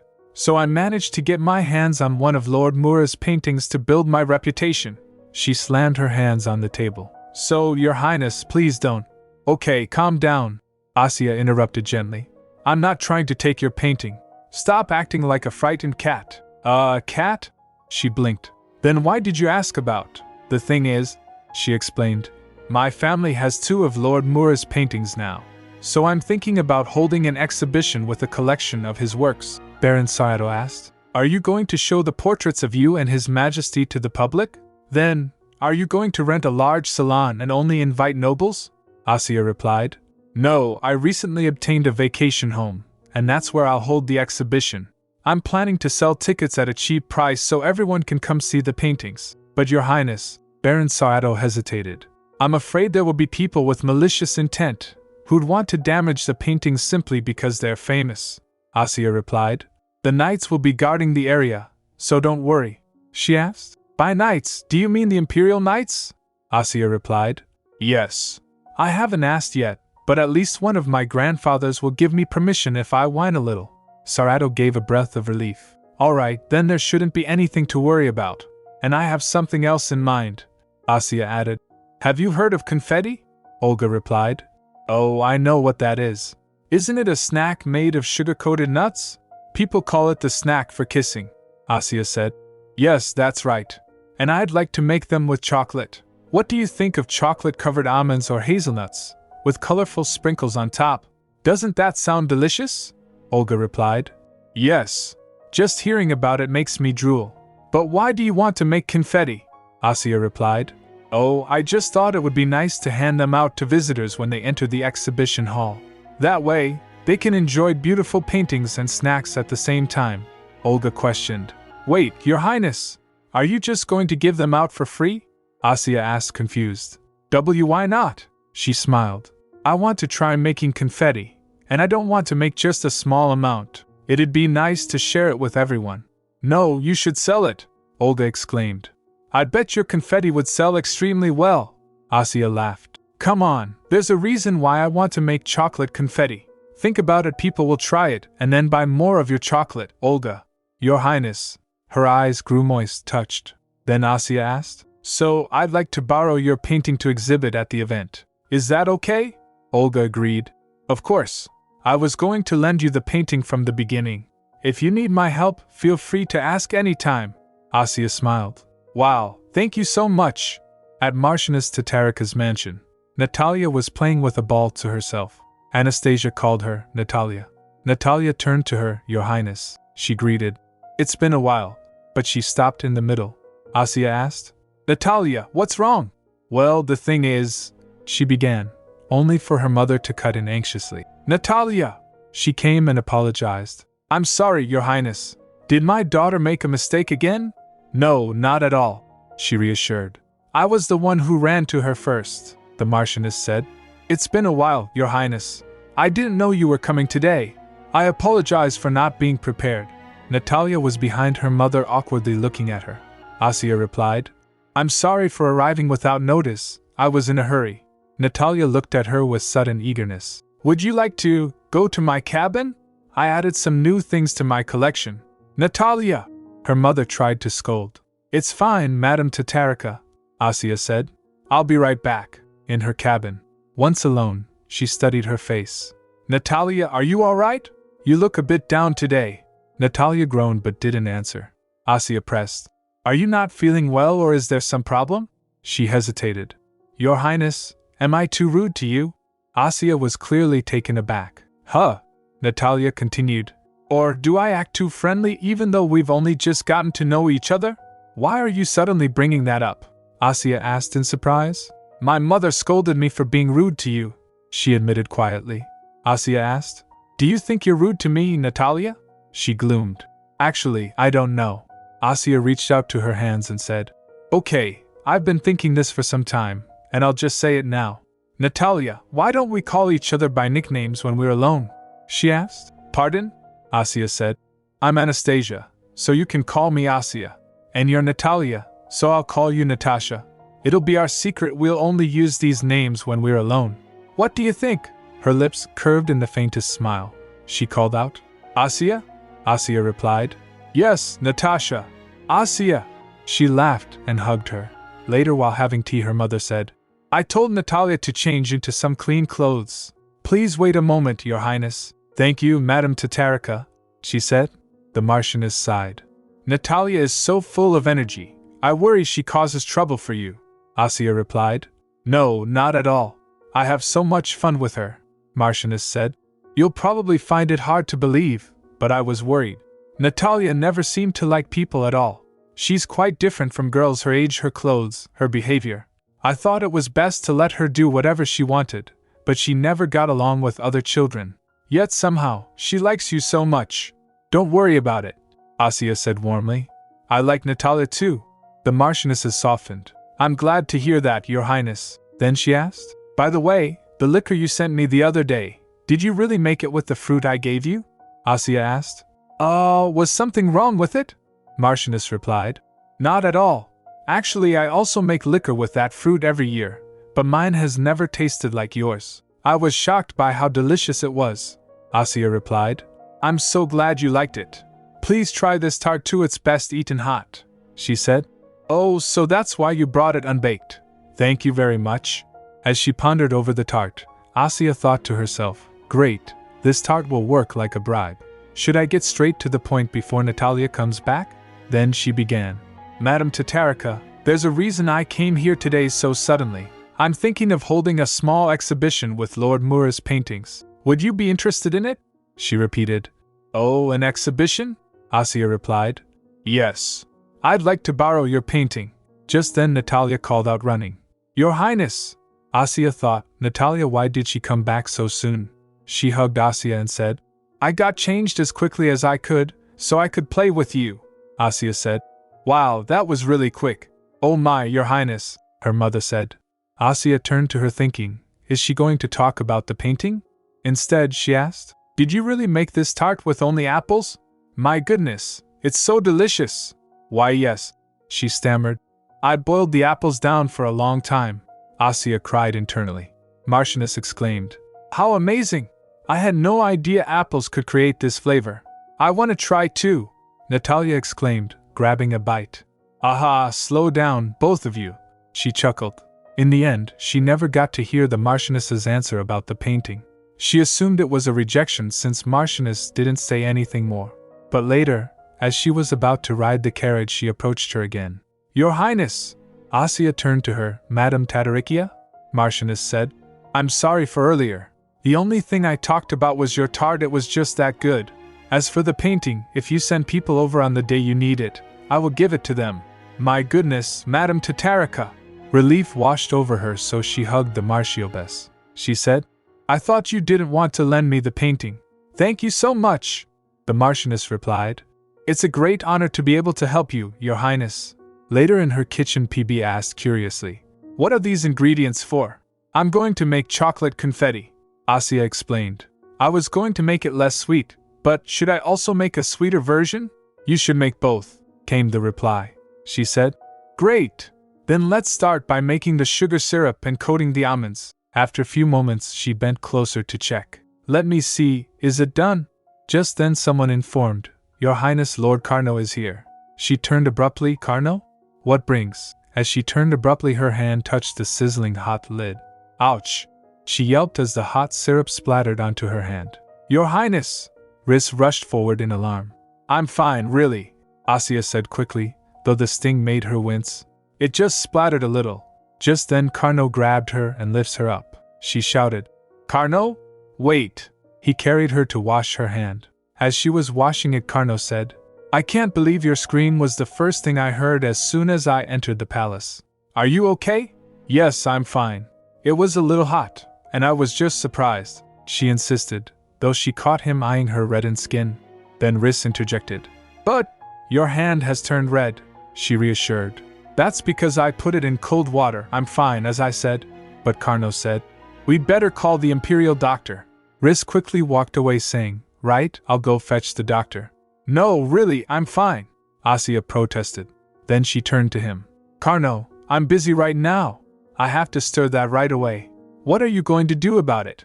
With a long-suffering sigh, he picked up the spoon and started stirring. Then Aziz instructed, Stir it with more feeling. I'm doing my best, he muttered, then glanced over. By the way, what are you making this time? She replied. Oh, this? It's called confetti. Do you remember those candies we bought from the street stall when we went to the patisserie? He replied. Oh, yes, she continued. You said you didn't like them because they were too sweet, so I'm going to use chocolate to make a less sweet version. Then she said, It looks done now, so we can spread it to cool. But then she noticed something odd. A soft, warm aura seemed to spill from Carno, wrapping the space between them. She wondered, wait, why is that suddenly coming out of him? Then she calls him. Car, no? Don't rush me, he muttered. She thought, he must be embarrassed that he let it show that he doesn't like doing this. What a shy boy. Riss arrived soon after, bustling in with worry. She said, Your Highness, the doctor is here. As the doctor was examining her, he gulped in fear and thought, I came as soon as I heard Princess Anastasia was hurt. But why is Carno Neustadt here?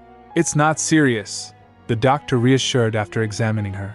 You just need a little ointment, Riss questioned. What if it leaves a scar on her delicate skin? Carno looked just as troubled. I think I heard burned scars last a long time. What? Are you sure that won't happen? Riss yelped. The doctor paled. Yes, I am sure. Then Asya shouts. Stop, both of you. I told you it was nothing. Everybody's worrying too much. Carno replied, We wanted the doctor to confirm that it really was nothing to worry about it. Still, she softened and smiled. Thank you for coming all this way. What's your name? Do you like almonds? The doctor replied. Pardon? My name is Dant, and yes, I do. Asya smiled. Perfect. I'm making snacks right now, and I'll send you some when they're finished. Flustered, he said. Thank you, Your Highness. Then she said, You can leave now so the two of them can't keep annoying you. Thanks for everything today. As the doctor left the room, the doctor muttered, Did she let me go? To save me from having a hard time? Once he was gone, Asya sighed. See? I said I was fine. But Riss always worries too much. Then she turned to Carno.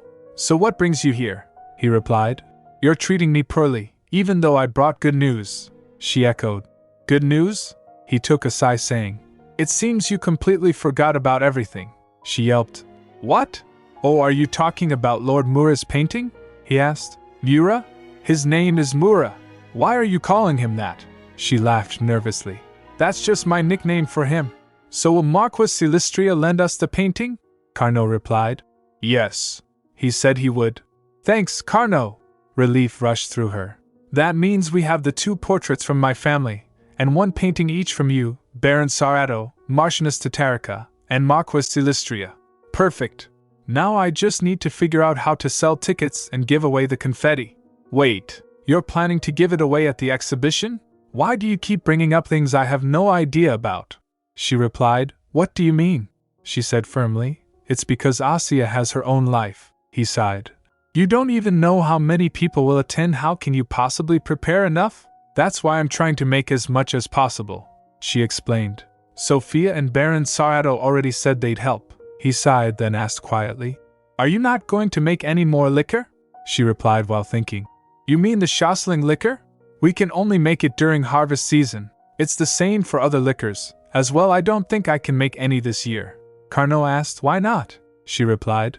By the time I finish my project with Baron Sarato and the exhibition, it will be late fall at the earliest. After that, I'm going to visit my parents. I already have Grandpa's permission. Carnot's expression darkened. There really are so many things that I had no idea about. She hesitated, fidgeting a little. I mean, I thought it would be embarrassing if I told you about visiting my parents but then ended up not going. So, I was going to explain once the schedule was fixed. Yeah, I'm sure, Carnot said quietly. What's going on? She wondered. He's giving off a dark aura, completely different from just a moment ago. Is he upset? Because I didn't tell him about my plans? She gasped. I swear, Carnot, she said quickly. I really was going to tell you later.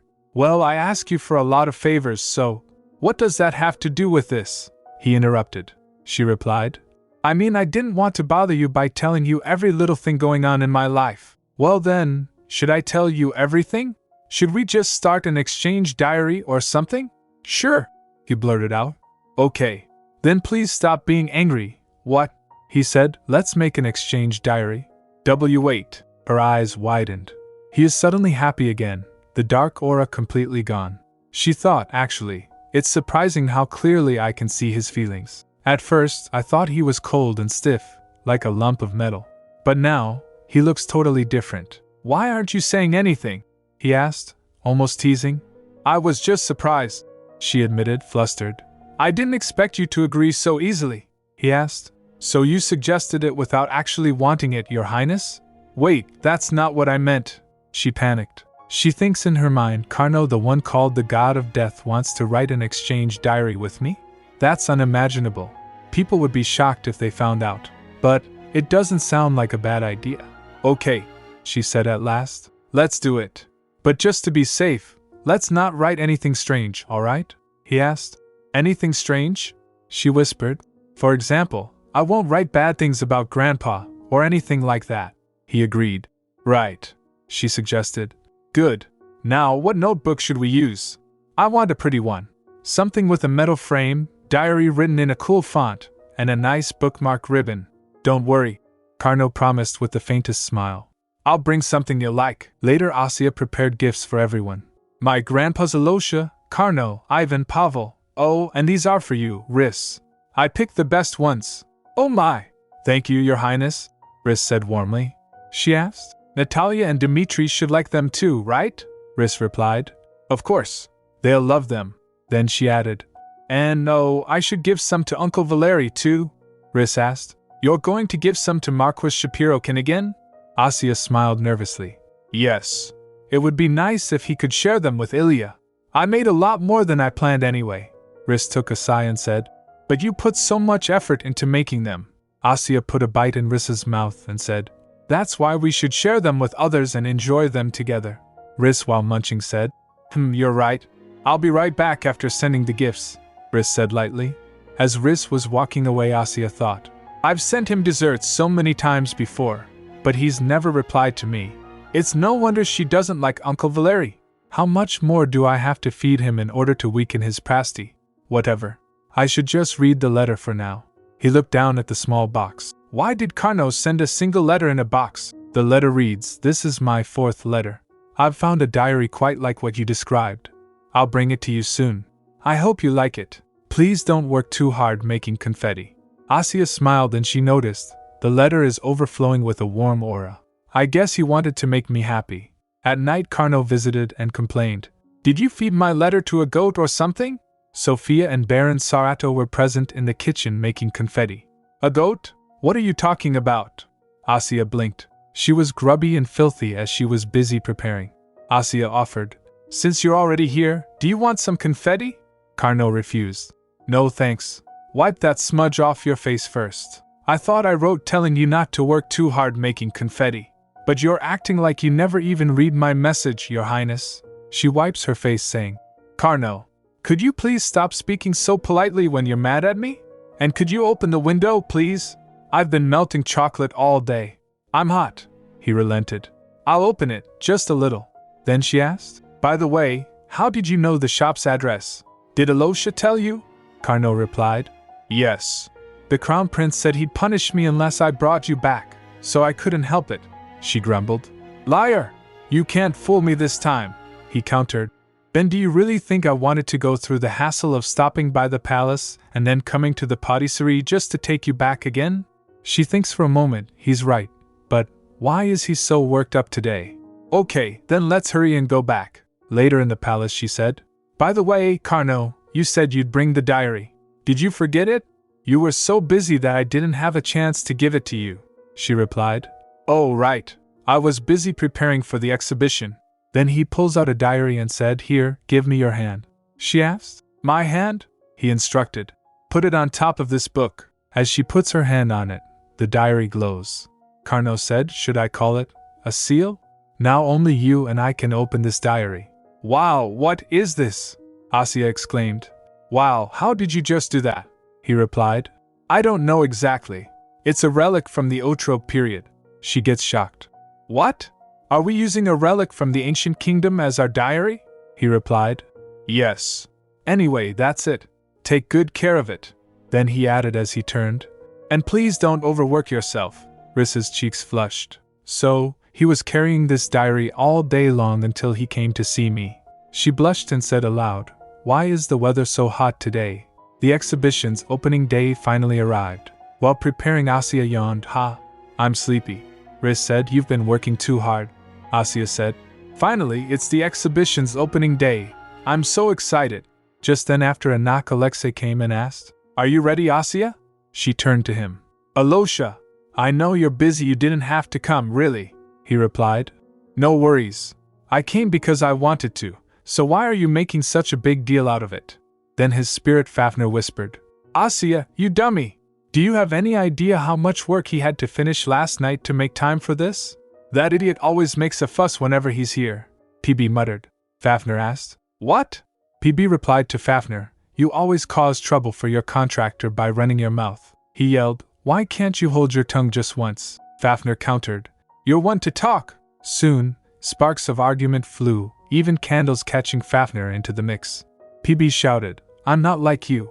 Asya, you tell him I'm not. Fafnir said, I'm not like that either. Alexei. PB chuckled, Alexei, I can't even hear you yet, you poor little idiot. Noticing the flickering of candle, Alexei asked Asya, Is it Fafnir? She replied, Yes. Then Fafnir called, Alexei, they're bullying me, making fun of me, and looking down on me. The little dragon cried. PB said, How dare you say such a silly thing? Asya shuts his mouth and whispered, PB, stop bothering Fafnir. You said he's still a baby. Fafnir groaned. What? How dare you call a fire dragon a baby, you little brat? PB yelled, What did you just say to my contractor? You can't even control your flames yet. Fafnir argued, That just shows how desperately I want to talk to Alexei. Their bickering continued, so Asya pushed Alexei and said, Alosha, let's just go. Fafnir added, You don't understand how I felt because you've been able to talk to your contractor from the beginning. PB yelled, What? Do you have any idea how hard I worked to bring this kid? Hearing that, Asya turned, paying attention. Fafnir asked, What are you talking about? Did you choose your own contractor or something? But that's impossible. PB didn't answer, just chirped, and flew away. Fafnir asked again, Wait, tell me what you meant by that. PB didn't answer. While walking, Asya whispered, PB, if it's a secret that you like me so much that you did something crazy, I won't ask you about it. He grumbled. Who said I like such a silly girl like you? She asked. Then, do you dislike me? He drooped. And no, why would you say that? She asked. If you don't like me, that means you dislike me. PB, you actually wanted to make a contract with another human, didn't you? He replied. I didn't want to be with any other human except, damn it, Peep, Asya said. Wow, it seems like you're just making that sound whenever you want to avoid talking. Then Alexei said, Asya, it seems like your spirit and Fafnir had another argument. She turned to him. What? Haha. Oh, Fafnir told me that you worked really hard to make time for me this morning. You don't have to go if you're tired, he replied. That's not true. I guess Fafnir got the wrong idea, she said. You promised me you wouldn't work too much. You're a liar. Still, I'm happy that we can go to the exhibition together. Alexei smiled. Yeah, I'm happy too. She stared at him and thought. And today, what will happen if Maria and Alosha meet? In the exhibition hall, Alexei looked at the portrait and said, People have been saying for years that it was such an immense loss to the art scene when Mura stopped painting. I never imagined I'd see a compilation of his works like this. Asya said, I also didn't think people would pay so much attention to this exhibition. Alexei said, that was why I offered to be the first to give His Majesty my birthday gift at the banquet. I didn't want my gift to be overshadowed by Mura's portrait. She replied, I'm glad I told you about it in advance. A creak of the doors drew their attention. Alexei said, Have the guests arrived already? But we still have some time left until the opening. They turned towards the door. Asya said, Oh, that must be Lord Mura. He said he wanted to come early before people took all the confetti. And I guess Maria came with him. Alexei tilts his head. Maria? Who is Maria? The figure who entered turned out to be none other than Lord Mura. Lord Mura entered with Maria. As soon he entered, he said, My confetti! Maria complained. I know you're excited, but you should greet Her Highness first. Maria smiled and said, Your Highness, thank you for inviting us. Asya replied, Sure, she said in her mind. Finally, the two protagonists of this world are meeting. Then she said cheerfully, Welcome. Thank you for coming all this way. Please have some confetti. You know, I couldn't even sleep because I was so excited about eating the confetti. Mura admitted with a laugh. I tried it when you sent me some, and it tasted so amazing that I wanted to pick up my brush and start painting right away. Asya replied, Really? I'm sure your fans would be glad to hear that. Come here, let me introduce you to Alosha. You must know him already, but this is the artist Lord Lord Mura. Both of them bowed. Mura said with a bow, It is a great honor to meet you, Your Highness. Alexei replied, The pleasure is mine as well, Lord Mura. I suppose you wouldn't remember, but I once saw you while passing by. Mura confessed. Alexei asked, Is that so? He replied, Yes. It has been ages since then, and you look so different now. A lot more relaxed. Alexei looked at Asya and smiled. Really? That's all thanks to Asya, actually. A faint smile flickered. Oh, Asya continued. And this as well, you know the work I do with Baron Sato. She's the painter who works with us. Her name is Maria. Alexei greeted her. This is my first time meeting you, Lady Maria. It is an honor to meet you, Your Highness. Maria replied politely. Asya watched intently. Neither of them is having any particular reaction. There isn't a spark of destiny between them, or anything like I expected. Are they not going to fall in love at first sight? The opening hour of the exhibition is here. We're opening the door, someone announced. A while later during the exhibition, people gathered around Lord Mura. Asya said, Alosha, you must be tired. You can leave early, he replied. No, I'll head back with you after the event. She frowned. I expected him to say just that. But I have an idea. She called out for his knight. Cyril! He came and asked, How can I help you? She said, Actually, Alosha needs you. He wants to go home, but I'm busy. Can you take him to the palace? But when he went Alexei, he refused. Sir Cyril, nothing is the matter. You may return to your position. Alosha! Her voice sharpened. Alexei chuckled. It's quite intimidating to have a little pea glaring at me, she yelled. This is not the time for jokes. Listen carefully. I'll tell you what you must do to become a good emperor. He gets intrigued. Good emperor? She grabs his hand and said, Look, Alosha, your hands are cold because you didn't get enough sleep. A good leader has to take care of himself. Making your guard anxious and worried is something a tyrant would do. Go back, drink, rest, and take a nap. Then he asked, Did I cause trouble for Sir Cyril? She replied, Cyril wants to go back with you. But now that you've turned him down, he's just worried about you. He doesn't even know what to do. Cyril said, Please forgive me, Your Highness, but I can't deny it. Alexei chuckled. I have no idea when you two got so close to each other. Okay, I give up. Then he asked, Are you sure you can go back by yourself, Asya? She replied, Of course I am. I have Riss with me. So he said, Okay then. I'll take my leave. See you later. As he was leaving, Ilya came with his father. As he saw Alexei, he stopped for a moment. His father asked, Ilya, what are you doing? He nervously said, WL, the crown prince. But his father cut him off. Don't get distracted. Just follow me. Ilya dropped his head. Okay. In the hall, Asya was wondering, has Carno not arrived yet? A sudden voice cut in. I see you aren't even coming out to greet your guests. She rushed to them. It's nice to see you, Uncle Valery. Hi, Ilya. She rummaged through her basket and said, This is a gift for the occasion. I'm giving it to all the guests to thank them for coming. She added, You've tried this before, haven't you? I already sent you some of the chocolate confetti I made. How did you like it? Ilya spoke. It was very deli. But his father interrupted. It was not bad. I'm sure His Majesty is pleased that you're so talented in the kitchen, she replied. Right? Maybe that's why he gave me a new kitchen. Valery thinks to himself, hold it together. If I get worked up right now, I'll look like a petty uncle who got mad at his 10-year-old niece. I can't even throw her gift away because it tastes so good. I would never have accepted this stupid invitation if it hadn't been for Mura's paintings, he sighed. How in the world did this little girl win Mura's favor? Then Asya grabs his sleeve and said, Oh, the paintings are this way. He gets startled and snatches free his hand. What are you doing? But again she grabbed his arm and said, I said the paintings are this way, not over there. You came here to see them, he groaned. I'll let go. But she doesn't pay any mind and said, Come this way, Ilya.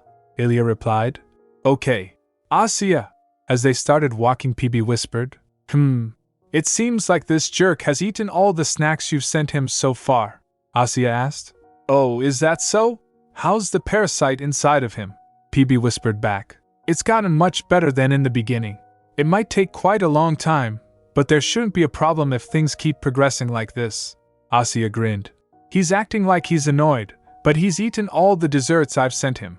Just then she flinched as she saw her uncle's face, who showed disgust. She wondered, What's wrong? Why does he suddenly have such a dark aura?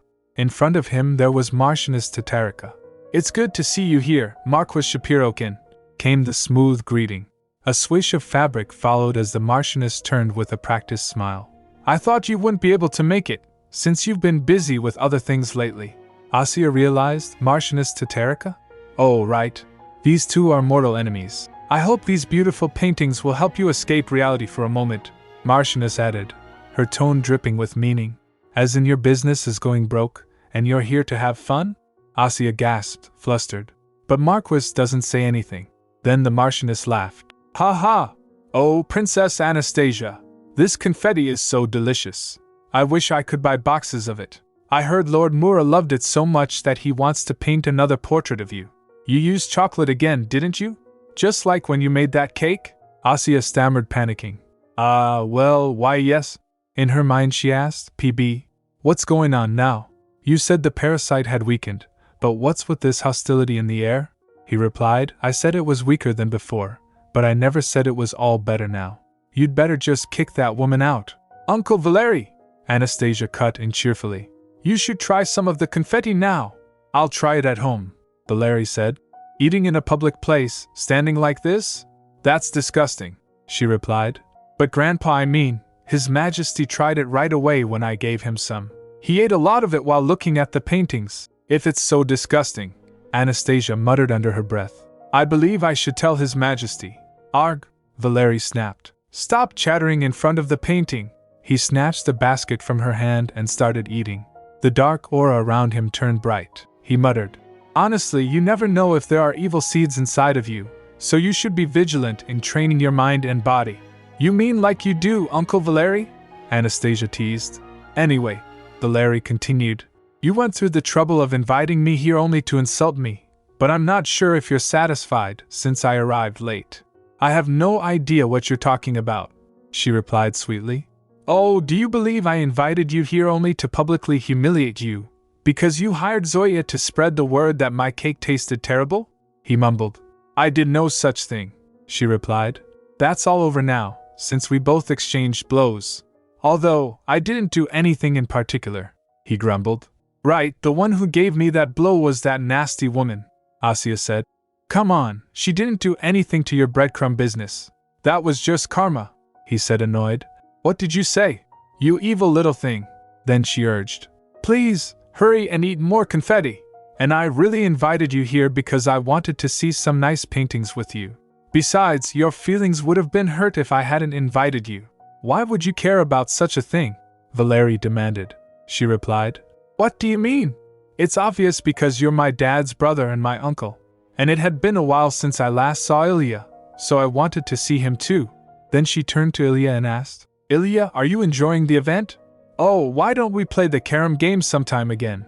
As sure, let's play, Ilya answered quickly. Oh, but we don't have the table for the carom game at home anymore, Asya suggested. Then we can play it at Natalia's or Dimitri's. She turned to Valery and asked, That's fine, right, Uncle Valery? He replied. I don't care what kind of plans you make. Do what you want. Let's go home, Ilya. Asya waved from behind. Ilya, take care.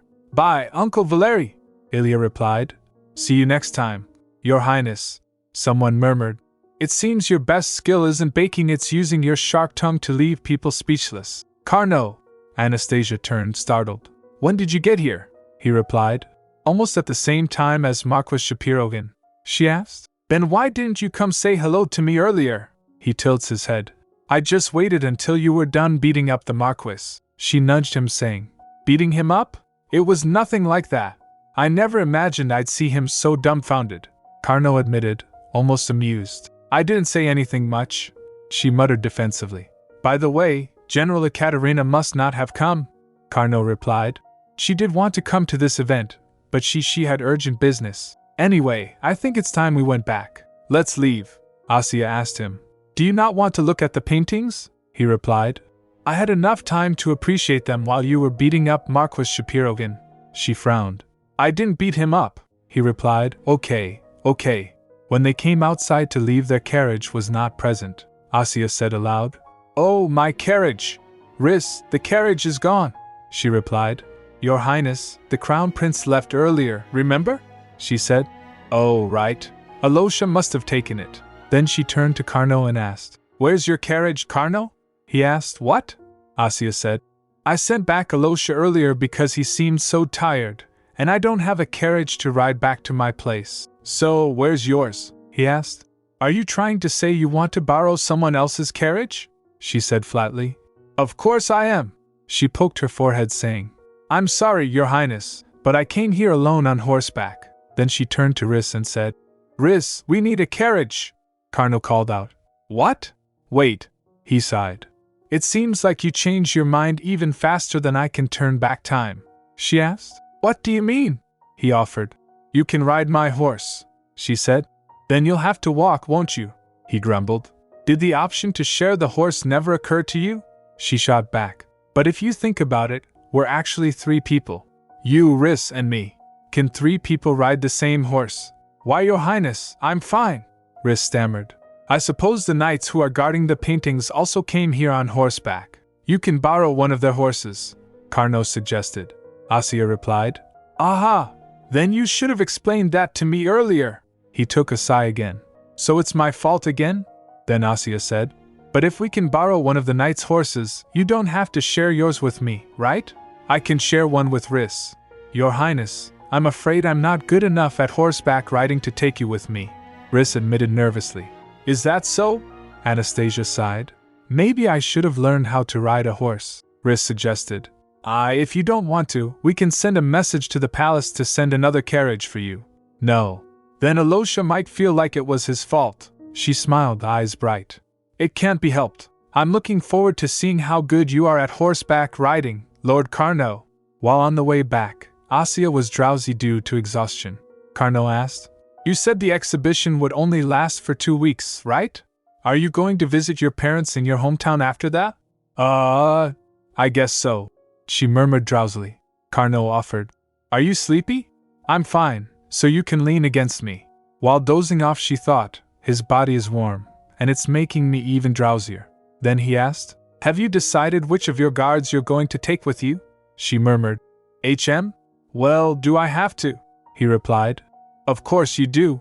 You're a princess going on a long trip. What if Marquis Shapirokin has another wicked scheme planned against you? She yawned. I don't think he'll ever do that again, she said inwardly. He ate a whole basket of chocolate confetti today, Carno said. You can just pick a few knights to take. Why do you hate that idea so much? She replied. I don't feel comfortable using the knights for a personal matter, he sighed. Then it can't be helped. I'll have to go with you. She flinched. What? Why would you do that? He replied. Why not? Do you not want me to?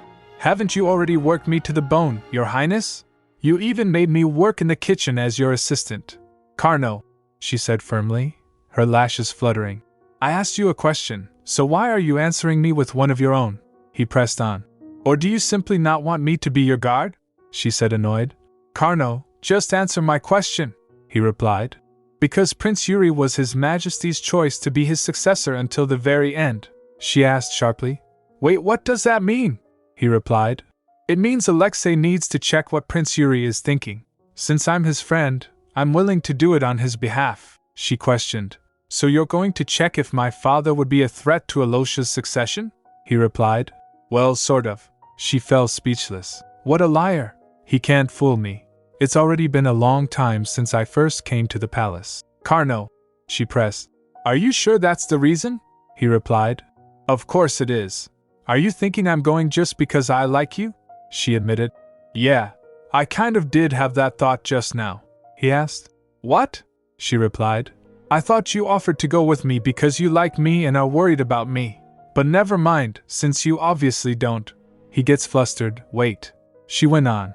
I know very well how much you care about Alosha. If you insist that you're going to check my father's intentions, then I'll take you with me. He tried to retract. Wait, Asya. But she continued. Oh, we're almost there. I'll get off here. Thank you for the ride, Lord Carno. Then she said. Riss, I want off. Riss stammered. Why, Your Highness? Don't get down by yourself. When Asya left with Riss, Carno took a sigh and said, It's too hard. The exhibition came to a close with a flourish. The newspaper article reads, An art exhibition has opened for people from all walks of life, the price affordable. It contains 6 paintings in total, which may seem small, but to everyone's surprise they are all works of Mura Alo. This incredible event is hosted by Princess Anastasia, whose portrait is included in the collection, titled A Smiling Girl in the Sunlight. And don't forget the chocolate confetti, given free to all who attend. The editor of Vichegda Monthly still can't forget the taste and stays up all night craving it. Look at this article, Your Highness, Olga said, handing it over. The exhibition was a big hit, even until the last day. Asya asked. Wow, that's great. Was there enough confetti? Olga replied. There was no problem. Sophia worked really hard to make enough. She did? That's a relief. Asya smiled. How are things going for the launch of the PB powder? Is everything good? Speaking of that, I brought this to show you. Olga placed a small box on the table. This is the final packaging sample. Asya exclaimed. My goodness, it's so pretty. Olga asked. Do you like it? She replied. Yes, it's amazing. Maria is a genius. Olga replied. Maria would be flattered to hear that. Then Asya said. By the way, Olga, I'm just wondering about something. Olga replied. Yes? What is it? Pointing at the packaging, Asya asked. This little angel on the package. Doesn't she look a bit? Olga filled in. She looks like you, doesn't she? Asya cried out. Kya? How can you say it so bluntly? Olga said. Oh, please don't be embarrassed. To be honest, I thought the same thing and asked Maria about it. Asya asked. You did? Olga replied. Yes. She was surprised to hear that. She said she simply tried to make the angel look as lovely as possible, and it just turned out that way. That means you are a vision of loveliness in her mind. Oh my! Olga flushed. Your Highness, I told you not to embarrass me, Asya blushed. But that's such a flattering compliment. Olga chuckled. Then I'll take that as your approval and proceed with this packaging. Asya replied, embarrassed. I mean, you were the one who hired Maria. Shouldn't the girl look like you? Your Highness, Olga said softly. I know I don't look that mature to you, but I run an entire guild by myself. Asya paid attention. Huh! Olga continued. You were the one who treated the nameless painter Maria the same as Lord Mura, and gave her your sincere trust. Those who paint beautiful things never mistake their angels. Later, Asya was packing her stuff when the Emperor visited. He said, Look how excited you are. She flinched and turned. Huh? Who? Grandpa, when did you get here? I just arrived. His sharp eyes drifted to the luggage stacked near her. By the way, why did you pack so many clothes for just a few days? She replied. It might look like a lot, but the clothes are actually just thick, and I'll have to sleep outside during my trip, so I tried to prepare in advance. The Emperor asked. Wait, what? Why would you sleep outside? She replied. Because my home is far away from here, he said. No matter how far your home is, how could a princess sleep outside? She replied. But I slept outside during my trip coming up here. That's well. He groaned and fell silent. Then, with a sigh, he said, Yes, I see. I'll be going now, so you can do as you wish. She calls him from behind. Oh, Grandpa! Wait! He halted and turned. What is it? She shows her hand and said, You have to give me the letter before you leave, he asked. What letter? She reminded. Don't you remember what we promised at your birthday banquet? The losers of the carom game were supposed to write letters to the winner, he replied. You've taken my vacation house already, and now you're demanding a letter? She countered. Oh, please, Grandpa. I know you've already written one. And you've brought other people's letters, haven't you? She tilts her head as she said that. The Emperor replied. I have no idea what makes you so sure. Did you dare send someone to spy on me? She said flatly. I don't need a spy to read your mind, Grandpa, he grumbled. What? You audacious child, she huffed. If I'm audacious, then what are you? A letter thief? He frowned. How dare you accuse the Emperor of being a thief? I was going to give them to you anyway. Here, take them. His attendant gave letters to Riss. She glanced up at the letters and said, Your Majesty, you didn't peek at my letters, right? He huffed. You really are so shrewd and childish. Are you suddenly calling me Your Majesty now that you're displeased with me? She replied while browsing through the letters. What meaning could be behind me calling you Your Majesty, the Emperor, and the eternal son of the Empire? Asya! He barked. Then he waved at the servants. Ha! Give us some privacy. Yes, Your Majesty, the Chamberlain and Riss said, withdrawing. She looked at him. This is your last chance. If you tell me the truth, I won't get mad at you, he replied. How ridiculous. How dare you threaten the Emperor with an ultimatum? She asked. Then should I just get mad at you instead? He countered. Stop twisting my words. So she asked again. So did you read my letters or not? Finally he gave up. Yes, I did. But only the ones from Maxim and Dmitri, she replied, frowning. I knew it. You got suspicious again, didn't you? You read those two particular letters because Uncle Maxim and Dmitri are higher up than Carnot or General Ekaterina in terms of succession. You must be thinking it could cause a big problem if those two join hands with me, he shouts. Nonsense, then she said. Spare buttons are still spare buttons, even after they come together. What makes you so suspicious? He looked at her portrait and said, I wasn't suspicious. I was worried, she pouted. You were just worried? Don't lie, he sighed heavily. Let's say that during a meal one day I said I don't want to eat apples. Then sometime in the next year, a noble who owns an apple orchard could be arrested for treason. And even if I said I like those apples, it wouldn't make a difference because the noble would come to the capital bringing his daughter, or even adopting one, to marry her off to Alexei. The emperor controls everything in the empire. No wonder so many covet the throne. And I know Maxim isn't among them. But Dmitri is different. He has greed, Asya replied.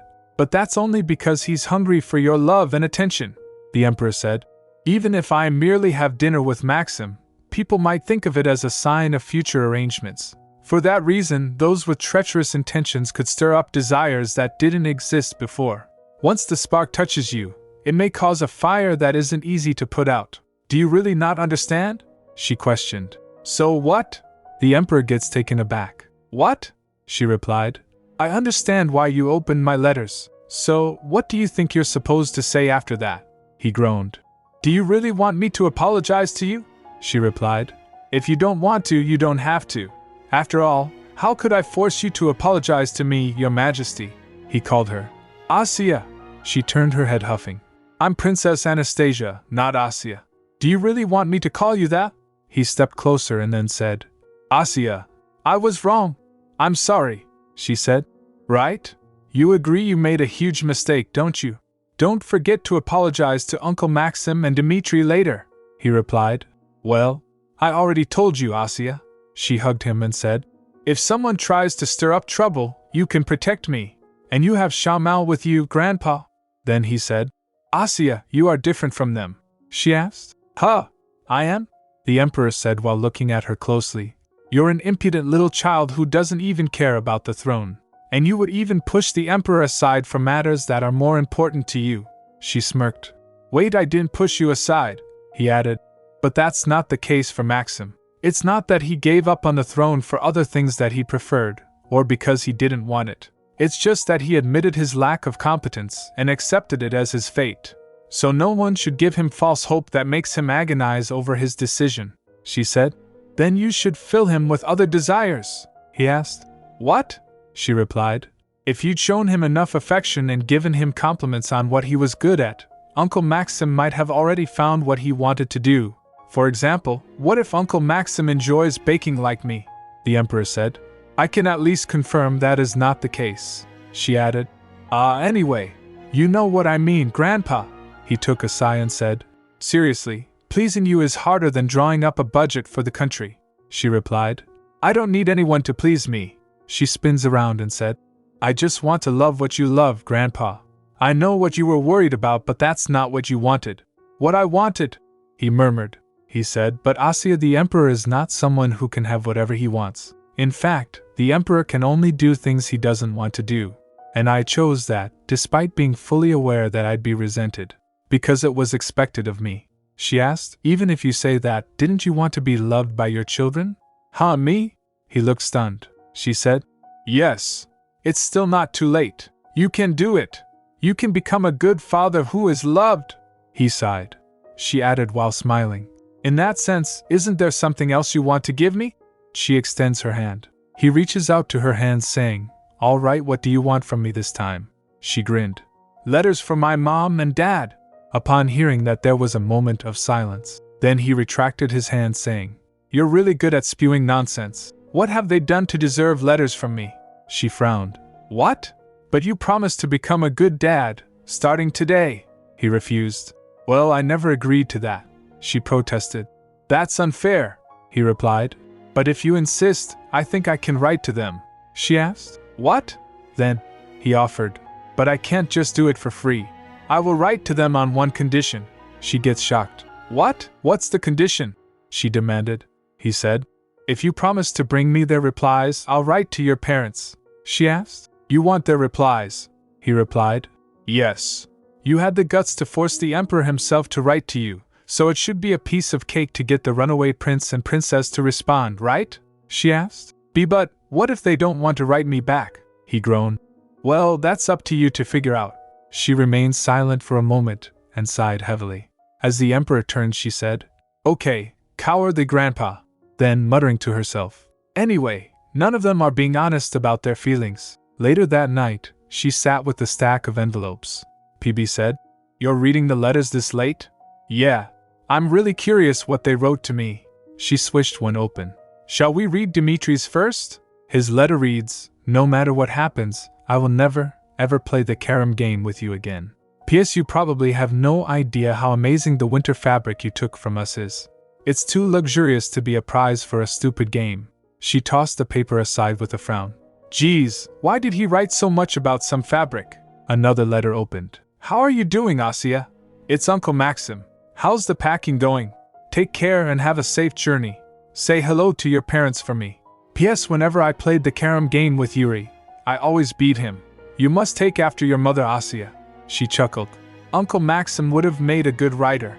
Don't you agree, PB? Her companion agreed. Ha, I guess so. Then came her grandfather's reply, shorter than expected. I like the Kipfro cookies you gave me the other day. They were sweet and had a nice, soft texture. P.S. Granting you wishes is not the same as letting you do whatever you want. You must take at least 3 nights with you on your trip. What? She gasped. I didn't tell anyone but Carno that I didn't want nights with me. How did Grandpa know? It seems Carno told the landlord's first grandson, who then told his grandfather, PB said wisely. She grumbled. Carno, he's such a dummy, PB said. Don't be too harsh on him. They're just worried about you.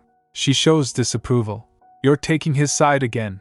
PB, don't you think you like Carno a little too much? That's right.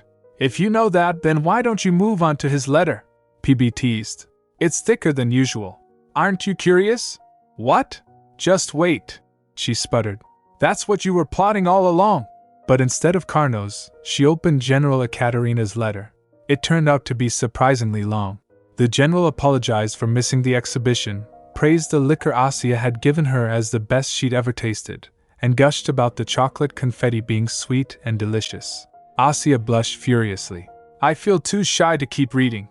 You can see emotions with your own eyes, PB teased. So why are you blushing over mere words? Because she must have been thinking about my desserts while writing it, Asya huffed. PB smirked. And that makes you feel more shy than seeing the colors swirling behind people? She snapped. Ugh, whatever. Go away, PB said. I'm just curious, you foolish little girl, she replied. Okay, I'll read Carno's letter now, so be quiet, you dummy. The bulky envelope was filled with meticulous notes. This is my 5th letter. I liked the nutty flavor of the confetti you gave me at the exhibition, and I liked that it wasn't too sweet. I tried the Schosling liquor with my grandmother. It was very cold and sweet, which was nice. The carrot cake was soft and moist, and the lime pie was sour and… PB chuckled. Oh, I guess he's trying to make you blush even more. Maybe he teamed up with his grandmother too, huh? Wait, you were so shy reading the last letter, so why aren't you blushing at Carno's? She replied. Well, it's a bit weird he's only talking about desserts. You know how he usually gets straight to the point. She turned another page and suddenly burst out laughing. Ahahaha. Gosh, Carno, PB asked. What? What's so funny? No, I must have teased him too much the other day, she said between giggles. Oops. She dropped the letter, smiling sheepishly. PB asked, What do you mean? The words inside confessed simply. I was lying when I talked about Prince Yuri the other day, sorry. She lifts the letter close and said, It's alright, I'm sorry for picking on you too. The next morning, she admired the flowers in bloom. Wow, these are so pretty. By the way, Carno, what brings you here so early? He replied. 10 in the morning is not so early. And calling on people without notice is your specialty, she asked flatly. Exactly, so why'd you want to see me? He hesitated, nervousness written across his face. She thought, what's with this vibe? It seems he's very anxious and worried, he said. Did it ever occur to you that you should write back to me? Oh, right, she said brightly. The thing is, I wrote back to you in my head. After that, I forgot. He gets shocked. What? Do you really think that even makes sense? She said. I'm not lying. While reading your letter, I replied, It's all right. Carno sighed. It's like talking to a wall. She laughed at his expression, nearly stumbling. He quickly grabs her sofa, so she said, Oh, thanks. I almost fell again. He asked. Again? She replied. I laughed so hard reading your letter that I almost fell off my bed last night. Last night? Well, that's a relief, he exhaled. Then she asked, So, why are you really here? He replied. I'm here to check if you've decided which knights to take with you on your trip, she said. I've already made up my mind. I'd like to. Wait, he drew in a steadying breath. Okay, now I'm ready. Tell me, what are you ready for? She asked curiously. He replied. To remain calm, even if you say the most ridiculous thing, she complained. What?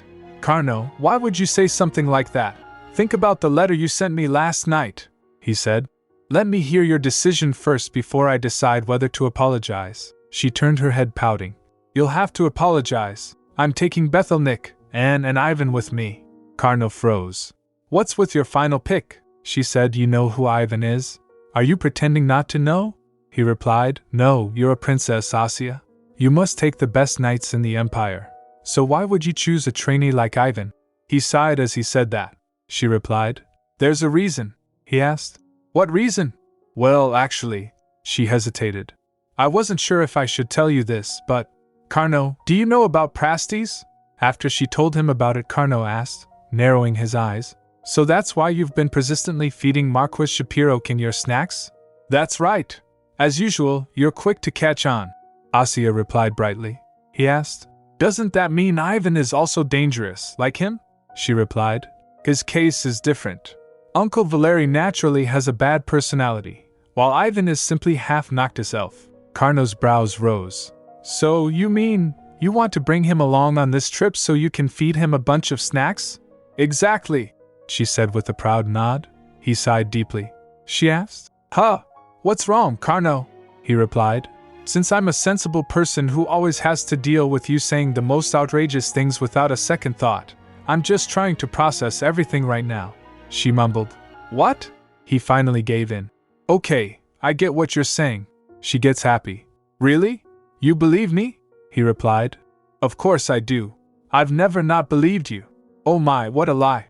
She shot back. Didn't you say you were accompanying me because you were suspicious of my dad? Carnot flinched but said nothing. She smiled.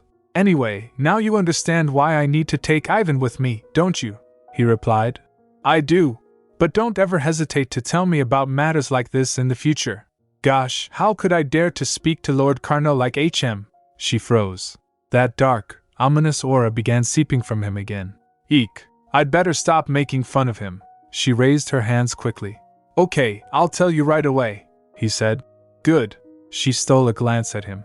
Sparkles seemed to dance faintly in the air along his dark aura. She thought, now he must be feeling better. By the way, he asked, what about the exchange diary? She sweated. I'm still writing. I'll give it back tomorrow, he said. You were the one who suggested we start an exchange diary. She tilted her head mischievously. Speaking of which, Lord Carnot, shall we turn back time just once? But he stood up without listening. She called out, HM? Wait, where are you going? I'm not done talking. On the day of her departure, the Emperor's spirit chided him. You should go down and send her off. Why are you just standing here, looking pitifully at her? But what would I even say as I send her off? The Emperor muttered. Shamel said. Why worry about that? Can't you just say a normal greeting? The Emperor replied. What right do I have to say that? I don't want to say come back safely and make her return against her will. And I also don't want to say have a nice trip and risk her never coming back at all. Shamel laughed. My goodness! Aren't you too old to be having thoughts like that? The Emperor groaned. Shut up. Just then Carnot noticed him and turned to him. Asya also turns towards him. Asya, let's get in the carriage, Carnot said. Oh, okay. She climbed in, smiling brightly. When she sat in, Alexei said, Asya, say hello to your parents for me. I will.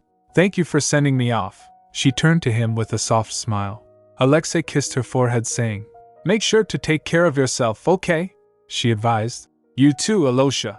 Sleep well, eat well, and rest well. Standing at the keep, the Emperor said, Make sure not to get hurt, Asya. You'll really never be able to say, Come back to your grandpa, will you? Shamel teased. Just as your granddaughter said you are such a coward. I told you to shut up, the old man grumbled. In the carriage, Asya yawned. Ha? Carnot asked.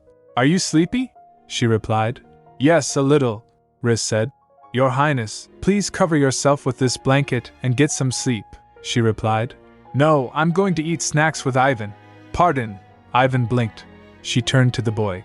Ivan, this one is good too. Try it. And that one too? As he coughed, she said. Oh, give him some water, Riz. Sure. Here you are, Ivan, Riz said quickly as the poor boy coughed. Stop harassing him. Carnot nudged her. She pouted. I'm not harassing him. Later at their stop, Carnot asked, Was your plan to turn Ivan into foie gras during this trip? She frowned. Carnot, why would you say something so horrifying? He questioned. Then why do you keep feeding him all those snacks? While getting off carriage, she said. Well, I just wanted him to experience various things, Carnot repeated. Experience? She replied. Yes. Ivan hasn't had any chance to discover what he likes. So I wanted to show him different landscapes and give him different snacks too. But I guess it was too much. As she looked at Ivan gloomily, Carnot said, I'm sure Ivan would like anything you gave him. She turned. HM? What? He added. If you want to feed someone else, you should start by feeding yourself, she replied. I ate a lot last night. Carnot thought silently. That means she stayed up all night baking all those snacks, all so she could give them to that slave boy. His gaze lingered. I wonder how many things she's protecting behind that bright smile. How many things she's taking care of with that sweet voice. Thinking about that makes me want to give her every good thing in the world, even though she was the one who taught me about them in the first place. Just then Riz called out, Your Highness! It's chilly outside. You should wear your cloak. Oh, thanks, Riz, Asya said, slipping it on. She said, Are you all right, Carnot? You brought a coat, right? He replied. Yes, I'm fine, she said. Even if you're fine now, once the sun goes down it'll get cold fast. You should put it on too. He refused. No. I told you I'm fine. Ivan's gaze caught up them when they were talking. He looked towards them. Asya said. But it would be bad if you caught a cold. You'll regret it later. Carno refused. I won't regret it. Sure, whatever. Do what you want, she huffed. Carno watched her, dazed, as if seeing her anew. Asya, what in the world are you made of? Maybe white sugar, nutty cream, and freshly bloomed peach blossom, pearls ground into a soft powder, and water from a sparkling stream with emeralds in it. Dazzling sunshine reflected on a field of snow. Bright green moss under a pebble in a clean brook. And small things, like acorns left behind by chipmunks. I think you might be made of all those lovely things combined. Later, when they set out again, Ivan went to another carriage. Ivan, why? Asya whined softly. Why is he insisting on taking a different carriage? Carno replied. It's obviously because you've been taking care of him nonstop. But I was doing that because I wanted to, she protested, clutching at the edge of the seat as the carriage rattled along. Maybe Ivan just wants you to get some rest, Carno suggested. He's finally trying to do something for himself, and you're trying to get in the way of it? You're right, but… Her shoulders drooped. Carno added. So you might as well sit still and actually get some rest. Yeah, but I think I should let him know that when two different desires clash, the stronger one always wins. She rose in her seat as if to prove her point. Carno said, Are you seriously going to turn him into foie gras? Why do you keep saying that? She flinched, glaring. Carno took a sigh and said, If you really want to do something for him, you'd better take care of yourself first. Get some sleep. I know you stayed up late last night baking all those cookies. Her eyes widened. Huh? How did you know that, Carno? Have you two secretly been keeping in contact? Of course not, Your Highness. Riz cut in quickly. It's just that Lord Carno understands how I feel. But we're on this trip together, she argued, fidgeting. I can't just fall asleep when everyone else is awake. No one can sleep because you aren't sleeping, Carno replied simply. She replied, What? But none of you said you were sleepy, Carno said. You think we aren't? We are. But when the princess doesn't want to sleep, how could the rest of us even think about taking a nap? She yelled. Liar! I'm not sleepy at all, so you can sleep by yourself if you're tired, she declared, only to suddenly slump few moments later. Oh my, Riz whispered. She fell asleep in the middle of all that. Let me get her a blanket and… I'll do it, Carno interrupted quietly. Carno lifts her head gently and puts blanket on her. He chuckled, looking at her. When they reached her parents' house, she knocked the door. She called out, Mama! Papa! It's me! Silence fell as there was no response. She said aloud, Huh! That's weird. Are they not home? Suddenly she heard crashing and clattering sound from inside, and moments later her mother and father opened the door. They burst open the door and shouted, Asya? Mama, Papa! She cried. Oh my goodness! It really was our little princess's voice! Her mother exclaimed, rushing forward to sweep her into a dizzying twirl. Asya said, Mama, you're making me dizzy! Her mother drops her down and asked, How have you been? Are you feeling well? Asya replied, Yes, of course I am. Then her father asked, Wait, but how did you come all the way here? I can't believe that crazy old man let you. Whack! Her mother's hand smacked lightly against her father's arm. He retracted. I mean, did His Majesty really let you visit us? Asya replied. Yes, he did. You were really surprised, huh? Her father's eyes glistened. Goodness, my darling princess. Oh, wait, I haven't even said hello to your companions. They're over there. Asya pointed. Her father said, Thank you for coming all the way, huh? He added, Darling, it seems like you've made a lot of friends. Her mother said, I don't think we have enough rooms for all of them. Asya said, What's the problem? I can sleep with you guys, and they can stay in the other 2 rooms. Her mother said, The thing is, we already have a guest here. Arten froze. Asya? I mean, Your Highness. Asya greeted him. Arten? It's nice to see you again after such a long time. Everyone, this is Arten, the most talented harpist in the world. He even played at the banquet for the peace treaty. And nice to meet you, Arten said nervously. Why don't we finish introductions while we're at it? This is my mom and dad. She beamed proudly. Mama, Papa, this is Carno, my friend, the vice commander of the Imperial Knights and the future Duke of Sedboyer. And you already know Riz, right? She's Mama's friend and my guardian in the palace. And these are my guards, and Bethel, Nick, and Ivan. Welcome, everyone, her father said warmly. I'm afraid our house isn't very big, but please come inside. Asya, let's go inside, her mother urged. Okay, she chirped. Your Highness. Artan bowed again. I'll take my leave now. She turned. What? So soon? Weren't you going to spend the night here? He replied. There are too many guests, so. She stared. Does my status make you feel uncomfortable? And no, not at all. He stammered, flustered. She said. I see, you're not comfortable around me, he replied. That's not what I meant, he said, determined. Okay, I'll stay the night.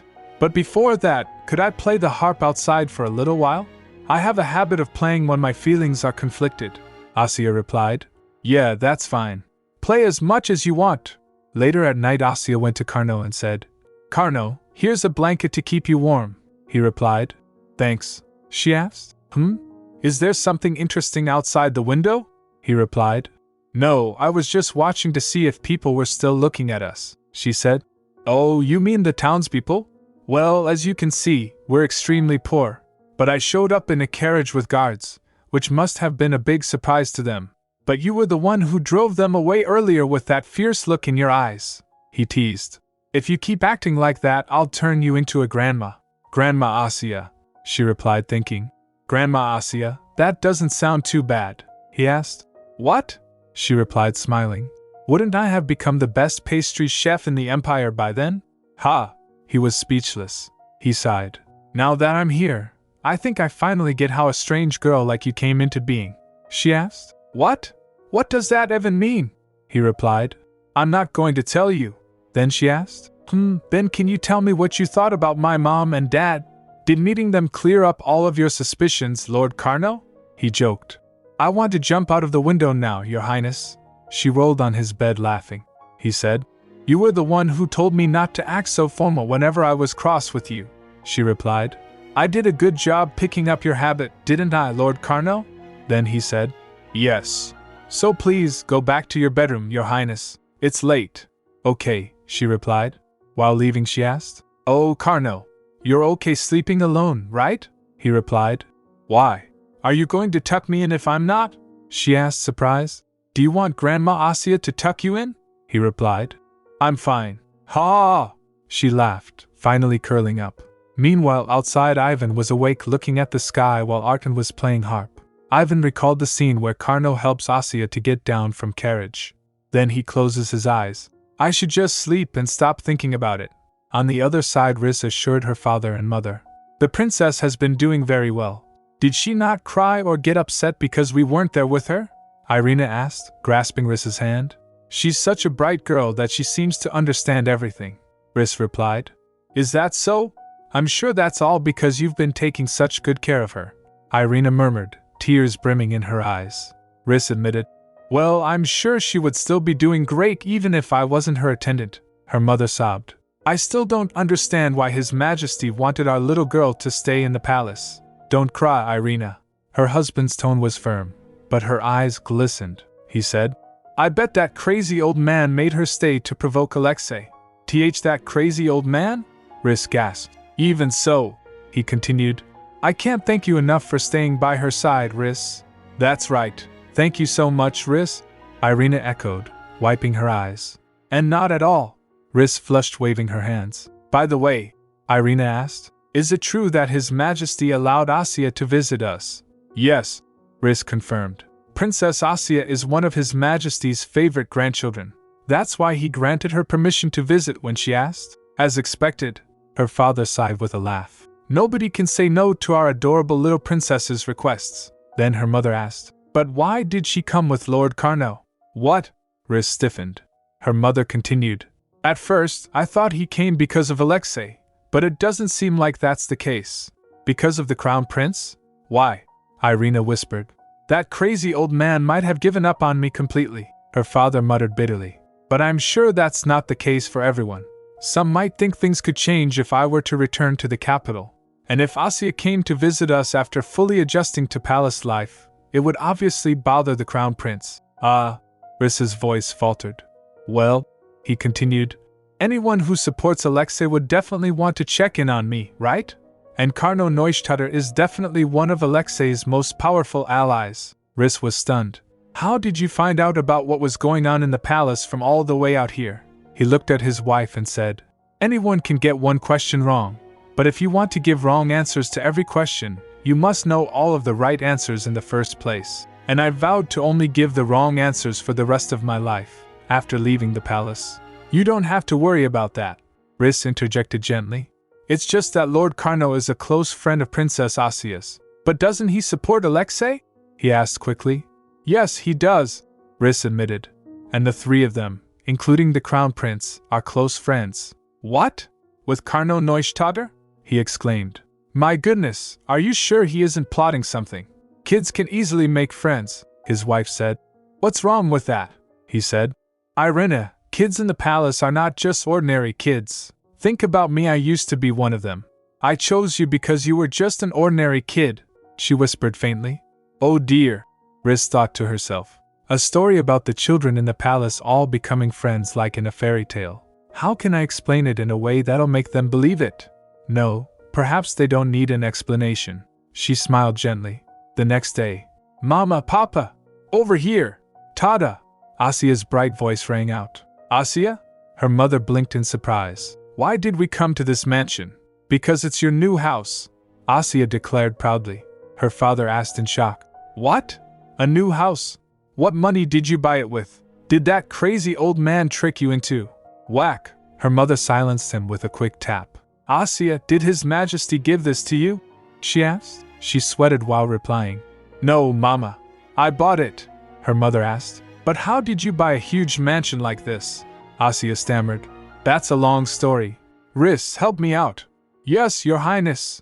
Riss stepped forward. She came prepared with the book. She flips the pages and said, These are some news articles about Princess Asya's work so far. They will help you understand the situation. Irina skimmed them, her hands trembling. Riss, is all of this true? Her father exclaimed. My goodness, our little princess did all of this amazing work? Then we can't just accept this house, Irina said, touched. Our girl worked so hard to earn all that money. Asya stepped forward saying, But if you don't move into this house, it will be deserted, her mother suggested. Then why don't you just sell it? I worked so hard to make that money by selling cake, Asya huffed. But you want to sell my present? And no, we would never do that, her father interjected. It's just, we don't want you to spend all your hard-earned money unless it's for your own happiness, she huffed. Humph, you two living in this house is what will make me happy. See? You should move in. She giggled as she said that. They agreed, finally giving in. Okay, we will. She raised her pinky. Yay! Promise me you really will, her Fadra agreed. All right, sweetheart. Your Highness, Riss interjected, handing her an envelope. Baron Sayato asked me to give you her letter once you arrived here. Her letter? Asya opened it. Dear Princess Asya, how do you like the mansion? I ended up deciding on a slightly bigger house than expected in order to express my gratitude.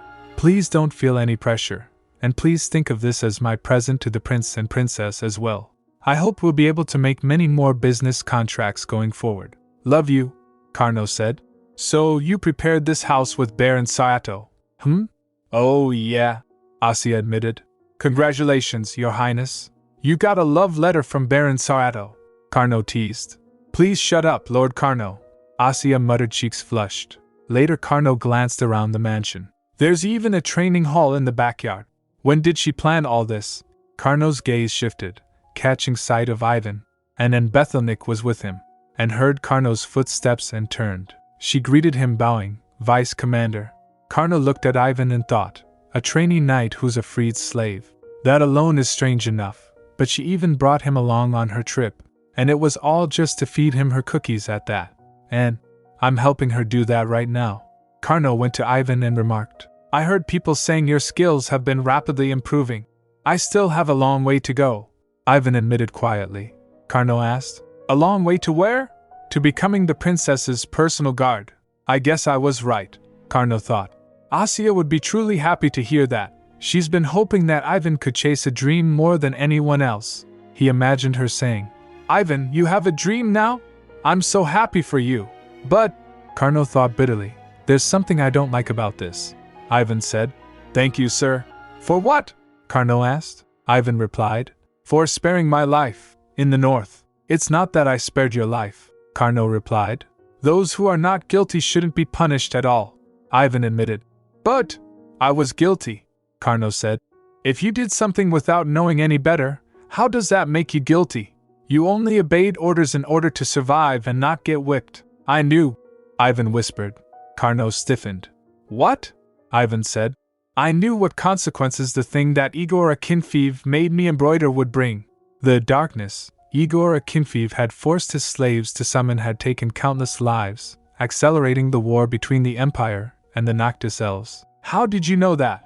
Carnot asked sharply. Pardon? Ivan blinked. Carnot asked. How did you know what you were actually doing under his orders? I didn't know what it was exactly, Ivan admitted, his voice low. But I felt like I was handling something like a murderous sword. But I wasn't able to tell anyone about it, Carnot questioned. So even if you did know, what could you have changed? Who would have listened to a mere slave, and how would you have stopped it? Ivan flinched. But, Carnot continued, if you had told anyone, you would have been killed immediately, and another slave would have replaced you. That means you are not guilty. Technically, I didn't spare your life, Ivan admitted. Yes, I see, Carnot added. And don't tell Princess Anastasia about this, Ivan asked. What? But why? Carnot replied. If she were to hear that you've been having thoughts like this, her heart would break and she would cry. I don't know how you'd feel about that, but I don't think I could handle it. Ivan clenched his fists, then nodded. All right, I understand. Anyway, Carnot said, softening his tone, did you eat all the snacks she gave you? Well, Ivan hesitated. Carnot tilts his head. What? You didn't eat them? Don't tell me you thought they tasted bad, Carnot asked. Have you just been cherishing all of her snacks instead of eating them? Ivan groaned. It felt like a waste to eat them, Carnot said. I'm sure they've spoiled by now. If Princess Anastasia finds out, she'll think you didn't like them because they tasted bad. I'll explain it to her this time, but make sure you eat whatever she gives you going forward. Thank you, Ivan murmured. Carnot found himself thinking, I've never seen this kid talk for so long. I'm sure Asya would be happy if she knew. Oh, so this is where the two of you were. Asya's father appeared with a smile. My little princess is in the middle of baking a pie. Do you want to eat it with us? How could I dare to? Ivan started, but Carnot grabbed him. He said, Remember what I just said? Yes. We would like that, Ivan answered quickly. All right. Food tastes better when it's shared. Asya's father then turned to Carnot. And Vice Commander Neustadter, could I have a quick word with you? They went for a walk at a small bridge. They stopped for the scenery. Asya's father said, Even in this remote countryside, there isn't a single person who didn't know your name. And I never imagined I'd meet you in person like this. Carnot replied. Please, just call me Carnot, he replied. Her father said, How could I do that? You're the vice commander of the Imperial Knights, Carnot replied. It's fine. You're Princess Anastasia's father, after all. Her father laughed. Does that mean you're treating me not as a prince, but as a princess's father? He chuckled. Well then, if you insist. The man's expression grew firm. Let me make one thing clear. I have no intention of ever returning to the capital, no matter what happens. I won't even attend my father's funeral. If I ever go back to the palace, it will only be after Alexei becomes the next emperor. I wish I could show you proof that I won't break my pledge, but I hope that is enough of an answer, Carnot replied. I didn't come here to find out the answer to a question like that. I only came to accompany Princess Anastasia, that's all. And Crown Prince Alexei also doesn't want to confirm anything like that. Ha, how amazing. What you said actually sounds true. His eyes narrowed. But even if that were the truth, isn't it still strange? The vice commander of the Imperial Knights came all the way here just to accompany our little princess, Carnot replied. Crown Prince Alexei cares about her a lot, her father laughed. Is that so? It seemed to me like you were on quite good terms with Asya as well. Carnot exhaled slowly. How could I not be on good terms with the princess? Her father said. Still, I will never forget your kindness in accompanying her on such a long journey, Carnot replied. Actually, I was the one who asked her to bring me along, so it's fine. Then Yuri said, Okay then, let's head back to the house. Oh, by the way, did you see any white dandelions on your way here? Carnot replied. Dandelions? Don't they bloom in spring? That's right. His tone softened. Some time ago, I promised my daughter I'd make her a flower crown with white dandelions, but that crazy old His Majesty took her away from me, so I never had the chance." His voice trembled with barely restrained rage. "So I was wondering, could you pick just one dandelion next spring and give it to Asya for me?" Carno studied him carefully. "Are you not worried that I might harm her?" her father asked. "Why would you say something licky oh? Because of your spirit." "Right. People say it's the spirit of death, but the people living in the capital are all alive." Carno froze. "What?" her father continued. "If you've been going around killing people you didn't like, I feel like the population of the capital would have been reduced to half by now, right?" The man grinned faintly. "When you have a child, you become able to tell who is good or bad for them." Worn clothes and a pleasant smile, Carno thought. Those things can hide the aura of elegance and bravery he was born with. Asya really took after him. "Today, I made a pumpkin pie." Asya's cheerful voice rang out as she carried the dish to the table. "I made it with the pumpkin I brought from the palace, so it should be extra sweet," her mother asked. "Asya, you made this all by yourself? Did His Majesty force you to cook for yourself?" she replied. "No, it's nothing like that. I practiced because I wanted to make it for you and Papa." "Is that so? Then that's a relief." Her mother smiled, finally relaxing. Asya replied, "Yes, now eat up. It's tasty." Then she turns to Ivan. "Oh, Ivan, you should have this one, the slice without cream," Ivan said. "Thank you." She smiled. "Mine has a ton of cream and no cinnamon. Pick whichever you prefer, everyone." Then PB whispered, "Hey, wait, leave a slice for me," her father said. "Shall we see how good our little princess's skills are?" As her father and mother tasted it, they were in shock. "What?"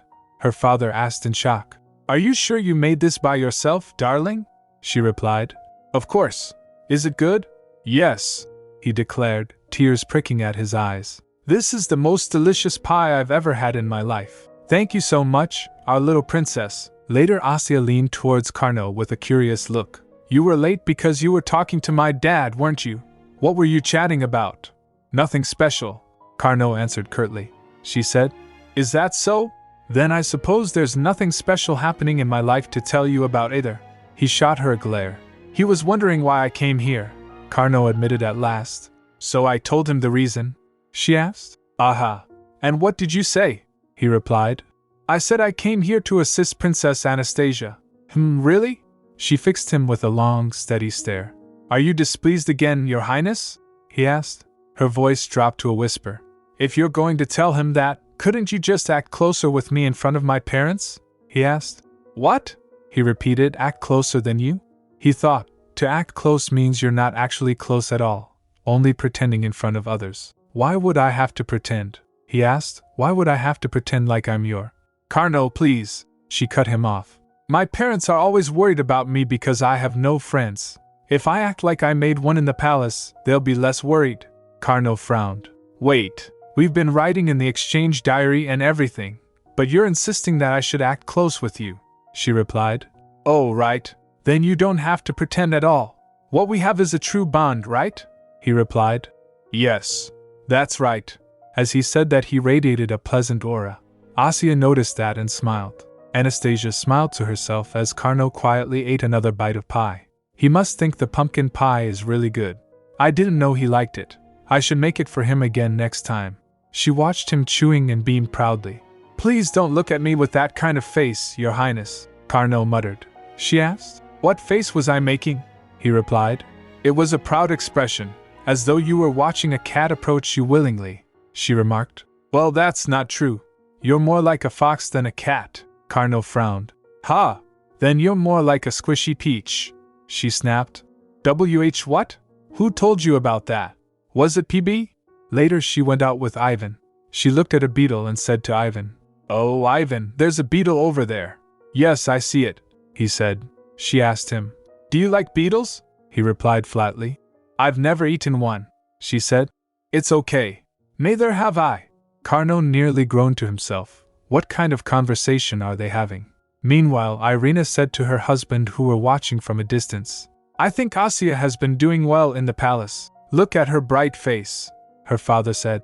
"She's the kind of child who would thrive in any situation." He grasped her close. Irina said, "That dress looks perfect on her." It's so pretty. We were never able to buy her a dress like that. Irina's voice wavered. She said His Majesty even built her a kitchen because she likes to bake. She sobbed. She never told us that she wanted to try baking. Yuri, I've never regretted leaving the palace. I've enjoyed every single day with you, and I couldn't have been happier when Asya was born. Although we weren't well off, I thought we did our best to give her everything she wanted. I truly believed we gave her all she could ever need. Even though they were poor, the three of them were happy. At least, that's what they thought. Her mother sobbed, but there was so much inside of her. She had the potential to do anything. I was so stupid to think that we did everything we could for her, when we didn't do anything at all. Then her father said, Irina, do you remember the day when we left the palace? He recalled his words, I want to live for the cause I decided on, Irina. If you follow me, I'm afraid you'll only find wrong answers. Her mother gave the answer, I'll go with you. We can leave the right answers for those other people. Her father said, we may have chosen poverty, but Asya didn't. None of it was ever her choice. Later that night, at the table, Asya tilted her head at her parents' sad expressions. Mama, Papa, why do they look so sad? Maybe it's because I'm going to leave soon. She went close and said, Mama, Papa! Her mother turned. Oh, darling, her father asked. What's wrong? Is it cold in your room? She hugged her father and said, No, I have something to give you. Tai! She held out 2 folded papers. One is for Papa, and the other one is for Mama. Her mother echoed. Letters? Her father asked. Did you write us letters? She replied. It's not me. My grandpas wrote letters to you. Yuri stiffened. That crazy old man, he muttered under his breath. Huh! Irina blinked. Asya said. They both treat me very well. When I scolded them for treating you poorly, they said they were sorry and wrote these letters for you. And oh, right. Soon, something called a train will be created. It'll run using magic stones and be faster than any carriage. Her father asked. What do you mean by? Asya added. Then I can come to see you more often than before. Isn't that great? Asya. Her father's voice trembled. Asya continued nervously. Or do you just want me to live with you? Grandpa made me stay in the palace at the beginning, but maybe he'll let me leave now. I'll ask him, so… No, Asya. Her mother interrupted softly. It's not that we want you to stay here. She clasped her hands and said, How could we not be sad to send you back to the palace? But it's okay. He pulled her close. Mama. Irina smiled through her tears. We're so happy and relieved that you found dreams and aspirations in the palace, and your grandpa and your other relatives seem to be treating you well. Isn't that right, honey? Right, Yuri agreed. While you're at the palace, you should just ask them to give you everything you want and need. Her mind went blank. What? Everything I want? Her father leaned and sit in front of her. He added, Whatever you wanted to have, but couldn't tell us about. Now, our darling princess should enjoy everything she wants. Asya's face became sad. But I already have everything I want and need. You two gave me all of that. Even though she hadn't chosen her life for herself, Asya was grateful simply to be their child. She felt blessed to have such sweet parents who would give anything pretty or kind they owned to their daughter. This was the end of Season 2 of The Evil Princess Dreams of a Gingerbread House.